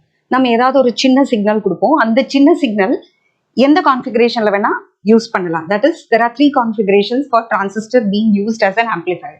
You can use it in the common base mode, common emitter mode or common collector mode. அதில் common emitter mode தான் ரொம்ப காமனாக யூஸ் பண்ணுறது, ரொம்ப பாப்புலராக யூஸ் பண்ணுறது common emitter mode தான். ஏன்னா அதனோட கரண்ட் கெயின், ஆம்ப்ளிஃபிகேஷன் ஃபேக்டர்ஸ், அந்த டெம்பரேச்சர் டிபெண்டன்ட் பேராமீட்டர்ஸ் எல்லாமே ரொம்ப கண்ட்ரோலபிளாக இருக்குது. So it is best to use a transistor in common emitter mode. அதுதான் லாஸ்ட் கிளாஸ்ல பார்த்தோம். You can use a PNP transistor or even an NPN transistor, but we had seen the working on the basis of a NPN transistor. Now coming to transistor as an oscillator. Okay, நிறைய விஷயங்களுக்கு communication எலக்ட்ரானிக்ஸ்ல என்ன ஆகுதுன்னா, இப்போ transistor as an amplifier எதுக்கு use பண்ணோம்னா, மைக்கை பிடிச்சிட்டு நம்ம ஒரு ப்ரோக்ராம் நடத்துறோம். ஒரு பெரிய ஆடியன்ஸ்க்கு வந்து உன்னோட வாய்ஸ் ரீச் ஆகணும், அந்த இடத்துக்கு ரீச் ஆகாதுன்னா you will use a mic. மைக்குங்கிறது it's a transducer. It will convert your audio signals into electrical signals. இந்த electrical signals amplify பண்றது தான் யாரோட வேலை? ஆம்ப்ளிஃபையரோட வேலை. இந்த ஆம்ப்ளிஃபையர் யூஸ் பண்ணி நீ ஆம்ப்ளிஃபை பண்ணினா கூட you can reach only up to the end of this room or a hall. அதையும் தாண்டி suppose you want to transmit that signal to far off places, you will have to use carrier waves, radio waves, high frequency waves use பண்ணணும். இந்த high frequency waves எங்கிருந்து உருவாகும்? How can you create electromagnetic waves? 5th lessonல நம்ம பார்த்தோம். That is, you can use an induction coil and spark use பண்ணி high frequencyல என்ன வேணா நம்ம electromagnetic waves create பண்ணலாம்னு பார்த்தோம். ஹென்ரிச் ஹெர்ட்ஸோட ரியாக்ஷன்ல, எக்ஸ்பெரிமெண்ட்ல நம்ம பார்த்தோம். ஹென்ரிச் ஹெர்ட்ஸோட எக்ஸ்பெரிமெண்ட்ல அதே மாதிரி suppose you want to create an high frequency wave, you can also use transistor. So transistor function we have seen as a switch, transistor functioning as an amplifier, and now transistor is going to function as an oscillator. நீ அதுக்கு ஒரு power supply கொடுப்ப, DC power supply கொடுப்ப, அதுல இருந்து fluctuating ஆன alternating current இல்லைன்னா alternating voltage வரும். இந்த ஆல்டர்னேட்டிங் கரண்ட் இல்லைன்னா ஆல்டர்னேட்டிங் வோல்டேஜை தான் நம்ம என்னன்னு சொல்றோம்? ஆசிலேஷன்ஸ்னு சொல்றோம். So an electronic oscillator basically converts, நீ கொடுக்குற இன்புட் இருக்கு இல்லையா, அதாவது எலக்ட்ரானிக் இன்புட், உன்னோட செல்லுலேருந்து வரக்கூடிய பாசிட்டிவ் வோல்டேஜ், நெகட்டிவ் வோல்டேஜ், அந்த பேட்டரி இஎம்எஃப் வந்து ஏசி எனர்ஜியா கன்வெர்ட் பண்றது, converting into alternating voltage or alternating current. So கரெக்டா சொல்ல போனா this is just the reverse of rectification. In rectification, we had converted an alternating voltage or alternating current into DC voltage or DC current. இப்போ நேர reverse நடக்குது. Electronic oscillator பேசிக்கா என்ன பண்ணுதுன்னா, நீ இன்புட்ல கொடுக்கக்கூடிய உன்னோட டிசி எனர்ஜியை ஏசி எனர்ஜியா கன்வெர்ட் பண்ணி வருது. Right from few hertz to megahertz, gigahertz, anything. Unlike an amplifier, the oscillator does not require any external signal source. நீ வெறும் இன்புட் டிசி, அது ஒர்க் பண்றதுக்கு உண்டான டிசி எனர்ஜியை மட்டும் கொடுத்தா போறோம், அதுல இருந்து வேவ்ஸ் கிரியேட் ஆகும். இதுதான் ஆசிலேட்டர். இனி வரக்கூடிய ஆசிலேஷன்ஸ் நிறைய விதமான ஆசிலேஷன்ஸ் இருக்கு. Oscillations can be sinusoidal or non-sinusoidal. So there are two types of oscillators. That which produce sinusoidal waves are called sinusoidal oscillators, and those oscillators which produce non-sinusoidal waves are called as non-sinusoidal oscillators. Amplitude, frequency எல்லாம் மாறி மாறி வேற எது வேணா you can have. So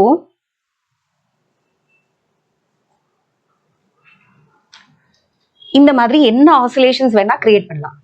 இது வந்து sine and cosine wave. It is a continuously increasing and decreasing. இது வந்து சைன் அண்ட் கொசைன் வேவோட ரெப்ரசன்டேஷன். எப்படி இந்த சைன் வேவ் கொசைன் வேவ் வருது? It is just a representation of the exact values of sine right from 0 to 360 degree. Sine ஜீரோட value என்னது? 0. So starting point பார்த்தியா, sine 0 0ல ஸ்டார்ட் ஆகுது. அப்புறம் what is sine 90? Sine 90 is +1. So after 1/4 of the oscillation, you are getting a value +1. அப்புறமா 180 ஓட value என்னது? 0. So again it has come down to 0. Next 270 ஓட வேல்யூ என்னது? -1.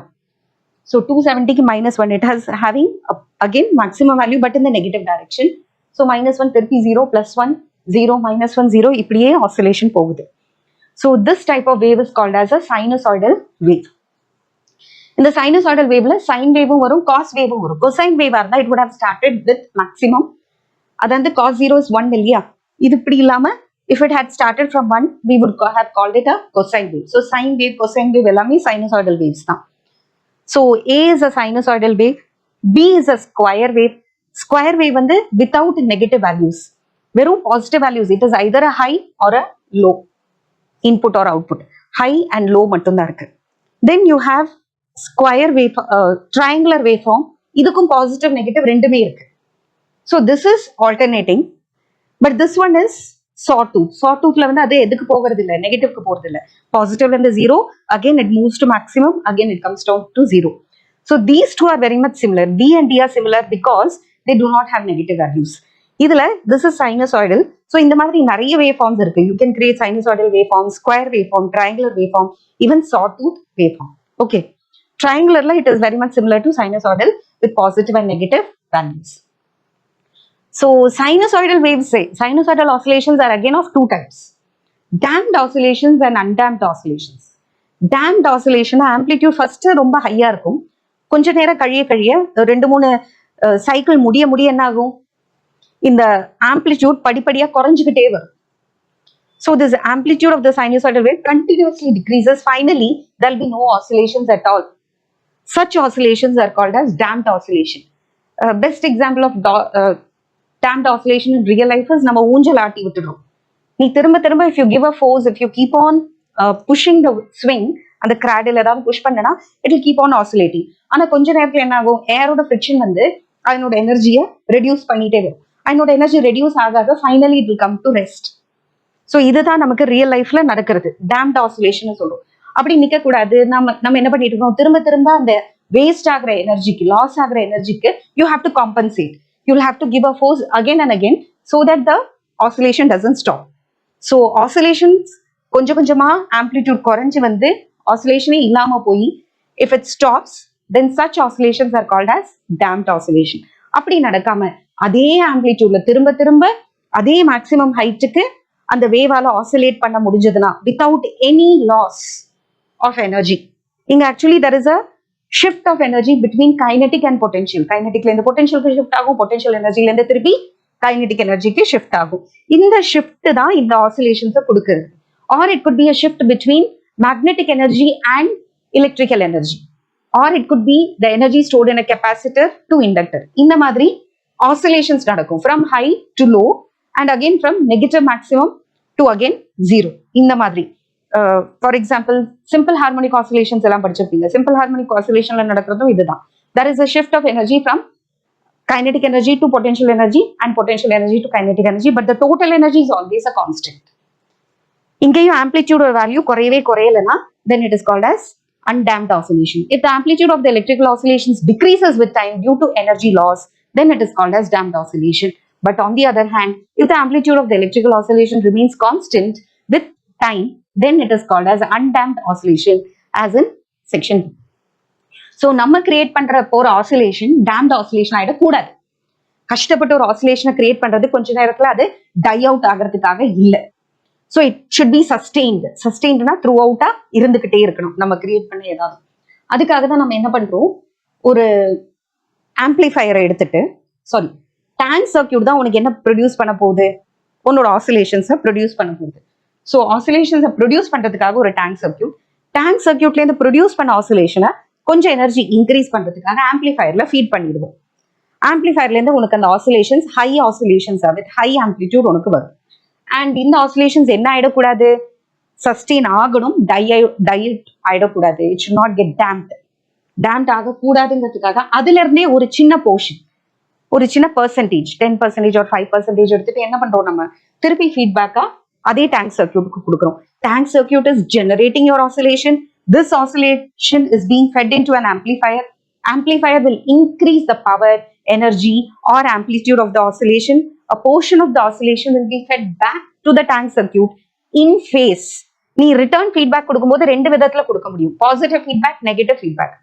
சரி, ஒரு விஷயத்தை வளர விடணும்னா நம்ம ஒரு பாசிட்டிவ் ஃபீட்பேக் கொடுக்கணும். பாசிட்டிவ் ஃபீட்பேக் கொடுக்க என்ன ஆகும், ஓகே இது நல்லா இருக்கு அப்படின்னு ஜனங்களோட பாசிட்டிவ் ஃபீட்பேக் நிறைய வர இட் வில் ஸ்டார்ட் க்ரோயிங் இல்லையா. நெகட்டிவ் ஃபீட்பேக் என்ன பண்ணும், அதுக்கு ஃபுல்லா நெகட்டிவ் ஃபீட்பேக் தான் வந்துன்னா you will drop that plan or that idea. அதே தான் இங்க எலக்ட்ரிக்கல் சர்க்கியூட்ல, எலக்ட்ரானிக் சர்க்கியூட்ல நீ திரும்ப கொடுக்கக்கூடிய அந்த ஃபீட்பேக் வந்து பாசிட்டிவ் ஃபீட்பேக்கா இருந்தா.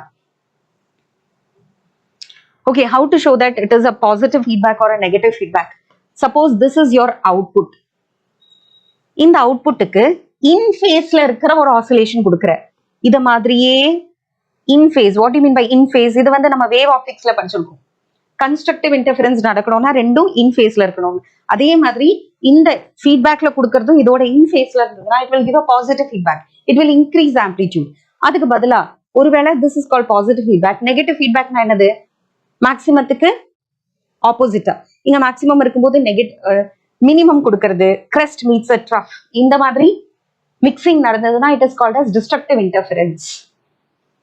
ஓகே, டிஸ்ட்ரக்டிவ் இன்டர்ஃபரன்ஸ் மாதிரி நடந்ததுன்னா that we call it as negative feedback. So positive ஃபீட்பேக்கும் கொடுக்கலாம், இல்லைன்னா நெகட்டிவ் ஃபீட்பேக்கும் கொடுக்கலாம். கிளியர்?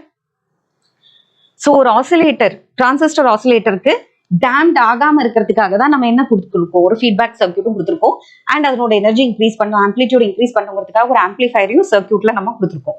ஸோ இந்த மூணு சேர்ந்தது தான் உன்னோட oscillator circuit. So transistor oscillator circuit has 3 main parts.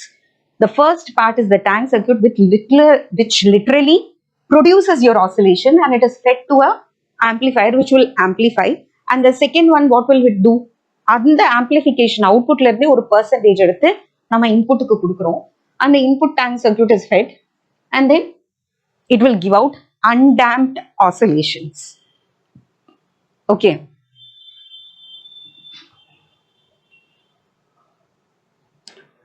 So it will produce undamped oscillation. So என்ன மூணு பார்ட்ஸ் இருக்குன்னு சொன்னோம், ஒரு டேங்க் சர்க்கியூட் வேணும், ஒரு ஆசிலேட்டரை ரெடி பண்றதுக்கு. To make a transistor work as an oscillator, you require 3 things. Number 1, you require a tank circuit. Number 2, you require an amplifier. And number 3, you require a feedback circuit. So number 1 is tank circuit. The LC tank circuit consists of an inductance L and a capacitance C connected in parallel. Okay, ஒரு எல்லும் சியும் சேர்ந்ததுதான். இதை நம்ம ஏற்கனவே எந்த லெசன்ல படிச்சிருக்கோம், 4வது லெசன்ல படிச்சிருக்கோம். Electromagnetic induction அப்படிங்கிற லெசன்ல LC oscillations how it is generated படிச்சிருக்கோம். அதனாலதான் இந்த டீட்டெயிலா கொடுக்கல. ஒரு L and C connected in parallel to each other. ஸோ இதுல என்ன ஆகும், suppose the capacitor is fully charged and you are connecting it to an inductor, the capacitor will discharge the whole energy to the inductor. அப்ப இண்டக்டர்ல the current will continuously increase ஆகிட்டே இருக்கிறத back EMF produce ஆகும். The back EMF will stop the increase of current. Flow of current first போயிட்டே இருக்கும். Flow of current முதல்ல increase ஆகுறத stop பண்ணும். Second என்ன ஆகும், ஒரு பாயிண்ட்ல the whole capacitor will get discharged. இதுக்கப்புறம் கரண்ட் ஃப்ளோ ஆகாது. கரண்ட் ஸ்லோ ஆகும்போது கரண்ட்டை இன்க்ரீஸ் பண்றதுக்கு back EMF will start working. So the capacitor will get charged again but in the opposite direction. Hope you remember. You can refer to 4th lessonல electromagnetic induction அப்படிங்கிற லெசன்ல generation of LC oscillations ஒரு topic இருக்கு. அதுல டயக்ராத்தோட totally இருக்கு. First வந்து 100% energy will be in the form of electrical energy, then 50% magnetic, 50% electrical. That you can see in detail. அவ்வளோ detail இங்க கொடுக்கல. இது வந்து 3 மார்க் கொஸ்டின்ல தான் கேட்பான். ஸோ நீ வந்து it will work according to LC oscillator அப்படின்னு போட்டா போதும். So the energy stored in the inductor and capacitor alternatively. இண்டக்டர்ல இருந்து கெப்பாசிட்டருக்கு, கெப்பாசிட்டர்ல இருந்து இண்டக்டருக்கு ஷிஃப்ட் ஆயிட்டே இருக்கும் energy. This produces electrical oscillations of a particular frequency depending upon the equation F is equal to 1 pi 2 pi into root LC. So F is equal to 1 by 2 pi into root LC. In the equation buddy, you will get oscillations of a definite frequency. So next என்ன பண்ணணும்? Oscillations produce ஆயாச்சு. இந்த produce ஆன oscillation கொஞ்சம் amplify பண்ணி விடணும். இல்லைன்னா அதனோட எனர்ஜி குறைஞ்சிடும். அதை எனர்ஜி கொஞ்சம் இன்க்ரீஸ் பண்ணி விட்டாதான் it can oscillate for some time. So amplifier amplifies the weak signal produced by the tank circuit. The required output is supplied by this amplifier. Amplifier ஓட தேவையான அளவுக்கு என்ன produce ஆகும்? This energy is produced. The circuit used to feed a portion of the output back to the input is called the feedback network. If the portion of the output fed to the input is in phase with the input, then the magnitude of the input signal increases. This process is called positive feedback, which is necessary for sustained oscillations. So, நான் சொன்ன மாதிரி sustained oscillationsக்கு என்ன produce பண்ணணும்? ஒரு feedback கொடுக்கணும். அந்த feedback எப்படி இருக்கணும்? பாசிட்டிவ் ஃபீட்பேக்காக இருக்கணும். So, what are the important parts of an oscillator? Transistor working as an oscillator. Number 1, it is the tank circuit. Number 2, it is the amplifier. And number 3, it is the feedback circuit. The LC tank circuit consists of an inductor and a capacitor connected in parallel. This produces electrical oscillations which start in energy stored in the inductor. From there, it is shifted to the capacitor, again to the inductor, and so on. Then this is a single stage amplifier which amplifies the weak signal. Second ஸ்டேஜ்ல என்ன பண்ணுவோம்? ஆம்பிளிஃபயருக்கு feet பண்ணிட்டு அந்த ஆம்பிளிஃபயர்லேருந்து வர அவுட்புட்டை ஒரு portion எடுத்து திருப்பி டேங்க் சர்க்யூட்க்கு கொடுப்போம் இந்த ஃபார்ம் ஆஃப் ஃபீட்பேக் சர்க்யூட். அந்த feedback should be a positive feedback circuit.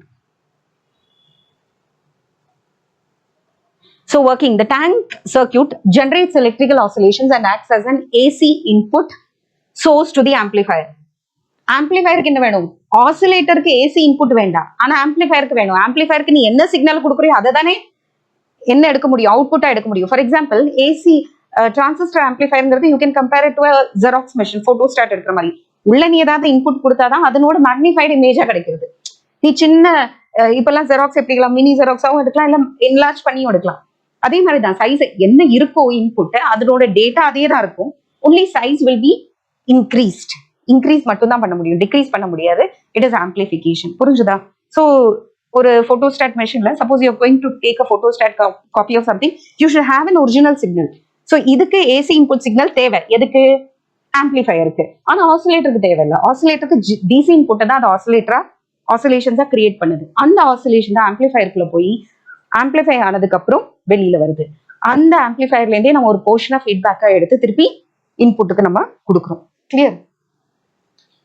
During every cycle of charging and discharging of the capacitor, due to this, the amplitude of the oscillation decreases gradually. Hence, the tank circuit produces damped electrical oscillations. In order to produce undamped oscillation, என்ன பண்ணணும்? நம்ம வந்து அதுக்கு positive feedback கொடுக்கணும். அந்த positive feedback கொடுக்கறதுக்கு தான் என்ன சர்க்யூட் இருக்கு? ஃபீட்பேக் நெட்வொர்க் இருக்கு. This compensates energy loss in tank circuit and the frequency oscillations is determined by the value of L and C and is given by 1 by 2 pi into root LC. Okay, so in the tank circuit la produce an oscillation, undamped oscillation or sustained oscillation இருக்கணும்னா 3 conditions satisfy பண்ணணும் feedback circuit வந்து. The following conditions are called as Barkhausen condition, which should be satisfied for the sustained oscillations in the oscillator. Number 1, the feedback that you give should be a positive feedback. Number 2, the loop phase shift must be 0 degree or an integral multiple of 2 pi. The loop gain na the product of voltage gain and current gain of the circuit. அததான் நம்ம loop gain னு சொல்றோம். ரெண்டு கெயினையும் multiply பண்ணும். You have a voltage gain and you have a current gain also. What is voltage gain? Voltage gain na output voltage divided by input voltage. What is current gain? Output current divided by input current. The loop gain must be unity, that is A into beta. Current gain into voltage gain into current gain should be 1. Here A is the voltage gain and B is the feedback ratio, the fraction. Sorry, feedback ratio A into beta. It should be equal to 1. beta வந்து அங்க தான் நம்ம current gain எடுக்கிறோம். Here we take it as the fraction that you are giving. So A is the voltage gain and B is the feedback ratio. Okay, feedback ratio of the fraction of the output that is fed to the input. Now இந்த மாதிரி oscillators marketல நிறைய available இருக்கு. Depending on what is the output that you're getting, whether it is a sinusoidal wave, sinusoidal oscillation, or it is a non-sinusoidal oscillation, you will have different types of oscillators like Hartley oscillator, Colpitts oscillator, phase shift oscillators, crystal oscillator, multi vibrator அப்படின்னுலாம் இருக்கு. So இந்த circuitsல எல்லாமே நம்ம use பண்றது ஒரு L and C. So what are the three conditions for sustained oscillations? The feedback should be, there should be a positive feedback. The loop phase shift should be either 0 degree or integral multiple. The loop gain must be unity, that is A into beta. Beta here is the fraction of the feedback that you are feeding into the input. A is the voltage gain and beta is the feedback ratio, the fraction of the output that you are giving to the input. திருப்பி input கொடுக்கிற எத்தனை portion, எத்தனை fraction நீ கொடுக்கிற 10% or 20% of the output கொடுக்கிறோமாங்கிறது பொறுத்தது. Next one is இந்த oscillators நம்ம design பண்ண இந்த oscillators எங்கெல்லாம் யூஸ் ஆகும்? Number 1 for communication system. communication systemல உன்னோட ஆடியோ சிக்னலை கேரி பண்ணிட்டு போறதுக்கு ஒரு கேரியர் வேவ் தேவை. அந்த carrier wave should have very high frequency. அந்த high frequency waves ப்ரொடியூஸ் பண்றது இந்த oscillators தான். So transistor oscillators are used to produce periodic sinusoidal or non-sinusoidal wave RF carriers. communication systemல கேரி பண்ணிட்டு போற அந்த ரேடியோ frequency carriers ப்ரொடியூஸ் பண்றதுக்கு, audio tones generate பண்றதுக்கு, ஏதாவது tone, anything which is in the audible range is called audio tones. So beats இந்த music எல்லாம் ready பண்ணும்போது அந்த டோன்ஸை ரெடி பண்றதுக்கு, ஆடியோ டோன்ஸை ரெடி பண்றதுக்கு யூஸ் பண்ணலாம். Clock signals in digital circuits, அந்த கிளாக்கோட சிக்னல்ஸ் இருக்கு இல்லையா, சவுண்ட் வருது சைட்ல இருந்து டிஜிட்டலோட, அது to use a sweep circuit. TV சர்க்யூட்ல வந்து சிங்க்ரனைசிங் சர்க்யூட், ஒரு ஸ்கேனிங் சிக்னல் சர்க்யூட்ஸ்னு சொல்லுவோம். ஸ்கேனிங் சிக்னல், அந்த ஸ்கேனிங்க்கெல்லாம் இந்த ஆசிலேட்டர்ஸ் தான் யூஸ் பண்ணுவோம். தென் ரியல் லைஃப்ல நீ எங்க பார்த்திருப்பேன்னு பார்த்தேன்னா இந்த சிஆர்ஓ அதெல்லாம் பார்த்திருப்பேன். ECG is a type of CRO, cathode ray oscilloscope. இந்த மாதிரி வேவ்ஸ் வந்து எங்க ஜென்ரேட் ஆகும்? ஹாஸ்பிட்டல்ஸ்ல எல்லாம் பார்த்திருப்பேன். சிஆர்ஓனா அதுதான், கேத்தோட் ரே ஆசிலோஸ்கோப். அந்த கேத்தோட் ரே ஆசிலோஸ்கோப்னு ஜென்ரலா சொல்றது இந்த இன்ஸ்ட்ருமெண்ட்டுக்காக. அதுக்கு நீ இன்புட்டை எதை வேணா கொடுக்கலாம். ஹார்ட்டோட இன்புட்டை கொடுத்தனா what you're getting is an ECG. பிரெயினோட ஆக்டிவிட்டி கொடுக்குறேன்னா it becomes EEG, electroencephalograph. ஸோ அதுக்கேற்ற மாதிரி இந்த சிஆர்ஓல anything you can use. Once again I tell you, Barkhausen கண்டிஷன்ல இந்த 3 கண்டிஷன் கண்டிப்பா எழுதி ஆகும். It is a 2 mark question and here A is your voltage gain and B is your feedback ratio. Clear? Then applications of oscillator பார்த்துட்டோம். இதோட என்ன முடிஞ்சது? நம்ம semiconductor devices எல்லாத்தையுமே கம்ப்ளீட் பண்ணிட்டோம். So we started with materials were divided into 3: semiconductors, insulators and semiconductors. And then வேற என்ன பார்த்தோம்? நம்ம அந்த செமிகண்டக்டர்ல வந்து எப்படி எக்ஸ்ட்ரின்சிக் செமிகண்டக்டர்ஸா மாத்துறது, எப்படி பிஎன் ஜங்ஷன் டயோட கிரியேட் பண்றது. It is a diode with 2 terminals. Then we had transistor which had 3 terminals. Transistor ஓட கான்ஃபிகரேஷன், என்னென்ன கான்ஃபிகரேஷன் அதை யூஸ் பண்ணலான்னு பார்த்தோம். Common base, common emitter, common collector மோட்ல யூஸ் பண்ணலாம். Then we also saw how transistors used as a switch, as an oscillator and main as an amplifier, and where that amplifier is used, where oscillators are used, what is the Barkhausen condition, எல்லாத்தையுமே பார்த்துட்டோம். இதோட semiconductor devices is over. இனி semiconductor devices use பண்ணி வேற ஒரு particular சர்க்கியூட்ஸை நம்ம design பண்ணுவோம். That is called as digital electronics. இது வரைக்கும் நம்ம பார்த்தது வந்து எலக்ட்ரானிக்ஸா இருந்தாலும் இனி சில எலக்ட்ரானிக்ஸ்ல வந்து you will have either a high or a low input. High input இல்லைன்னா லோ இன்புட் கொடுப்போம். It is either on stage or off stage. இந்த மாதிரி ரெண்டு சிக்னல்ல ஒர்க் பண்ற electronic signals, electronic devices digital electronics அப்படின்னு சொல்லுவோம். Digital electronics is one branch of physics which deals with digital signals. டிஜிட்டல்னா ரெண்டு சிக்னல் தான் இருக்கும். It is either high or low. It is increasingly used in numerous applications ranging from high-end processor circuits to miniature circuits for signal processing, communication, etc. Digital signals are preferred over analog signals due to their better performance, accuracy, speed, flexibility and immunity to noise. புரிஞ்சுதா? So digital electronics எதுக்கு use பண்றாங்க? மெயினா வந்து இந்த electronics use பண்றதே it will work only on 2 signals, digital signals, double signals. It is increasingly used in numerical applications, numerous applications, right from high-end processor and processor circuits na unoda computer la work pandra microprocessor, which is the main heart of the circuit for signal processing, communication எல்லாத்துக்கும் use பண்றோம். இன்னைக்கு வந்து we always go for digital sound, digital visual, எல்லாமே ஹெச்டில தான் பண்றோம், high definition டிஜிட்டல்ல பண்றோம். ஏன்னா அது கிளாரிட்டி ஜாஸ்தியா இருக்கு, நாய்ஸ் கம்மியா இருக்கு. அண்ட் இம்யூனிட்டி டு நாய்ஸ்னா மற்ற சைட்ல இருக்கிற எதை தான் நீ சிக்னல்னு கன்சிடர் பண்றியோ தட் இஸ் அவர் டேட்டா. அந்த சிக்னலை தவிர சுத்தி இருக்கிறது எல்லாமே நமக்கு நாய்ஸ் தான். Suppose you're talking to a person who's in a marketplace, the conversation between you and him is data communication. And suppose he's standing in a marketplace, anything other than his speech, whatever he's speaking is noise to us. இப்போ radio ஸ்டேஷன்ல வந்து ஒரு சவுண்டை record பண்றேன், ஏன் வந்து அந்த recording ஸ்டுடியோல வந்து அந்த சாங் எல்லாம் ரெக்கார்டிங் பண்ணும்போது ரொம்ப சவுண்ட் ப்ரூஃபா பண்றாங்க, வேற எந்த நாய்ஸும் அட்டாச் ஆகிடக்கூடாது. இப்போ வீடியோ கிளாஸ் எடுக்கிறோம், டீச்சர் பேசிட்டு இருக்கிறத தவிர சைட்ல இருக்கிற பேக்ரவுண்ட் நாய்ஸ் எல்லாம் ரொம்ப கேட்டுட்டு இருக்கு, சைட்ல வண்டி ஓடுறது இல்லைன்னா anything other than the expected data which is to be transferred can be referred to as noise. So அந்த நாய்ஸை வந்து இங்க நல்லாவே இம்யூனா பண்ண முடியுது.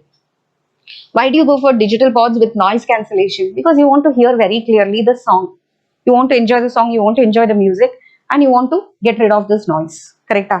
அதே தான் இந்த டிஜிட்டல் பண்ணி கொடுக்கும். அனலாக்ல நிறைய பிசர் இருக்கும், ஆனா டிஜிட்டல் சிக்னல்ஸ்ல இந்த பிசர் இருக்காது. அதனால தான் இப்போ எல்லாருமே getting converted from analogue to digital.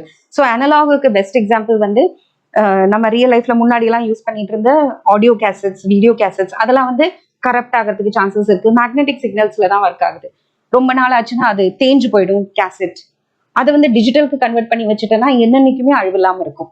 Hand written can be called as a analog signal. ஒரு அனலாக் தான் அது. ஹேண்ட் ரிட்டன்ல எல்லாமே இருக்கும், அந்த டெக்ஸ்ட் ஃபுல்லா. அதை ஃபுல்லா ஸ்கேன் பண்ணி நீ பென் டிரைவ்ல போட்டுட்டேன்னா it becomes digital. So this is the difference between analog and digital signal. In analog signals, you have continuous values, right from 0 to the highest value. All the values are available. இப்போ இதுல எல்லா வேல்யூஸுமே வருது கண்டினியூஸா, 0, 1, 2, 3 என்ன வேணா all these values you have. So ஒரு value ரெண்டு வேல்யூன்னு இல்லாம கண்டினியூஸா வேல்யூ வருது. பட் இங்க பாரு, it is either yes or a no. Okay, so it will be either 0-ஆ இருக்கும் இல்லைன்னா 1-ஆ இருக்கும்.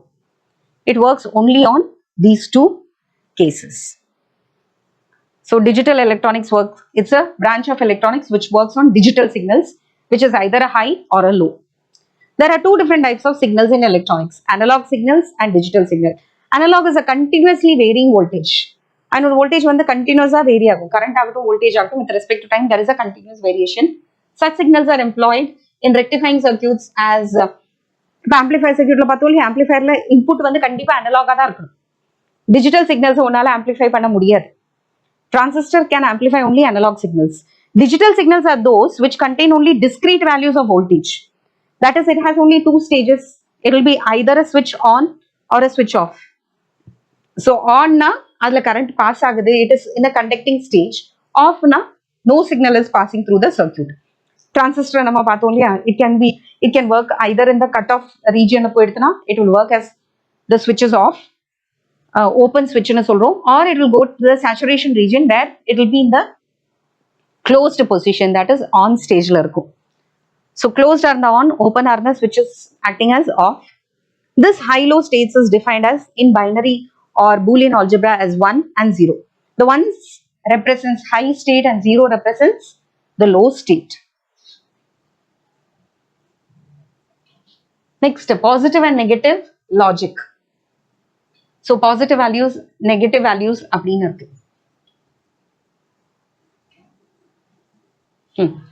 So here 0 நீ ஹையா எடுத்து 1 இன்னொரு input எடுத்தனா, now this 1 is low, it is a negative logic. 1 வந்து on stageல எடுத்தனா 0 becomes your off stage.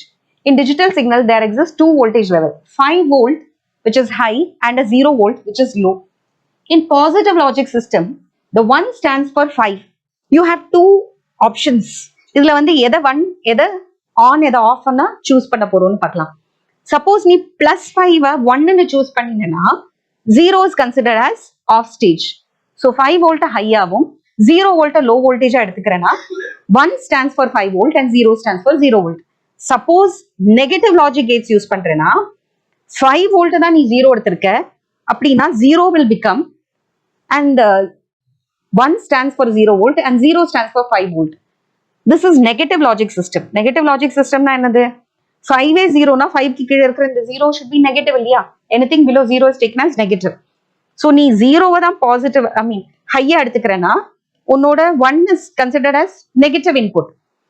1 na high ah eduthukkrena 0 is considered as low input.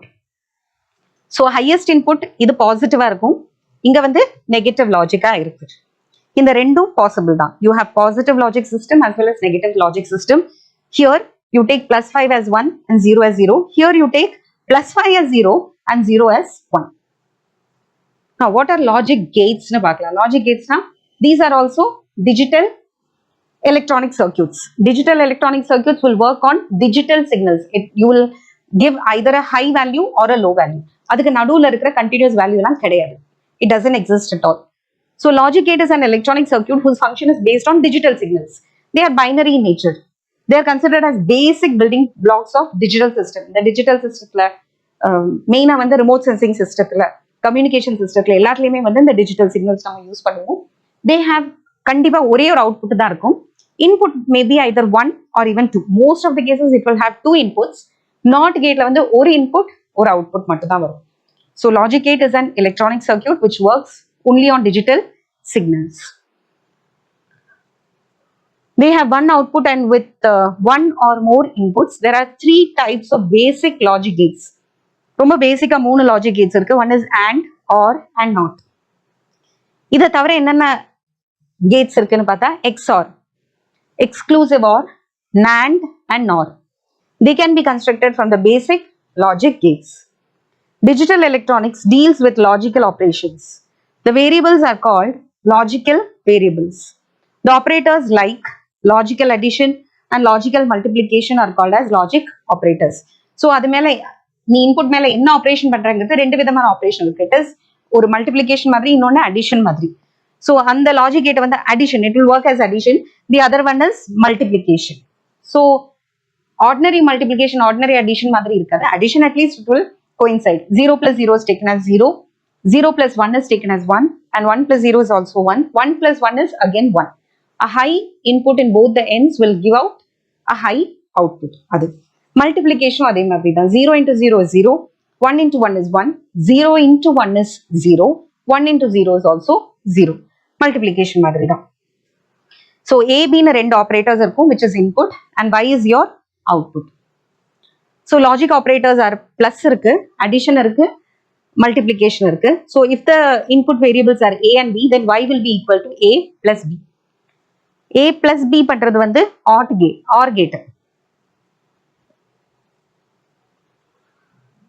First வந்து நம்ம AND gate பார்க்கலாம். The possible combinations of input and corresponding outputs are given in the form of a truth table. This circuit, AND gate வந்து this is the representation of an AND gate. AND gateக்கு எத்தனை input இருக்கு? ரெண்டு inputs இருக்கு. One input is A, the other input is B. And you have one output which is Y. And what is the operation done on this? The operation done on this is multiplication. So truth table enna varum? Suppose A is low, 0, and B is also low, 0 into 0 is 0. Suppose A is low and B is high, then also the output is 0 because the name itself is AND. ரெண்டுமே பாசிட்டிவா இருந்து ரெண்டுமே A and B should be high. அப்பதான் உன்னோட output வந்து ஹையா வரும். If A and B ரெண்டும் சேர்ந்து ஏதாவது ஒன்னு இருந்தா ஆர் இருந்தா you will not get an output. So here one is B is high, third caseல A is high, but in fourth case both A and B are high. ஒன்னா இருக்கு, அதுல தான் அவுட்புட் 1 வரும். So it performs logical multiplication that is different from arithmetic multiplication. The output of AND gate is high only when all the inputs are high. In the rest of the cases, the output is low. Next gate வந்து OR gate. ஏதாவது A or B ஏதாவது ஒன்னு ஹையா இருந்தா போதும். உனக்கு from the name itself you can understand. இதனோட சிம்பலை ஈஸியா ஞாபகம் வச்சுக்கிறதுக்கு இங்க D இருக்கு இல்லையா, D ஓட ஷேப்ல இருக்கும் இந்த சர்க்யூட். ஓகே, OR வந்து it will take the arrow shape. The symbol of the two input OR gate is as shown. A and B are inputs and Y is the output. So 0 0 with 0, 0 1 with 1 and 1 0 with 1, 1 1 also gives an output of 1. So ரெண்டுமே 0 இருந்தா ஒண்ணும் பண்ண முடியாது. either A or B ஏதாவது ஒண்ணு ஹையா இருந்தா கூட உன்னோட output வந்து ஹையா இருக்கும். This is OR gate. And the Boolean equation which is followed here is Y is equal to A plus B. It performs logical addition. So the output of இதுல எந்த கேட் வேணா அவங்க கேட்கலாம் எக்ஸாம்க்கு. And with this you have for your practical exam also. Logic gates எப்படி work ஆகுதுன்னு on பண்ணி காட்டி தர சொல்லுவாங்க. So you will provide an input for A and B, high low அப்படின்னு மாத்திட்டு. Now you get it in the form of ready-made kits. So OR gateல வந்து either A or B ஏதாவது ஒண்ணு ஹையா இருந்தா கூட you will get high. The output of OR gate is high when either of the input or both are high. That is about the truth table. Next gate. So என்னென்ன பார்த்துட்டோம்? AND gate பார்த்தோம், OR gate பார்த்தோம். Next gate வந்து NOT gate. NOT gate is also called as complement பண்றதுன்னு அர்த்தம். Complement பண்றதுன்னா 1 0 மாத்துறது, 0 1 மாத்துறது. இதனோட equation, Boolean equation is Y is equal to A complement. So ஒரு கேட்டை கேட்டுட்டாங்க, லாஜிக் கேட்டை கேட்டுட்டாங்கன்னா ஃபர்ஸ்ட் கேட்டோட பேரு, கேட்டோட circuit simple, truth table and how does it operate. And what is the condition? When will the output be high? When will the output be low? அதை mention பண்ணணும். The output is a complement of the input with an overbar. It is called inverter circuit. The truth table infers that the output Y is 1 and input A is 0 and vice versa. So 0 1 மாத்துறது, 1 0 மாத்துறது தான் இந்த NOT circuit ஓட வேலை. Next one is NAND. NAND is AND ஓட output NOT பண்ணி விடுறது. It is an AND plus a NOT circuit. So AND or the Y is equal to A dot B. The whole answer complement பண்ணி விட்டுறணும். Y is equal to A dot B, the whole complement. The output Y equals the complement of AND operation. The circuit is an AND gate followed by a NOT gate. Therefore, it is summarized ஒரு NAND, NANDக்கு அப்புறம் NOT. அதனால அதை சேர்த்து NAND அப்படின்னு சொல்றோம். ORக்கு அப்புறம் ஒரு NOT இருந்தா we will call it as NOR. The output is at logic 0 only when all the inputs are high. The rest of the cases, the output is high. The truth table என்னவா இருக்கும்? First AND ஓட அப்படியே எழுதணும். AND ல நம்ம என்ன சொல்லியிருந்தோம்? Only in the case when A and B both are high, you will get a high output. So 0 0க்கு 0 தான், 0 1க்கும் 0 தான், 1 0க்கு 0 again, 1 1க்கு மட்டும் தான் 1. ஆனா output என்ன வரும்? இந்த AND ஓட output நம்ம என்ன பண்ணிட்டோம்? We have knotted it. Not பண்றதுன்னா என்ன அர்த்தம்? அதை காம்ப்ளிமெண்ட் பண்ணி விட்டுட்டோம். So எங்கெல்லாம் நம்ம 0 எக்ஸ்பெக்ட் பண்றோமோ அங்கெல்லாம் 1 வரும். எங்கெல்லாம் 1 எக்ஸ்பெக்ட் பண்றோமோ அங்கெல்லாம் 0 வரும். So 0 into 0 0, this is the expected one. Had it been AND gate, உன்னோட ஆன்சர் வந்து 0 வந்திருக்கும். But now it is not AND gate, it is a NAND gate. அதனால என்ன பண்ணோம்? அந்த AND கேட்டை இன்னொரு வாட்டி நாட் பண்ணி விட்டுறணும், இன்வெர்ட் பண்ணி விட்டுறணும். 0வை 1 கன்வெர்ட் பண்ணோம், 1 0வா கன்வெர்ட் பண்ணோம். So here the output will be 1. Second caseலயும் the expected output is 0, but you will get 1. Third one also expected is 0 in the case of an AND gate. அதை not பண்றதுனால 1. Last caseல you will expect a high output, but that will be a low. So AND வரைக்கும் எழுதிக்கோ. AND வரைக்கும் எழுதிட்டு last ஒரு காலம் extra போடணும். Y is equal to A dot B, the whole complement. Next, NOR. The circuit symbol of NOR gate is as shown. A and B are inputs and Y is the output. So Y is equal to A plus B, the whole complement. The output Y equals the complement of OR operation A or B. கிடைக்கிற அவுட்புட்டை என்ன பண்ணி விட்டுற போறோம்? நம்ம complement பண்ணிட போறோம். And it is summarized as NOR. The output is high when all inputs are low. The output is low for all other combinations of input. The truth table of NOR gate is as shown in the diagram. So Boolean equation Y is equal to A plus B, the whole complement. The output Y equals the complement of OR operation A or B. The circuit is an OR gate followed by a NOT gate and is summarized as NOR. The output is high when all the inputs are low. So இங்க வந்து என்னவா இருந்தது? Initially ஆரோட என்னவா இருந்தது? ஏதாவது ஒன்னாதும் ஹையா இருந்தா போறோம், அதுதான் condition. either A or B.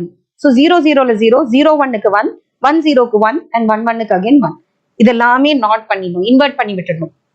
So here the output will be 1, here the output will be 0 0 0 in all the other cases. So OR followed by a not gate. Last one என்னென்ன பார்த்துட்டோம்? and பார்த்தோம், or பார்த்தோம், not பார்த்தோம், and combined with not NAND பார்த்தோம், or combined with not NOR gate பார்த்தோம். Now XOR gate. XOR gate na exclusively OR gate. Exclusively OR na இதுல வந்து only when the inputs are different. ஒரு 0 ஒரு 1 or இல்லனா ஒரு 1 ஒரு 0. When the inputs are different, you will get a positive output. But when the inputs are same, you will not get an output.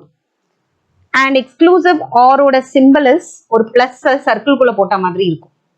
And இதனோட boolean equation is A dot B complement plus A complement dot B. புரிஞ்சுதா? So A அப்படியே எடுத்துக்கணும், B ய complement பண்ணணும்.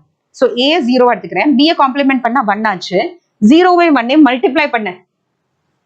So you are getting 0. Next one, A ய complement பண்ணு. A யோட complement, A வந்து 0, அதனோட complement is 1. Multiply it with B. So 1 into 1 is 1. Third case la 1 complement panna 0, 0 into 0 plus second term la enna varudhu A complement plus B. ரெண்டு terms add பண்ணினதா XOR. A into B complement plus A complement into B. So in case short ah solla pona, whenever the inputs are different, you will definitely get an output, and whenever the inputs are same, you will not get an output. And it is represented by the OR gate மாதிரியே தான் இருக்கும், extra என்ன இருக்கும், இங்க ஒரு line இருக்கும், இங்க ஒரு எக்ஸ்ட்ரா லைன் போற to show that it is an XOR gate. The output is high only when either of the two input is high. In the case of an XOR, அது OR ல இருந்தது. With more than 2 inputs, the output will be high when odd number of inputs are high. And the truth table, இது ரெண்டு output நம்ம காமிச்சிருக்கோம். Suppose 3, 4, 5 எத்தனை வேணா இருக்கலாம்.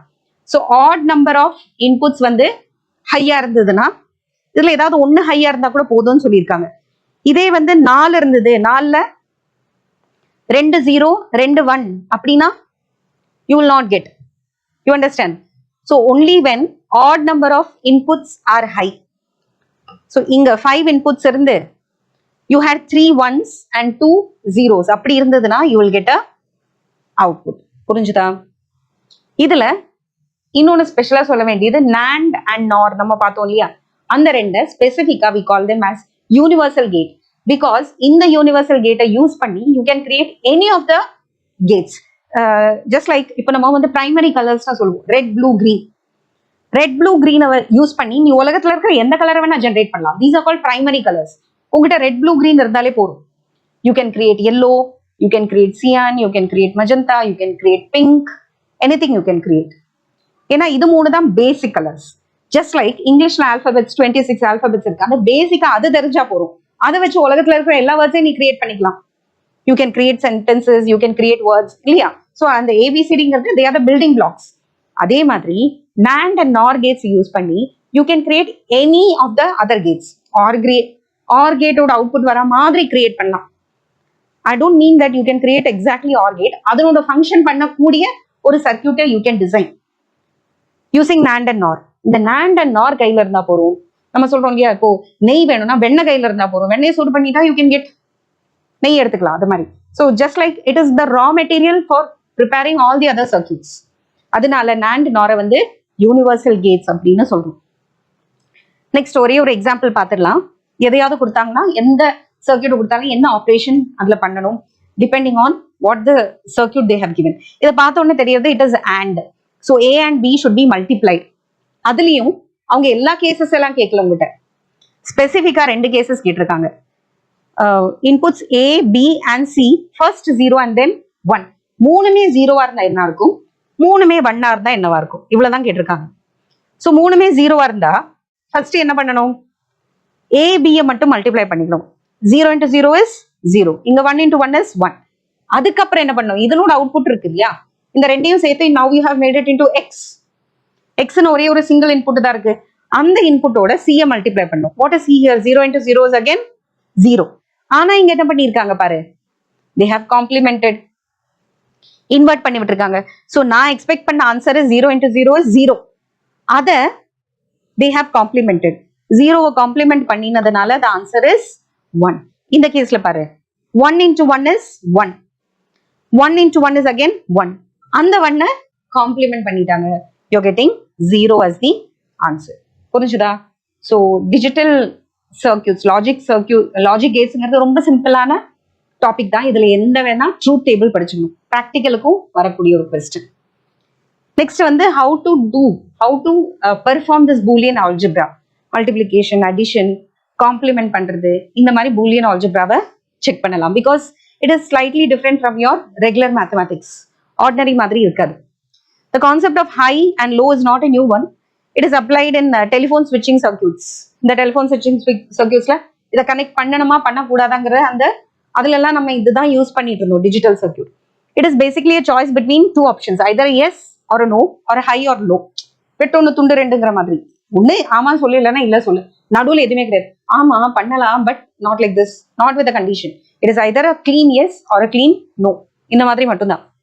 இது வந்து எங்கெல்லாம் யூஸ் ஆகுதுன்னா in the design of computers, the system will either work or not. It will give an output or it will not. It will not give a fluctuating or a variation output. Today we are in a digital world and most of the comforts that we have is due to digitalization. இது boolean algebraல தான் work ஆகுது. So laws of boolean algebraவை எப்படி பண்றதுன்னு பார்க்கலாம். So complement lawன்னு ஒன்று இருக்கு. complement law என்ன பண்றதுன்னா, ஒரு வாட்டி காம்ப்ளிமெண்ட் பண்ணினா zero complement is 1, 1 complement is 0. 0 double complement is again 0, 1 double complement is again 1. ஏங்கிற இன்புட்டை டபுள் காம்ப்ளிமெண்ட் பண்ணீங்கன்னா you will get back A itself. A is your input and if you have done double complement, you will get A again. OR law என்ன பண்றதுன்னா, either A or B. 0 plus 0, ஏதாவது ஒன்னாவது ஹையா இருக்கணும், ரெண்டுமே 0. 0 plus 1, okay 1. 1 plus 0 is 1. 1 plus 1 is also 1. So OR laws இப்படியும் சொல்லலாம். A plus 0 is A. அதுல டவுட்டே இருக்காது உங்களுக்கு. A என்னவா இருந்தாலும் A. A plus 1 is equal to 1. This is different. A வந்து 0 போட்டு பாரு. 0 plus 1 is 1. A 1 போட்டு பாரு. 1 plus 1, that is also 1. A plus A will be A. A plus A complement. A plus A complement ஏதாவது ஒன்று கன்ஃபார்மா 1 இருக்கும். A 0 இருந்தா 0 plus 1. A 1 இருந்தா 1 plus 0. Any number plus its complement will always give 1. Okay, so A plus 0 is A plus 1 is 1, A plus A is A plus A complement is 1. Next one is AND law. AND law la enna varum? 0 into 0 is again 0, 0 into 1 is 0, 1 into 0 is 0, 1 into 1 is 1. AND law eppadi pannalam? A into 0 will be 0, A into 1 will give again A into A is also A into A complement is 0, because 1 into 0 or 0 into 1 will be 0. அதனால this is AND law. இதை தவிர they also follow commutative law. A plus B பண்ணாலும் B plus A பண்ணாலும் answer ஒன்று தான். A dot B பண்ணாலும் B dot A பண்ணாலும் answer ஒன்று தான். Associative law, you can either add A plus B then add C to it, or B யும் C முதல்ல ஆட் பண்ணிட்டு then you can add A also.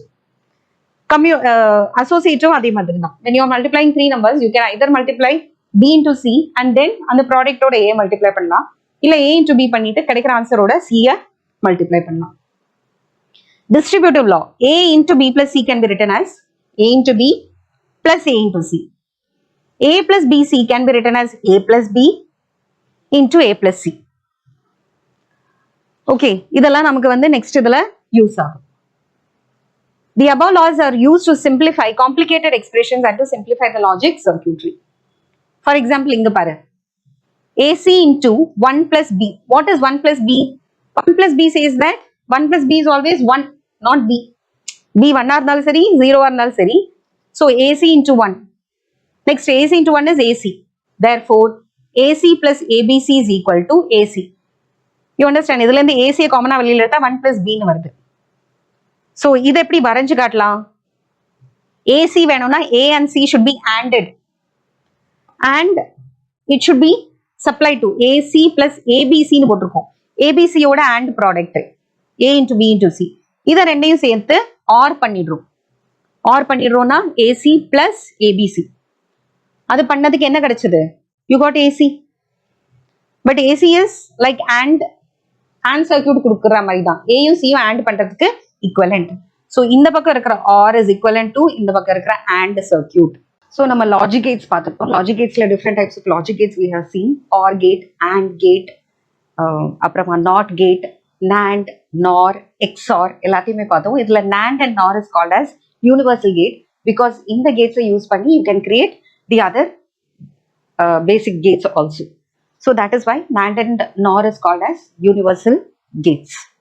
Next, digital electronicsல circuits எப்படி work ஆகுறதுங்கிறதுக்கு ரொம்ப முக்கியமான ரெண்டு தியரம் இருக்கு.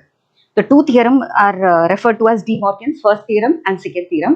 அது வந்து AND gate totally AND gate, that is the product of A dot B totally complement பண்ணினா what will be the output, and OR gate if you complement the output of an OR gate அதனோட output எப்படி இருக்குங்கிறது ரெண்டு தியரமா they will give information. It gives information about how the logic gate works.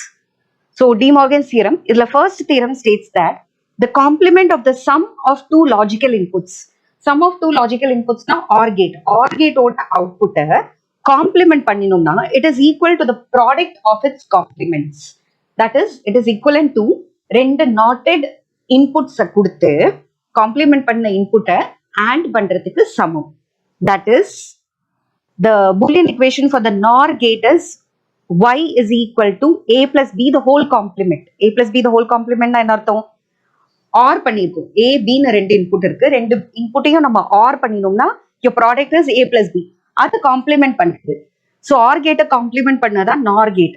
So the Boolean equation for this is a bubbled AND gate. Bubbled AND gateனா A first not பண்ணினோம்.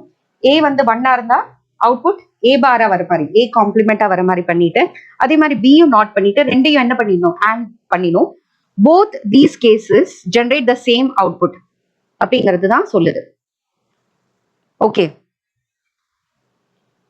So அதாவது first A plus B பண்ணினோம். Suppose your input A is 0, B is also 0, then what will be the expected output in the case of a NOR gate? A plus B வந்து 0 இருக்கும். அதனால A plus B the whole complement will be 1.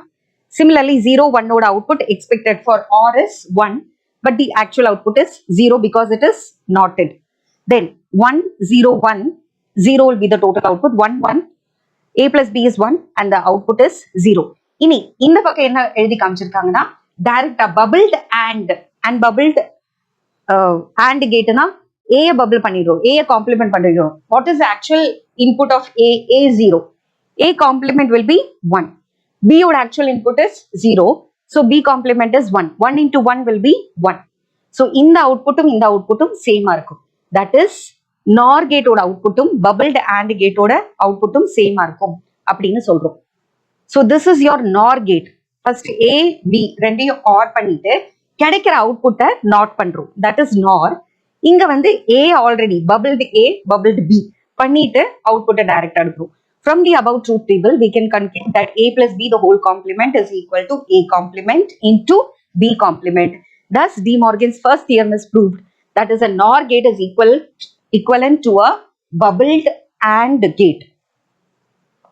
So, I know circuit diagram is shown. இது எல்லாத்தையும் எழுதிட்டீங்கன்னா it completes the details of De Morgan's first theorem. De Morgan's first theorem and second theorem repeated board exam க்கு கேட்ட ஒரு 5 mark detailed question. Okay, long answer. So we have finished the first theorem. Second theorem states that இது வந்து என்ன பண்றோம் and not பண்ணிருந்தோம்னா the complement of the AND gate. That is, the second theorem states that the complement of the product of two inputs is equal to the sum of its complement. A dot B the whole complement பண்ணினா it is equivalent to A complement plus B complement. So A and B are the inputs and Y is your output. The above two equations produce the same output for the input. இதுல check பண்ணி பார்க்கலாம். First என்ன பண்ணினோம், முன்னாடி நம்ம பண்ணினது வந்து A B மொத்தமா ஆட் பண்ணிட்டு ஃபைனல் ஆன்சரை காம்ப்ளிமெண்ட் பண்ணினோம். இப்போ என்ன பண்ண போறோம், ஏயும் பியும் மல்டிப்ளை பண்ண போறோம். A dot B பண்ணிட்டு கிடைக்கிற ஆன்சரை காம்ப்ளிமெண்ட் பண்ண போறோம். Suppose your input is 0 and 0, the expected A dot B ஓட ஆன்சர் வந்து 0 இருக்கும். அதை complement பண்ணினோம்னா 1 will be your final output. For 0, 1, the final output is 1. 1, 0 also 1. 1, 1 is 0. இனி இங்க செக் பண்ணலாம். Actual input for A is 0. So A complement is 1, B complement is also 1, 1 plus 1 is 1. இங்க 0 ஓட complement is 1, 1 ஓட complement is 0. But when you add 1 plus 0 gives you 1. Similarly, A ஓட actual output is 1, complemented 0, 0 is complemented to 1. ரெண்டையும் add பண்றோம் 1. 1, 1. ரெண்டுக்குமே complement 0, 0, add பண்ணாலும் 0. From the above truth table, we find that A dot B the whole complement is equal to A complement plus B complement.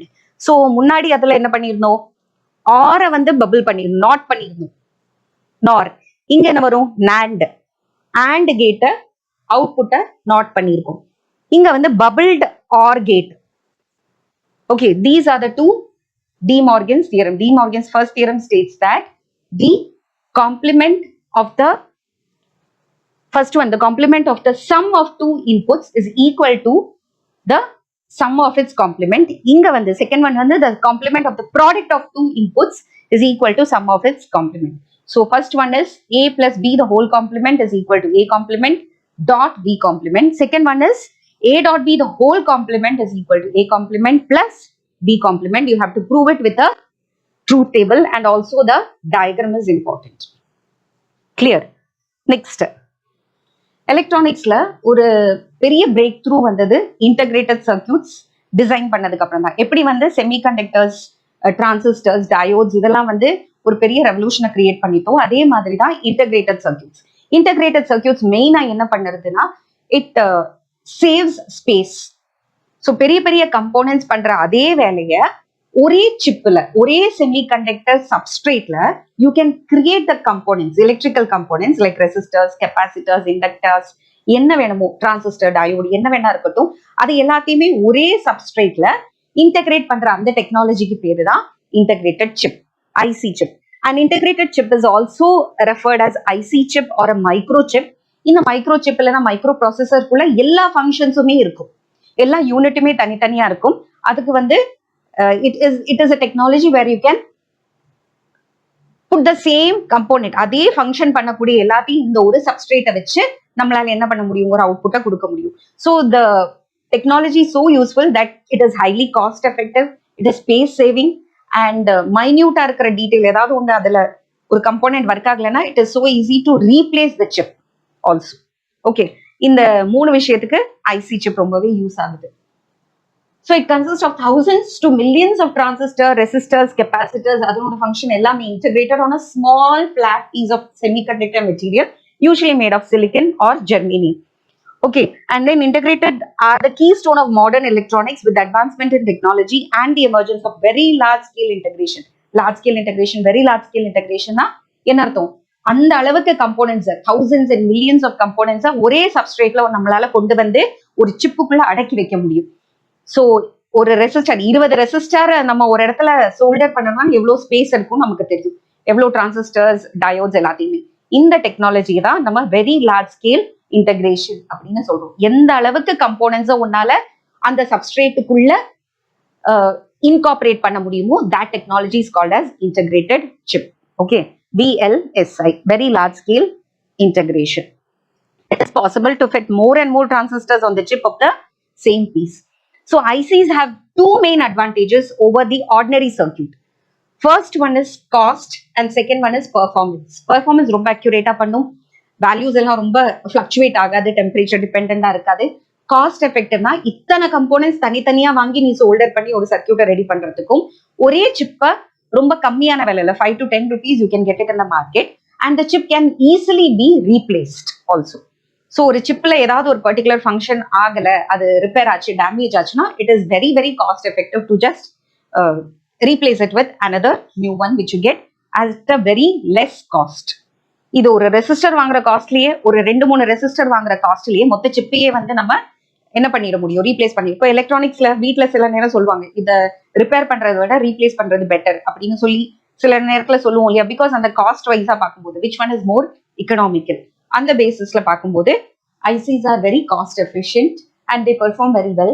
The size, speed and capacity of chips have progressed enormously with the advancement in technology. Computers, mobile phones, கம்ப்யூட்டரோட size குறைஞ்சிருக்கு, mobile போனை வந்து அவ்வளோ சின்னதா ஸ்லிம்மா ஸ்லீக்கா கொண்டு வந்து முடியறது. கம்ப்யூட்டர்ஸ் ஆல்சோ, லேப்டாப் வந்து லைட் வெயிட்டா இருக்கிறது, ஓகே, முன்னாடி ரொம்ப ஹெவியா இருந்திருக்கும். And also the size also differs. இப்போ பாம் டாப் லேப்டாப்போட size is also reduced. So கேமராவோட சைஸ் இன்னைக்கு எல்லாமே வந்து ரொம்ப மைன்யூட்டா மினியேச்சர் ஃபார்ம்ல கொண்டு வர முடியுது. So computers, mobile phones and other digital home appliances are also made possible small size and low cost of ICs. ICs can function as ஒரு ஐசி சிப். எந்த ஐசி சிப்போட நம்பர்ஸ் வந்து ஃபார் எக்ஸாம்பிள் ஐசி 741 இருக்கு, IC 555 இருக்கு, timer சர்க்கியூட்னு நம்ம use பண்ணுவோம். So IC வந்து it is identify with the number, it is actually number. அந்த number இருக்கிற ஐசி வந்து சில specific functions it will perform. For example, IC can function as an amplifier, oscillator, timer circuit, microprocessors. நம்ம ப்ராசஸர்ஸோட இதை விட better processors இருக்குன்னு நம்ம வாங்குறது இல்லையா, அதுதான் இந்த டெக்னாலஜி.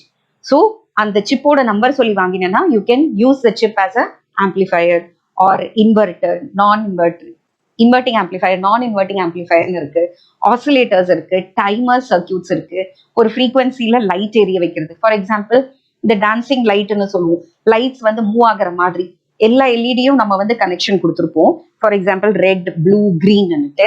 இந்த டைமர் சர்க்கியூட் வந்து என்ன பண்ணும்னா it will give a particular timing for the blue LEDs to glow. Then after a particular time gap, it will allow the red to glow, it will make the green or yellow to glow. So you will get a particular pattern. அந்த LED ஃபுல்லா glow ஆகும்போது move ஆகுற மாதிரி decoration லைட்ஸுக்கெல்லாம் use பண்ணலாம். தென் sensors எல்லாமே அதுக்குள்ள incorporate பண்ற மாதிரி ஐசிஸ் இருக்கு அவைலபிள் மார்க்கெட்ல. These extremely small ICs can perform calculations, store data, use either digital or analog technology. Digital ICs are used in logic gates, which work only with the values of 1 and 0s. A low signal sent to a component on a digital IC will result in a value of 0, while high value will result in 1. So logic gatesல நம்ம கொடுக்கிற low voltage will function as 0 and the high voltage will function as 1 in the case of a positive logic gates. Negative logic gates இருக்கு. This we saw previously. Digital ICs are usually found in computers, networking equipments, consumer electronics, எல்லாத்துலயும். Analog ICs, linear ICs work with continuous values. So what is the difference between digital ICs and analog ICs? Digital ICக்கு ரெண்டே input தான் இருக்கும், either a high or a low. Analogல continuous-ஆ throughout எல்லா இன்புட்டுக்கும் அது வந்து work ஆகும். That is the difference between digital ICs and analog ICs. Linear ICs are typically used in audio, radio frequency amplification. இதெல்லாம் நம்ம use பண்றது தான் this IC technology. So this is what the IC chip looks like. அதுல வந்து 8 terminals இருக்கிறது இருக்கு, 8x8, ரெண்டு பக்கமும் 8 terminals இருக்கிறது, 16 சிப் இருக்கிற மாதிரி இருக்கு. ஸோ அதுல வந்து சிலத கிரவுண்டிங்க்கு இந்த சிப்பை எந்த எண்டில் கிரவுண்டிங் பண்ணணும், எந்த எண்டில் இன்புட்டை கொடுக்கணும், எந்த எண்டில் வோல்டேஜை கொடுக்கணும், பாசிட்டிவ் வோல்டேஜ் எல்லாமே இருக்கு. So circuits with integrated chips. This is what the IC chip looks like, and everything is incorporated into that single substrate itself, so that you can save enormous space inside this device. Clear? So ஏதாவது ஒரு chip function ஆகலைன்னா அந்த சிப்பை மட்டும் you even have an IC ஹோல்டர்னு ஒன்று இருக்கு. அந்த ஐசி ஹோல்டரை தான் நம்ம ஆக்சுவலி சோல்டர் பண்ணுவோம். You can just lift it off, அந்த ஃபிளிப் மாதிரி ஃபிளிப் பண்ணி அதை எப்படியே எடுக்க முடியும். And then you can replace it very easily. So அந்த ரிப்பேர் பண்றது இல்லைன்னா ரீப்ளேஸ்மெண்ட் பண்றதெல்லாம் ரொம்பவே சிம்பிளா இருக்கும், ஈஸியா இருக்கும். So with that we come to the end of electronics. Semiconductor devices என்னன்னு பார்த்தோம். அதுலயும் பர்டிகுலரா எலக்ட்ரானிக்ஸ், டிஜிட்டல் எலக்ட்ரானிக்ஸ், அதுல எப்படி ஒர்க் ஆகுது, ஐசிஸ்னா என்ன, அதனோட advantages, everything we saw semiconductor devices and electronics, including digital electronics. Now next totally different one is your communication system.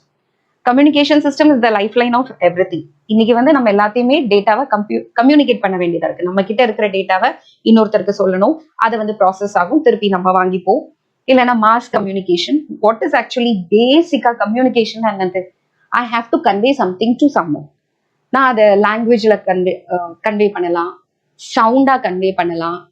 Okay, இல்லைன்னா எப்படி communication is I want to give you a message, அந்த மெசேஜை உனக்கு புரியணும். அது ஆடியோ மெசேஜா இருக்கலாம், விஷுவலா இருக்கலாம், பிக்டோரியலா இருக்கலாம், டெக்ஸ்டுவல் மெசேஜஸா இருக்கலாம், or in any form, any format you can communicate to anybody. Communication is a process of exchanging information by speaking, writing, or using some other medium. Even sound illama in the hand sign language la kuda I can communicate to you, isn't it? Communication is I just want to pass some information to you. That is called as communication system. So இன்னைக்கு என்னெல்லாம் communication system இருக்கு? How can you communicate with anyone? You can use cell phones, you can mass communication பண்ணணும்னா you can go through the television or radio at the same time, reaching lakhs and lakhs, millions of people you can reach at the same time. இல்ல one to one you want to talk on a personal basis information, cell phone இருக்கு. Desktop you can get information, you can communicate with others also, you can post it in the social media. Then you have pen drive la vanda nee files potu you can transfer it to anybody, physically you can do it, hard formula. Then you have magazines, textual formula, print media innikume popular ah da irukku for some people. We don't have everything in the digital form, you still have some magazines and newspapers which are coming on the daily basis. Then you have your laptop, smartphone. Satellite is used for communication. Satellite வந்து என்னென்ன communicate பண்ணும், உன்னோட GPS லொகேஷன்ல இருந்து weather ரிப்போர்ட்ல இருந்து எல்லாமே வந்து satellite நமக்கு communicate பண்ணுது. Educational programmes is done, live location கண்டுபிடிக்கிறது, live telecast, all this is possible because of satellite. Then as you know, just like television, radio is another means of mass communication. So communication is basically transferring information from one person to another or to a mass in the form of audio, textual messages, pictorial or visual, or in any other form. So communication right from the beginning irundhathu, raja kalathile irundhathu, pigeons vechu letters anuparadhile irundhu. Then we had this written form through, we used to pass it through people, and then sometimes there was mass communication like poi road la solradhu. Okay, drummers used to go and give information. So communication has always been there right from the beginning of the human culture. So growth in science and technology removed the locational disadvantage. முன்னாடி எல்லாம் ஒரு letter வரணும்னா, if it is from a foreign land, it took around 15 to 20 days because there was this post and telegraph மட்டும் தான் இருந்தது. written formல இருக்கும்போது அது it has to pass on to many people, and it used to take 15 to 20 days to communicate with a person. இன்னும் ஃபாஸ்டரா வேணும்னா there was then this telegram system. Ordinary post விட ஃபாஸ்டா இருந்தது telegram. Then you had this telephone which made it faster, at least you can listen to the person, டைரக்டா பேச முடிஞ்சிட்டு இருந்தது. And that was also on a connection basis. டைரக்டா நம்ம பண்ண முடியாது, trunk booking ஒரு ஆப்ஷன் இருந்தது. There was a telephone operator who used to sit in between and he used to connect these two people. நீ யாரோட நம்பர் சொல்றியோ அவங்களுக்கு connect பண்ற மாதிரி. Still that was very slow process. So இப்போ வந்து என்ன ஆகுதுன்னா இன்னைக்கெல்லாம், ஸோ இதுல மெயினா ஒர்க் பண்ண பெரிய பெரிய சயின்டிஸ்டோட பேரு பார்த்தீங்கன்னா JC Bose. He was prime person in the radio communication, just with Marconi also. J.C. Bose also has done contributed very much into radio development. Then Alexander Graham Bell, as you know, for telephone. அப்படி நிறைய improvement வந்துட்டே இருந்திருக்கு. இப்ப இன்னைக்கு வந்து என்ன ஸ்டேஜ்ல இருக்கு? Then I told you about the telegraph, telephone, radio, everything started. Then you had the television. இன்னைக்கு வந்து என்ன ஆகுதுன்னா long distance call is possible in within a very short span of time. ரொம்ப கம்மி டைம்லேயே வந்து you can directly see the person. Video conferencing is possible. You can talk, you can chat with the person. Text messages பண்ண முடியுது, pictures அனுப்ப முடியுது, images within a few fraction of a seconds you are able to send so many data, so much of data.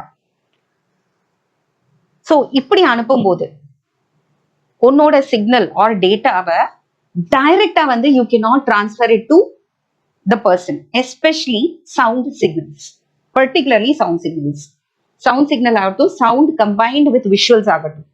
If you're going to record an event that is being happening in a particular place, அந்த ஈவெண்ட்டை first record பண்ணுவேன். Record பண்ணிட்டு அந்த சிக்னலை electrical சிக்னல்ஸா டிரான்ஸ்டியூசர்ஸ் use பண்ணி you will change it into electrical signals. Still this electrical signals have very weak frequency, very less frequency, and hence very less energy. இந்த எனர்ஜியை வச்சு அதால ஸ்பேஸ்ல ரொம்ப தூரம் டிராவல் பண்ண முடியாது. ஃபார் எக்ஸாம்பிள், நான் வந்து உங்ககிட்ட பேசுறேன், that is a form of communication.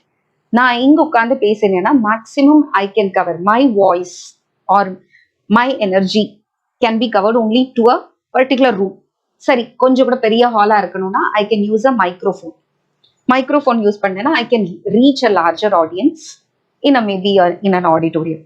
But still இதையும் தாண்டி நான் எங்கேயோ லாங் டிஸ்டன்ஸ்ல இருக்கிற ஒருத்தருக்கு என்னோட வாய்ஸை, என்னோட லெக்சரை நான் அனுப்பணும் அப்படின்னா என்ன பண்ணணும்? ஒரு டிரான்ஸ்டியூசர், ஒரு வீடியோ கேமராவோ இல்லைன்னா ஒரு மைக்ரோஃபோனோ என்னோட visuals as well as my lecture ரெண்டையும் கேப்சர் பண்ணி எலக்ட்ரிக்கல் சிக்னல்ஸா மாற்றும். இந்த எலக்ட்ரிக்கல் சிக்னல்ஸை அப்படியே அனுப்பினோம்னா அவனோட receiving, the person who is receiving this, அவரோட ரிசீவிங் டிவைஸ்ல டைரக்டா கிடைக்குமான்னு பார்த்தா நடுவில் இருக்கிற distance is a very big factor. And also attenuation சொல்லுவோம். அட்யூனேஷன்னா weakening of the signals. So இந்த சிக்னல்ஸ் டிராவல் பண்ண அதனோட ஸ்ட்ரென்த் இன்னுமே குறைஞ்சு போயிடும், குவாலிட்டியும் குறைஞ்சு போயிடும். So when he receives it, he might receive it with lot of distortions. ப்ராப்பரா அது ஸ்க்ரீன்ல தெரியாது, வாய்ஸ் புரோக்கனா இருக்கும், இப்படி எல்லாம் ப்ராப்ளம் இருக்கு.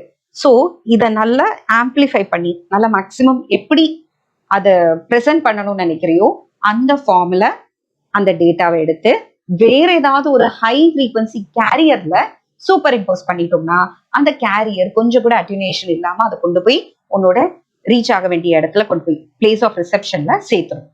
ஸோ இந்த இடத்துல நீ ரெக்கார்ட் பண்ற ப்ரோக்ராம எலக்ட்ரிக்கல் சிக்னல்ஸா மாத்தி ஒரு ஹை ஃப்ரீக்வன்சி வேவுக்குள்ள சூப்பர் இம்போஸ் பண்ணிட்டோம்னா அந்த ஹை ஃப்ரீக்வன்சி வேவ் கொண்டு போய் எந்த இடத்துல சேர்க்கணுமோ அந்த இடத்துல சேர்த்துரும். அந்த இடத்துல நீ என்ன பண்ணுவ? டிமாடுலேஷன். சூப்பர் இம்போஸ் பண்றதுக்கு பேரு modulation. For long distance transmission, the low frequency baseband signal, நான் பேசின என்னோட வாய்ஸா இருக்கட்டும் இல்லைன்னா ரெக்கார்ட் பண்ண அந்த பிக்சர் வீடியோ சிக்னல்ஸா இருக்கட்டும், it is superimposed into a high frequency radio signal by a process called modulation. In the modulation process, a very high frequency signal called carrier signal is used to carry the baseband signal. Baseband signal தான் என்னோட data. அந்த டேட்டாவால ரொம்ப தூரம் travel பண்ண முடியாது. So அதை எடுத்துட்டு போறதுக்கு I need a carrier signal or a radio signal which has a very high frequency. For example, anything that is manufactured in your factory cannot travel by own. அதை கொண்டு போறதுக்கு ஒரு கேரியர் வெஹிக்கிள் இருக்கும். கண்டெய்னருக்குள்ள sugar ஆகட்டும் இல்ல biscuits ஆகட்டும், what ever you prepare in your factory, it is targeted to the consumers. டைரக்டா this cannot be thrown இல்லையா? அதே மாதிரி தான் there is a carrier vehicle லோடா எடுத்துட்டு போய் மார்க்கெட்ல டிஸ்ட்ரிபியூட் பண்ற மாதிரி நம்ம கேரியர் சிக்னல் என்ன பண்ணும்? நீ கொடுத்துருக்கிற பேஸ் பேண்ட் சிக்னலை பத்திரமா எடுத்துட்டு போய் அந்தந்த ரிசெப்ஷன் பிளேஸ் ஆஃப் ரிசெப்ஷன்ல சேர்க்கும். அதுதான் modulation. Modulation is the process of superimposing your base band signal into the high frequency radio signal. Okay, so இதுதான் ரேடியோ சிக்னல். அந்த ரேடியோ சிக்னலுக்குள்ள உன்னோட பேஸ் பேண்ட் சிக்னல் இன்புட் சிக்னலை பத்திரமா உள்ள சூப்பர் இம்போஸ் பண்றோம். Okay, that is what this process is called as modulation. As the frequency of the carrier signal is very high, it can be transmitted to long distances with less attenuation. The carrier signal is usually a sine wave signal. Sine wave அன்னைக்கு நம்ம பார்த்தோம், sinusoidal wave which could be a sine or a cosine wave. Three characteristics in the carrier signal can be modified by the base signal. எப்படி வந்து நம்ம டிரான்சிஸ்டர்ல 3 configurations இருக்குன்னு படிச்சோமோ அந்த மாதிரி base band சிக்னலுக்கு ஏத்த மாதிரி கேரியரோட ஏதாவது ஒரு கேரக்டரிஸ்டிக்கை நம்ம மாத்துவோம். ஒரு வேவ்க்கு என்னெல்லாம் கேரக்டரிஸ்டிக் இருக்கு? வேவ் லெங்த் இருக்கு, ஃப்ரீக்வன்சி இருக்கு, ஃபேஸ் ஆஃப் த வேவ் இருக்கு, ஆம்ப்ளிடியூட் இருக்கு. And these are the different characteristics of a wave. when you talk about a wave, you will talk about its velocity, frequency, wavelength, amplitude, and even phase of the wave, in which phase the wave is, and also type of the wave, sinusoidal wave, என்ன shape of the wave, அதெல்லாம் படிப்போம். அதுல பேசிக்கா இந்த 3 characteristic தான் நம்ம choose பண்ண போறோம். One is the amplitude, the other one is frequency, and the third one is phase. இந்த 3 கேரக்டரிஸ்டிக்ல ஏதாவது ஒரு கேரக்டரிஸ்டிக்கை with respect to the base band நம்ம சேஞ்ச் பண்ணும்போது that particular process is called as related to that modulation. Frequency change பண்ணோம்னா frequency modulation, amplitude change பண்ணோம்னா amplitude modulation, phase change பண்ணோம்னா phase of modulation. எதை change பண்றோம்? The characteristics of the carrier signal is changed in accordance to what? Base band signal. Base band signal ஓட amplitude கேட்ட மாதிரி carrier wave ஓட amplitude change பண்ணோம்னா such a modulation is called as amplitude modulation. Baseband signal, listen carefully, first one amplitude தான் சொன்னேன். Baseband ஓட amplitude கேத்தா மாதிரி carrier ஓட amplitude மாத்தினோம்னா amplitude modulation. Baseband signal ஓட amplitude ஏத்தா மாதிரி variation கேத்தா மாதிரி carrier signal ஓட frequency change பண்ணோம்னா that is called frequency modulation, because you are changing the frequency of the carrier wave in accordance with the amplitude of the particular baseband signal. Third case is again amplitude of the baseband signal கேத்தா மாதிரி carrier signal ஓட phase change பண்ணோம்னா, suppose you are changing the phase of the wave of the carrier signal, then it is called as phase modulation. Once again I'll repeat, three characteristics in the carrier signal can be modified in accordance with the baseband signal oda amplitude, and these processes of modulation is called as amplitude modulation, frequency modulation and phase modulation of the carrier wave. So accordingly we have amplitude modulation, frequency modulation and phase modulation. A sinusoidal carrier wave oda frequency, you know the general equation for any wave is equal to y is equal to a sin omega t பண்ணுவோம், இல்லனா a sin omega t plus phi, where phi refers to its phase. General equation where a the amplitude, y is equal to, இங்க electrical signal பார்த்தா fluctuating electrical signal, instantaneous electric field EC is equal to capital EC sin 2 pi nu t, where 2 pi omega t nu போடலாம், or omega can be written as 2 pi f. Nu refers to frequency, plus phi, where EC is the amplitude, VC is the nu. So this is not VC, this is nu. Nu is the frequency and phi is the initial phase of the carrier wave at any instant of time. So எல்லாத்தையுமே எதோட பேசிஸ்ல நம்ம change பண்றோம்? Baseband சிக்னலோட ஆம்ப்ளிடியூடுக்கு ஏத்த மாதிரி carrier சிக்னலோட ஏதாவது ஒரு கேரக்டரிஸ்டிக்கை change பண்ணுவோம். எந்த கேரக்டரிஸ்டிக்கை சேஞ்ச் பண்றோங்கிறத பொறுத்து you have three types of modulation: amplitude modulation, frequency modulation and phase modulation. So once again let's define. This is a 2-mark question. What is amplitude modulation? Check for the words. The words are very important. If the amplitude of the carrier signal is modified, அதை நம்ம modify பண்றோம். எதுக்கு ஏத்த மாதிரி? In proportion to the instantaneous amplitude of the baseband signal. Baseband signal ஓட amplitude ஏத்த மாதிரி நீ பேசின வாய்ஸ் ஹையா இருக்கா, லோவா இருக்கா, இல்ல டோட்டலி ஜீரோவா இருக்கா, அந்த இடத்துல சைலண்டா இருக்காங்கிறது அந்த amplitude will decide. That intensity of the sound is dependent on the amplitude. So baseband ஓட amplitudeக்கு ஏத்த மாதிரி carrier signal ஓட amplitude நீ மாத்தினா it is called as amplitude modulation. Okay. Here, the frequency and the phase of the carrier undergoes no change, they are constant. Amplitude modulation is used in radio broadcasting and television broadcasting. So, இதுதான் உன்னோட baseband signal. Baseband signal ஓட amplitude எங்கெல்லாம் ஹையா இருக்கோ carrier ஓட amplitude அங்க நம்ம ஹையா வச்சுக்க போறோம், எங்கெல்லாம் லோவா இருக்கோ அங்கெல்லாம் லோவா வச்சுக்க போறோம். So, it is just a cover up of this baseband signal. Baseband signal மாதிரியே இந்த carrier signal இந்த கிராஃப்ட்ல எல்லாம் நம்ம என்ன பண்ணுவோம்? Suppose you want to cut a shape of a flower, ஒரு ஃப்ளவரோட மோல்டை வச்சுட்டு தென் யூ வில் கட் இந்த கார்ட்போர்ட் கலர் பேப்பர்ல பண்ணணும்னா பண்றோம். அதே மாதிரி தான் ஸோ இந்த பேஸ்பேண்ட் சிக்னல் தான் நம்மளோட ரெஃபரன்ஸ். அதுக்கேற்ற மாதிரி எதை சேஞ்ச் பண்ண போறோம்? கேரியர் சிக்னலோட ஆம்ப்ளிடியூட் இருக்கு இல்லையா, அந்த ஆம்ப்ளிடியூட அப் அண்ட் டவுனா நம்ம மாத்திக்க போறோம். This is called as amplitude modulated signal. So amplitude modulation வந்து ஹையா இருக்கும், லோவா இருக்கும். The envelope of the modulated signal is shown. So எங்கெல்லாம் மேக்ஸிமம் இருக்கும் அங்கெல்லாம் மேக்ஸிமம், மினிமம் இருக்கிற இடத்துல minimum. So the amplitude is being changed in accordance with the amplitude of the baseband signal. இனி இதனோட அட்வான்டேஜஸ் என்னது அப்படின்னு பார்த்தோம்னா, ஏ மாடுலேஷன் எதுல யூஸ் பண்றோம்னு சொன்னோம்? ரேடியோ ப்ராட்காஸ்டிங் அண்ட் டெலிவிஷன் ப்ராட்காஸ்டிங்ல யூஸ் பண்றோம். இது வந்து ரொம்ப ஈஸியா இருக்கு, டிரான்ஸ்மிஷன் ரிசெப்ஷன் ரொம்ப சிம்பிளா இருக்கு. அந்த சர்க்கியூட் ஒன்றும் ரொம்ப காம்ப்ளெக்ஸான சர்க்கியூட் கிடையாது, ரொம்ப காஸ்ட் எஃபெக்டிவ் கூட. லெஸர் பேண்ட்வித், இதை நீ அனுப்புறதுக்கு இப்போ தண்ணி அனுப்புறோம்னா தண்ணி இந்த சேனல் வழி இவ்வளோ வால்யூம் ஆஃப் வாட்டர் நம்ம அனுப்புறோம்னா அந்த சேனல் வந்து ரொம்ப பெருசா இருக்கணும், இரிகேஷன் கெனால் வந்து பெருசா இருக்கணும் இல்லையா? அதே மாதிரி here you have depending on the data you will require a particular bandwidth of the carrier wave.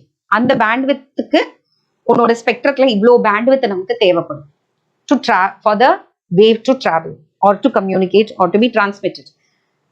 அந்த பேண்ட்வித் வந்து ஏஎம் மாடுலேஷன் வேவுக்கு ரொம்ப கம்மியான பேண்ட்வித் தான் தேவைப்படுறது. சர்க்கியூட்டுமே ரொம்ப லோ காஸ்டான சர்க்கியூட். பட் இதனோட சில டிராபேக்ஸ் இருக்கு. இவ்வளோ சீப்பா இருந்தாலும் பொதுவாக எப்படி இருக்கும், ரொம்ப எக்கனாமிக்கலா இருக்கிறது, குவாலிட்டி யூஸ்வலா you will have to compromise. அதே தான் இங்கேயும் நடக்கிறது.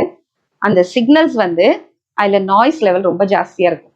டேட்டா நம்ம சொல்றத என்ன இருக்கணும், டேட்டா மட்டும் ரொம்ப கிளியரா இருக்கணும், ஹைலைட்டடா இருக்கணும். பின்னாடி இருக்கிற பேக்ரவுண்ட் நாய்ஸ், வேற ஏதாவது இன்டர்ஃபரன்ஸ் அதெல்லாம் ரொம்ப கம்மியா இருந்தாதான் we say that the quality of reception is very high, quality of communication is high னு சொல்லுவோம். அந்த குவாலிட்டி இதுல கொஞ்சம் கம்மியா தான் இருக்கும். Noise level will be very high, எஃபிஷியன்சியும் கொஞ்சம் கம்மியா தான் இருக்கும். அண்ட் ஆப்ரேட்டிங் ரேஞ்ச், எந்த ரேஞ்சுக்கு அந்த ஸ்டேஷன்ல இருந்து எவ்வளவு தூரத்துக்கு நீ வந்து அந்த ரேஞ்சுக்கு அனுப்ப முடியுமோ that is also very less. Second one is frequency modulation. So second type நம்ம என்ன சொன்னோம், இங்க என்ன பண்ண போறோம், எதை சேஞ்ச் பண்ண போறோம், ஃப்ரீக்வன்சி ஆஃப் த கேரியர் வேவை அப் அண்ட் டவுனா நம்ம சேஞ்ச் பண்ண போறோம். சில இடத்துல ஹை ஃப்ரீக்வன்சி கொடுக்க போறோம், சில இடத்துல லோ ஃப்ரீக்வன்சி கொடுக்க போறோம். எதுக்கு மாடலா வச்சுட்டு, எதை பேஸா வச்சுட்டு, பேஸ் பேண்ட் சிக்னலோட ஆம்பிளிடியூட் அகெயின். இங்க ஃப்ரீக்வன்சினா இங்கேயும் ஃப்ரீக்வன்சி போட்டுறக்கூடாது. Okay, here you are changing the frequency of the carrier wave, correct? ஆனா in accordance with again instantaneous amplitude. Definition எழுதும்போது ப்ராப்பரா எழுதினீங்கன்னா இந்த தப்பு வராது. The frequency of the carrier signal is modified in proportion to the instantaneous amplitude of the baseband signal in frequency modulation. The amplitude and the phase of the carrier signal remains constant. ஏன்னா இந்த மூணு கேரக்டரிஸ்டிக்ல ஏதாவது ஒன்றை மாற்றும் போது மற்ற ரெண்டும் கான்ஸ்டன்டா இருக்கும். இங்க the increase in the amplitude of the baseband signal increases the frequency and this leads to அந்த இடத்துல கம்ப்ரெஷன் வரும். எந்த இடத்துல ஆம்பிளிடியூட் கம்மியா இருக்கோ அங்க frequency கம்மியா இருக்கும், rarefaction வரும் இந்த frequency spectrum. So louder signal leads to, அப்ப எங்கெல்லாம் நீ வால்யூத்தை ரேஸ் பண்ணிருக்கோ அங்கெல்லாம் கம்ப்ரெஷன்ஸ் வரும், எங்கெல்லாம் வால்யூம் கொஞ்சம் லோவா இருக்கும் அங்கெல்லாம் rarefaction வரும். ஸோ இதுதான் உன்னோட பேஸ் பேண்ட் சிக்னல். இங்க ரொம்ப ஹையா பேசியிருக்க, டாப்ல ஹை ஆம்பிளிடியூட்ல பேசியிருக்க, அந்த இடத்துல ஃப்ரீக்வன்சி பத்தியா நெருக்கமா இருக்கு, கேரியர் ஃப்ரீக்வன்சி வந்து இன்க்ரீஸ் ஆயிருக்கு ஏங்கிற போர்ஷன். பிங்கிற இடத்துல ஆம்பிளிடியூட் ரொம்ப கம்மியா இருக்கு, நெகட்டிவ் ஆம்பிளிடியூடா இருக்கு. ஸோ அந்த இடத்துல யூ ஹாவ் அ ரேரிஃபேக்ஷன், ரொம்பவே க்ரௌடடா இல்லை, it is very spread out. Okay, and சிங்கிற போர்ஷன் இஸ் அகேன் வாட், திருப்பி சிங்கிற போர்ஷன்ல வந்து உனக்கு ஹை ஆம்பிளிடியூட் கிடைக்கிறது, தென் டிங்கிற போர்ஷன்ல லெஸ் ஆம்பிளிடியூட், அங்கேயும் ஒரு ரேரிஃபேக்ஷன். When the frequency of the baseband signal is zero, no input signal, there is no change in frequency. Suppose எங்கெல்லாம் அது blank-ஆ இருக்கும், ஜீரோவா இருக்கிற இடத்துல the frequency will be the same. இந்த ஏங்கிற போர்ஷன்ல திக்கா இருக்கு, இந்த டாட் வச்ச போர்ஷன்ல where you don't have any change, the frequency will be same. Again frequency எங்க கம்மி பண்ணணும்னா ஆம்பிளிடியூட் கம்மியா இருக்கிற இடத்துல. ஸோ அதை தான் இங்க சொல்லியிருக்கோம். ஸோ எங்கெல்லாம் உனக்கு பேஸ் பேண்ட் சிக்னல் இல்லையோ, சில இடத்துலலாம் வந்து பிளாங்கா கொஞ்சம் ஒரு பாஸ் கொடுத்துருக்கும், ஒரு பேசிட்டே இருக்கும், ஒரு இடத்துல பாஸ் வருது, அந்த இடத்துல எந்த டேட்டாவும் இல்லை, திருப்பி ஸ்பீச் ஸ்டார்ட் ஆகுதுன்னா அந்த இடத்துல என்ன இருக்கும், அந்த பாஸ் இருக்கிற இடத்துல frequency of the carrier wave will not change, and that is called as center frequency or resting frequency. This is the allotted frequency of the FM transmitter. When the frequency of the baseband signal is zero, there is no change in frequency. And the change ஆகாத சமயத்துல இருக்க normal frequency, that is taken as the frequency of the wave itself. இல்லைன்னா carrier வேவோட ஃப்ரீக்வன்சியை மாத்திக்கிட்டே இருக்கிறோம்னு இல்லை, ஓவராலா frequency எதை எடுப்போம், அந்த சென்டர் ஃப்ரீக்வன்சி வச்சுதான் நம்ம சூஸ் பண்ணுவோம். இதனோட அட்வான்டேஜ்னு பார்த்தோன்னா அங்க இருக்கிற டிஸ்அட்வான்டேஜ் தான் இதனோட அட்வான்டேஜ். அங்க நாய்ஸ் இருந்தது, இங்க நாய்ஸ் ரொம்ப கம்மியா இருக்கும். This leads to increase in signal noise ratio, increase in signal less noise, அந்த ரேஷியோ வந்து ரொம்ப கம்மியா இருக்கும். Operating range is very large, பெரிய ஏரியாவுக்கு வந்து ஆப்ரேட் பண்ணலாம். ஸோ அந்த ரிசெப்ஷன் ஏரியா வந்து ரொம்ப ஜாஸ்தியா இருக்கும். டிரான்ஸ்மிஷன் எஃபிஷியண்டா இருக்கும், பவரும் வந்து ரொம்ப பெரிய லாஸ் வராது. Bandwidth covers the entire frequency which humans can hear. So FM radio has got a better quality than AM radio. இதுக்கும் லிமிடேஷன்ஸ் இருக்கும், அதனோட அட்வான்டேஜ் தான் இதனோட டிஸ்அட்வான்டேஜ். அங்க லோ காஸ்ட்னு சொல்லுவோம், கண்டிப்பா இவ்வளோ ஹை குவாலிட்டிக்கு you will have to go for a highly complex and also costly circuit you will have to undergo. And it requires a wider channel. அங்க கம்மியான bandwidth போடுன்னு சொன்னோம், இங்க கம்மியான bandwidth பத்தாது, wider-ஆன channel வேணும். Also, FM transmitters and receivers are more complex and they are more costly also. In FM reception, less area is covered compared to AM. Now, operating range, what do you mean by operating range? Range na எவ்வளவு தூரத்துல இருக்கிற இடத்துக்கு வேணா travel பண்ணலாம், but that area covered will be less. Range னு சொல்றது from the point of transmission to the point of reception is called as last point, that is called as range, but area wise that coverage will be less because it requires higher bandwidth. Okay. Now the third one, which is not very popularly used, but still அப்படி ஒரு technology இருக்கு, you can change the phase of the carrier wave with accordance to the amplitude of the baseband signal. But இது நம்ம ரொம்ப பாப்புலரா எங்கேயும் use பண்றதில்ல. ரேடியோல கூட பார்த்திருப்பேன், AM சேனல், FM சேனல் இருக்கும். FM சேனல் நீயே கேட்டு பார்த்திருப்ப, ரொம்ப கிறிஸ்டல் கிளியரா இருக்கும், நாய்ஸ் ரொம்ப இருக்காது. And but it is costly. உன்னோட மொபைல் போன்ஸ்ல எல்லாம் கிடைக்கும், அதுக்கு ஆண்டனா தேவை. Okay.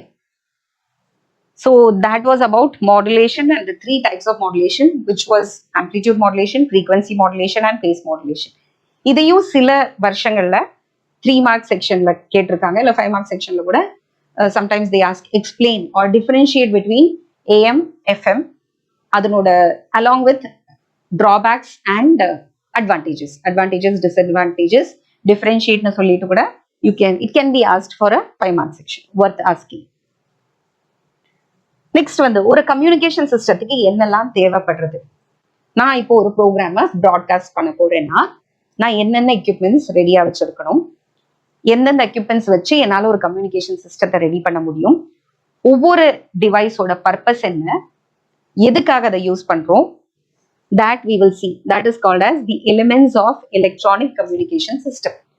So it could be a radio station or television broadcasting system இருக்கலாம், இல்லைனா வேற என்ன இருக்கலாம், ஆர் ஈவன் டேட்டாவை பாஸ் பண்ணக்கூடிய, சப்போஸ் ஒரு ஸ்டாக் மார்க்கெட்டோட ஃபுல் டேட்டாவை கூட கம்யூனிகேட் பண்ணிட்டு இருக்கலாம், இன்டர்நெட்ல கம்யூனிகேட் பண்ணிருக்கலாம், எதுல வேணா. So you're going to communicate something to the masses, probably the masses, and then you have one to one communication also. But பேசிக்கா ஒரு கம்யூனிகேஷன் சிஸ்டத்துக்கு என்னெல்லாம் தேவை? Electronics plays a major role in communication. Electronics communication is nothing but the transmission of sound, text, pictures or data through a medium, most probably space தான். Long distance transmission uses free space as a medium. So நம்மளை சுத்தி இருக்கிற space அதை தான் நம்ம use பண்ண போறோம். This diagram is very very important because this gives you the basic of a communication system, right from transmission to reception. என்னென்ன devices இருக்குன்னு ரொம்ப அழகா ஒரு பிளாக் டயக்ராம் போட்டு காமிச்சிருக்காங்க. This itself is self-explanatory. Suppose they are asking communication system for the exam. Yeah. So in the block diagram, it itself is very, very important and self-explanatory because right from the point of transmission to the point of reception, எப்படி நம்ம வந்து transmit பண்ண போறோம், அதுக்கு என்னென்ன devices தேவை, ஒவ்வொரு டிவைஸும் என்ன பண்றதுங்கிறது டோட்டலா ஃபுல் டேட்டாவும் இது ஒன்னுலயே இருக்கு. It itself looks like very much self-explanatory because எப்படி நீ இன்ஃபர்மேஷனை எடுத்து அது என்னவா மாத்தி ஆம்பிளிஃபை பண்ணி எப்படி அந்த ஆண்டனா வரைக்கும் அனுப்புறேங்கிறதையும், ஆண்டனால இருந்து உன்னோட ரிசீவர் எடுத்து உனக்கு இன்ஃபர்மேஷனை எப்படி தருதுங்கிற வரைக்கும் எல்லா விஷயம் இந்த பிளாக் டயக்ராம்ல இருக்கு. So this one diagram gives total information about how the data is transmitted and also how the data is received at the receiving end. To start with, பேசிக்கா இதை நீ என்னதுன்னு புரிஞ்சுருந்தாதான், என்னென்னமோ டிரான்சிஸ்டர் போட்டிருக்கான், ஆம்பிளிஃபை போட்டிருக்கான், ஆசிலேட்டர் போட்டிருக்கான், என்னது புரியலங்கிறத விட ரியல் லைஃப்ல என்ன நடக்கிறதுங்கிறது தெரிஞ்சதுன்னா இது ரொம்ப சிம்பிளா இருக்கும் உனக்கு. For example, imagine that somebody speaking or ஒரு ஸ்பீச், முன்னாடி இருக்கிற ஸ்பீச்சா இருக்கலாம், இல்ல லைவா இருக்கிற ஸ்பீச்சா கூட இருக்கலாம். So where will that person speak? He will speak in the radio station. So radio ஸ்டேஷன்ல சும்மா பேச மாட்டாரு, ஒரு மைக் வச்சு பேசிட்டு இருப்பாரு. மைக்கு என்ன பண்ணும்? நீ பேசக்கூடிய உன்னோட சவுண்ட் சிக்னல்ஸை எலக்ட்ரிக்கல் சிக்னல்ஸா மாற்றும். இந்த எலக்ட்ரிக்கல் சிக்னல்ஸ் அந்த வயர் வழியா போய் இன்னொரு டிவைஸ்குள்ள போகும். சும்மா மைக் மட்டும் பிடிச்சிட்டு இருந்தா போருமா? நடுவுல பாத்துருப்பேன் இல்லையா, ப்ரோக்ராம் எல்லாம் நடக்கும்போது என்ன இருக்கும்? ஒரு மைக் இருக்கும். Mic is connected to an amplifier. Sound system நீ ஏதாவது ப்ரோக்ராம் நடத்தும் போது வர அதே சிம்பிள் கான்செப்ட் தான். அந்த ஆம்பிளிஃபையர் வந்து நீ பேசின விஷயத்த கொஞ்சம் கூட ஆம்பிளிஃபை பண்ணும். அது இங்க 4 இடத்துல ஸ்பீக்கர்ஸ் வச்சிருப்பேன், அந்த ஸ்பீக்கர்ஸ்க்கு போயிடும். பிகாஸ் இங்க நடக்கிற function it is only for this particular area. இதனோட ஒரு பெரிய லார்ஜர் வியூ தான் இது. இந்த ஸ்பீக்கர் ஆனா எங்க இருக்க போகுது? உன்னோட வீட்டுல இருக்க போகுது, உன்னோட ரேடியோ செட்டில் இருக்க போகுது, உன்னோட ரிசீவர் செட்டில் இருக்க போகுது. பேசுறது எங்கேயோ ரேடியோ ஸ்டேஷன்ல, ஆனா கேட்கறது ஓ வீட்டுல உன்னோட ரேடியோல உன்னோட ரேடியோ செட்ல கேட்க போகுது. So depending on that we can have this is your information. நீ என்ன பேசுறியோ அந்த பேச்சு தான், சவுண்டு தான் இன்ஃபர்மேஷன். இல்ல ப்ரோக்ராமா கூட இருக்கலாம். அங்க ஏதோ நம்ம என்ன பண்ணுவோம், டிவி ஸ்டேஷன்ல போய் ஒன்னா ஒரு ப்ரோக்ராம் பண்ண சொல்லுவாங்க. அது ஃபுல்லா ஒரு ரெசிபி குக்கரி ஷோவா இருக்கலாம், இல்லைன்னா ஒருத்தர் கொடுக்குற ஸ்பீச்சா இருக்கலாம், 2 பேர் நடுவுல இருக்கிற இன்டர்வியூவா இருக்கலாம். அதெல்லாம் நம்ம ரெக்கார்டிங் பண்ணி வச்சுட்டு எப்போ வேணுமோ அப்ப அனுப்புறது, அந்த மாதிரி தான். This is not related to live telecast. Okay, so முதல்ல அதை ரெக்கார்டிங் பண்ணணும். ரெக்கார்டிங் பண்றதுக்கு இங்க நீ பேசுற விஷயத்தையோ நீ நடக்கிற ப்ரோக்ராமையோ ஒரு இன்புட் டிரான்ஸ்டியூசர் யூஸ் பண்ணுவோம். டிரான்ஸ்டியூசர்ங்கிற word is very very important. It converts analog signal into electrical signals. Any form of data, analog மட்டும் இல்ல, சவுண்டா இருக்கலாம், பிக்சரா இருக்கலாம், டெக்ஸ்டா இருக்கலாம், என்ன வேணா இருக்கட்டும், அதை எலக்ட்ரிக்கல் சிக்னல்ஸா மாத்துறது தான் ஜெனரலான டிரான்ஸ்டியூசர். டிரான்ஸ்டியூசருக்கு எக்ஸாம்பிள்ஸ் தான் microphone is a transducer, keyboard is a transducer. கீபோர்ட்ல வந்து நீ ஒரு பர்டிகுலர் ஏதோ டைப் பண்ற, அது எலக்ட்ரிக்கல் சிக்னல்ஸா தானே உள்ள போறது. உனக்கு பாக்குறதுக்கு என்னமோ டெக்ஸ்டா வருது, but actually it is moving as a electrical signal. அந்த எலக்ட்ரிக்கல் சிக்னல் நான் சொன்னேன் ரொம்பவே வீக்கா இருக்கும். நீ பேசின விஷயம் மைக்ல பேசினதா கூட இருக்கட்டும், அது வந்து ரொம்ப வீக்கா இருக்கிறதுனால அதை ஆம்பிளிஃபை பண்ணணும், அதோட ஆம்பிளிடியூட இன்க்ரீஸ் பண்ணி விடணும். அதுக்கு தான் ஒரு ஆம்பிளிஃபையர். இந்த ஆம்பிளிஃபையருக்குள்ள இந்த ஆம்பிளிஃபையர் தான் உன்னோட டேட்டாவை கொடுக்குது, வெளியில பேஸ் பேண்ட் சிக்னலை கொடுக்குது. இந்த பேஸ் பேண்ட் சிக்னலை மட்டும் வெளியில அனுப்பிச்சிட்டோம்னா அதுக்கு தேவையான அளவுக்கு எனர்ஜி இல்லை to reach your receiver set. அதனால அதை கொண்டு போறதுக்கு ஒரு கேரியர் சிக்னல் வேணுமா, ஹை ஃப்ரீக்வன்சி சிக்னல். அந்த ஹை ஃப்ரீக்வன்சி சிக்னல் எங்கேருந்து வரும்? இந்த ஆசிலேட்டர்ல இருந்து வரும். இதை வேற எங்க படிச்சோம்? ஆசிலேட்டர் 2 இடத்துல படிச்சிருக்கோம். 4th லெசன்ல LC oscillators, how oscillations are produced, electromagnetic வேவ்ஸ்லயும் oscillations are produced, transistor works as an oscillator, அதுவும் படிச்சோம் நம்ம இப்போ. ஸோ எந்த விதமான ஆசிலேட்டரா வேணா இருக்கலாம், அந்த oscillator will give you the necessary carrier signal, high frequency carrier signal. இந்த சூப்பர் இம்போசிஷன் எங்க நடக்கிறது? எந்த டிவைஸ்க்குள்ள நடக்கிறது? மாடுலேட்டர் அப்படிங்கிற டிவைஸ்க்குள்ள நடக்கிறது. So this is your input transducer. அது ஆம்பிளிஃபயருக்குள்ள போகும். இங்க அந்த ஆம்பிளிஃபயர் மட்டும், ஆம்பிளிஃபயர்ல இருந்து வரக்கூடிய பேஸ் பேண்ட் சிக்னலால தனியா போக முடியாது. கூட்டின்னு போறதுக்கு யார் வேணும்? ஒரு கேரியர் சிக்னல் வேணும். அந்த கேரியர் சிக்னல் எங்கேருந்து வரும்? ஆசிலேட்டருக்குள்ள இருந்து வரும். ரெண்டையும் மெர்ஜ் பண்றது, சூப்பர் இம்போஸ் பண்றது, ஒண்ணுக்கு மேல ஒண்ணு வச்சுக்கிறது, பேக்கிங் பண்றது தான் மாடுலேட்டரோட வேலை. ஸோ மாடுலேட்டர் வந்து அழகா அதை பேக் பண்ணிடும். பேக் பண்ணிட்டு எங்க போக போறது? எங்கேயோ தூரக்கு போக போறது, வேற ஏதோ ஏரியாக்கு, வேற ஏதோ ஸ்டேட்டுக்கு, வேற ஏதோ பிளேஸ்க்கு போக போறது. So it needs a lot of power to travel all this way. So அதை பவர் ஆம்பிளிஃபயருக்கு கொடுத்து அதனோட பவர் ஆம்பிளிஃபை பண்றோம். இங்க என்ன பண்ணிருப்போம்? இங்க ஆம்பிளிடியூட மட்டும் தான் ஆம்பிளிஃபை பண்ணிருப்போம். இங்க வந்து பவரையும் இன்க்ரீஸ் பண்ணிட்டு then you will send it through a ஆன்டினா.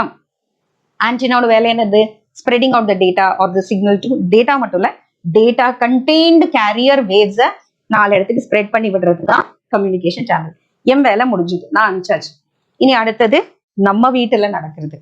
நம்ம வீட்டுல டாடா ஸ்கையோட டிஷ் ஆண்டனா, இல்லைன்னா வேற ஏதாவது ஒரு receiving something you will have. உன்னோட மொபைல் போனா இருந்தா கூட your earphones will act as your antenna, இல்ல அதுல ஏதாவது ஒரு வயர் கனெக்டடா இருக்கணும். ஸோ அந்த receiving antenna will take that particular channel. நீ எதுக்கு டியூன் பண்ணிருக்கியோ, எந்த சேனலை, இப்போ 91.1 FM இல்லைன்னா 98.3 FM அப்படின்னா ஒரு பர்டிகுலர் சேனலை நீ சூஸ் பண்ணுவ. இதுல எல்லாமே இருக்கும். எதை சூஸ் பண்றியோ receiving antenna will receive that particular channel, it will tune to it frequency. அந்த ஃப்ரீக்வன்சியை ரிசீவ் பண்ணிக்கும். அதை ரிசீவ் பண்ணிட்டு அப்படியே ரேடியோ ரிசீவர் வில் டிமாடுலேட். அங்க என்ன பண்ணும்? பத்திரமா நான் அனுப்ப வேண்டிய பேஸ் பேண்ட் சிக்னலை ஒரு கேரியர் வேவ்க்குள்ள வச்சு பேக் பண்ணி அங்கிருந்து அனுப்பிச்சு. இப்போ அமேசான்ல எல்லாம் உனக்கு ஒரு ஐட்டம் வரா மாதிரி என்ன ஆகுறது? நீ ஏதாவது ஃபோன் வாங்கியிருக்க, அதெல்லாம் என்ன ஆகும்? அப்படியே அழகா பேக்கிங் பண்ணி வரும். ஏன்னா அதுக்கு எந்த டேமேஜும் வந்துடக்கூடாது, it is to be kept safe. So full பேக்கிங்கோட வரும். நீ என்ன பண்ணுவ? பேக்கிங் ஓப்பன் பண்ணிட்டு உனக்கு தேவையான அந்த ப்ராடக்ட் எடுத்துட்டு that packing and all is waste. அந்த பேக்கிங் எல்லாம் நமக்கு தேவையில்லை. அதே தான் இங்க நடக்கிறது. Demodulator, reverse of modulation. டிமாடுலேட்டர்ல இருந்து உனக்கு தேவையான பேஸ்பேண்ட் சிக்னலையும் கேரியர் சிக்னலையும் பிரிச்சுடுவ. ஸ்பிளிட் பண்ணிட்டு நமக்கு தேவை என்னது பேஸ்பேண்ட் சிக்னல் மட்டும்தான், கேரியர் வேவை கண்டுக்கவே மாட்டோம். அந்த பேஸ்பேண்ட் சிக்னலை அழகா ஆம்பிளிஃபை பண்ணி output transducer, suppose you want to hear ஸ்பீக்கருக்கு போகும், suppose you want to see ஸ்கிரீனுக்கு போகும், டெலிவிஷன் ஸ்கிரீனுக்கு போகும், டெலிவிஷன் ஸ்கிரீன்ல நீ பார்க்கலாம், அதே நேரத்தில் கேட்கலாம். So that is an output transducer. Output transducer reverse பண்ணும் எலக்ட்ரிக்கல் சிக்னலை உனக்கு தேவையான வீடியோ சிக்னல்ஸ் இல்லைன்னா ஆடியோ சிக்னல்ஸா மாற்றி கொடுக்கும். So that is your output transducer. Output டிரான்ஸ்டியூசர்லேருந்து அந்த அதே இன்ஃபர்மேஷன், நீ அங்கே கொடுத்த இன்ஃபர்மேஷன் இந்த இடத்துல உனக்கு ரிசீவ் ஆகும். ரொம்ப சிம்பிளா இருக்கா? ஞாபகம் வச்சுக்கிறதுக்கு கூட பெருசா ஒன்றும் கிடையாது. இதை கண்ண மூடி ஒரு செகண்ட் நம்ம யோசிச்சோம்னா ஓகே, ஒரு மைக்ல இருந்து ஸ்டார்ட் ஆகணும், இன்புட் டிரான்ஸ்டியூசர் வேணும், அதுல இருந்து வரதை ஆம்பிளிஃபை பண்ணணும், ஆம்பிளிஃபை பண்ணதை என்ன பண்ணணும், ஒரு ஆசிலேட்டர் கூட மிக்ஸ் பண்ணிட்டு ஆம்பிளிஃபயரோட அவுட்புட்டும் ஆசிலேட்டரோட அவுட்புட்டும் சேர்ந்து மாடுலேட்டருக்கு போகணும். மாடுலேட் பண்ணியாச்சு, இன்னொரு வாட்டி ரொம்ப தூரம் போகிறது, பவர் ஆம்பிளிஃபிகேஷன் பண்ணணும், பவர் ஆம்பிளிஃபிகேஷன் பண்ணி ஆண்டனாக்கு அனுப்பிடுவோம். இனி ரிசீவிங் எண்டில் என்னது, கம்யூனிகேஷன் சேனல்ல இருந்து, சேனல்னா அந்த ஸ்பேஸ்ல இருந்து உன்னோட ஆண்டனா ரிசீவ் பண்றது, ரிசீவ் பண்ணிட்டு நேர ரேடியோக்குள்ள போகிறது. ரேடியோக்குள்ள ஃபர்ஸ்ட் டிவைஸே என்ன இருக்கும், அங்க மாடுலேஷனா இருந்தது, லாஸ்ட் ஒன் மாடுலேட்டர், இங்க demodulator. It will split your base band signal as well as your carrier signal. ரெண்டையும் பிரிச்சுட்டு கேரியர் சிக்னல் சர்வீஸ் தேவையில்லை நமக்கு, அது பேஸ் பேண்ட் சிக்னலை மட்டும் எடுத்து ஆம்பிளிஃபை பண்ணிட்டு.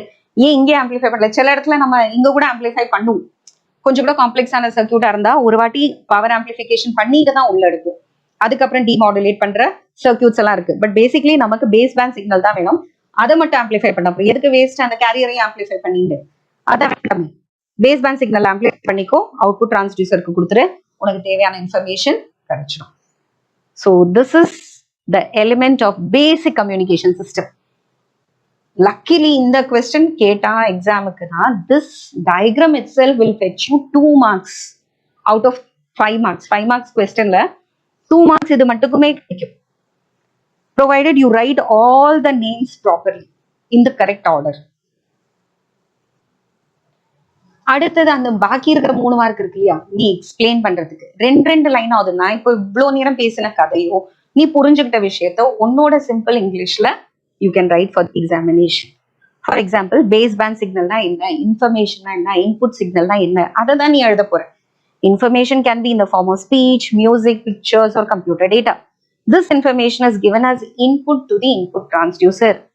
பெரிய விஷயம் இல்லை படிக்கிறது, நம்ம சொன்ன விஷயத்தை தான் எழுதுறோம்.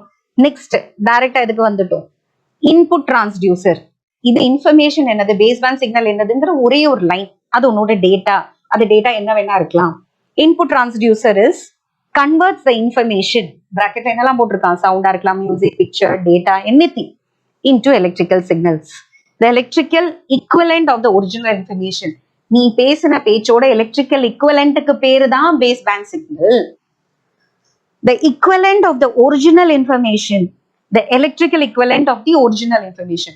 உன்னோட பிக்சரோட எலக்ட்ரிக்கல் ஈக்குவலண்ட், உன்னோட பேச்சோட எலக்ட்ரிக்கல் ஈக்குவலண்ட், உன்னோட அந்த வீடியோ சிக்னல்ஸோட எலக்ட்ரிக்கல் ஈக்குவலண்ட் தான் பேஸ் பேண்ட் சிக்னல்னு சொல்றோம். Best example is microphone which converts sound energy into electrical energy. இதுக்கப்புறம் தான் நம்மளோட மொத்த சர்க்கியூட்டும் வருது, which is called the transmitter. டிரான்ஸ்மிட்டருக்குள்ளதான் மற்றது எல்லாமே இருக்கு. It is called the transmitter. It feeds the electrical signal from the transducer. டிரான்ஸ்டியூசர்ல இருந்து அப்படியே என்ன பண்ண போறோம், எலக்ட்ரிக்கல் சிக்னல்ஸை எடுத்துக்க போறோம். எடுத்துட்டு இந்த டிரான்ஸ்மிட்டருக்குள்ள என்னெல்லாம் இருக்கு குட்டி குட்டியா, you have amplifier, oscillator.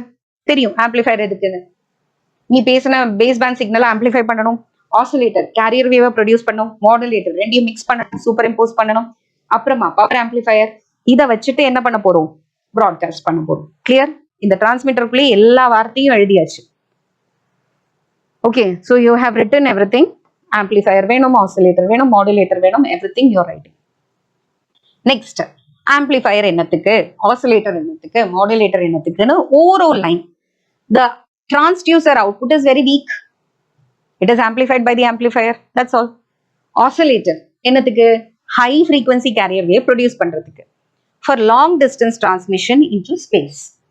As the energy of the wave is proportional to its frequency. சொன்னோம் இல்லையா, E is equal to h nu. You know the equation, energy is equal to Planck's constant into frequency of the wave. So frequency க்கு ஏத்த மாதிரி தான் உனக்கு எனர்ஜியும் இருக்கும். Higher the frequency, higher will be the energy. Modulator, it superimposes the baseband signal into the carrier signal and generates the modulated signal. So அது என்ன பண்ணுவோம், அந்த சூப்பர் இம்போசிஷன் பண்றது, அந்த மிக்சிங் பண்றது சொல்றது இல்லையா. இது உனக்கு இன்னும் பெட்டரா சொன்னா உனக்கு புரியும். இப்பெல்லாம் என்ன பண்றாங்க, தனித்தனியா கிட்டாரோட வாய்ஸ் பிளே பண்றதுல சிங்கரோட வாய்ஸ் எல்லாம் தனித்தனியா இருக்கும், எல்லாத்தையும் மிக்ஸ் பண்றோம் இல்லையா. தட் மிக்சிங் மாதிரி தான் இது. Here it is actually superimposition. And modulation 3 types நம்ம படிச்சிருக்கோம். Next is power amplifier. It increases the power level of the electrical signal in order to cover a large distance. என்னத்துக்குன்னு சொல்லியிருக்கோம், என்ன பண்றதுன்னு சொல்லிட்டோம். So power amplifier will increase the power level of your electrical signal. எதுக்காக? It has to cover a large distance. Next, final is your transmitting antenna. அந்த antenna தான். ஆண்டனாவோட purpose என்ன? சிக்னல்ஸை எல்லா இடத்துக்கும் ஸ்கேட்டர் பண்ணி விடுறது, டிஸ்ட்ரிபியூட் பண்ணி விடுறது, ஸ்ப்ரெட் பண்ணி விடுறது. It radiates the radio signal into space in all directions. It travels in the form of electromagnetic waves with the speed of light. சிம்பிளா தான் இருக்கு, படிக்க கூட தேவையில்லை, புரிஞ்சுட்டே நம்ம எழுதிடலாம். கம்யூனிகேஷன் சேனல் எது வழியா போறது? சப்போஸ் என்னோட ஷிப் போறதுன்னா water is my channel, train போக போறதுன்னா track, railways is my channel, லாரியில போக போகுது, கண்டெய்னர்ல போக போறதுன்னா ரோட் இஸ் மை சேனல். எது வழியா டிராவல் ஆகுறதோ அதுதான் என்னோட சேனல்.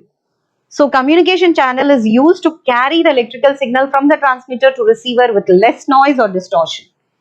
Example, wired communication இருக்கலாம், wireless communication இருக்கலாம்.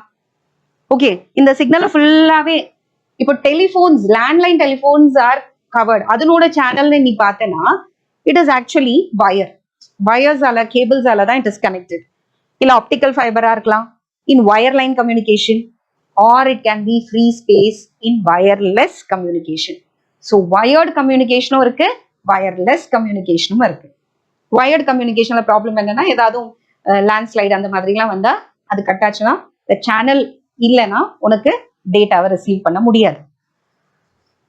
But space wave communication, free space communication, even in the case of disaster or landslides or natural disasters, you can still receive. The signals that are transmitted through the communication channel, அந்த communication channel வழியா, wire வழியா வருது, cable வழியா வருது, optical fibre வழியா. இப்ப internet ஏன் வருது இல்லை, சில நேரம் நம்ம ஏன் டவுனா இருக்கு, அந்த சேனல் ஏதோ ப்ராப்ளமா இருக்கலாம், இல்லைன்னா சேனல் எங்கேயாவது it can be broken. The signals that are transmitted through the communication medium are received by a receiving antenna, which converts electromagnetic waves into RF signals and are fed into the receiver. The receiver consists of an electronic circuit like demodulator, receiver, அங்க என்ன பார்த்தோம், transmitter. Transmitterக்குள்ள என்னலாம் இருந்தது, ஒரு transducer already தனியா பார்த்துட்டோம். Transmitterக்குள்ள you had an amplifier, oscillator, modulator, power amplifier. இங்க என்னவா இருக்கும், அதனோட நேர reverse, demodulator, amplifier. Okay, it extracts the baseband. Demodulatorோட வேலை வந்து அந்த பேஸ்பேண்டை எடுக்கிறது தான்.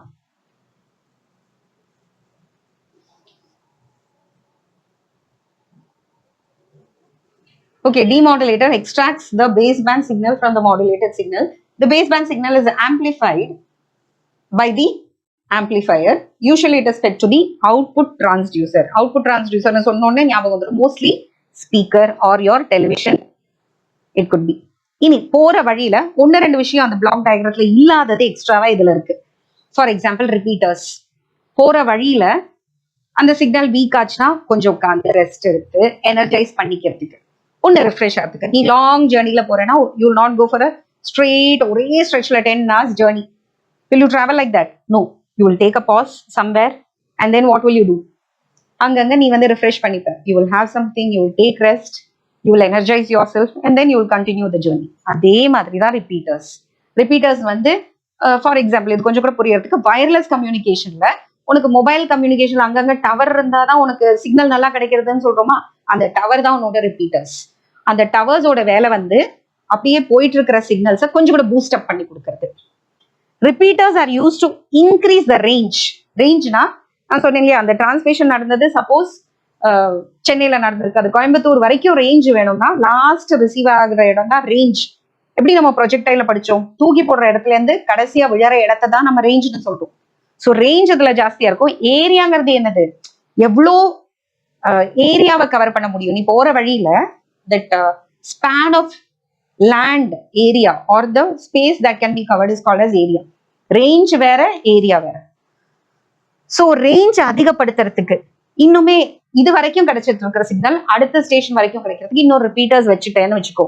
Distance through which the signals are sent. It is a combination of transmitter and receiver.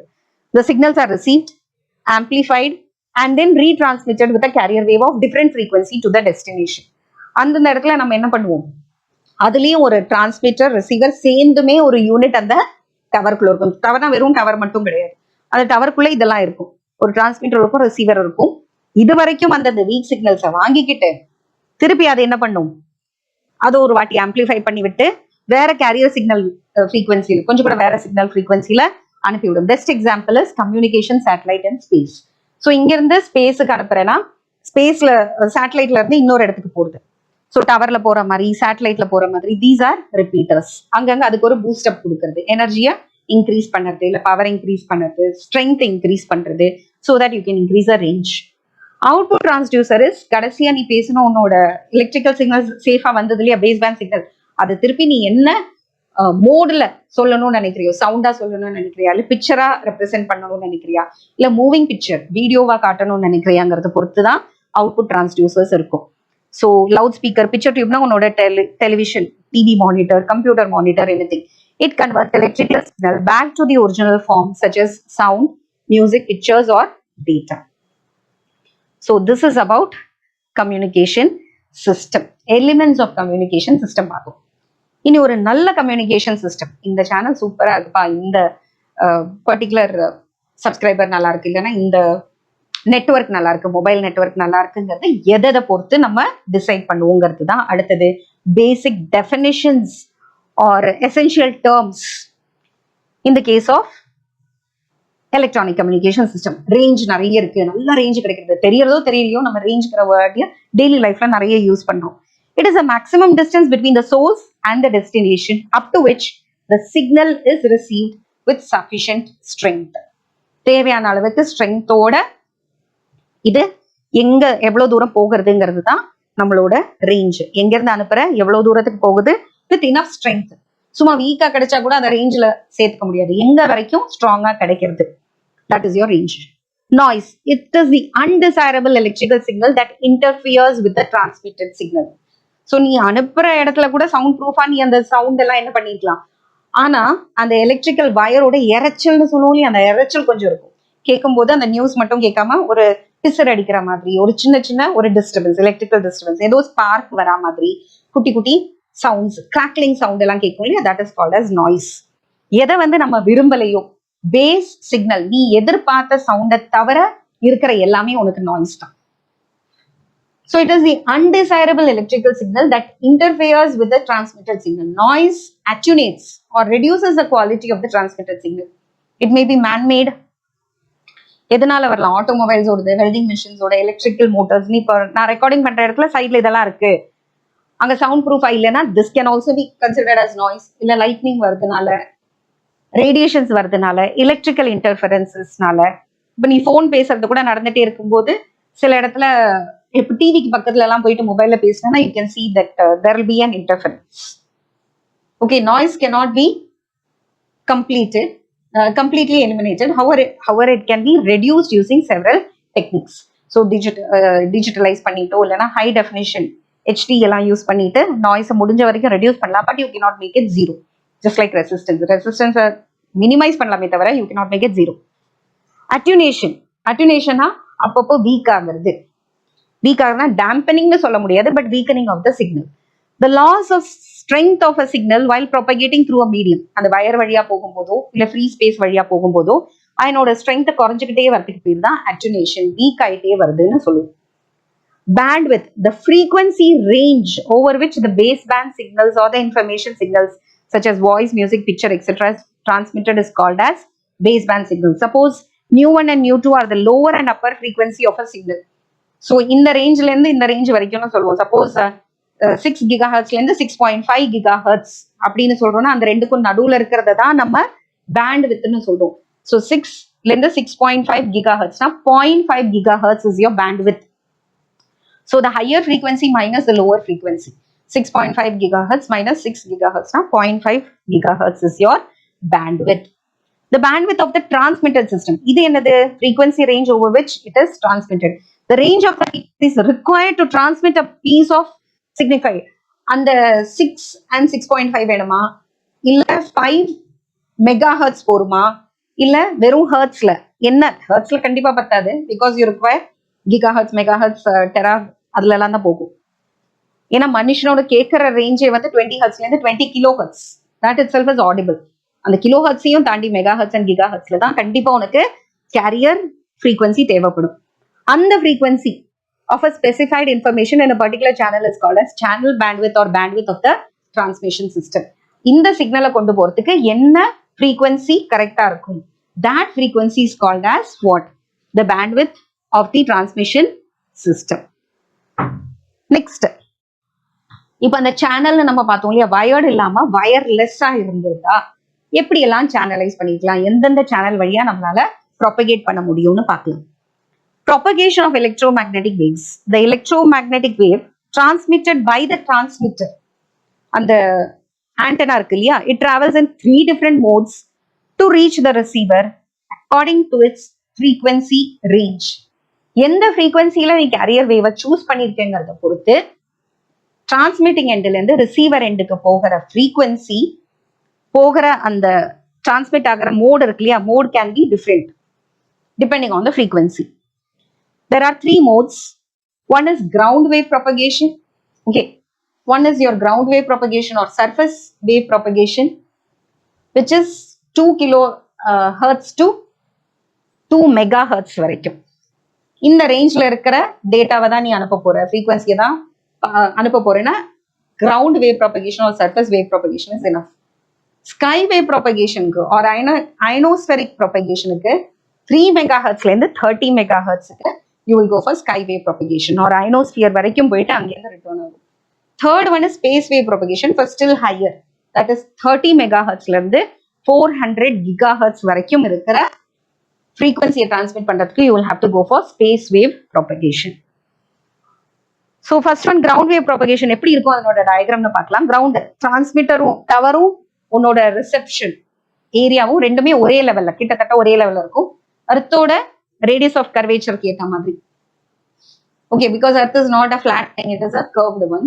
So இந்த ரெண்டுமே ஒரே லெவல்ல தான் இருக்கும். If the electromagnetic waves transmitted by the transmitter glide over the surface of the earth to reach the receiver, then the propagation is called as ground wave propagation. The corresponding waves are called as ground waves or surface wave. The pictorial representation is shown. Here both transmitting and receiving antennas must be very close to the earth's surface. Earth's surface la romba height la irukapidadu. The transmitting antenna as well as the receiving antenna should be only a few meters from the surface of the earth. It is mainly used in local broadcasting, radio navigation, ship to ship or ship to shore communication and also mobile communication. Mobile communication க்கும் இதே மாதிரி தான் tower ஒன்றும் பெருசா ரொம்ப ஹைட்ல இருக்காது. The second mode of propagation is sky wave propagation.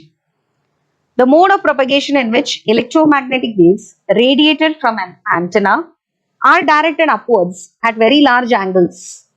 ஒரு particular angle ரொம்ப பெரிய ஆங்கிள் பண்ணிட்டேன்னா அப்படியே ஸ்பேஸுக்கு எஸ்கேப் ஆயிடும். ஓரளவுக்கு பெரிய ஆங்கிள்ஸ்ல நீ என்ன பண்ணுவ you will send it to the ionosphere. அயனோஸ்பியர்ல பட்ட அந்த signals திருப்பி பூமிக்கு வரும். It will return back to the earth. Gets reflected by the ionosphere back to the earth is called sky wave propagation or ionospheric propagation. The corresponding wave அந்த மாதிரி திருப்பி வர wave இருக்கு இல்லையா that is called as sky wave. This type of propagation is called as sky wave propagation. So இது உன்னோட transmitter ஒரு large ஆங்கிள்ஸ்ல அயனோஸ்பியருக்கு அனுப்புற அயனோஸ்பியர்ல இருந்து பட்டு அது உன்னோட கவரேஜ் ஏரியாவுக்கு வருது ரேஞ்சுக்கு. இந்த டாபிக்ல மட்டும் இந்த மோட் ஆஃப் ப்ரொபகேஷன்ல மட்டும் ரொம்ப இன்ட்ரெஸ்டிங்கான ஒரு விஷயம் நடக்கிறது. இங்க பாரு இந்த டிரான்ஸ்மிட்டர்ல இருந்து இது வரைக்கும் suppose this is your reception point. Aங்கிற person, suppose you have a person who's sitting at A and you have another person who's sitting at B. ரெண்டு பேரும் receivers, reception நடக்க போறதுன்னு நினைச்சுக்கலாம். ஸோ இங்க இருந்து டிரான்ஸ்மிட் பண்ணது இவனுக்கு இந்த ஏங்கிற பாயிண்ட்ல எந்த வேவ் வழியா கிடைக்கும்? கிரவுண்ட் வேவ் ப்ரொபகேஷன் வழியா கிடைக்கும். டவர் ஒன்றும் பெருசா இருக்காது, அந்த ஆண்டனாவே டைரக்டா கேட்ச் பண்ணிக்கும் அந்த சிக்னல்ஸை. ஸோ இந்த ரேஞ்ச் வரைக்கும் உனக்கு கிரவுண்ட் வேவ் கவரேஜ் இருக்கும். இனி இதுக்கப்புறம் அவனுக்கு எந்த ப்ரொபகேஷன் மட்டும்தான் பாசிபிள்? ஸ்கை வேவ் ப்ரொபகேஷன் மட்டும்தான் பாசிபிள். நீ என்னதான் லார்ஜ் ஆங்கிள் கொடுத்திருந்தாலும் அதனோட ஃபர்ஸ்ட் பாயிண்ட் வந்து பிங்கிற பாயிண்ட் இங்க தான் டச் ஆகுது. இந்த நடுவுல இருக்கிற ஏரியால you will never receive any signal. ரொம்ப பக்கத்துல இருந்தனா கிரவுண்ட் வேவ்னால உனக்கு சிக்னல் கிடைக்கும் டிரான்ஸ்மிட்டிங் ஏரியாக்கு. அந்த டிரான்ஸ்மிட்டருக்கு ரொம்ப நெருக்கத்துல இருந்தா அட்லீஸ்ட் யூ வில் கெட். இல்ல ரொம்ப தள்ளி இருந்தா கூட ஃபர்ஸ்ட் பாயிண்ட் ஆஃப் ரிசெப்ஷன்ல இருந்து அதுல இருந்து அந்த பக்கம் உனக்கு கிடைக்க ஆரம்பிக்கும். இந்த ரெண்டுக்கும் நடுவுல இருக்கு பாரு, அவனுக்கு எதுவுமே கிடைக்காது. ஒன்னு you should be very close to the transmitter are you should be very far away. ஒன்னு அவனை ரொம்ப நல்லா தெரியும், விஐபி அந்த மாதிரி என்ட்ரி கிடைக்கணும், இல்லைன்னா தெரியவே தெரியாது காமன் பர்சன் சொல்லிட்டு அவுட் கிடைக்கணும். ரெண்டுக்கும் நடுவுல இருக்கிறான் பாரு, அவனுக்கு ஒண்ணுமே கிடைக்காது. He will never receive that signal. So இந்த ஏங்கிற பாயிண்ட்டுக்கும் பிங்கிற பாயிண்ட்டுக்கும் நடுவுல இருக்கிற ஆளுங்க யாரெல்லாம் அங்க மாட்டிட்டு இருக்காங்களோ, யாரெல்லாம் அங்க வீடு வச்சிருக்காங்களோ, அங்க இருக்கிற ஆளுங்களுக்கு மட்டும் சிக்னலே கிடைக்காது. அந்த ரீஜியனுக்கு பேரு தான் ஸ்கிப் ஜோன். அந்த ஜோன்ல நீ மாட்டிக்கிட்டேன்னா உனக்கு கிரவுண்ட் வேவும் கிடைக்காது, ஏன்னா கிரவுண்ட் வேவை தாண்டி இருக்க. அயனோஸ்பியரோட இந்த ஸ்கை வேவ் ப்ரொபகேஷனோடவும் கிடைக்காது, ஏன்னா அதனோட ஃபர்ஸ்ட் பாயிண்டே பில இருந்து தான் ஸ்டார்ட் ஆகுது. புரிஞ்சுதா? So this is an interesting thing. And skip டிஸ்டன்ஸ்னா என்ன, ஸ்கிப் ஜோன்னா என்னன்னு தெளிவா புரிஞ்சுக்கும். ஸ்கிப் ஜோன்ங்கிற அந்த ரீஜன்ல உனக்கு சிக்னல் கிடைக்காது. You will never receive any signals because you are in the skip zone. ஆனா skip distance ஓட டெஃபினிஷன் என்னதுன்னு பார்த்தனா, டிரான்ஸ்மிட்டர் அனுப்புற சிக்னலை முதல்ல எந்த பாயிண்ட்ல பூமியில கிடைக்கிறதோ அதுக்கு பேரு தான் skip distance. The distance between the transmitter and the point of first reception of the sky wave is called as skip distance. இப்போ தெளிவா பாரு. Ionosphere acts as a reflecting surface. அயனோஸ்பியர்ங்கிறது என்னது? அட்மாஸ்பியர்ல நிறைய ரீஜன்ஸ் இருக்கு, ஸ்பேஸ் இருக்கு. Atmosphere can be divided into many. For example troposphere, stratosphere, then troposphere, mesosphere, stratosphere, ionosphere, எக்ஸோஸ்பியர்னு அப்படி நிறைய ரீஜன்ஸ் ஆஃப் அட்மாஸ்பியர் இருக்கு. அதுல ionosphere acts as a reflecting surface. It is at a distance of approximately 50 kilometers and it can go up to 400 kilometers above the Earth's surface. Due to the absorption of ultraviolet radiations, cosmic rays, and then high energy radiations like alpha, beta, gamma, the air வந்து இந்த இடத்துல இருக்கிற ஏர் வந்து highly ionized இருக்கும். H plus ions, hydrogen இல்லைன்னா கூட மற்றதெல்லாம் like oxygen, chlorine or any other gases you can have which is ionized. This produces charged ions and these ions provide a reflecting surface for the reflection of radio waves or communication wave. என்னத்தை communicate பண்றியோ அந்த waves return back to earth அனுப்பும் within the permitted frequency range. The phenomenon of bending of the radio waves back to the earth is nothing but total internal reflection, because denser mediaத்துல இருந்து போய் rarer mediaத்துக்கு போக முடியாம திருப்பி denser mediaத்துக்குள்ளே வர refraction நடக்காம உள்ள வர அந்த கான்செப்ட் தான் total internal reflection சொல்றோம். அதுதான் இங்க நடக்கிறது.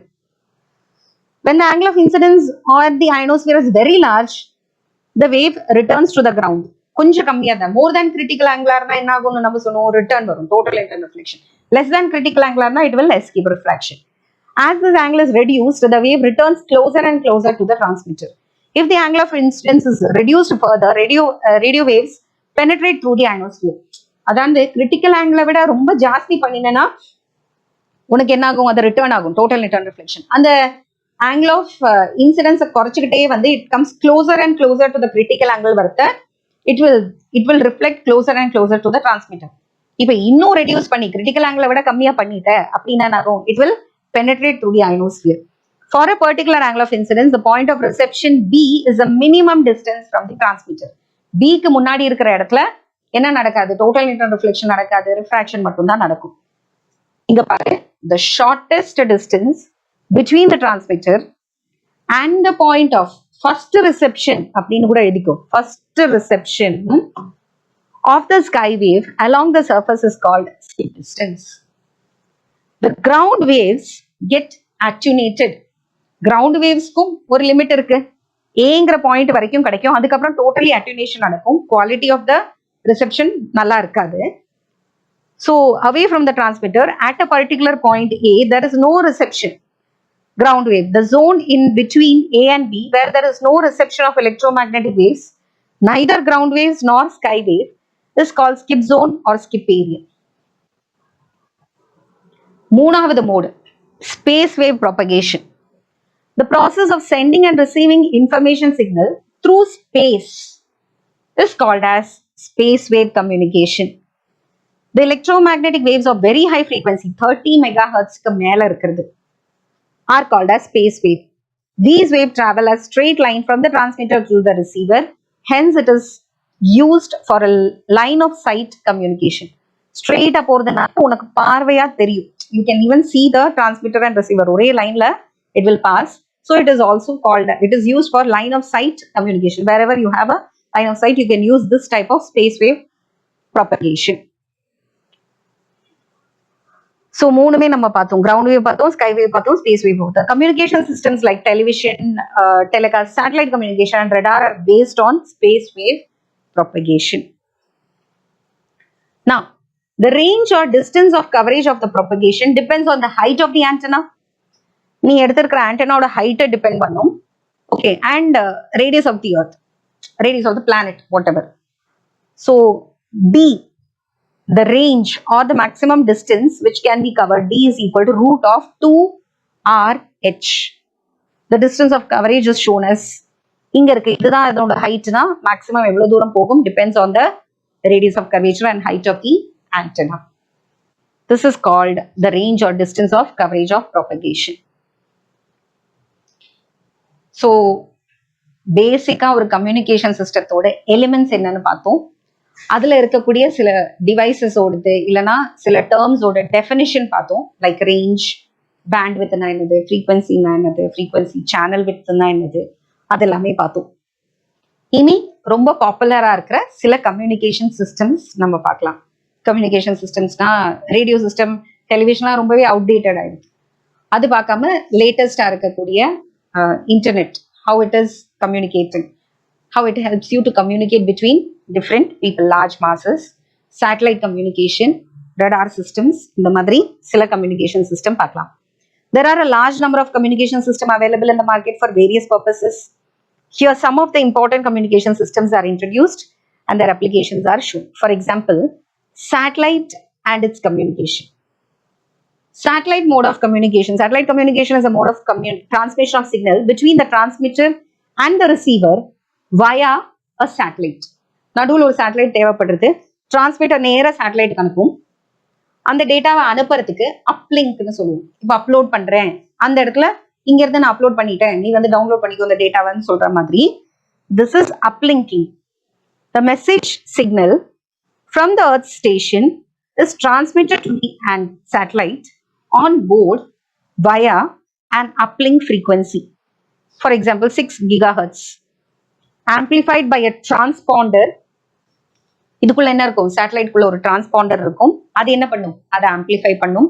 And then retransmitted to the Earth station via a downlink frequency. For example, 4 gigahertz. So நம்மளோட ரிசெப்டர் வந்து இந்த ஃப்ரீக்வன்சிக்கு தான் மேட்ச் ஆகணும், ரெசனன்ட் பண்ணணும். Satellites are classified into different types based on their application. என்னெல்லாம் சேட்டலைட் அவைலபிள் இருக்கு, எஜுகேஷனுக்குன்னு சிலது இருக்கு, கம்யூனிகேஷனுக்குன்னு இருக்கு, லொகேஷனுக்கு ஜிபிஎஸ் கண்டுபிடிக்கிறதுக்குன்னு இருக்கு. ஸோ இந்த ப்ராசஸ் புரிஞ்சிருக்கும்னு நினைக்கிறேன். டிரான்ஸ்மிட்டிங் ஆண்டனாலேருந்து அப்லிங்க் பண்ணுவோம் ஒரு பர்டிகுலர் ஃப்ரீக்வன்சியில. அதுல இருக்கிற டிரான்ஸ்பாண்டர் அதை வந்து ஆம்பிளிஃபை பண்ணி கொடுக்கும். அதுக்கப்புறமா it will downlink at another frequency. Depending on its uses, application, satellites can be divided into various categories. அதுல ஒரு சிலது, இதை தவிர எஜுகேஷன் சேட்டலைட் இருக்கு, eduSat அப்படின்னு இருக்கு. இது சிலது தான் கொடுத்துருக்காங்க உங்க புக்ல கொடுத்தது மட்டும் எடுத்திருக்கேன். Weather satellites, they are used to monitor the weather and climate of the earth by measuring cloud mass. These satellites enable us to predict rain and dangerous storms like hurricane, cyclone ஏதாவது வரப்போகுதுன்னா அதனோட pressure difference, temperature, அந்த கிளவுடோட heaviness எந்த அளவுக்கு இருக்கு, depression form ஆயிருக்கா, இதெல்லாம் பார்த்து நமக்கு இன்ஃபர்மேஷன் தரக்கூடிய சேட்டலைட்ஸ் தான் weather satellites. Communication satellites are use to transmit television, radio, internet signals. Multiple satellites are used for long distance communication. இப்போ பார்த்த மாதிரி ஒரு சேட்டலைட் பத்தாது, அதுக்கு அனுப்பி இன்னொரு பூமியில ஒரு இடத்துக்கு ரிசெப்ஷன் வாங்கிட்டு திருப்பி அதை டிரான்ஸ்மிட் பண்ணி இன்னொரு சேட்டலைட் வழியா again it has to be transmitted. Navigation satellites, they are employed to determine the geographic location of ship, aircraft or any other object. So ship எப்படி மூவ் ஆகுது, ஷிப்போட மூவ்மெண்ட்டை நம்ம கண்காணிச்சுட்டே இருப்போம், ஏர்கிராஃப்ட் ஓடுது, all that we will see. So these are some examples of satellites, how it is used for communicating about weather, about different communication systems, and also to navigate people or movement of anything, ship, aircraft or any other object. So that is about satellite communication. Another type of communication is communication system and the fiber optic communication system.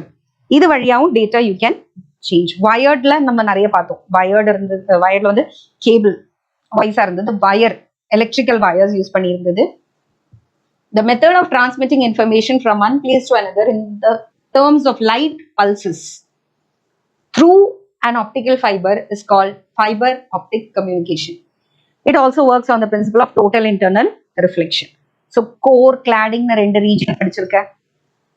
So core வந்து denser-ஆ இருக்கும், cladding வந்து rarer-ஆ இருக்கும். இதுக்குள்ள போற signal வந்து it will fall at a angle greater than the critical angle. Angle of incidence greater than critical angle ஆனா it will never undergo refraction, it will come back to the same place. Optical fibre system இப்படிதான் இருக்கும், ரொம்ப light வெயிட்டா இருக்கும், ரொம்ப தின் hairline அளவுக்கு திக்னஸ்க்கு தான் இருக்கும். ஸோ நிறைய டேட்டா அனுப்பலாம் ஒரு சின்ன கேபிள்குள்ள. You can have lots of optical fibres. Optical fibre system has a number of applications, namely international communication. ஊரை தாண்டி ஊர் ஆப்டிக்கல் ஃபைபர் நம்ம லே பண்ணிட்டோம்னா you can transfer data. Intercity, data link, plant and traffic control, defence application, இது எல்லாத்துக்குமே டிராஃபிக்கை control பண்ணலாம். பிளான்ட்னா what is plant? A factory. Okay, எங்க வந்து நீ அதை இண்டஸ்ட்ரியல் பிளான்ட்னு சொல்றோம் இல்லையா, அது. இதனோட மெரிட்ஸ் என்னதுன்னு பார்த்தா ரொம்ப தின்னா இருக்கு, காப்பர் கேபிள்ஸை விட ரொம்ப தின்னா இருக்கு, வெயிட் கம்மியா இருக்கு, cost maybe cost of production இருக்கு, but copper comparatively less available இல்லையா. இந்த material you can make it ready in the industry. Copper அப்படி கிடையாது. Copper is a resource which natural resource, it is non renewable also. So copper தான் இப்போ நம்ம use பண்ற கேபிள்ஸ்ல எல்லாத்துலயுமே. ஸோ காப்பரை விட லைட் வெயிட்டா இருக்கு, தின்னா இருக்கு, ஈஸிலி அவைலபிளா இருக்கு, வெயிட்டும் கம்மி. Tissue system has much larger bandwidth, which means எவ்வளோ கெப்பாசிட்டி ஒரு கேபிள், ஒரு காப்பர் கேபிள்ல போட்டு நீ எத்தனை பேருக்கு அந்த சேனல் கொடுக்குறியோ, எத்தனை வீடுகளுக்கு கனெக்ஷன் கொடுக்குறியோ, அதை விட multiple times you can give if you are laying optical fibers. This system has larger bandwidth. This means that the information carrying capacity is larger. It is immune to electrical interferences. So இந்த பாட்டு கேட்கறது கூட நீ போன்ல இருந்து ஹெட்போன்ஸை வச்சிருந்தது அது எங்கேயாவது சுருட்டிட்டு இருந்ததுன்னா பாட்டு சரியா கேட்காது, கொஞ்சம் டிஸ்டர்பன்ஸோட கேட்கும். That is called as electrical interference. நீ அதை சுத்தத்தை it will work almost like a solenoid. அங்கே வந்து மேக்னெட்டிக் ஃபீல்ட் கிரியேட் ஆகும், பேக் EMF கிரியேட் ஆகும், அது ஒரு எலக்ட்ரிக்கல் இன்டர்ஃபரன்ஸை கொடுக்கும். அந்த வேவும் உன்னோட சவுண்ட் வேவும் உன்னோட டேட்டா சிக்னலும் இன்டர்ஃபியர் ஆகும். ஸோ சிக்னல் சரியா கேட்காது. இந்த மாதிரி ப்ராப்ளம் எல்லாம் இருக்கு எலக்ட்ரிக்கல் இன்டர்ஃபரன்சஸ்ல.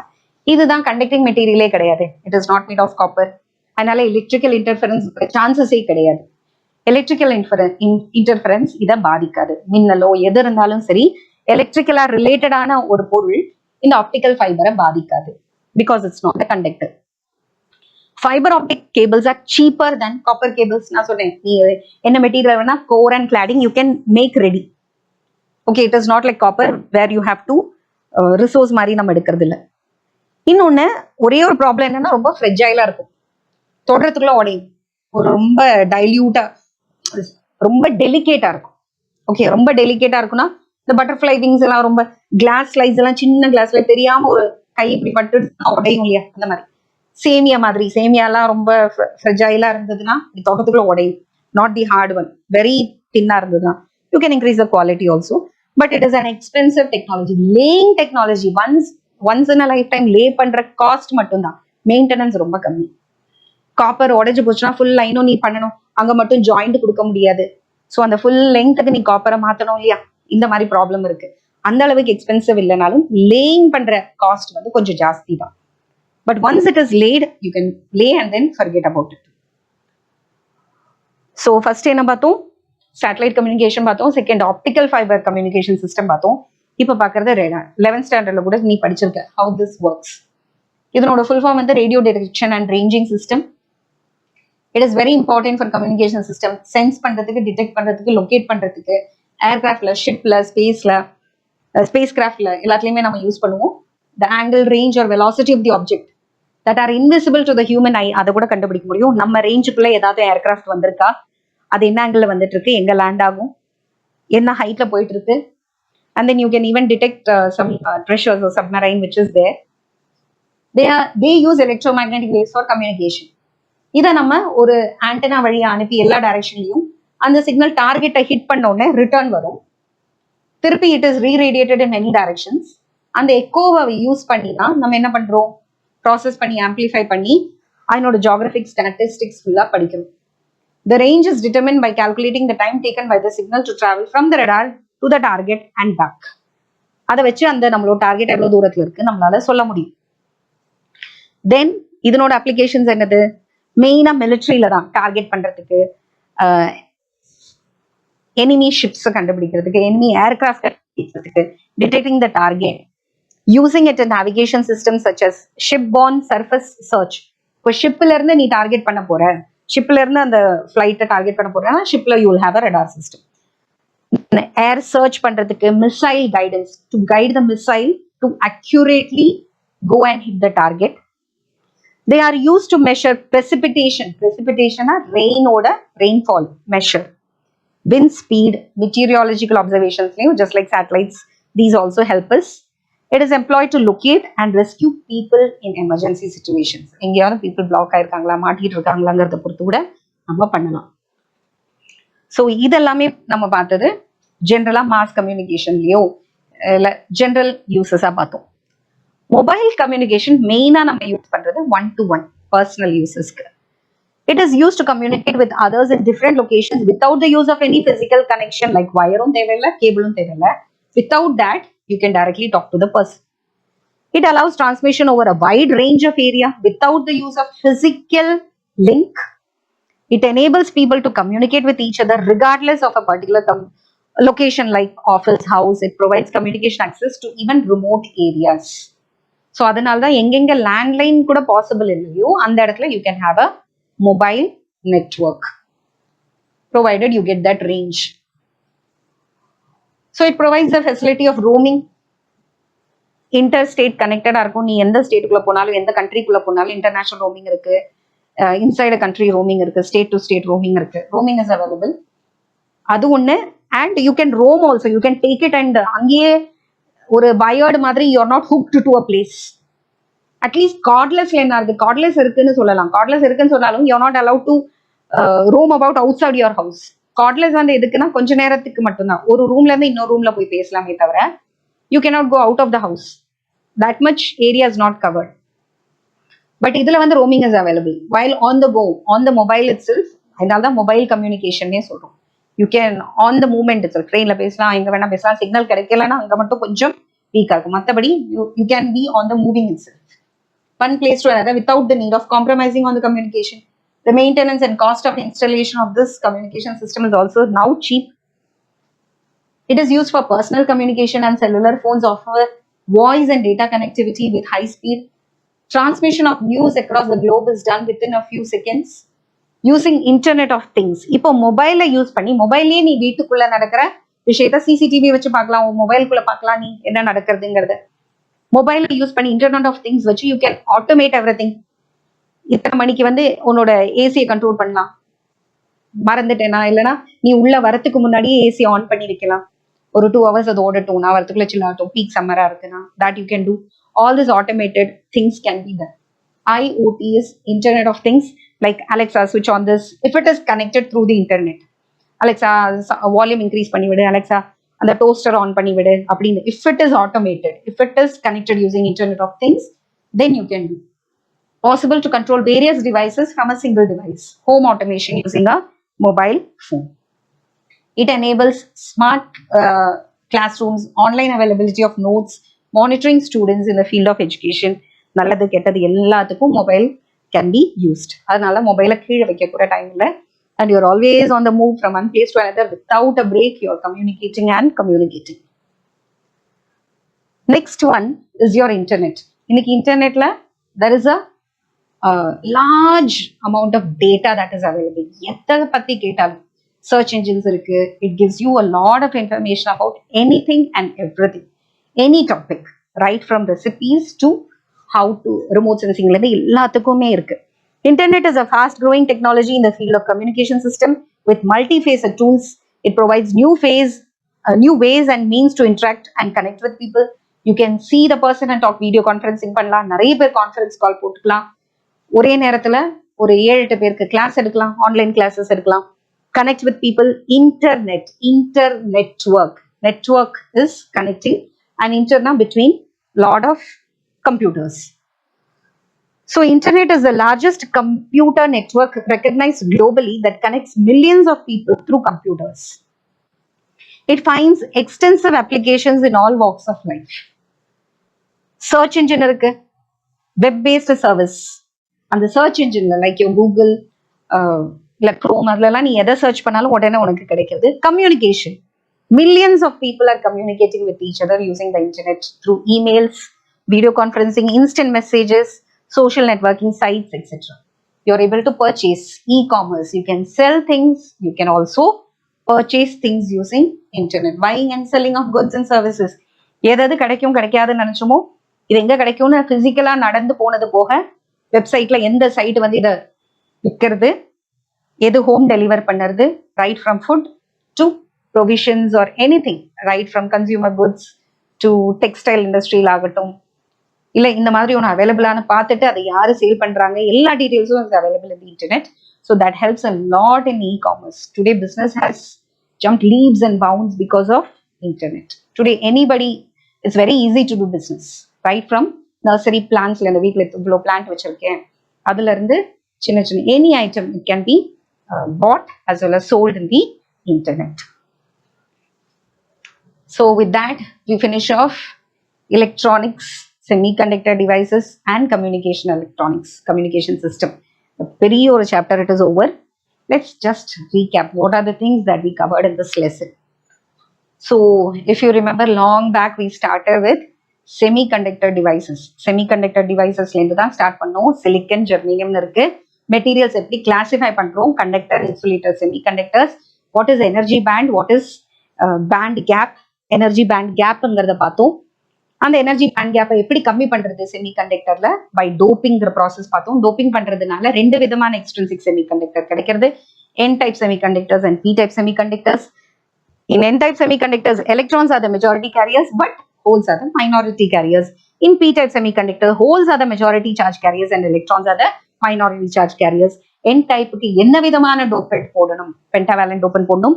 P type க்கு வந்து ட்ரைவேலன்ட் டோபன்ட் போடணும், which creates a vacancy of electron.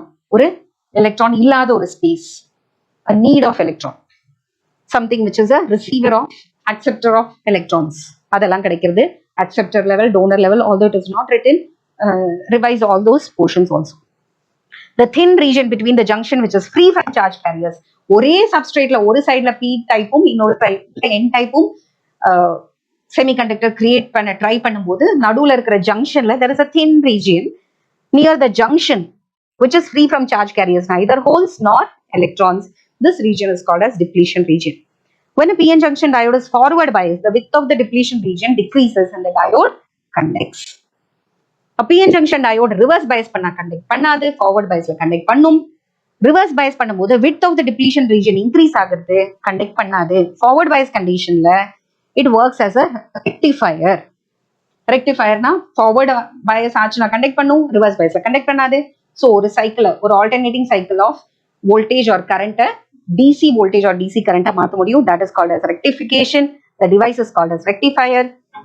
And the half wave rectifier is only rectifies only one half of the input signal and produces a pulsating DC in output. And the pulsating a steady DC மாத்தறதுக்கு you will have to use filters like capacitors, anything. Full wave rectifier rectifies both the half of the input signal and a special center tap transformer use பண்றோம். Zener breakdown happens in a heavily doped PN junction diode which has a very strong electric field. Avalanche breakdown happens in a semiconductor which is very lightly doped and which has a wide depletion layer. It is due to the breaking of covalent bonds by the thermally generated minority charge carriers. அந்த region வந்து ரொம்ப வைடா இருந்தாலும் ரொம்ப strength கம்மியா இருக்கும் electric ஃபீல்டுக்கு, ஈஸியா மைனாரிட்டி கேரியர்ஸ் கிராஸ் ஓவர் ஆகும், போகிற வேகத்துல போற புது புது பாண்ட்ஸை உடைச்சுக்கிட்டே வரும். It increases the number of minority carriers. As a result, the reverse current increases tremendously. Zener diode is heavily doped PN junction diode, which is really manufactured so that it can work in the reverse bias condition. And it is used as a voltage regulator. Light emitting diode is a forward bias semiconductor. Forward bias பண்ணும்போது அந்த energy லைட்டா convert ஆகக்கூடிய semiconductor டயோட light emitting diode அப்படின்னு நம்ம சொல்றோம். That emits visible or invisible light when energized. விசிபிளா இருக்கலாம், இன்விசிபிளான infrared radiations கூட தரலாம். ஸோ சென்சர்ஸ்ல எல்லாம் யூஸ் பண்ணுவோம். The recombination of minority charge carriers within the majority charge carrier with the majority charge carriers in the respective region releases energy in the form of light.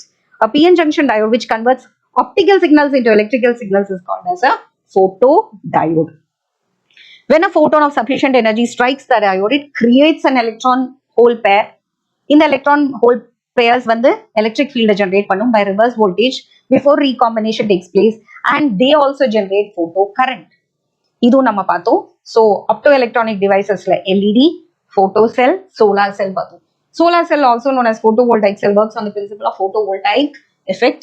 PN junction diode solar cell generate பண்ற EMF when solar radiation falls on it.